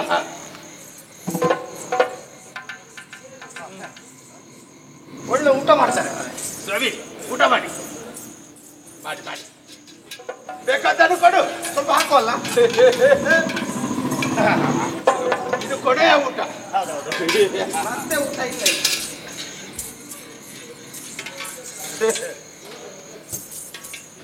ಪಾಯಸ ಉಂಟು, ಪಾಯಸ. ಹಾಕು. ಉಪ್ಪಿನಕಾಯಿ ಸ್ವಲ್ಪ ಇದೆಯಲ್ಲ, ಇಡ್ಲಿ ಇಡ್ಲಿ. ಹೇಗಾಗಿದೆ ನಮ್ಮ ಊಟ ಎಲ್ಲ? ಹೇಗೆ ಉಂಟು? ತೊಂದರೆ ಇಲ್ಲಲ್ಲ ಊಟ? ಊಟ ಒಳ್ಳೇದಾಗಿದೆ. ಹೌದು. ಮತ್ತೆ ಇದು ಪಾಯಸಕ್ಕೆ ಕಾರಕ ಜಾಸ್ತಿ ಆಗಿದೆ. ಪಾಯಸಕ್ಕೆ ಅಲ್ಲ, ಇವರು ಹಾಗೆ ಮಾತಾಡ್ತಾ ಇದ್ರಲ್ಲ, ಈಗ ಏನು ಮಾತಾಡ್ತಿಲ್ಲ ಇವರು. ಹೇಗೆ ಆಗಿದೆ? ಉಪ್ಪಿನಕಾಯಿ ಸಿಹಿ ಉಂಟಾ? ಇನ್ನಲ್ಲೇ ಕೇಳಿದ್ದು. ಊಟವೇ ಅಲ್ಲ, ಊಟವೇ ಬಡಿಸಿ ಮೇಲೆಗಳಿಗೆ ನೋಡ್ತಾ ಇದ್ದೆ. ಒಂದು ಮಾತಾಡ್ಬೋದು. ಹೌದಾ? ಬ್ರಾಹ್ಮಣರು ಊಟ ಮಾಡುವಾಗ ಮಾತಾಡ್ಲಿಕ್ಕಿಲ್ಲ. ಅಲ್ಲ, ನಾನು ಭಾವಿಸಿದೆ ಇಲ್ಲ ಗಂಟಲಿಗೆ ಸಿಕ್ಕಿ ಹೋಯ್ತು ಅಂತ ಭಾವಿಸಿದೆ. ಯಾಕಂದ್ರೆ ಅದು ಯಜ್ಞ. ಯಾವುದು? ನೀವೆಲ್ಲ ತಿನ್ನುವುದು ಅಥವಾ ಉಣ್ಣುವುದು, ನಾವು ಭೋಜನ ಮಾಡುದು. ಹಾಗೆ ಅದಕ್ಕೆಲ್ಲ ಕ್ರಮ ಉಂಟು. ಮೊದಲಾಗಿ ಆಗ್ಲೇ ನೀನು ಮಾತು ಆರಂಭ ಮಾಡಿ. ಹೌದೌದು. ಆಪೋಷಣವು ತಗೊಂಡೆ ಅಲ್ಲ. ಯಾಕೆ? ಆಪ ಅಂದ್ರೆ ನೀರು, ಅಶನ ಅಂದ್ರೆ ಅನ್ನ. ಹೌದಾ? ಅದು ಯಾಕೆ? ನನಗೆ ಗೊತ್ತಿಲ್ಲ. ಪಂಚ ಪ್ರಾಣಗಳಿಗೆ ಆಪೋಮಯ ಪ್ರಾಣ ಅಂತ ಒಂದು ಮಾತಿದೆ. ನಮ್ಮ ಪ್ರಾಣವನ್ನು ರಕ್ಷಣೆ ಮಾಡುವುದು ನೀರು. ಅದಕ್ಕಾಗಿ ಪ್ರಾಣಕ್ಕೆ ಸಮರ್ಪಣೆಯನ್ನು ಮಾಡಿದ್ವಿ. ಹೌದಾ? 5 ಅಗಳು ತಗೊಂಡನಲ್ಲ, ಅದು ಪಂಚ ಪ್ರಾಣಗಳಿಗೆ ಸಮರ್ಪಣೆ. ನಾವು ಈ ದೇಹವನ್ನು ಉಳಿಸುವುದಕ್ಕಾಗಿ ಮಾತ್ರ ಊಟ ಮಾಡುವುದು. ನಿಮ್ಮ ಕ್ರಮ ಹಾಗೆ. ನಾವೆಲ್ಲ ಹೊಟ್ಟೆ ಹಸಿವಿಗೆಲ್ಲ ಊಟ ಮಾಡುದು, ಇವರು ದೇವ ತೆಗಿ ತೆಗಿ ತೆಗಿ. ಸ್ವಾಮಿ, ಊಟ ಎಲ್ಲ ಆಯ್ತು. ಒಳ್ಳೆದಾಯ್ತಾ? ಸಂತೋಷ ಆಯ್ತಾ? ಇನ್ನು ದಕ್ಕಿದು ದುಡಿಯದೆ ಭೋಜನವನ್ನು ಮುಕ್ಕಿದೆಯ ಪೊಡಗಿರುವನಕ. ದಕ್ಕಿದು ದುಡಿಯದೆ ಭೋಜನವನ್ನು ಮುಕ್ಕಿದೆಯ ಪೊಡಗಿರುವನಕ. ಸಿಕ್ಕಿದೆ ಜೋಳಿಗೆ ಕೈಯೊಡೆದ ಘನ ನಾನು ಮುರಿಯ ಮನಗಿಸುತ್ತ.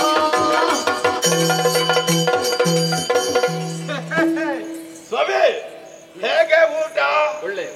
ಒಳ್ಳೆದಾಗಿದಲ್ಲ, ಅಷ್ಟು ಹೇಳಿದ್ರು ಕೊನೆಗೆ. ಅದು ಅಡಿಗೆ ಭಟ್ರಿಗೆ ಈ ಸಲ ಪ್ರಶಸ್ತಿ ಕೊಡ್ಬೋದು. ಕೊಡಬಹುದು. ಮತ್ತೆ ನಮ್ದು ಕೆಲವು ನಾನು ಮತ್ತೆ ಕೊಡ್ತೇನೆ. ಇಲ್ಲಲ್ಲ, ಸ್ವರ್ಗಕ್ಕೆ ಕಳುಹಿಸಬಹುದು. ಅಲ್ಲಿ ಅಂತಕ್ಕೆ ನಮ್ಗೆ ಕೊಡುದಿದ್ರೆ ಇಲ್ಲೇ ಕೊಡಬೇಕು. ಈಗ ಇಷ್ಟು ಊಟ ಮಾಡಿದ್ದ? ಬೇಕಾದಷ್ಟು ಒಳಗುಂಟ ಇನ್ನು ಎಂತದು ಎಲ್ಲ ಮುಗಿದ ಹಾಗಿದೆ. ಇದು ಧರ್ಮಕ್ಕೆ ಸಿಕ್ಕಿದಂತಲೇ ಮುಕ್ಕಿದ್ದ ಅಂತ. ಅಲ್ಲ, ಇವರು ಊಟ ಉಂಟಂತ ಹೇಳಿದ್ದೆ. ಪ್ರಾಣ ರಕ್ಷಣೆ. ಹಾಗೆ. ಹೌದಾ? ತಿನ್ನು ತಿನ್ನು, ನಮಗೆ ಬೇಸರವೇ ಇಲ್ಲ. ಅಲ್ಲ, ಈಗ ಅವ್ರು ಎದ್ದು ಬಂದಿದ್ದಾರೆ, ಇನ್ನೆಲ್ಲಿ ತಿನ್ನುದು? ಎಲ್ಲ ಮುಗಿಸಿ. ಅಲ್ಲ, ಬೇಕಿದ್ರೆ ತಿನ್ನಲಿ. ಒಂದೇ ಹೊತ್ತು ಊಟ ಮಾಡೋದು, ಇನ್ನು ತಿನ್ಲಿಕ್ಕೆ ಆಗುದಿಲ್ಲ. ಹೌದಾ? ಇನ್ನು ಬೇಡ.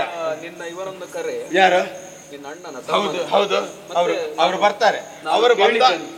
ಅವರು ಬಂದಾಗ ಎಲ್ಲ ಮುಗಿಯುತ್ತದೆ. ಹೌದಾ? ನೋಡಬೇಕಾ ಅಣ್ಣ? ವಾತಾಪಿ ಇಲ್ಲಿ ಬಾ, ಇಲ್ಲಿ ಬಾ. ವಾತಾಪಿ ಜೀರ್ಣೋ ಭವ.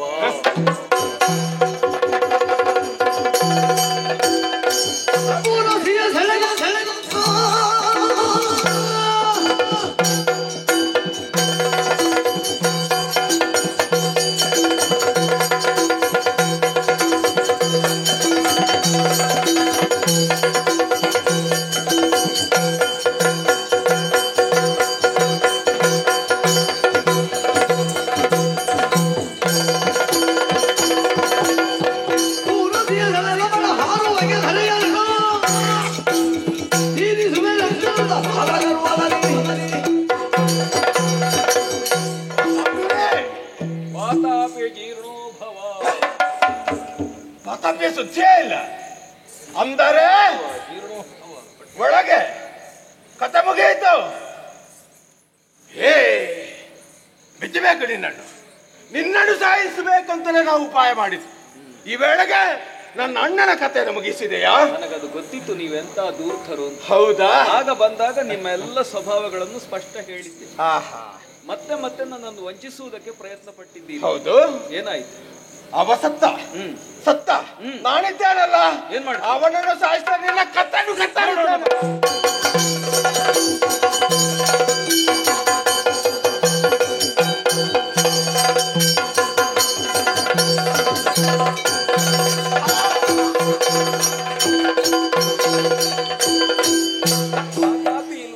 ವಧೆಯಾಯಿತು. ಬ್ರಹ್ಮದ್ವೇಷದಿಂದ ಒಂದು ಜನಾಂಗವನ್ನೇ ದ್ವೇಷಿಸುತ್ತವರ ನಾಶವನ್ನು ಮಾಡುತ್ತಿದ್ದ ಹಾಗೂ ಸಮಾಜಕ್ಕೆ ಕಂಟಕರಾದಂತಹ ಈ ರಾಕ್ಷಸರ ಸಂಹಾರ ಮಾಡಿದುದರಿಂದ ನನ್ನ ಋಷಿಯಾಗಿ ನನ್ನ ಕರ್ತವ್ಯದಲ್ಲಿ ಯಶಸ್ಸನ್ನು ಪಡೆದಿದ್ದೇನೆ ಅಂತ ಅನಿಸುತ್ತಾ ಇದೆ. ಬೇಕಾದ ಸಂಪತ್ತುಗಳನ್ನು ಬಂಡಿಯಲ್ಲಿ ಹೇರಿಸಿಕೊಂಡು ನನ್ನ ಎಲೆವನೆಡೆಗೆ ನಡೆಯುತ್ತೇನೆ.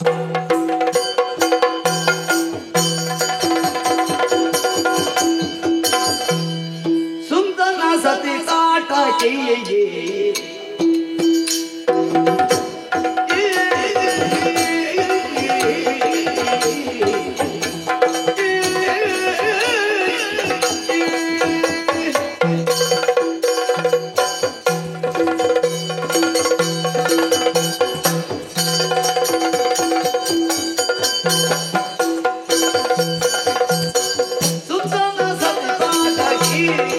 ನಾನು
ಈಶ್ವರನ ಬಗ್ಗೆ ಹೇಳಬೇಕಾದರೆ ಯೋಗವೂ ಬೇಕಂತೆ, ಭಾಗ್ಯವೂ ಬೇಕಂತೆ. ಕೆಲವರಿಗೆ ಯೋಗವಿದ್ದು ಭಾಗ್ಯ ಇಲ್ಲಿಂದ ಆದರೆ ಪರಿಮಳದಿಲ್ಲದ ಹೂವಿನ ರೀತಿ ಆಗುತ್ತದೆ. ಆ ರೀತಿಯಲ್ಲ, ಯೋಗವೂ ಬೇಕು, ಭಾಗ್ಯವೂ ಇದೆ ಎಂದಾದರೆ ಬಂಗಾರದ ಪರಿಮಳಂತ ಆಗುತ್ತದೆ. ಆದರೆ ಯಾಕೆ ಮಾತ್ರ ಹೇಳಿದ್ದೇನೆ, ಈ ರೀತಿ ಮಾತನಾಡಬೇಕಾದರೆ ಬಲವಂತಹ ಕಾರಣ ಇದೆ. ಸುಕೇತ್ ಮಹಾರಾಜರ ಪ್ರೀತಿಯ ಮಗಳು ನಾನು. ಹಾಗಾಗಿ ಯಕ್ಷವೀರ ಸುಂದರನ ಮಡದಿ ನಾನು. ಹಾಗಾಗಿ ಯಾಕೋ ಏನು ಗೊತ್ತಿಲ್ಲ, ನನ್ನ ಜೀವನದ ಬಗ್ಗೆ ಹೇಳಬೇಕಾದರೆ ಮನಸ್ಸಿಗೆ ಬೇಸರವಾಗುತ್ತಾ ಉಂಟು. ಯಾಕೆ ಮಾತ್ರ ಹೇಳಿದ್ದೇನೆ, ವಿಧವೆಯಾಗಿ ಬದುಕುವಂತಹ ಜೀವನ ಈ ಹೊತ್ತಿಗೆ ನನ್ನದಾಗಿ ಹೋಯಿತು. ಸುಮಂಗಲಿಯಾಗಿ ಬದುಕಬೇಕೆಂಬ ಆಸೆಯಿದ್ದವಳು ನಾನು. ಆದರೆ ಏನು ಮಾಡುದು, ಈ ಕ್ಷಣದಲ್ಲಿ ಗಂಡನನ್ನು ಕಳೆದುಕೊಂಡರೂ ಕೂಡ ಯಾಕೋ ಏನು ಗೊತ್ತಿಲ್ಲ, ದೇಹ ಸುಖವನ್ನು ಪಡೆಯಬೇಕೆಂಬ ಆಸೆ ನನ್ನದು. ಆ ಕಾರಣಕ್ಕಾಗಿ ಈ ದಾರಿಯಲ್ಲಿ ಹಿಡಿದುಕೊಂಡು ಬಂದವಳು ನಾನು. ಇಲ್ಲೆತ್ತ ನೋಡಿದರೂ ಕೂಡ ಗಂಡು ಮಕ್ಕಳನ್ನು ಕಣ್ಣಿಗೆ ಕಾಣುತ್ತಿಲ್ಲವಲ್ಲ ನಾನು. ಏನು ಮಾಡುದು, ಗಂಡು ಮಕ್ಕಳು ಇರುವಂತಹ ಸ್ಥಳವನ್ನು ಅರಸುತ್ತಾ ತೆರಳುತ್ತೇನೆ.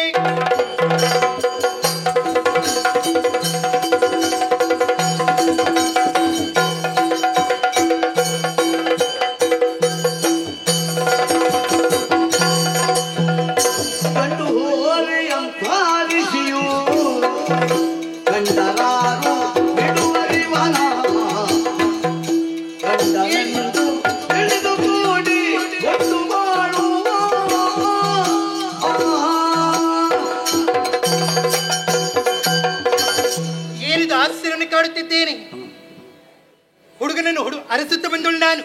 ಮದುವೆ ಆಗಬೇಕೆಂಬುದಾಗಿ, ದೇಹ ಸುಖವನ್ನು ಪಡೆಯಬೇಕೆಂಬ ಕಾರಣಕ್ಕಾಗಿ ಈ ಕ್ಷಣದಲ್ಲಿ ಆ ದಾರಿಯನ್ನು ಬಿಟ್ಟು ಈ ದಾರಿಯನ್ನು ಮುಂದೆ ನಡೆದಿರುವಂತಹ ಸಂದರ್ಭದಲ್ಲಿ ಆಹಾ ಆಹಾ ಏನು ಸುಂದರ ರೂಪದಲ್ಲಿ ಹೇಳುತ್ತಾರೆ. ಮನ್ಮಥನೇ ಸುಂದರ ಎಂಬುದಾಗಿ. ಆತನ ರೂಪಕ್ಕಿಂತ ಮಿಗಿಲು ಈತನ ಚಂದ. ಅಷ್ಟು ಮಾತ್ರವಲ್ಲದೆ ದಷ್ಟಪುಷ್ಟವಂತಹ ದೇಹ. ಈತನ ನೋಡಿದಿಂದಾದರೆ ಜೀವನದಲ್ಲಿ ಮದುವೆ ಆಗಬೇಕಾದರೆ ಗಂಡು ನನ್ನ ಮನಸ್ಸಿನಲ್ಲಿ ಇವನೇ ಎಂಬುದಕ್ಕೆ ಸ್ಪಷ್ಟವಾಗಿ ಆಲೋಚನೆ ಮಾಡಿದವಳು ನಾನು. ಯಾಕೆ ಈ ಮಾತನ್ನು ಹೇಳಿದ್ದೇನೆ, ಇವನ ವಸ್ತ್ರವನ್ನು ನೋಡಿದಾಗ ಕಾವಿ ವಚನವನ್ನು ಧರಿಸಿದ್ದಾನೆ. ಎಷ್ಟಾದರೂ ಈತ ಹೆಣ್ಣು ಮಕ್ಕಳು ನೋಡಬಹುದೇ? ಯಾಕೆ ನೋಡುವುದಿಲ್ಲ? ನೋಡ್ಲೇಬೇಕು. ಪ್ರಪಂಚದ ಮಾತಿಲ್ಲವೇ? ಹೆಣ್ಣು ಹೊನ್ನು ಮಣ್ಣು. ಹೊನ್ನು ಮತ್ತು ಮಣ್ಣಿಗೆ ಬಲಿಯಾಗದ ಬಿಡಿ, ಹೆಣ್ಣಿನ ರೂಪಕ್ಕೆ ಬಲಿಯಾಗದವರು ಈ ಪ್ರಪಂಚದಲ್ಲಿ ಬೇರೆ ಯಾರು ಇದ್ದಾರೆ ಹೇಳಿ? ಖಂಡಿತವಾಗಿ ಇಲ್ಲ. ಹಾಗಾಗಿ ಈ ಕ್ಷಣದಲ್ಲಿ ಈತನನ್ನು ಹೇಗಾದರೂ ಮಾತನಾಡಿ ನನ್ನ ಮನದ ವಿಚಾರವನ್ನು ತಿಳಿಸಬೇಕು. ಹಾಗಾಗಿ ಹೇಗೆ ಮಾತನಾಡುದು ನನಗೆ? ಕಡು ಚೆಲುವೆ ಕಡು ಚೆಲುವೆ ಮೇಲು ನಗುತ್ತ ನಸುರ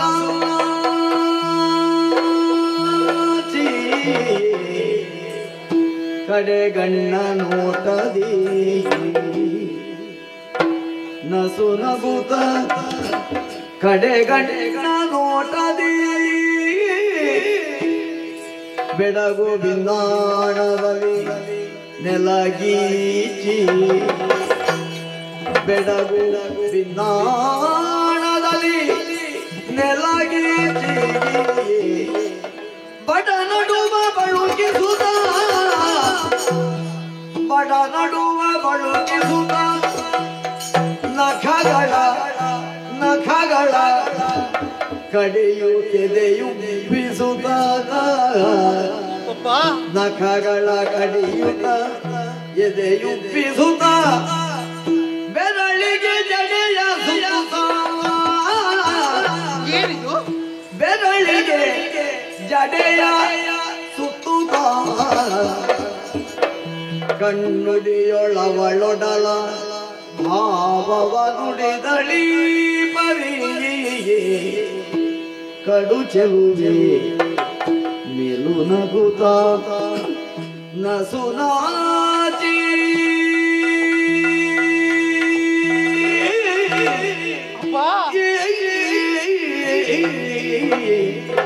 ನಾಥ ರಾಧೆ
ಎದ್ದೇಳಿಕೊಂಡು ವಂದಿಸಿದ್ದೇನೆ.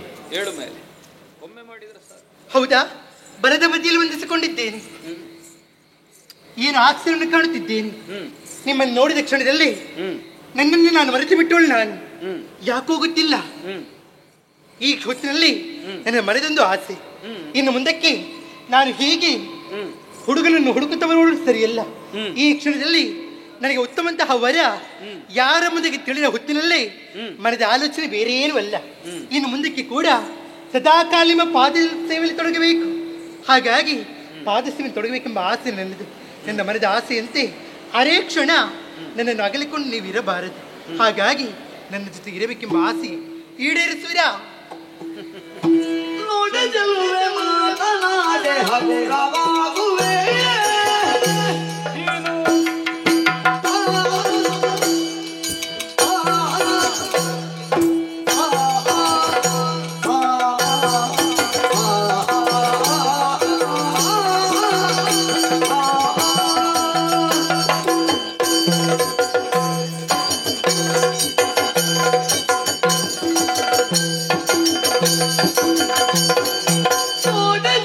ಮಾತನಾಡೆ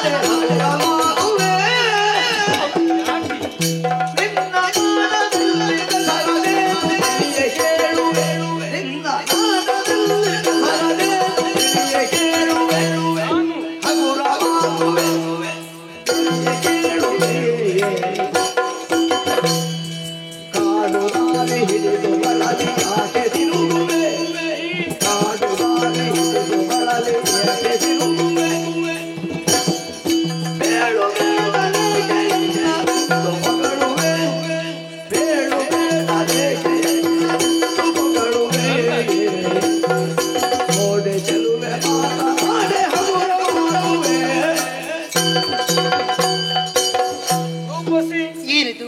ಎಲ್ಲವೂ ಚೆನ್ನಾಗಿದೆ, ಹಾ, ಬಾಯಿ ಬಿಟ್ಟಾಗ ಮಾತ್ರ ಎಲ್ಲ ಹೋಯಿತು. ಯಾಕೆ? ಎಲ್ಲಾ ಬಣ್ಣ ಮಸಿ ನುಂಗಿತು ಎಂಬ ಹಾಗೆ. ಕಾರಣ? ರೂಪಸಿ ನೀನು ಒಳ್ಳೆಯ ಮನೆಯ ಹುಡುಗಿ ಅಂತ ಗೊತ್ತಾಗ್ತದೆ. ಹೌದಾ? ಆದರೆ ನಿನ್ನ ಚೆಲುವಿಕೆಗೆ, ಹಾ, ನಿನ್ನ ಹರಯಕ್ಕೆ ನಿನ್ನ ಮಾತು ಭೂಷಣವಾಗಿಲ್ಲ. ಯಾಕೆ? ಪರಪುರುಷನಲ್ಲಿ ಹೀಗೆಲ್ಲ ಮಾತಾಡಕೂಡದು. ಹೌದಾ? ನೀನು ಆ ಮಾತುಗಳನ್ನು ಆಡುತ್ತಾ ಇರುವೆ. ನಿಜ? ಯಾಕೆ ಆಡಿದ್ದೇನೆ?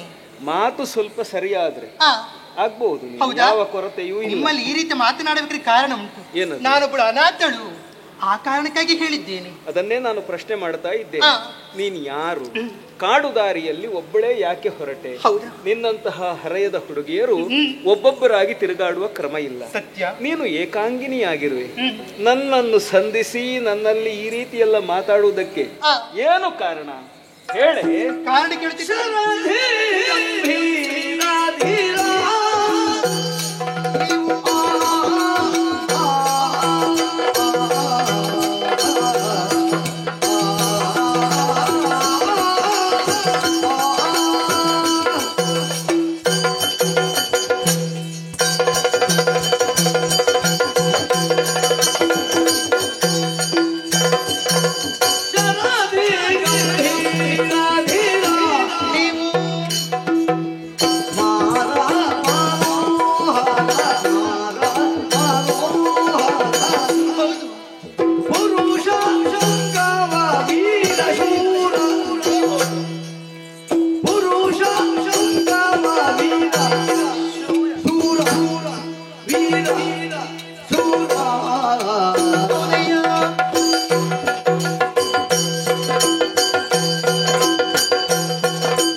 ಬಲವಂತಹ ಕಾರಣ ಇದೆ. ಮನೋಹರವಂತಹ ರೂಪವು ನಿಮ್ಮದು. ಹಾಗಾಗಿ ಅದೆಷ್ಟು ಗಂಡು ಮಕ್ಕಳು ನೋಡಿದವರು ಸಹಜ ಲೋಕದಲ್ಲಿ. ಹಾಗಾಗಿ ನಿಮ್ಮಂತಹ ಪುರುಷರನ್ನು ನೋಡಬೇಕಾದರೆ ಅದೆಷ್ಟು ಜನ್ಮದ ಫಲವನ್ನು ಮಾಡಿರಬೇಕು. ಹಾಗಾಗಿ ಲೋಕದೆಲ್ಲ ಹೆಣ್ಣು ಮಕ್ಕಳಿಗೆ ಮದುವೆ ಆಗಬೇಕೆಂಬ ಆಸೆ ಇರುವುದು ಸಹಜ. ಎಲ್ಲ ಹೆಣ್ಣು ಮಕ್ಕಳಿಗೆ ಆಸೆ ಇರುವುದು ಹೇಗೆ? ಒಳ್ಳೆಯ ಉತ್ತಮನಂತಹ ಗಂಡು ಸಿಗಬೇಕು ಎಂಬುದಾಗಿ. ಅದಕ್ಕೆ ವರನನ್ನು ವರ ಅಂತ ಹೇಳುದು. ಹೌದು, ವರ ಎಂಬ ಶಬ್ದಕ್ಕೆ ಶ್ರೇಷ್ಠ ಅಂತ. ಸತ್ಯ. ಹೆಣ್ಣಿಗಿಂತ ಆತ ಶ್ರೇಷ್ಠನಾಗಿರ್ಬೇಕು. ಹೌದು. ಆದ್ರೆ ಎಲ್ಲ ಹೆಣ್ಣು ಮಕ್ಕಳಿಗೆ ಕೂಡ ಅಂತದ್ದೇ ಆದಂತ ಹುಡುಗ ಮದುವೆ ಆಗೋದಕ್ಕೆ ಸಿಗುತ್ತದೆ ಹೇಳಿ? ಖಂಡಿತವಾಗಿಯೂ ಇಲ್ಲ. ಮದುವೆ ಸ್ವರ್ಗದಲ್ಲಿ ಆಗಿರ್ತದೆ ಅಂತ ಹೇಳಿದ್ದಾರೆ ತಿಳಿದವರು. ಹೌದಾ? ಇಲ್ಲಿಯದ್ದಲ್ಲ, ಅದು ಅನುಬಂಧ ಹಿಂದಿನದ್ದು. ಆದ್ರೆ ಈ ಹೊತ್ತಿಗೆ ಯಾಕೆ ಮಾತೇನು ಹೇಳಿದ್ದೇನೆ? ನಿಮ್ಮನ್ನು ನೋಡಿದ ಕ್ಷಣದಲ್ಲಿ ನಾನು ಯೋಗವಂತಳು ಹೌದು, ಭಾಗ್ಯವಂತಳು ಹೌದು. ಈ ರೀತಿ ಮಾತನಾಡಬೇಕಾದ್ರೆ ಕಾರಣ ಉಂಟು. ನಿಮ್ಮನ್ನು ಕಂಡಾಕ್ಷಣ ಸದಾಕಾಲ ನಿಮ್ಮ ಜೊತೆಯಲ್ಲಿ ಇರಬೇಕು. ಅರೆ ಕ್ಷಣ ನಿಮ್ಮನ್ನು ಬಿಟ್ಟು ಇರೋದಕ್ಕೆ ಅಸಾಧ್ಯವಾಗಿ ಹೋಗಿದೆ. ಆ ಕಾರಣಕ್ಕಾಗಿ ಈ ರೀತಿ ಮಾತನಾಡಿದ್ದೇನೆ. ಹೀಗೆ ನನ್ನ ಜೊತೆ ಇರೋದಕ್ಕೆ ಸಿದ್ಧವಾಗಿದ್ದೀರ ನೀವು? ನಿನ್ನ ವಿವಕ್ಷೆ ಕಾಮ ಬಯ. ಹೌದು.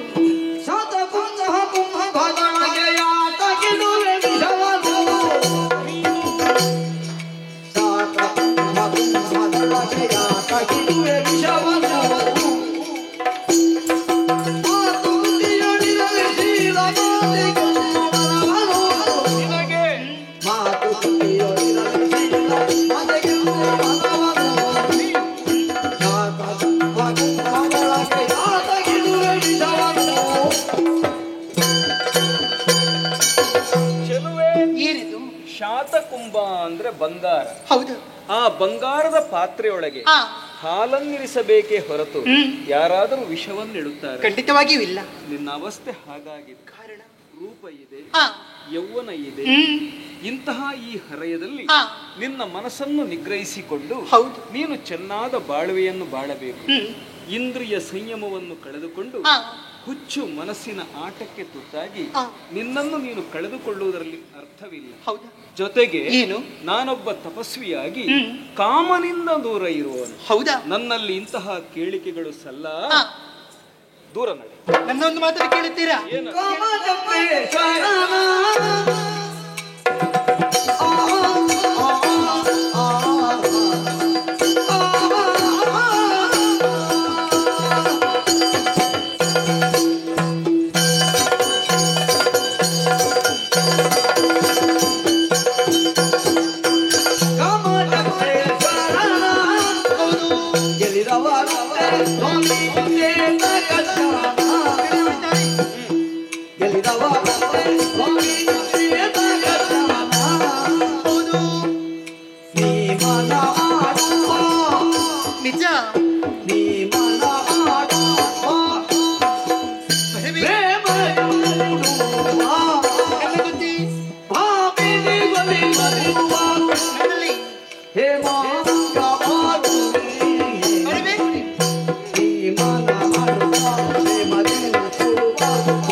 ಮನದ ಮಾತನ್ನುಂಟು. ಅಪ್ಸರಾಂಗನೆಯರು ಅವರಲ್ಲಿ ನೀವೆಷ್ಟು ಋಷಿಮುನಿಗಳು, ಅವರ ಬೇಕಂತಹ ದೇವಸ್ಥಾನವನ್ನು ಪಡೆಯೋಕೆ ಹೋದವರು ನೀವು ತಾನೆ. ಹಾಗಾಗಿ ಹೆಣ್ಣು ಒಲಿದರೆ ನಾರಿ, ಮುನಿದರೆ ಮಾರಿ ಎಂಬುದಾಗಿ ಹೇಳುತ್ತಾರೆ. ನಾನಾಗಿ ಒಲಿದು ನಿಮ್ಮ ಬಳಿಗೆ ಬಂದದ್ದು ಮದುವೆ ಆಗಬೇಕೆಂಬುದಾಗಿ. ಕಳ್ಳಿಯ ಹಾಲು ಬೆಳ್ಳಗಿರ್ತದೆ, ಹಸುವಿನ ಹಾಲು ಬೆಳ್ಳಗಿರ್ತದೆ. ಹೌದಾ? ಎರಡು ಒಂದೇ ಏನೆ? ಇಲ್ಲ. ಎಲ್ಲ ಋಷಿಗಳ ಸಾಲಿಗೆ ನನ್ನನ್ನು ಯಾಕೆ ಸೇರಿಸ್ತೀನಿ? ಯಾಕೆ ಈ ಮಾತನ್ನು ಹೇಳಿದ್ದೇನೆ? ಈ ಹೊತ್ತಿಗೆ ನಿಮಗೆ ವೇದ ಗೊತ್ತಿಲ್ಲ, ಅಧ್ಯಯನ ಗೊತ್ತಿಲ್ಲ, ಇದನ್ನೆಲ್ಲ ನಾನು ಕಲಿಸಿಕೊಡುತ್ತೇನೆ. ಹಾಗಾಗಿ ನನ್ನ ಜೊತೆ ನೀವು ಸೇರಬೇಕು. ಏನೇ ಅದು ಆಗುದಿಲ್ಲ ಅಂತ ಹೇಳಿದನಲ್ಲ, ಹೊರಟೋಗಿ.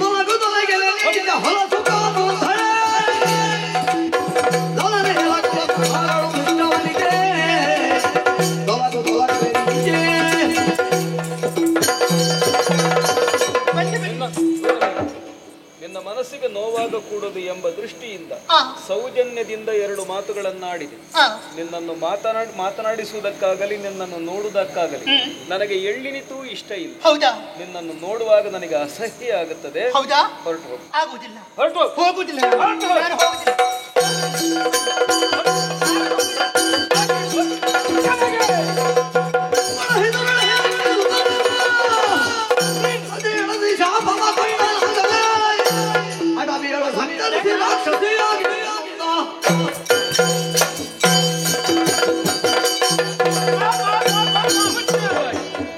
ಎಷ್ಟು ನೀತಿಯ ಮಾತುಗಳನ್ನು ಹೇಳಿದರೂ ನನ್ನ ನುಡಿಯನ್ನು ತಿರಸ್ಕರಿಸುತ್ತಾ ಇದ್ದೀಯಲ್ಲ. ಸತ್ಯ, ನೀನು ಮನುಷ್ಯಳಲ್ಲ, ನೀನು ರಾಕ್ಷಸಿ ಪ್ರವೃತ್ತಿ ಉಳ್ಳವಳು. ಹೌದಾ? ಮನುಷ್ಯನಾಗಿ ಈ ಸಮಾಜದ ಮುಖ್ಯವಾಹಿನಿಯಲ್ಲಿ ಬದುಕುವುದಕ್ಕೆ ನಿನಗೆ ಎಳ್ಳಿನಿತು ಯೋಗ್ಯತೆ ಇಲ್ಲ. ಆದ್ದರಿಂದ ಹಿಡಿ ಶಾಪ, ನೀನು ರಾಕ್ಷಸಿಯಾಗಿ.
ಓಹೋಯ್, ಹೇಗಿದ್ದವಳು ನಾನು, ಹೇಗಾಗಿದ್ದೇನೆ, ಇದೆಲ್ಲ ಮುನಿಶಾಪ.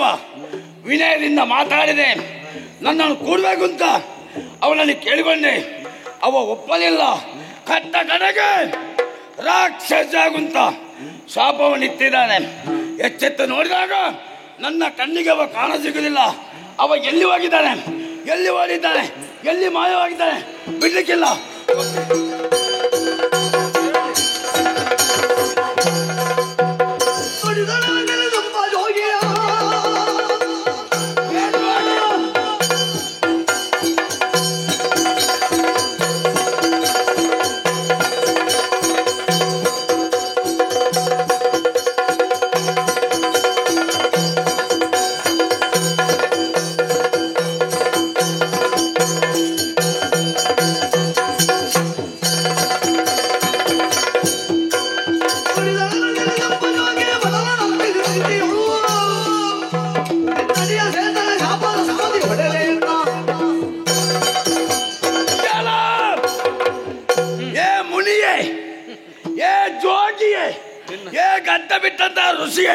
ನಿನ್ನ ಸ್ವಭಾವಕ್ಕೆ ಈ ರೂಪವೇ ಸರಿ.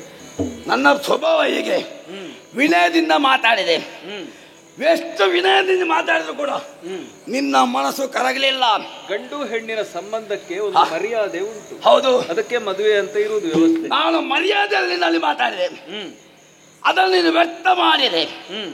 ಕಟ್ಟ ಕಡೆಗೆ ನನಗೆ ಶಾಪವನ್ನಿತ್ತೆ. ಘೋರ ಆಟಕ್ಕೆ ಆಗುಂತ. ಬಹಳ ಚಂದ ಇದ್ದಿ ಈಗ. ಹೀಗೆ ನನ್ನ ರೂಪ ನಿನ್ನ ಜಾತಿಯವರಿಗೆಲ್ಲ ಆದೀತು ನೀನು. ಹೌದಾ? ಮೊದಲೇ ಒಳ್ಳೆ ರಾಕ್ಷಸರು ಸಿಗಬಹುದು. ನಾನು ಚಂದವಾಗಿ ಬರುವಾಗ ನಿನ್ನ ಮನಸ್ಸು ಯಾವಾಗ ಕರಗಲಿಲ್ಲೋ ಈಗ ನಾನು ಬಿಟ್ಟೇನ? ಏನ್ ಮಾಡ್ತೀನಿ? ಬಿಡ್ಲಿಕ್ಕೆ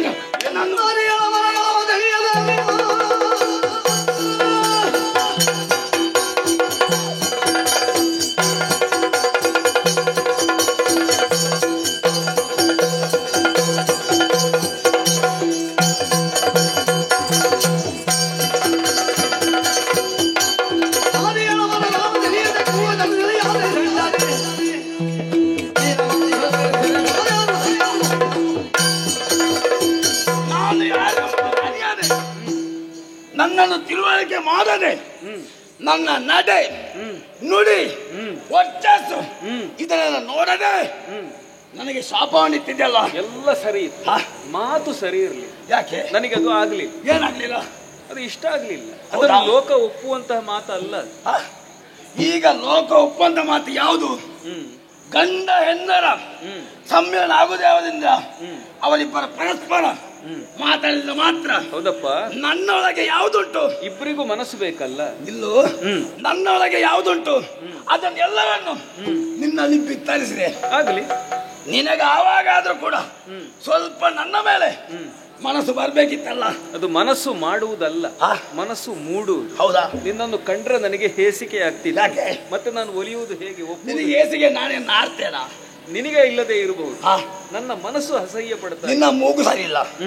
ನನ್ನನ್ನು ಯಾರು ನಾರ್ತಾರ ಅಂತ ಹೇಳ್ತಾರ ಅವರಿಗೆ ಮೂಗೇ ಸರಿ ಇಲ್ಲ. ಯಾಕೆ? ನಾನು ಸರಿಯಾಗಿ ಬಂದಿದ್ದೇನೆ. ಮಹಾರಾಯ್ತಿ ಅಲ್ಲ, ನನ್ನ ಮನಸ್ಸಿಗೆ ನಿನ್ನನ್ನು ಮುಟ್ಟುವುದಕ್ಕಾಗಲಿ ನೋಡುವುದಕ್ಕಾಗಲಿ ಅಸಹ್ಯ ಆಗ್ತಾ ಇತ್ತು. ನಾನು ದಿವಸಕ್ಕೆ 3 ಸಲ ನಾನು ಸ್ನಾನ ಮಾಡ್ತೀನಿ ಗೊತ್ತಾ? ಹೌದು. ನೀನಾಗೆಲ್ಲ ನಿನ್ನ ಮೈಯಲ್ಲಿದ್ದಂತ ಭಸ್ಮ ಹೋಗ್ಬೇಕಂತ ಉಂಟಲ್ಲ, 7 ಕೆರೆಯಲ್ಲಿ ಸ್ನಾನ ಮಾಡ್ಬೇಕು. ಅಷ್ಟು ಪೋಸಿದ್ದೀನಿ ನೀನು. ನಗಡ್ಬೇಡ.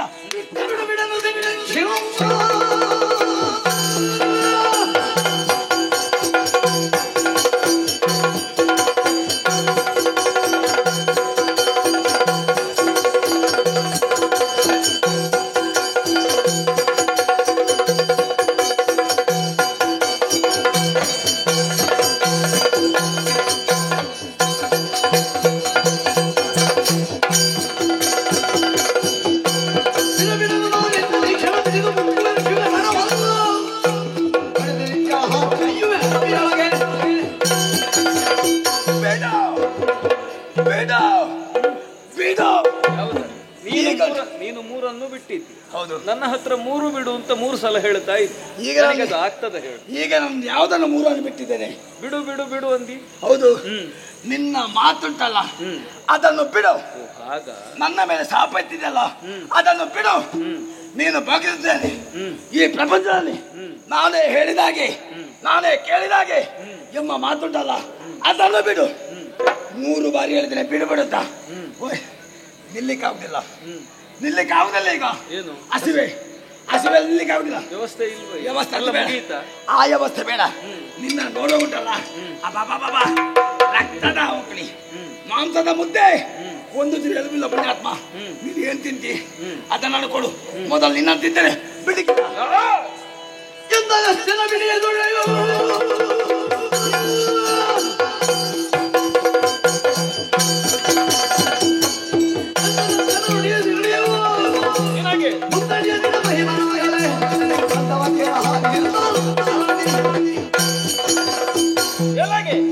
ಒಂದು ಶಾಪ ಕೊಟ್ಟು ನಿನ್ನನ್ನು ಸುಟ್ಟು ಬೂದಿ ಮಾಡ್ತಾ ಇದ್ದೆ.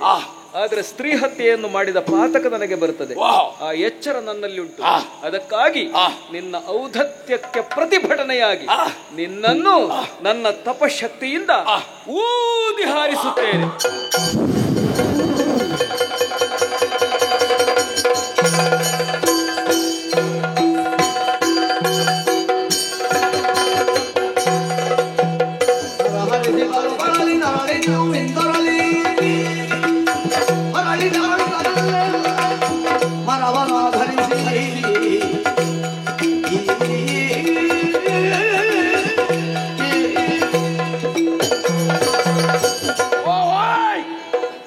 ಮುನಿಪನಲ್ಲಿ ಬೇಕಾದ ಮಾತಾಡಿದೆ.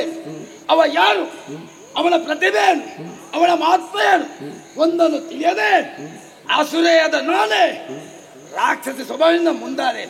ಕಟ್ಟಕಡೆಗೆ ನನಗೆ ಶಾಪವನ್ನು ಇಟ್ಟಿದ್ದಾನೆ. ಎರಡನೇದಾಗಿ ದೂರಕ್ಕೆ ನನ್ನ ಎಸೆದು ಬಿಟ್ಟಿದ್ದಾನೆ. ಅಬ್ಬಬ್ಬಬ್ಬಬ್ಬಬ್ಬ, ಎಷ್ಟು ದೂರಕ್ಕೆ ಬಂದು ಬಿಟ್ಟಿದ್ದೇನೆ. ಬಂದು ನೋಡಿದಂತ ಈ ಕ್ಷೇತ್ರ ದಂಡಾರಣ್ಯ. ನಾನು ಬಿದ್ದಂತ ಕ್ಷೇತ್ರಕ್ಕೆ ನನ್ನದಾದ ಹೆಸರು ಬೇಕಲ್ಲ.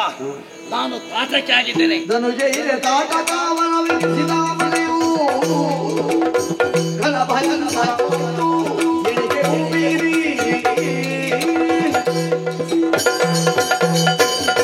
ಕೊಟ್ಟಂತಹ ಶಾಪ ಅದು ಎಂದಿಗೂ ಖುಷಿಯಾಗಬಾರದು.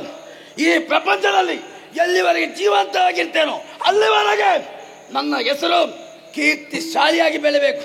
ಅದಕ್ಕಾಗಿ ಓಹೋಹೋ ಈ ವನಕ್ಕೆ ತಾಟಕಾವನ. ನಾನು ಮಾತ್ರವಲ್ಲ, ಮಕ್ಕಳ ಪರಿವಾರದೊಂದಿಗೆ ಇಲ್ಲೇ ವಾಸ ಮಾಡ್ತೇನೆ. ಮುಂದೇನಾಗ್ತದೆ ನಿರೀಕ್ಷೆಯಲ್ಲಿರ್ತೇನೆ.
ಹಿರಣ್ಯಪುರಕ್ಕೆ ಯಾರೆಂಬುದಾಗಿ ಕೇಳಿದ್ದೆ.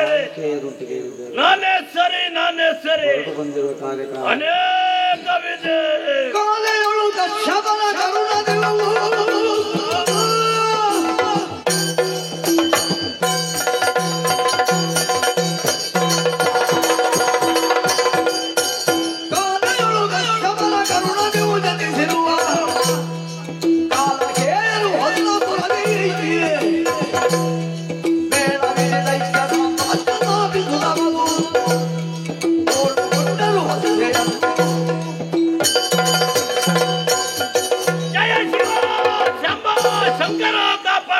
ಕಾಪಾಡು.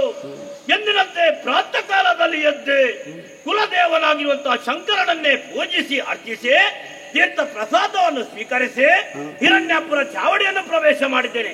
ನೋಡಿದ್ದೀರಾ ಇಂದಿನ ಸಭೆಯನ್ನು ಪ್ರವೇಶ ಮಾಡಿದ ಕ್ಷಣದಲ್ಲೇ ಎಲ್ಲರ ಜಯಘೋಷ, ಕಾಲಕೇಯನಿಗೆ ಜಯವಾಗಲಿ ಶುಭವಾಗಲಿ ಎನ್ನುವಂತಹ ಜಯಘೋಷವನ್ನು ಕೇಳಿದ ಕ್ಷಣದಲ್ಲೇ ಮನಸ್ಸಿಗೆ ಬಹಳ ಸಂತೋಷವಾಯಿತು. ನೋಡಿ, ನನ್ನ ಹುಟ್ಟಿನ ವಿಷಯ ಬಹಳ ವಿಶೇಷವೇ. ಕಚ್ಚಪ ಬ್ರಹ್ಮರಿಗೆ 13 ಮಂದಿ ಮಡದಿರಲಿ ಕಾಲಾದೇವಿಯಲ್ಲಿ ನನ್ನ ಜನನವಾಯಿತು.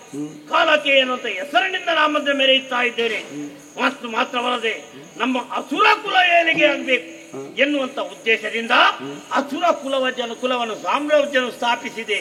ಒಬ್ಬೊಬ್ಬರಿಗೂ ಸ್ಥಾನ ಮಾನ ಗೌರವವನ್ನು ಕಲ್ಪಿಸಿದ್ದೇನೆ. ಸಂತೋಷದಿಂದ ಕಾಲವನ್ನು ಕಳೆಯುತ್ತಾ ಇದ್ದೆ. ಆದರೆ ಏನು ಮಾಡೋಣ, ಬ್ರಹ್ಮದೇವನನ್ನು ತಪಸ್ಸಿನ ಮೂಲಕ ಮೆಚ್ಚಿಸಿ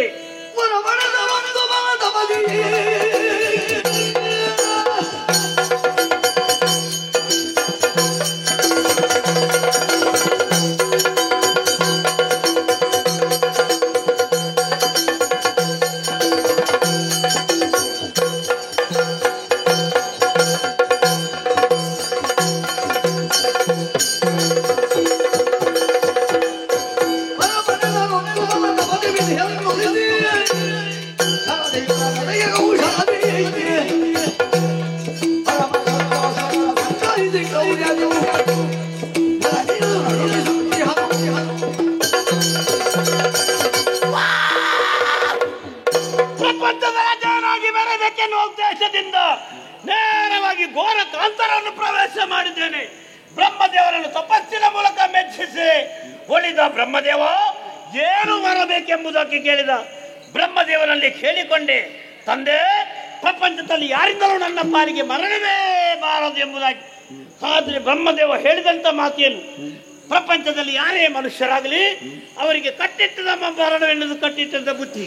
ನಿನ್ನ ಪಾಲಿಗೆ ಇನ್ನು ಮುಂದೆ ಮರಣ ಬರುವುದಾದ್ರೆ ಒಂದೇ ಒಂದು ದಾರಿ, ಸಮುದ್ರದ ನೀರು. ಎಲ್ಲಿವರೆಗೆ ಸಮುದ್ರದ ನೀರು, ಆ ನೀರಲ್ಲಿ ನೀರು ಕುಳಿತಿದ್ದಾದರೆ ನಿನ್ನ ಪಾಲಿಗೆ ಯಾವುದೇ ರೀತಿಯ ಮರಣವಿಲ್ಲ ಎಂಬುದಾಗಿ ಸಂತೋಷವಾಯಿತು.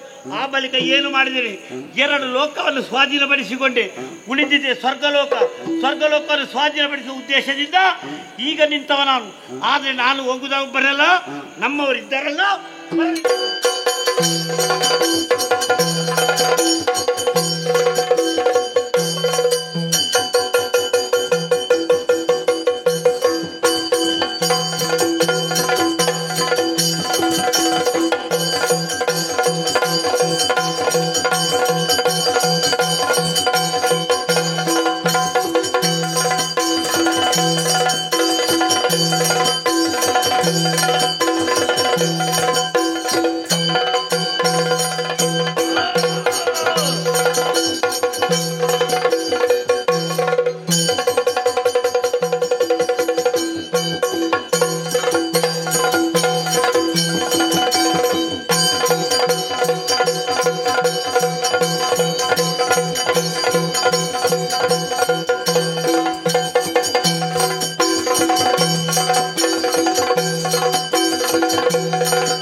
ತೊಡಗಿಕೊಂಡಿರುವಂತಹ ಸಂದರ್ಭ ನಮ್ಮವರು ಈ ಕಡೆ ಬರಲಿ ಎಂಬ ದೀರ್ಘವಾದ ಕರೆ ನಿಮ್ಮ ಕರೆ ನಾಲಿಸಿ ಓಡೋಡಿ ಬಂದಿದ್ದೇವೆ. ಏನಾಗಬೇಕು?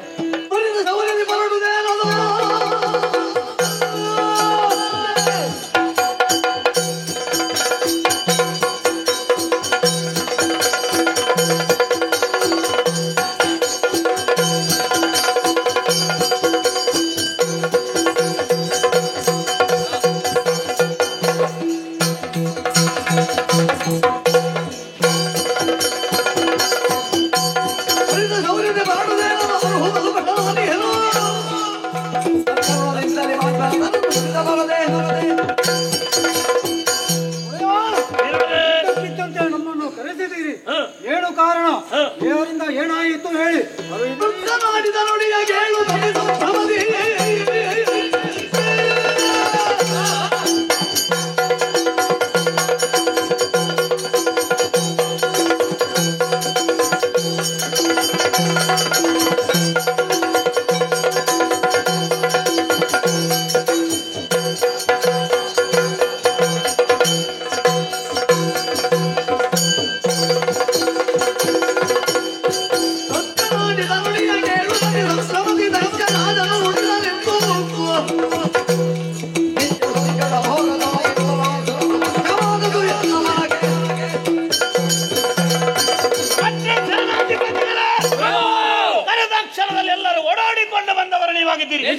ಕರೆಯುವುದಕ್ಕೆ ಬಲವಾದ ಕಾರಣ ಉಂಟು ನೋಡಿ. ಅದೆಷ್ಟೋ ಕಾಲದಿಂದ ಹಿರಣ್ಯಪುರದಲ್ಲಿ ಸಂತೋಷದಿಂದ ಕಾಲವನ್ನು ಕಳೆಯುತ್ತಾ ಇದ್ದರು ನಾವು. ಆದರೆ ಏನು ಮಾಡೋಣ, ಸಂತೋಷವಿದ್ದರೂ ಕೂಡ ಈ ವೇಳೆ ನೆನಪಾಗುವುದು ನಮಗಿದಲ್ಲ. ಮೇಲು ಲೋಕ ಸ್ವರ್ಗಲೋಕ ಅಲ್ವೇ? ಸ್ವರ್ಗಲೋಕ ನಮ್ಮ ಪಾಲಿಗೆ ಸೇರಬೇಕಾದಿತ್ತು. ನಮಗಿಂತ ಕಿರಿತಾಯಿಯ ಮಕ್ಕಳಾದ ದೇವತೆಗಳು ಸ್ವರ್ಗವನ್ನು ಆಳಿಕೊಂಡಿದ್ದಾರೆ. ಏನು ಮಾಡೋಣ? ಸ್ವರ್ಗವನ್ನು ಪಡೆಯಬೇಕಿದ್ದ ಉದ್ದೇಶದಿಂದ ನಮ್ಮ ಪೂರ್ವಿಕರೆಲ್ಲ ಸ್ವರ್ಗಲೋಕವನ್ನು ಪ್ರವೇಶ ಮಾಡಿದ್ದಾರೆ. ಯಾರು ಕೂಡ ಮತ್ತೊಮ್ಮೆ ಶಾಶ್ವತವಾಗಿ ಮತ್ತೆ ಪುರವನ್ನು ಸೇರಿಲ್ಲ. ಇವರೆಲ್ಲ ಕೊಲಿಸಕ್ಕೆ ಮೂಲ ಕಾರಣ ಯಾರು? ಆ ಇಂದ್ರ. ಆದರೆ ಏನು ಮಾಡೋಣ? ಇಂದಿನ ದಿವಸ ಸ್ವರ್ಗಲೋಕ ನಮ್ಮ ಸ್ವಾಧೀನವಾಯಿತು. ಅದಕ್ಕಾಗಿ ನಿಮ್ಮನ್ನೆಲ್ಲ ಕರೆಸಿದ್ದೇನೆ. ತಡ ಮಾಡುವುದು ಸರಿಯಲ್ಲ. ಸ್ವರ್ಗಲೋಕಕ್ಕೆ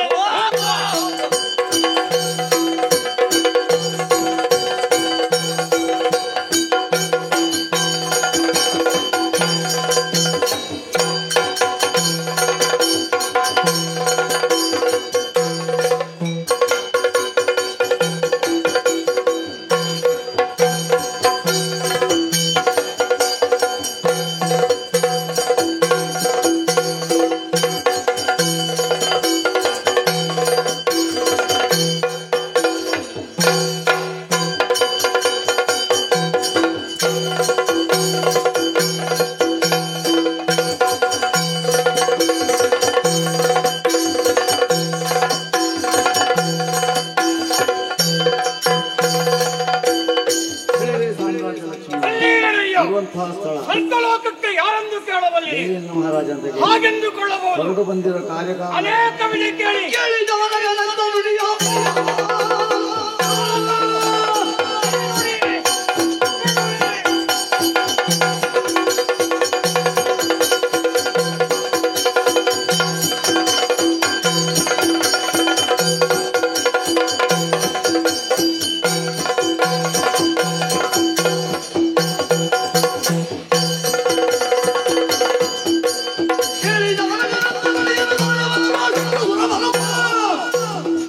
ಗಳಿದ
ಒಮ್ಮಿನೊಮ್ಮೆಲೆ ದೇವತೆಗಳ ಇದ್ದ ಬರಡಿ ಎಂಬುದಾಗಿ ಕರೆ ಆಯಿತು. ಕರೆಯನ್ನಾರಿಸಿ ಓಡಾಡಿಕೊಂಡು ಬಂದಿದ್ದೇವೆ. ಏನಾಗಬೇಕು ಅನುಭವಬೇಕು.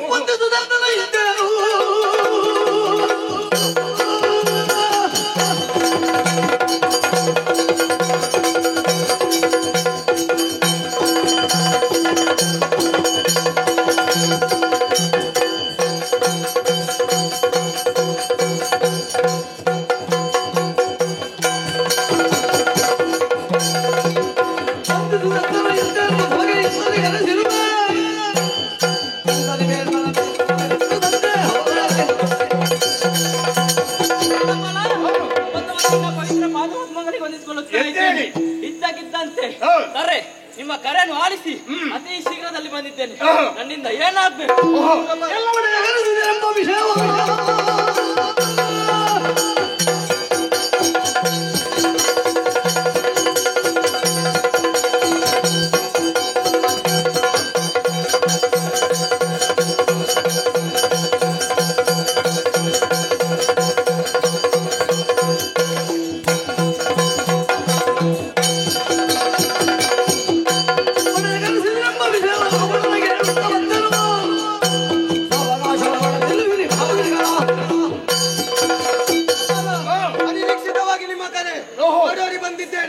ಏನಾಗಬೇಕು ತಿಳಿಸಿ.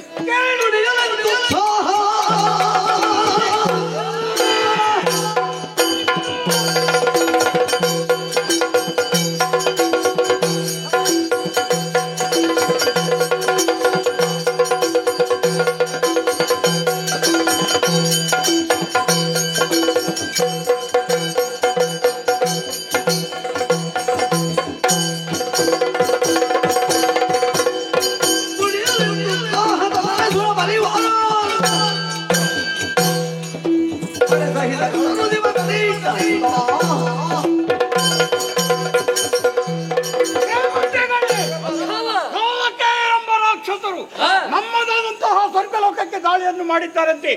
ದಾಳಿಯನ್ನು ತಡೆಯಲೇಬೇಕು. ನೀವೆಲ್ಲರೂ ಕೈಯಲ್ಲಿ ಆಯುಧವನ್ನು ಹಿಡಿದು ನಮ್ಮ ನಮ್ಮ ವಾಹನವನ್ನು ಏರಿ ನಡೆಯುವಂತೆ.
ನಮಗೆ ಸೇರಬೇಕಾದಂತಹ ಸ್ವರ್ಗದ ಪೀಠವನ್ನು ನೀವಾಗ ಬಿಟ್ಟುಕೊಟ್ಟರೆ ಒಳ್ಳೆಯದು.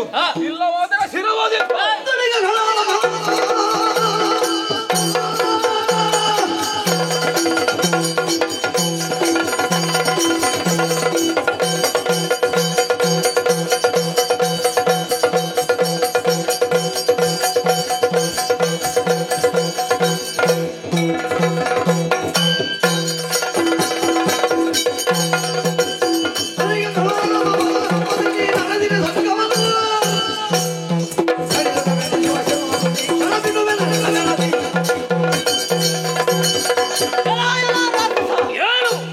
ಅಧಿಕಾರವನ್ನು ಪಡೆಯಬೇಕೆಂಬ ಉದ್ದೇಶ ನೀನು ಮುಂದೆ ಬಂದಿದ್ದೀವಿ. ಹಾಗಾಗಿ ಹೇಳುತ್ತಾ ಇದ್ದೇನೆ, ಒಳ್ಳೆ ಮಾತಿನಿಂದ ಬಂದರಲ್ಲಿ ಬಂದ ಹಾಗೆ ಎಂದು ಹೋಗಲಿನ ತಲೆ ಅನ್ಬೇಕು.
ಅಧಿಕಾರವನ್ನು ಪಡೆಯುವುದಕ್ಕಾಗಿ ಬಂದಿದ್ದೇವೆ.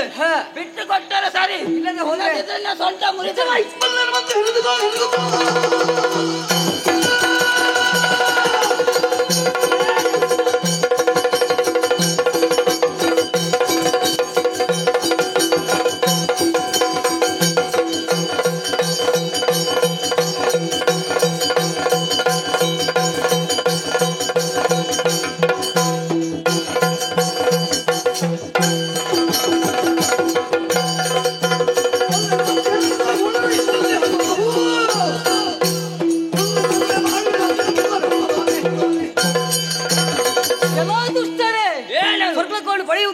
ಬಂದಿದ್ದೀರಾ? ಈ ಸ್ವರ್ಗಲೋಕದ ಪೀಠ ಎಂಬುದು ನಾವು ಇದನ್ನು ಭಕ್ತಿಯಿಂದ ಪಡೆದುಕೊಂಡದ್ದು. ಇದನ್ನು ಪಡೆಯುವಂತ ಹಕ್ಕು ಯಾರಿಗೂ ಕೂಡ ಇಲ್ಲ. ಒಂದು ವೇಳೆ ನಿನಗೂ ಪಡೆಯಬೇಕಂತಾದ್ರೆ ಸೇರಬೇಕಾದಂತ ಪರ್ವತವನ್ನು 100 ಯಾಗವನ್ನು ಮಾಡು. ತದನಂತರ ಇಂದ್ರನ 1 ಮಣವಂತರ ಕಳೆದ ಮೇಲೆ ನಿನಗೆ ಪಡೆಯಬಹುದು. ಅದನ್ನು ಬಿಟ್ಟು ಮುಂದುವರೆದು ಬಂದಂತಾದ್ರೆ ಕೆಟ್ಟವಳು ನಿನ್ನ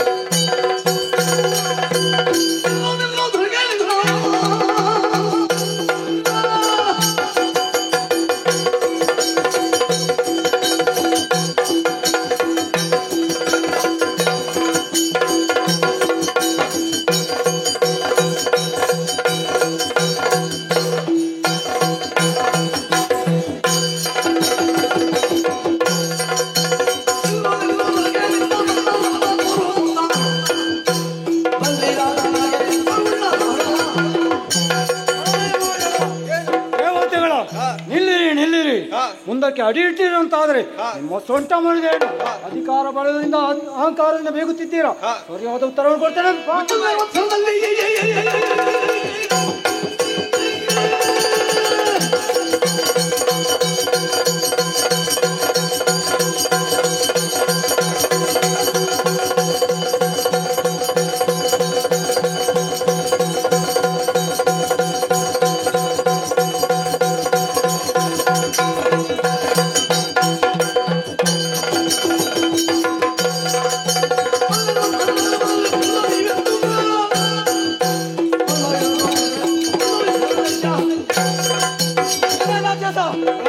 ಬಿಟ್ಟು ಕೊಟ್ಟರೆ ಸರಿ, ಇಲ್ಲದಿದ್ದರೆ ಕೈ ಕಾಲು ಮುರಿತೆ.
ಯುದ್ಧದ ಮೂಲಕ ಸೋಲಿಸಿ ಮುಂದೆ ಬರುತ್ತಾ ಇದ್ಯಾ? ಸರಿ, ಏನು ಜಯವನ್ನು ಪಡೆಯಬೇಕೆಂಬ ಉದ್ದೇಶದಿಂದ ಬಂದಿದ್ಯಾ?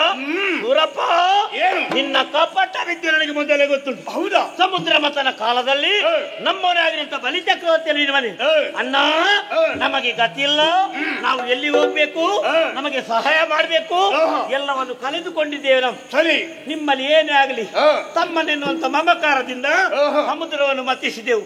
33 ಕೋಟಿ ದೇವತೆಗಳು, 66 ಕೋಟಿ ರಕ್ಕಸವೀರರು ಎಲ್ಲರೂ ಸೇರಿ ಸಮುದ್ರವನ್ನು ನಾವು ಮತಿಸಿದೆವು.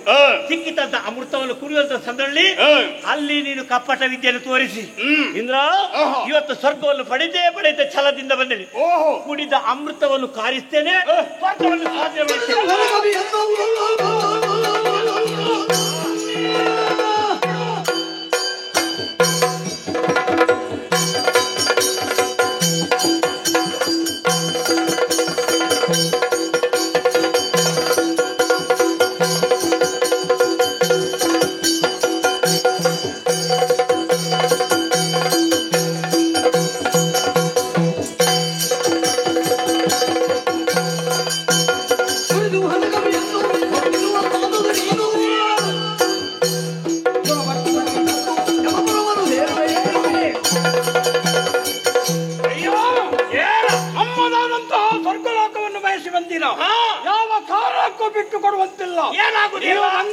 ಆಯ್ತು ಗೊತ್ತೇ ವಿನಾಶಕಾಲೇ ವಿಪರೀತ ಬುದ್ಧಿ. ಆದ್ದರಿಂದ ಹೇಳುತ್ತಾ ಇದ್ದೇನೆ, ಒಂದ ನಿಮ್ಮ ಊರಿಗೆ ಹೋಗಿ, ಇಲ್ಲದ್ರೆ ಸಾಯಿಬರಕ್ಕೆ ನಾನೇ ಕಳುಹಿಸ್ತೇನೆ. 4 ಬೀಳದೆ ನೀನು ಸರಿಯಾಗಿ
ಎಲ್ಲಿ ಹೋದ್ರು ನಮ್ಮ ಪಾಲಿಗೆ ಕಾಡು ತಪ್ಪುವುದಿಲ್ಲ. ಸ್ವರ್ಗಲೋಕವನ್ನು ಪಡೆಯುವಂತ ಛಲದಿಂದ ಎಲ್ಲರೂ ನಾವು ಸ್ವರ್ಗಲೋಕವನ್ನು ಪ್ರವೇಶ ಮಾಡಿದ್ದೇನೆ. ಏನು ಮಾಡೋಣ? ಇಂದ್ರನಲ್ಲಿ ಕೈ ಸೋತು ಓಡೋಡಿಕೊಂಡು ಬಂದಿದ್ದೇನೆ. ಎಲ್ಲಿ ಹೋದ್ರು ನಮ್ಮನ್ನು ಬೆನ್ನಟ್ಟಿ ಬರುತ್ತಾ ಇದ್ದಲ್ಲ. ಹಾಗಾದ್ರೆ ಏನು ಮಾಡುವುದು? ಈಗ ನಮ್ಮ ಪ್ರಾಣ ರಕ್ಷಣೆ ಆಗ್ಬೇಕು. ಹೌದಲ್ಲ? ಏನು ಮಾಡು? ಹೋ ಮೊದಲೇ ಬ್ರಹ್ಮದೇವನ ವರ ನಮ್ಮ ಪಾಲಿಗೆ ಸಮುದ್ರದ ನೀರಿನೊಳಗಿದ್ದೆಂದಾದರೆ ಯಾವತ್ತು ನಿಮ್ಮ ಪಾಲಿಗೆ ಮರಣವಿಲ್ಲ ಎಂಬುದಾಗಿ. ಹಾಗಾದ್ರೆ ನಾವು ತಡ ಮಾಡುದು ಯಾಕೆ? ಆದಷ್ಟು ಬೇಗ ಸಮುದ್ರ ತಡೆದು ಬಾ.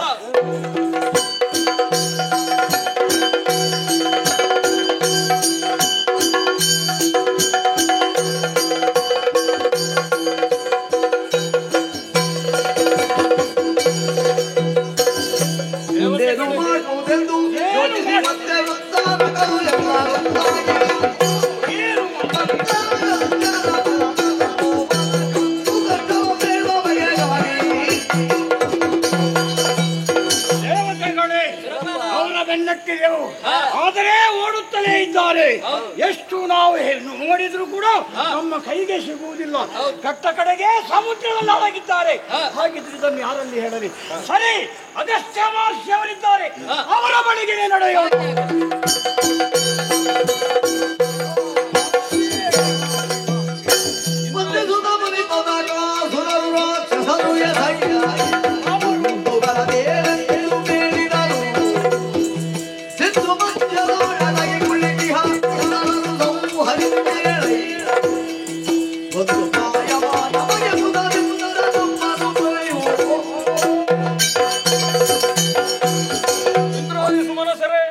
ಎಲ್ಲರೂ ಒಟ್ಟಾಗಿ ಬಂದಿದ್ದೀರಿ. ಸರಿ, ಏನಾಯ್ತು? ಅಗಸ್ತ್ಯ ಮಹರ್ಷಿಯವರೇ, ನಮ್ಮದಾದಂತಹ ಸ್ವರ್ಗಲೋಕಕ್ಕೆ ಕಾಲಕ್ಕೆ ಏರು ದಾಳಿಯನ್ನು ಮಾಡಿದೆವು. ಅಂತಹ ಸಂದರ್ಭದಲ್ಲಿ ಇವರು ಉಳಿಯಲೇಬಾರದು ಎಂಬುದಾಗಿ ನಾವೆಲ್ಲರೂ ಅವರೊಂದಿಗೆ ಹೋರಾಡಿದೆವು. ಓಡಿದ್ರು ಇನ್ನೂ ಸಿಕ್ಕೇನಂತ ಯೋಚನೆ ಮಾಡಿದೆ. ಹೀಗಿದ್ರೆ ಸಂತೋಷ ಪಡುವುದು ಬಿಟ್ಟು ವಿಷಾದ ಯಾಕೆ? ಅದರಲ್ಲಿಯೂ ವಿಷಾದ ಮಾಡುವುದಕ್ಕಿದೆ. ಏನದು? ಮಹರ್ಷಿಗಳೇ, ಅವರು ಓಡಿದವರು ಸಮುದ್ರದಲ್ಲಿ ಅಡಗಿ ಕುಳಿತುಕೊಂಡಿದ್ದಾರೆ. ಹಾಗೆಯೇ ಕುಳಿತುಕೊಂಡ್ರೆ ಇನ್ನೂ ಅವರ ಉಪಟ ನಮಗೆ ಆಗುತ್ತಾ ಇದೆ. ಆದ್ದರಿಂದ ಅವರನ್ನು ಹೇಗಾದರೂ ಮಾಡಿ ನಿಮ್ಮಿಂದ ಸಾಧ್ಯವಿದೆ ಸಂಹರಿಸದೆ. ಈಗ ಸಮುದ್ರದಿಂದ ಅವರನ್ನು ಎಬ್ಬಿಸಿದ್ರೆ ನೀನು ಕೊಲ್ತೀಯ? ಖಂಡಿತ ತಡೆಯೋಣ. ಸರಿ.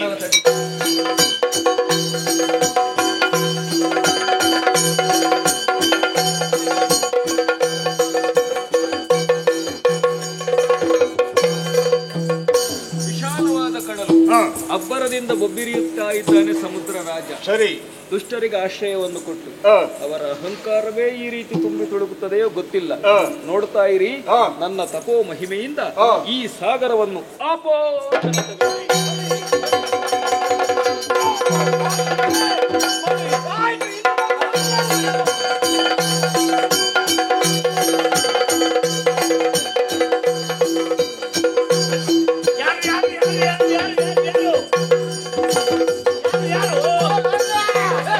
Realizo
ಏನು ನಿನ್ನ ಅವತಾರ?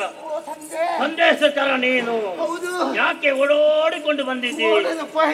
ಏನು ಆದಷ್ಟು ಬೇಗ ಹೇಳು, ಏನಾಯ್ತು? ಇನ್ನು ಬದುಕುವುದಕ್ಕೆ ಎಷ್ಟು ದಿವಸ ಬೇಕು? ಯಾಕೆ ಅಂತ ಪರಿಸ್ಥಿತಿ ಏನಾಯ್ತು ನನಗೆ? ನಾನಿರುವಾಗ ಚಿಂತೆ ಯಾಕೆ ನಿನಗೆ? ಮತ್ತೇನು? ಈ ಸಲ ನಾನು ಬದುಕುದಿಲ್ಲ, ನೀವು ಕೂಡ ಬದುಕ. ನನ್ನ ವಿಚಾರ ಬೇಡ, ನೀನು ಸಾಯಿದ್ರೆ ಸಾಯಿ ಪುಣ್ಯ ಅಲ್ಲ. ಈಗ ಬಂದ ಉದ್ದೇಶವೇ ಯಾವುದು? ಕಡಲ ಬದಿಯಿಂದ ಸಮುದ್ರದ ಬದಿಯಿಂದ ನಾನು ಇಲ್ಲಿ ಬಂದವ ನಾನು. ಯಾಕೆ ಬರೋದಕ್ಕೆ ಕಾರಣ ಉಂಟು. ಏನು? ಅಬ್ಬಾ, ಲೋಕದಲ್ಲಿ ಎಷ್ಟೆಷ್ಟು ಜನರನ್ನು ಕುಡಿಯೋರನ್ನು ಕಂಡಿದ್ದೇನೆ ನಾನು. ಹೌದಾ? ಹೌದು ಹೌದು. ಈಗ ಏನಾಯ್ತು? ಹೌದಪ್ಪ, ಇಷ್ಟು ಕುಡಿತಾರೆ ಅಂತ ನನಗೆ ಗೊತ್ತಾಗ್ಲಿಲ್ಲ. ಹೌದು, ಅಷ್ಟು ಕುಡಿಯೋರು ಯಾರಪ್ಪ? ಯಾರಪ್ಪ ಅಂತ ನನಗೆ ನೋಡಿ ವಿಚಿತ್ರ ಆಯ್ತು. ಮೊದಲು ನನ್ನ ಹಾಗೆ ಬಟ್ಟೆ ಹಾಕೊಂಡು ಕುಡಿತಾ ಇದ್ದವರು. ಹೌದು ಹೌದು. ಸ್ವಲ್ಪ ಕೆಲವರು ಹೆಚ್ಚಿಗೆ, ಸ್ವಲ್ಪ ಕಡಿಮೆ. ಈಗ ಯಾರಿಗೆ ಹೆಚ್ಚಿಗೆ? ಈಗ ನಿನಗೆ ಹೆಚ್ಚಿದೆ ಆಗುದ? ನಮ್ಮೊಂದವರಿಗೆ ಹೆಚ್ಚು ಮತ್ತೆ ಮತ್ತೆ ಈಗ ಒಂದು ಹೊಸತ್ತು ವಿಧಾನ ಪ್ರಾರಂಭ. ಎಂತದು? ಈಗ ನೋಡಿ, ಹೊಸತ್ತು ಕುಡಿಯುವ ನೋಡಿದ್ಯಾ? ಹೊಸತ್ತು ಕುಡಿಯೋರು ನೋಡಿದ್ದೇನೆ. ಏನು? ಇಷ್ಟರವರೆಗೆ ನಾನು ಅಲ್ಲಿ ಕುಡಿಯೋರು ಯಾರನ್ನು ನೋಡ್ಲಿಲ್ಲ. ಮತ್ತೆ ಈ ಸಲ ನಾನು ವಿಶೇಷ ನೋಡಿದ್ದೇನೆ. ಏನು ವಿಶೇಷ? ಕಾವಿ ವಸ್ತ್ರ ಉಂಟವರು ಕುಡಿತಾರೆ. ಕುಡೀರಿ, ನಮಗೇನು, ಕುಡಿದು ಸಾಯ್ಲಿ. ಅದು ತುಂಬಾ ಮಂದಿ ಇದ್ದಾರೆ, ಎಂದಿನಿಂದ ಕುಡಿಯುತ್ತಾರೆ, ಎದುರಲ್ಲಿ ಕುಡಿಯುತ್ತಿಲ್ಲ ಯಾರು. ಹೌದಾ? ಅದು ಅವರಿಗೆ ಬಿಟ್ಟದ್ದು, ಸಾಯ್ಲಿ ನಮಗೆ. ನಾನು ಅಲ್ಲಿ ಇದ್ದೇನಲ್ಲ ಬೇರೆ, ಅವರಿಗೆ ಹೋಗಿ ವಿಚಾರಣೆ ಮಾಡಿದ್ದೆ. ಯಾರು ನೀನು? ಎಲ್ಲಿಂದ ಬಂದದ್ದು? ಯಾಕೆ ಬಂದದ್ದು? ನೀನು ಕುಡಿಲಿಕ್ಕೆ ಬಂದದ? ಕುಡಿದು ಸಾಯ್ತೀನಿ. ನಮಗೆ ಅವರು ಕುಡಿಯಲಿ ಏನು, ನಮಗೇನು ಸಾಯ್ಲಿ, ನಮಗೆ ಯಾಕೆ ವಿಚಾರ? ಆದ್ರೆ ಅವ ಕುಡಿದ್ರೆ ಕುಡಿಲಿ, ಅವನಿಗೆ ಬೇಕಾದಷ್ಟು ಕುಡಿದು ಕುಡಿದದ್ದು ನಮಗೆ ಆದ್ರೂ ಇರ್ಬೇಕಿತ್ತಲ್ಲ. ನಿಮಗೂ ಇಲ್ಲ ನನಗೂ ಇಲ್ಲ ಕುಡಿಯುವುದಕ್ಕೆ. ಏನು? ಆ ಸಮುದ್ರದ ನೀರನ್ನು ಉಂಟಲ್ಲ, ಅವ ಕುಡಿತಾ ಇದ್ದಾರೆ. ಸಮುದ್ರ ನೀರನ್ನು ಕುಡಿಯುವ ಅದೇ ಆಗಸ್ಟ್ ಮಾರ್ಚಲ್ಲಿ ಎಲ್ಲ ಖಾಲಿ. ಮಾರಿ ಹಿಡಿದವನೇ. ಎಂತದ್ದು ಎಂತದ್ದು? ಆಗಸ್ಟ್ ಮಾರ್ಚ್ ಆಗಲ್ವ? ಅಗಸ್ತ್ಯ ಮಹರ್ಷಿ ಇರ್ಬೇಕು. ಅವರೇ ನೋಡಿದ್ರೆ ಎಲ್ಲ ಈ ಸಲ ಪೂರ್ತಿ ಕುಡಿದಿದ್ದಾನೆ. ಏನಾದ್ರೂ ನೀವು ಪರಿಹಾರ ಒದಗಿ ಕೊಡಿಸಬೇಕು. ಸಮುದ್ರದ ನೀರನ್ನು ಕುಡಿದಿದ್ದಾನೆಂಬ ವಿಚಾರವನ್ನು ಬಂದು ಹೇಳಿದ್ದಾನೆ. ಹಾಗಾದ್ರೆ ನಾವು ಸುಮ್ಮನೆ ಬಿಡುದಲ್ಲ.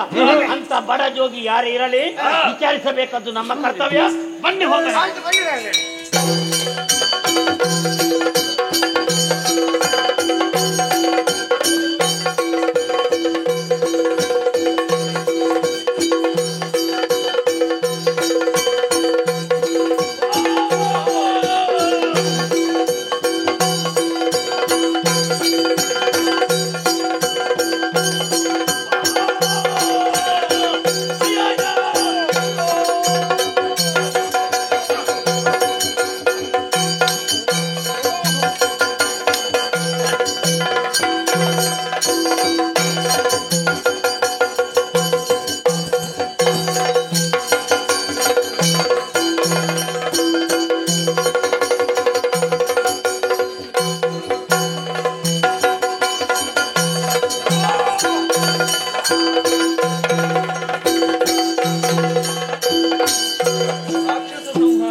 ಸಮುದ್ರ ಮೊದಲಿನ ಹಾಗೆ ಇರಬೇಕೋ ಬೇಡೋ? ಬೇಕು. ಇಲ್ಲದೆ ಹೋದ್ರೆ ಲೋಕಕ್ಷೋಭೆ ಉಂಟಾಗ್ತದೆ. ಸತ್ಯ. ನೋಡ್ತಾ ಇರು, ಕುಡಿದ ಸಾಗರವನ್ನು ವಮನ ಮಾಡುತ್ತೆ.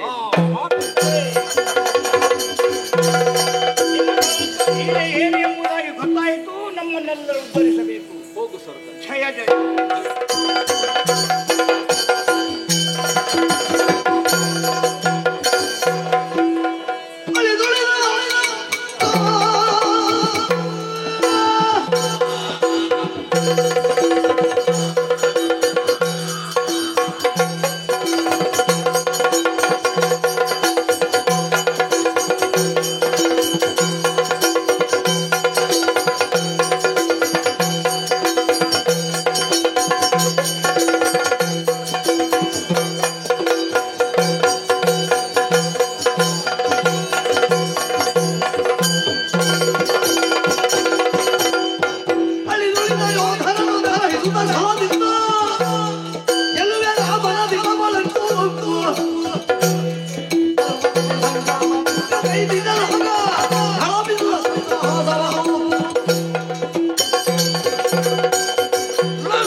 ವಿಶ್ರವಸು ಕೈಕಸಿಗೆ ಮಗನಾಗಿ ನಾಲ್ವರು ನಾವು ಹುಟ್ಟಿಕೊಂಡೆವು.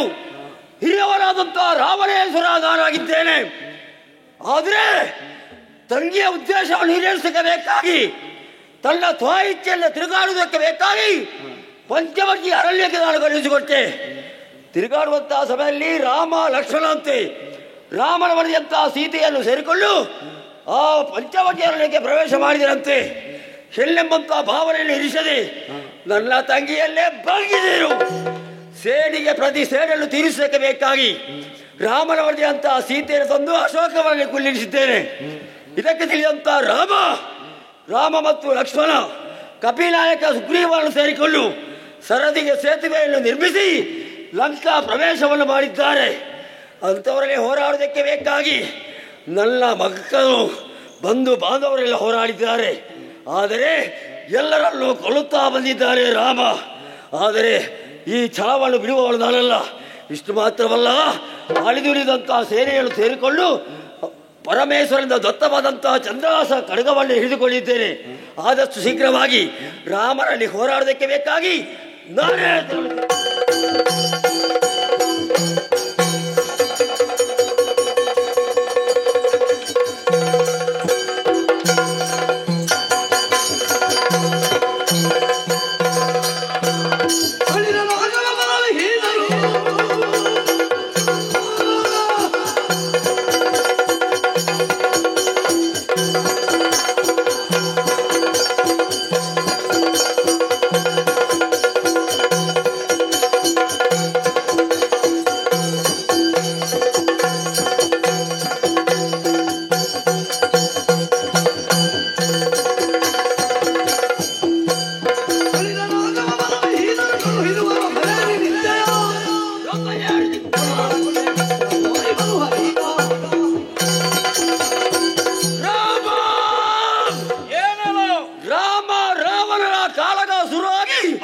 ಅದೆಷ್ಟೋ ಸಮಯ ಕಾಲ ಕಳೆಯಿತು. ಇಷ್ಟರವರೆಗೆ ಬರೇ ಕಾಲಿನಡೆಗೆ ನಿಂತುಕೊಂಡು ನನ್ನಲ್ಲಿ ಸಂಗ್ರಾಮಕ್ಕೆ ನೀನಾಗಿದ್ದಿ.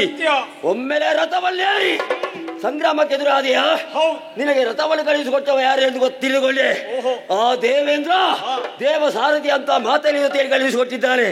ಮೊದಲಾಗಿ ನಿನ್ನಲ್ಲಿ ಹೋರಾಡಿ ಮತ್ತೆ ದೇವೇಂದ್ರ ನೋಡಿಕೊಳ್ಳುತ್ತೇನೆ. ಸಾಮರ್ಥ್ಯ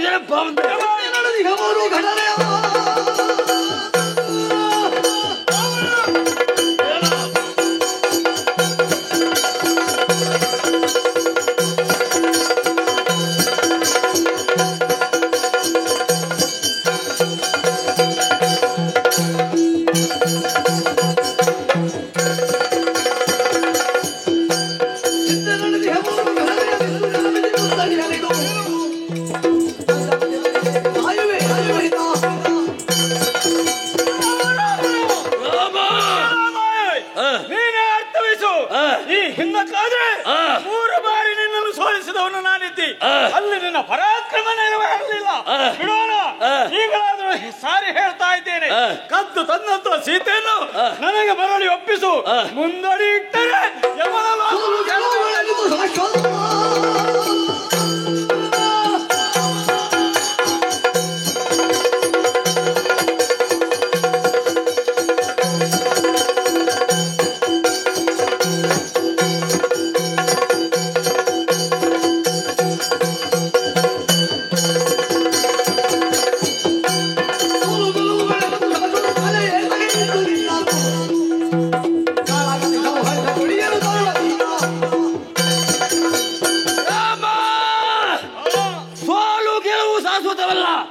ಹಿಂದೆ ಸೋತರು ಕೂಡ ಇಂದು ನಿನ್ನಲ್ಲಿ ಕಾಲಕ್ಕೆ ಎದುರಾಗಿ ಬಂದಿದ್ದೇನೆ. ನನ್ನಲ್ಲಿ ಸಕಲ ವಿದ್ಯೆಯನ್ನು ಕಲಿತವ ನಾವಾಗಿದ್ದೇವೆ. ಯಾವ ಸಮಯದಲ್ಲಿ ಯಾವ ರೂಪವನ್ನು ತಾಳುವರು ನಾವಾಗಿದ್ದೇವೆ. ಇಂದು ನನ್ನಲ್ಲಿ ಹೋರಾಡೋದಕ್ಕೆ ಮುಂದಾದರೆ ನಿನ್ನನ್ನು ಕೊಂದರೆ ಯೋಚನೆ.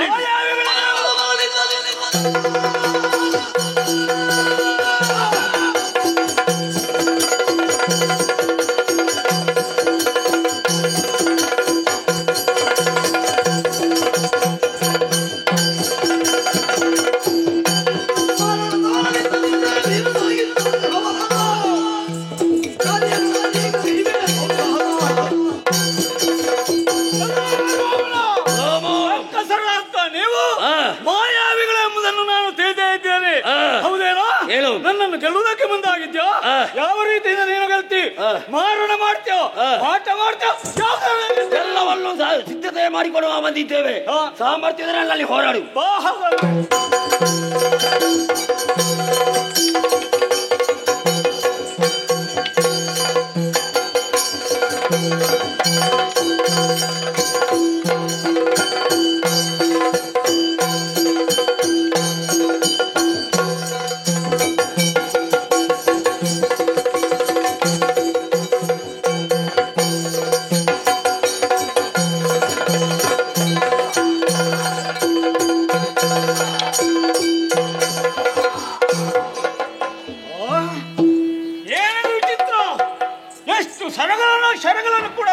ಮಾಡಿದ್ರು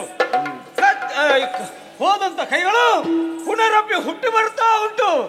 ಹಾಗಾದ್ರೆ ಈ ರಾವಣನಲ್ಲಿ ಯುದ್ಧ ಮಾಡುವುದಕ್ಕೆ ಅಸಾಧ್ಯನಾಗಿ ಹೋದ ನಾನು ಏನು ಮಾಡುವುದು? ಅದಲ್ಲ, ಸಂಕಟಕ್ಕೆ ಒಳಗಾಗಿದ್ದೇನೆ ನಾನು. ಏನೆಂದ್ರೆ ಇವ ಯಾರು ಎಂದು ಆಲೋಚನೆ ಮಾಡಿದರೆ ಬ್ರಾಹ್ಮಣ ಪುತ್ರ, ಬ್ರಾಹ್ಮಣನಾಗಿದ್ದಾನೆ.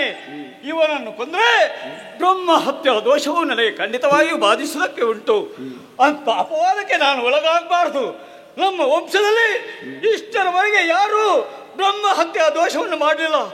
ಆದ್ರೆ ಇವನನ್ನು ಕೊಂದ್ರೆ ಅಂತ ಪಾಪವನ್ನು ನಾನು ಕಟ್ಟಿಕೊಳ್ಬೇಕು. ಏನು ಮಾಡುದು ಏನು ಮಾಡೋದು?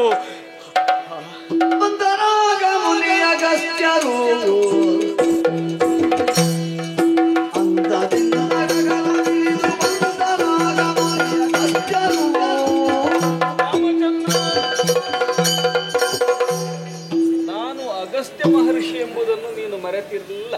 ಖಂಡಿತವಾಗಿ ಇಲ್ಲ ಸ್ವಾಮಿ. ಕೋದಂಡ ಪ್ರದಾನವನ್ನು ಮಾಡಿದವನು ನಾನು. ಹೌದು. ಯಾಕೆ? ಲೋಕದ ರಕ್ಷಣೆಗಾಗಿ. ಕಟ್ಟ ಕಡೆದಾಗಿ ನೀವು ಬಂದಿದ್ದೀರಲ್ಲ. ಕೋದಂಡ, ಯಾರನ್ನು ದಂಡಿಸಬೇಕು ಅಂತ ನಿನ್ನ ಧನುವೇ ಪ್ರಶ್ನೆ ಮಾಡ್ತಾ ಇದೆ. ಓಹೋ. ದುಷ್ಟ ನಿಗ್ರಹಕ್ಕಾಗಿ, ಶಿಷ್ಟ ಸಂರಕ್ಷಣೆಗಾಗಿ ನೀನು ಕಾರ್ಯಪ್ರವೃತ್ತನಾಗುವುದು. ಹೌದು. ಆದರೆ ರಾವಣನನ್ನು ವಧಿಸುವುದಕ್ಕೆ ಯಾಕೋ ನಿನಗೆ ಅಳುಕು, ಸಂಕಷ್ಟಕ್ಕೆ ಒಳಗಾಗಿದ್ದೇನೆ ಸ್ವಾಮಿ. ಋಷಿಪುತ್ರನೆಂದು ಆತ ಋಷಿಪುತ್ರನಾಗಿರಬಹುದು, ಆದರೆ ಋಷಿ ಸಂಕುಲಕ್ಕೆ ಮಾರಕನಾಗಿದ್ದಾನೆ. ಆತನನ್ನು ಸಂಹರಿಸುವುದರಲ್ಲಿ ಯಾವ ತಪ್ಪೂ ಇಲ್ಲ. ನೀನು ಹೀಗೆ ಆತಂಕ ಪಡುವುದಕ್ಕೆ, ಅಳುಕುವುದಕ್ಕೆ ಒಂದು ಕಾರಣ ಏನು ಗೊತ್ತಾ? ಏನು? ನೀನು ಯಾರು ಅಂತ ನಿನಗೆ ಗೊತ್ತಿಲ್ಲ. ನಾನು ಸಂಕಷ್ಟಕ್ಕೆ ಒಳಗಾಗಿದ್ದೇನೆ ಸ್ವಾಮಿ. ಸ್ವರೂಪ ಜ್ಞಾನ ಇಲ್ಲದೆ ಇರುವುದರಿಂದಲೇ ಅಜ್ಞಾನಕ್ಕೆ ಒಳಗಾಗಿ ಮನುಷ್ಯರು ತಪ್ಪು ಮಾಡುತ್ತಾರೆ. ನೀನು ಮನುಷ್ಯಾವತಾರಿಯಾದ ಕಾರಣ ಈ ರೀತಿಯ ಭಾವ ನಿನ್ನಲ್ಲಿ ಬಂದಿದೆ. ನಿನಗೆ ನಾನು ಆದಿತ್ಯ ಹೃದಯವನ್ನು ಉಪದೇಶಿಸುತ್ತೇನೆ. ಆಗ ಸ್ವಸ್ವರೂಪ ಜ್ಞಾನ ನಿನಗೆ. ಆದಿತ್ಯ ಸವಿತಾ ಸೂರ್ಯ ಖಗಃ ಭೂಷಾಗಭಸ್ತಿಂ ಸುವರ್ಣ ಸದೃಶೋ ಭಾನು ಸ್ವರ್ಣರೇತಾ ದಿವಾಕರ ಜಯಾಯ ಜಯ ಭದ್ರಾಯ ಹರಿಯಶ್ವಾಯ ನಮೋ ನಮಃ. ನಮೋ ನಮಃ ಸಹಸ್ರಾಂಶೋ ಆದಿತ್ಯಾಯ ನಮೋ ನಮಃ.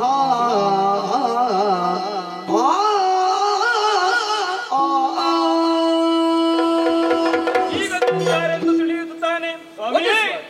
ಆದಿತ್ಯ ಮಂತ್ರವನ್ನು ನನಗೆ ಕಿವಿಯ ಮೂಲಕ ಬೋಧಿಸಿದವರು ನೀವಿದ್ದೀರಿ. ಆದ್ದರಿಂದಲೇ ನಾನು ಸಂತುಷ್ಟನಾದೆ.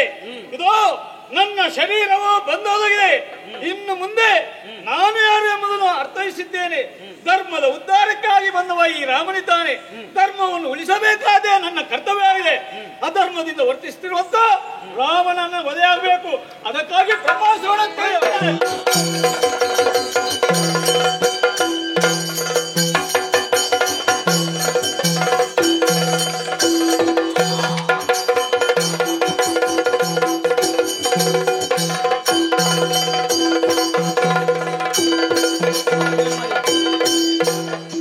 ರಾಮಚಂದ್ರ ಸ್ವಾಮಿ, ಯಾರು ಸಾಯಲೇಬೇಕು ಅವನನ್ನು ನೀನು ಕೊಂದಿದ್ದಿ. ಹೌದು. ಯಾರಿಗೆ ಬದುಕುವುದಕ್ಕೆ ಗೊತ್ತಿಲ್ಲವೋ ಅವರು ಸಾಯಲೇಬೇಕು. ಹೌದು.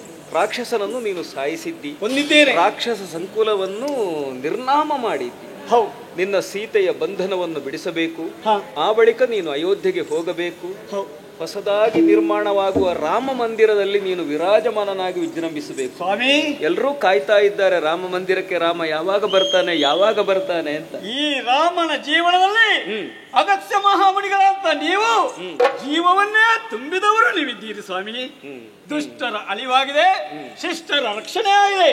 ಅಧರ್ಮವು ತಾಂಡವಾಡ್ತಾ ಇತ್ತು, ಅಲ್ಲಿ ಧರ್ಮದ ರಕ್ಷಣೆ ಮಾಡಿದವನು ನಾನಿದ್ದೇನೆ ಸ್ವಾಮಿ. ಹೌದು ರಾಮ, ನಾನು ತಪಸ್ಸಿನಿಂದ ಆರ್ಜಿಸಿದಂತಹ ಸಮಸ್ತ ಶಕ್ತಿಯನ್ನು ನಿನ್ನಲ್ಲಿ ನಿಕ್ಷೇಪಗೊಳಿಸಿದ್ದೇನೆ. ಪಂಚವಟಿಗೆ ಹೋಗುವ ಮುನ್ನ ನಿನಗೆ ಅನೇಕ ಅಸ್ತ್ರ ಪ್ರದಾನವನ್ನು ಮಾಡಿದ್ದೇನೆ. ಕೋದಂಡ ಧನುಸ್ಸನ್ನು ನೀಡಿದ್ದೇನೆ. ಯಾಕಾಗಿ? ಲೋಕದ ಕಲ್ಯಾಣಕ್ಕಾಗಿ. ಅದು ನಮ್ಮ ಕರ್ತವ್ಯವೂ ಹೌದು. ಆ ಕೆಲಸವನ್ನು ಮಾಡಬೇಕಾದವನು ನೀನು ಎಂಬ ಕಾರಣಕ್ಕಾಗಿ. ಈಗ ನಿನಗೆ ಸ್ವಸ್ವರೂಪ ಜ್ಞಾನ ಇರಲಿಲ್ಲ. ಆದಿತ್ಯ ಹೃದಯದಿಂದ ಅದು ನಿನಗೆ ಉಂಟಾಯಿತು. ಈ ಲೋಕದ ಎಲ್ಲ ಮನುಷ್ಯರ ಪಾಡು ಅಷ್ಟೇ. ದಿವ್ಯವಾದ ಅಮೃತ ತತ್ವದಿಂದ ಬಂದಂತಹ ಮನುಷ್ಯ ತನ್ನಲ್ಲೇ ಆ ಅಮೃತ ತತ್ವ ಇದೆ ಎಂಬುದನ್ನು ಮರೆತು ಬಿಟ್ಟಿದ್ದಾನೆ. ಲೋಕವನ್ನು ಬೆಳಗುವಂತಹ ಒಂದು ದೊಡ್ಡ ಬೆಳಕು ಇದೆಯಲ್ಲ, ಅದು ಸೂರ್ಯನಲ್ಲಿ ಪ್ರತಿಫಲಿಸುತ್ತದೆ, ಸಾಲದು. ಪ್ರತಿ ಹೃದಯದಲ್ಲಿ ಅದು ಪ್ರತಿಫಲಿಸಬೇಕು. ಆಗ ಅಜ್ಞಾನದ ಅಂಧಕಾರ ದೂರವಾಗುತ್ತದೆ. ಇದೇ ಆದಿತ್ಯ ಹೃದಯ. ಆದ್ದರಿಂದ ಆದಿತ್ಯ ಹೃದಯವನ್ನು ಪಠಿಸಿದವರಿಗೆ ಸ್ವರೂಪ ಜ್ಞಾನ ಉಂಟಾಗುತ್ತದೆ. ನಿನ್ನ ಬಗ್ಗೆ ಇದಾದರೆ, ನಾನು ಹುಟ್ಟಿದ ರೀತಿ ಎಲ್ರಿಗೂ ಗೊತ್ತುಂಟು ಇಡೀ ಲೋಕಕ್ಕೆ. ಗಾತ್ರದಲ್ಲೂ ಕುಳ್ಳು ಸಣ್ಣವನು, ಗಿಡ್ಡದ ಮುನಿ ಅಂತ ಹೇಳಿದ್ರೆ ಮುನಿಗಳ ಸಾಲಿನಲ್ಲಿ ನಾನೇ. ಅಂದರೆ ಎಲ್ಲರೂ ಈ ಲೋಕದಲ್ಲಿ ಸಣ್ಣವರೇ. ಅವರು ದೊಡ್ಡವರಾಗುವುದು ಯಾವಾಗ? ತಪಸ್ಸನ್ನು ಮಾಡುವುದರಿಂದ. ತಪಸ್ಸು ಎಂಬ ಶಬ್ದಕ್ಕೆ ಸಾಧನೆ ಅಂತ ಅರ್ಥ. ಸಾಧನೆಯಿಂದ ವ್ಯಕ್ತಿ ಎಷ್ಟು ಸಣ್ಣವನಾದರೂ ಬೆಳೆಯುತ್ತಾ ಬೆಳೆಯುತ್ತಾ ಬೆಳೆಯುತ್ತಾ ವಿರಾಟ್ ರೂಪವನ್ನು ತಾಳಬಹುದು ಎಂಬ ಕಥಾಂತರ್ಗತವಾದಂತಹ ಈ ತತ್ವವೇ ಪ್ರಸಾದವೆನಿಸಿ, ಯಾರು ಈ ಪುಣ್ಯ ಕಥನವನ್ನು ಕೇಳುತ್ತಾರೋ, ಕೇಳಿಸ್ತಾರೋ, ನೋಡುತ್ತಾರೋ, ನೋಡಿಸ್ತಾರೋ, ಆಡುತ್ತಾರೋ, ಆಡಿಸುತ್ತಾರೋ ಅಂಥವರಿಗೆಲ್ಲ ಸಕಲ ಸನ್ಮಂಗಳದಾಯಕಿಯಾದಂತಹ ಯಕ್ಷಗಾನ ಕಲಾಪ್ರಿಯೆ ಭಗವತಿ ಬ್ರಾಹ್ಮರಿಯು ಆಯುಷ್ಯ, ಆರೋಗ್ಯ, ಐಶ್ವರ್ಯಗಳನ್ನಿತ್ತು ಕಾಪಾಡಲಿ ಎಂದು ಪ್ರಾರ್ಥಿಸುತ್ತಾ ಈ ಕಥೆಗೆ ಮಂಗಳವನ್ನು ಹಾಡುವುದಕ್ಕೆ ಅಪ್ಪಣೆಯನ್ನು ಕೇಳೋಣ. ಭದ್ರಂ ಶುಭಂ ಮಂಗಲಂ. ಬಿಡಿಗಡಗುವ ಕರುವಾಡ ನಾಡು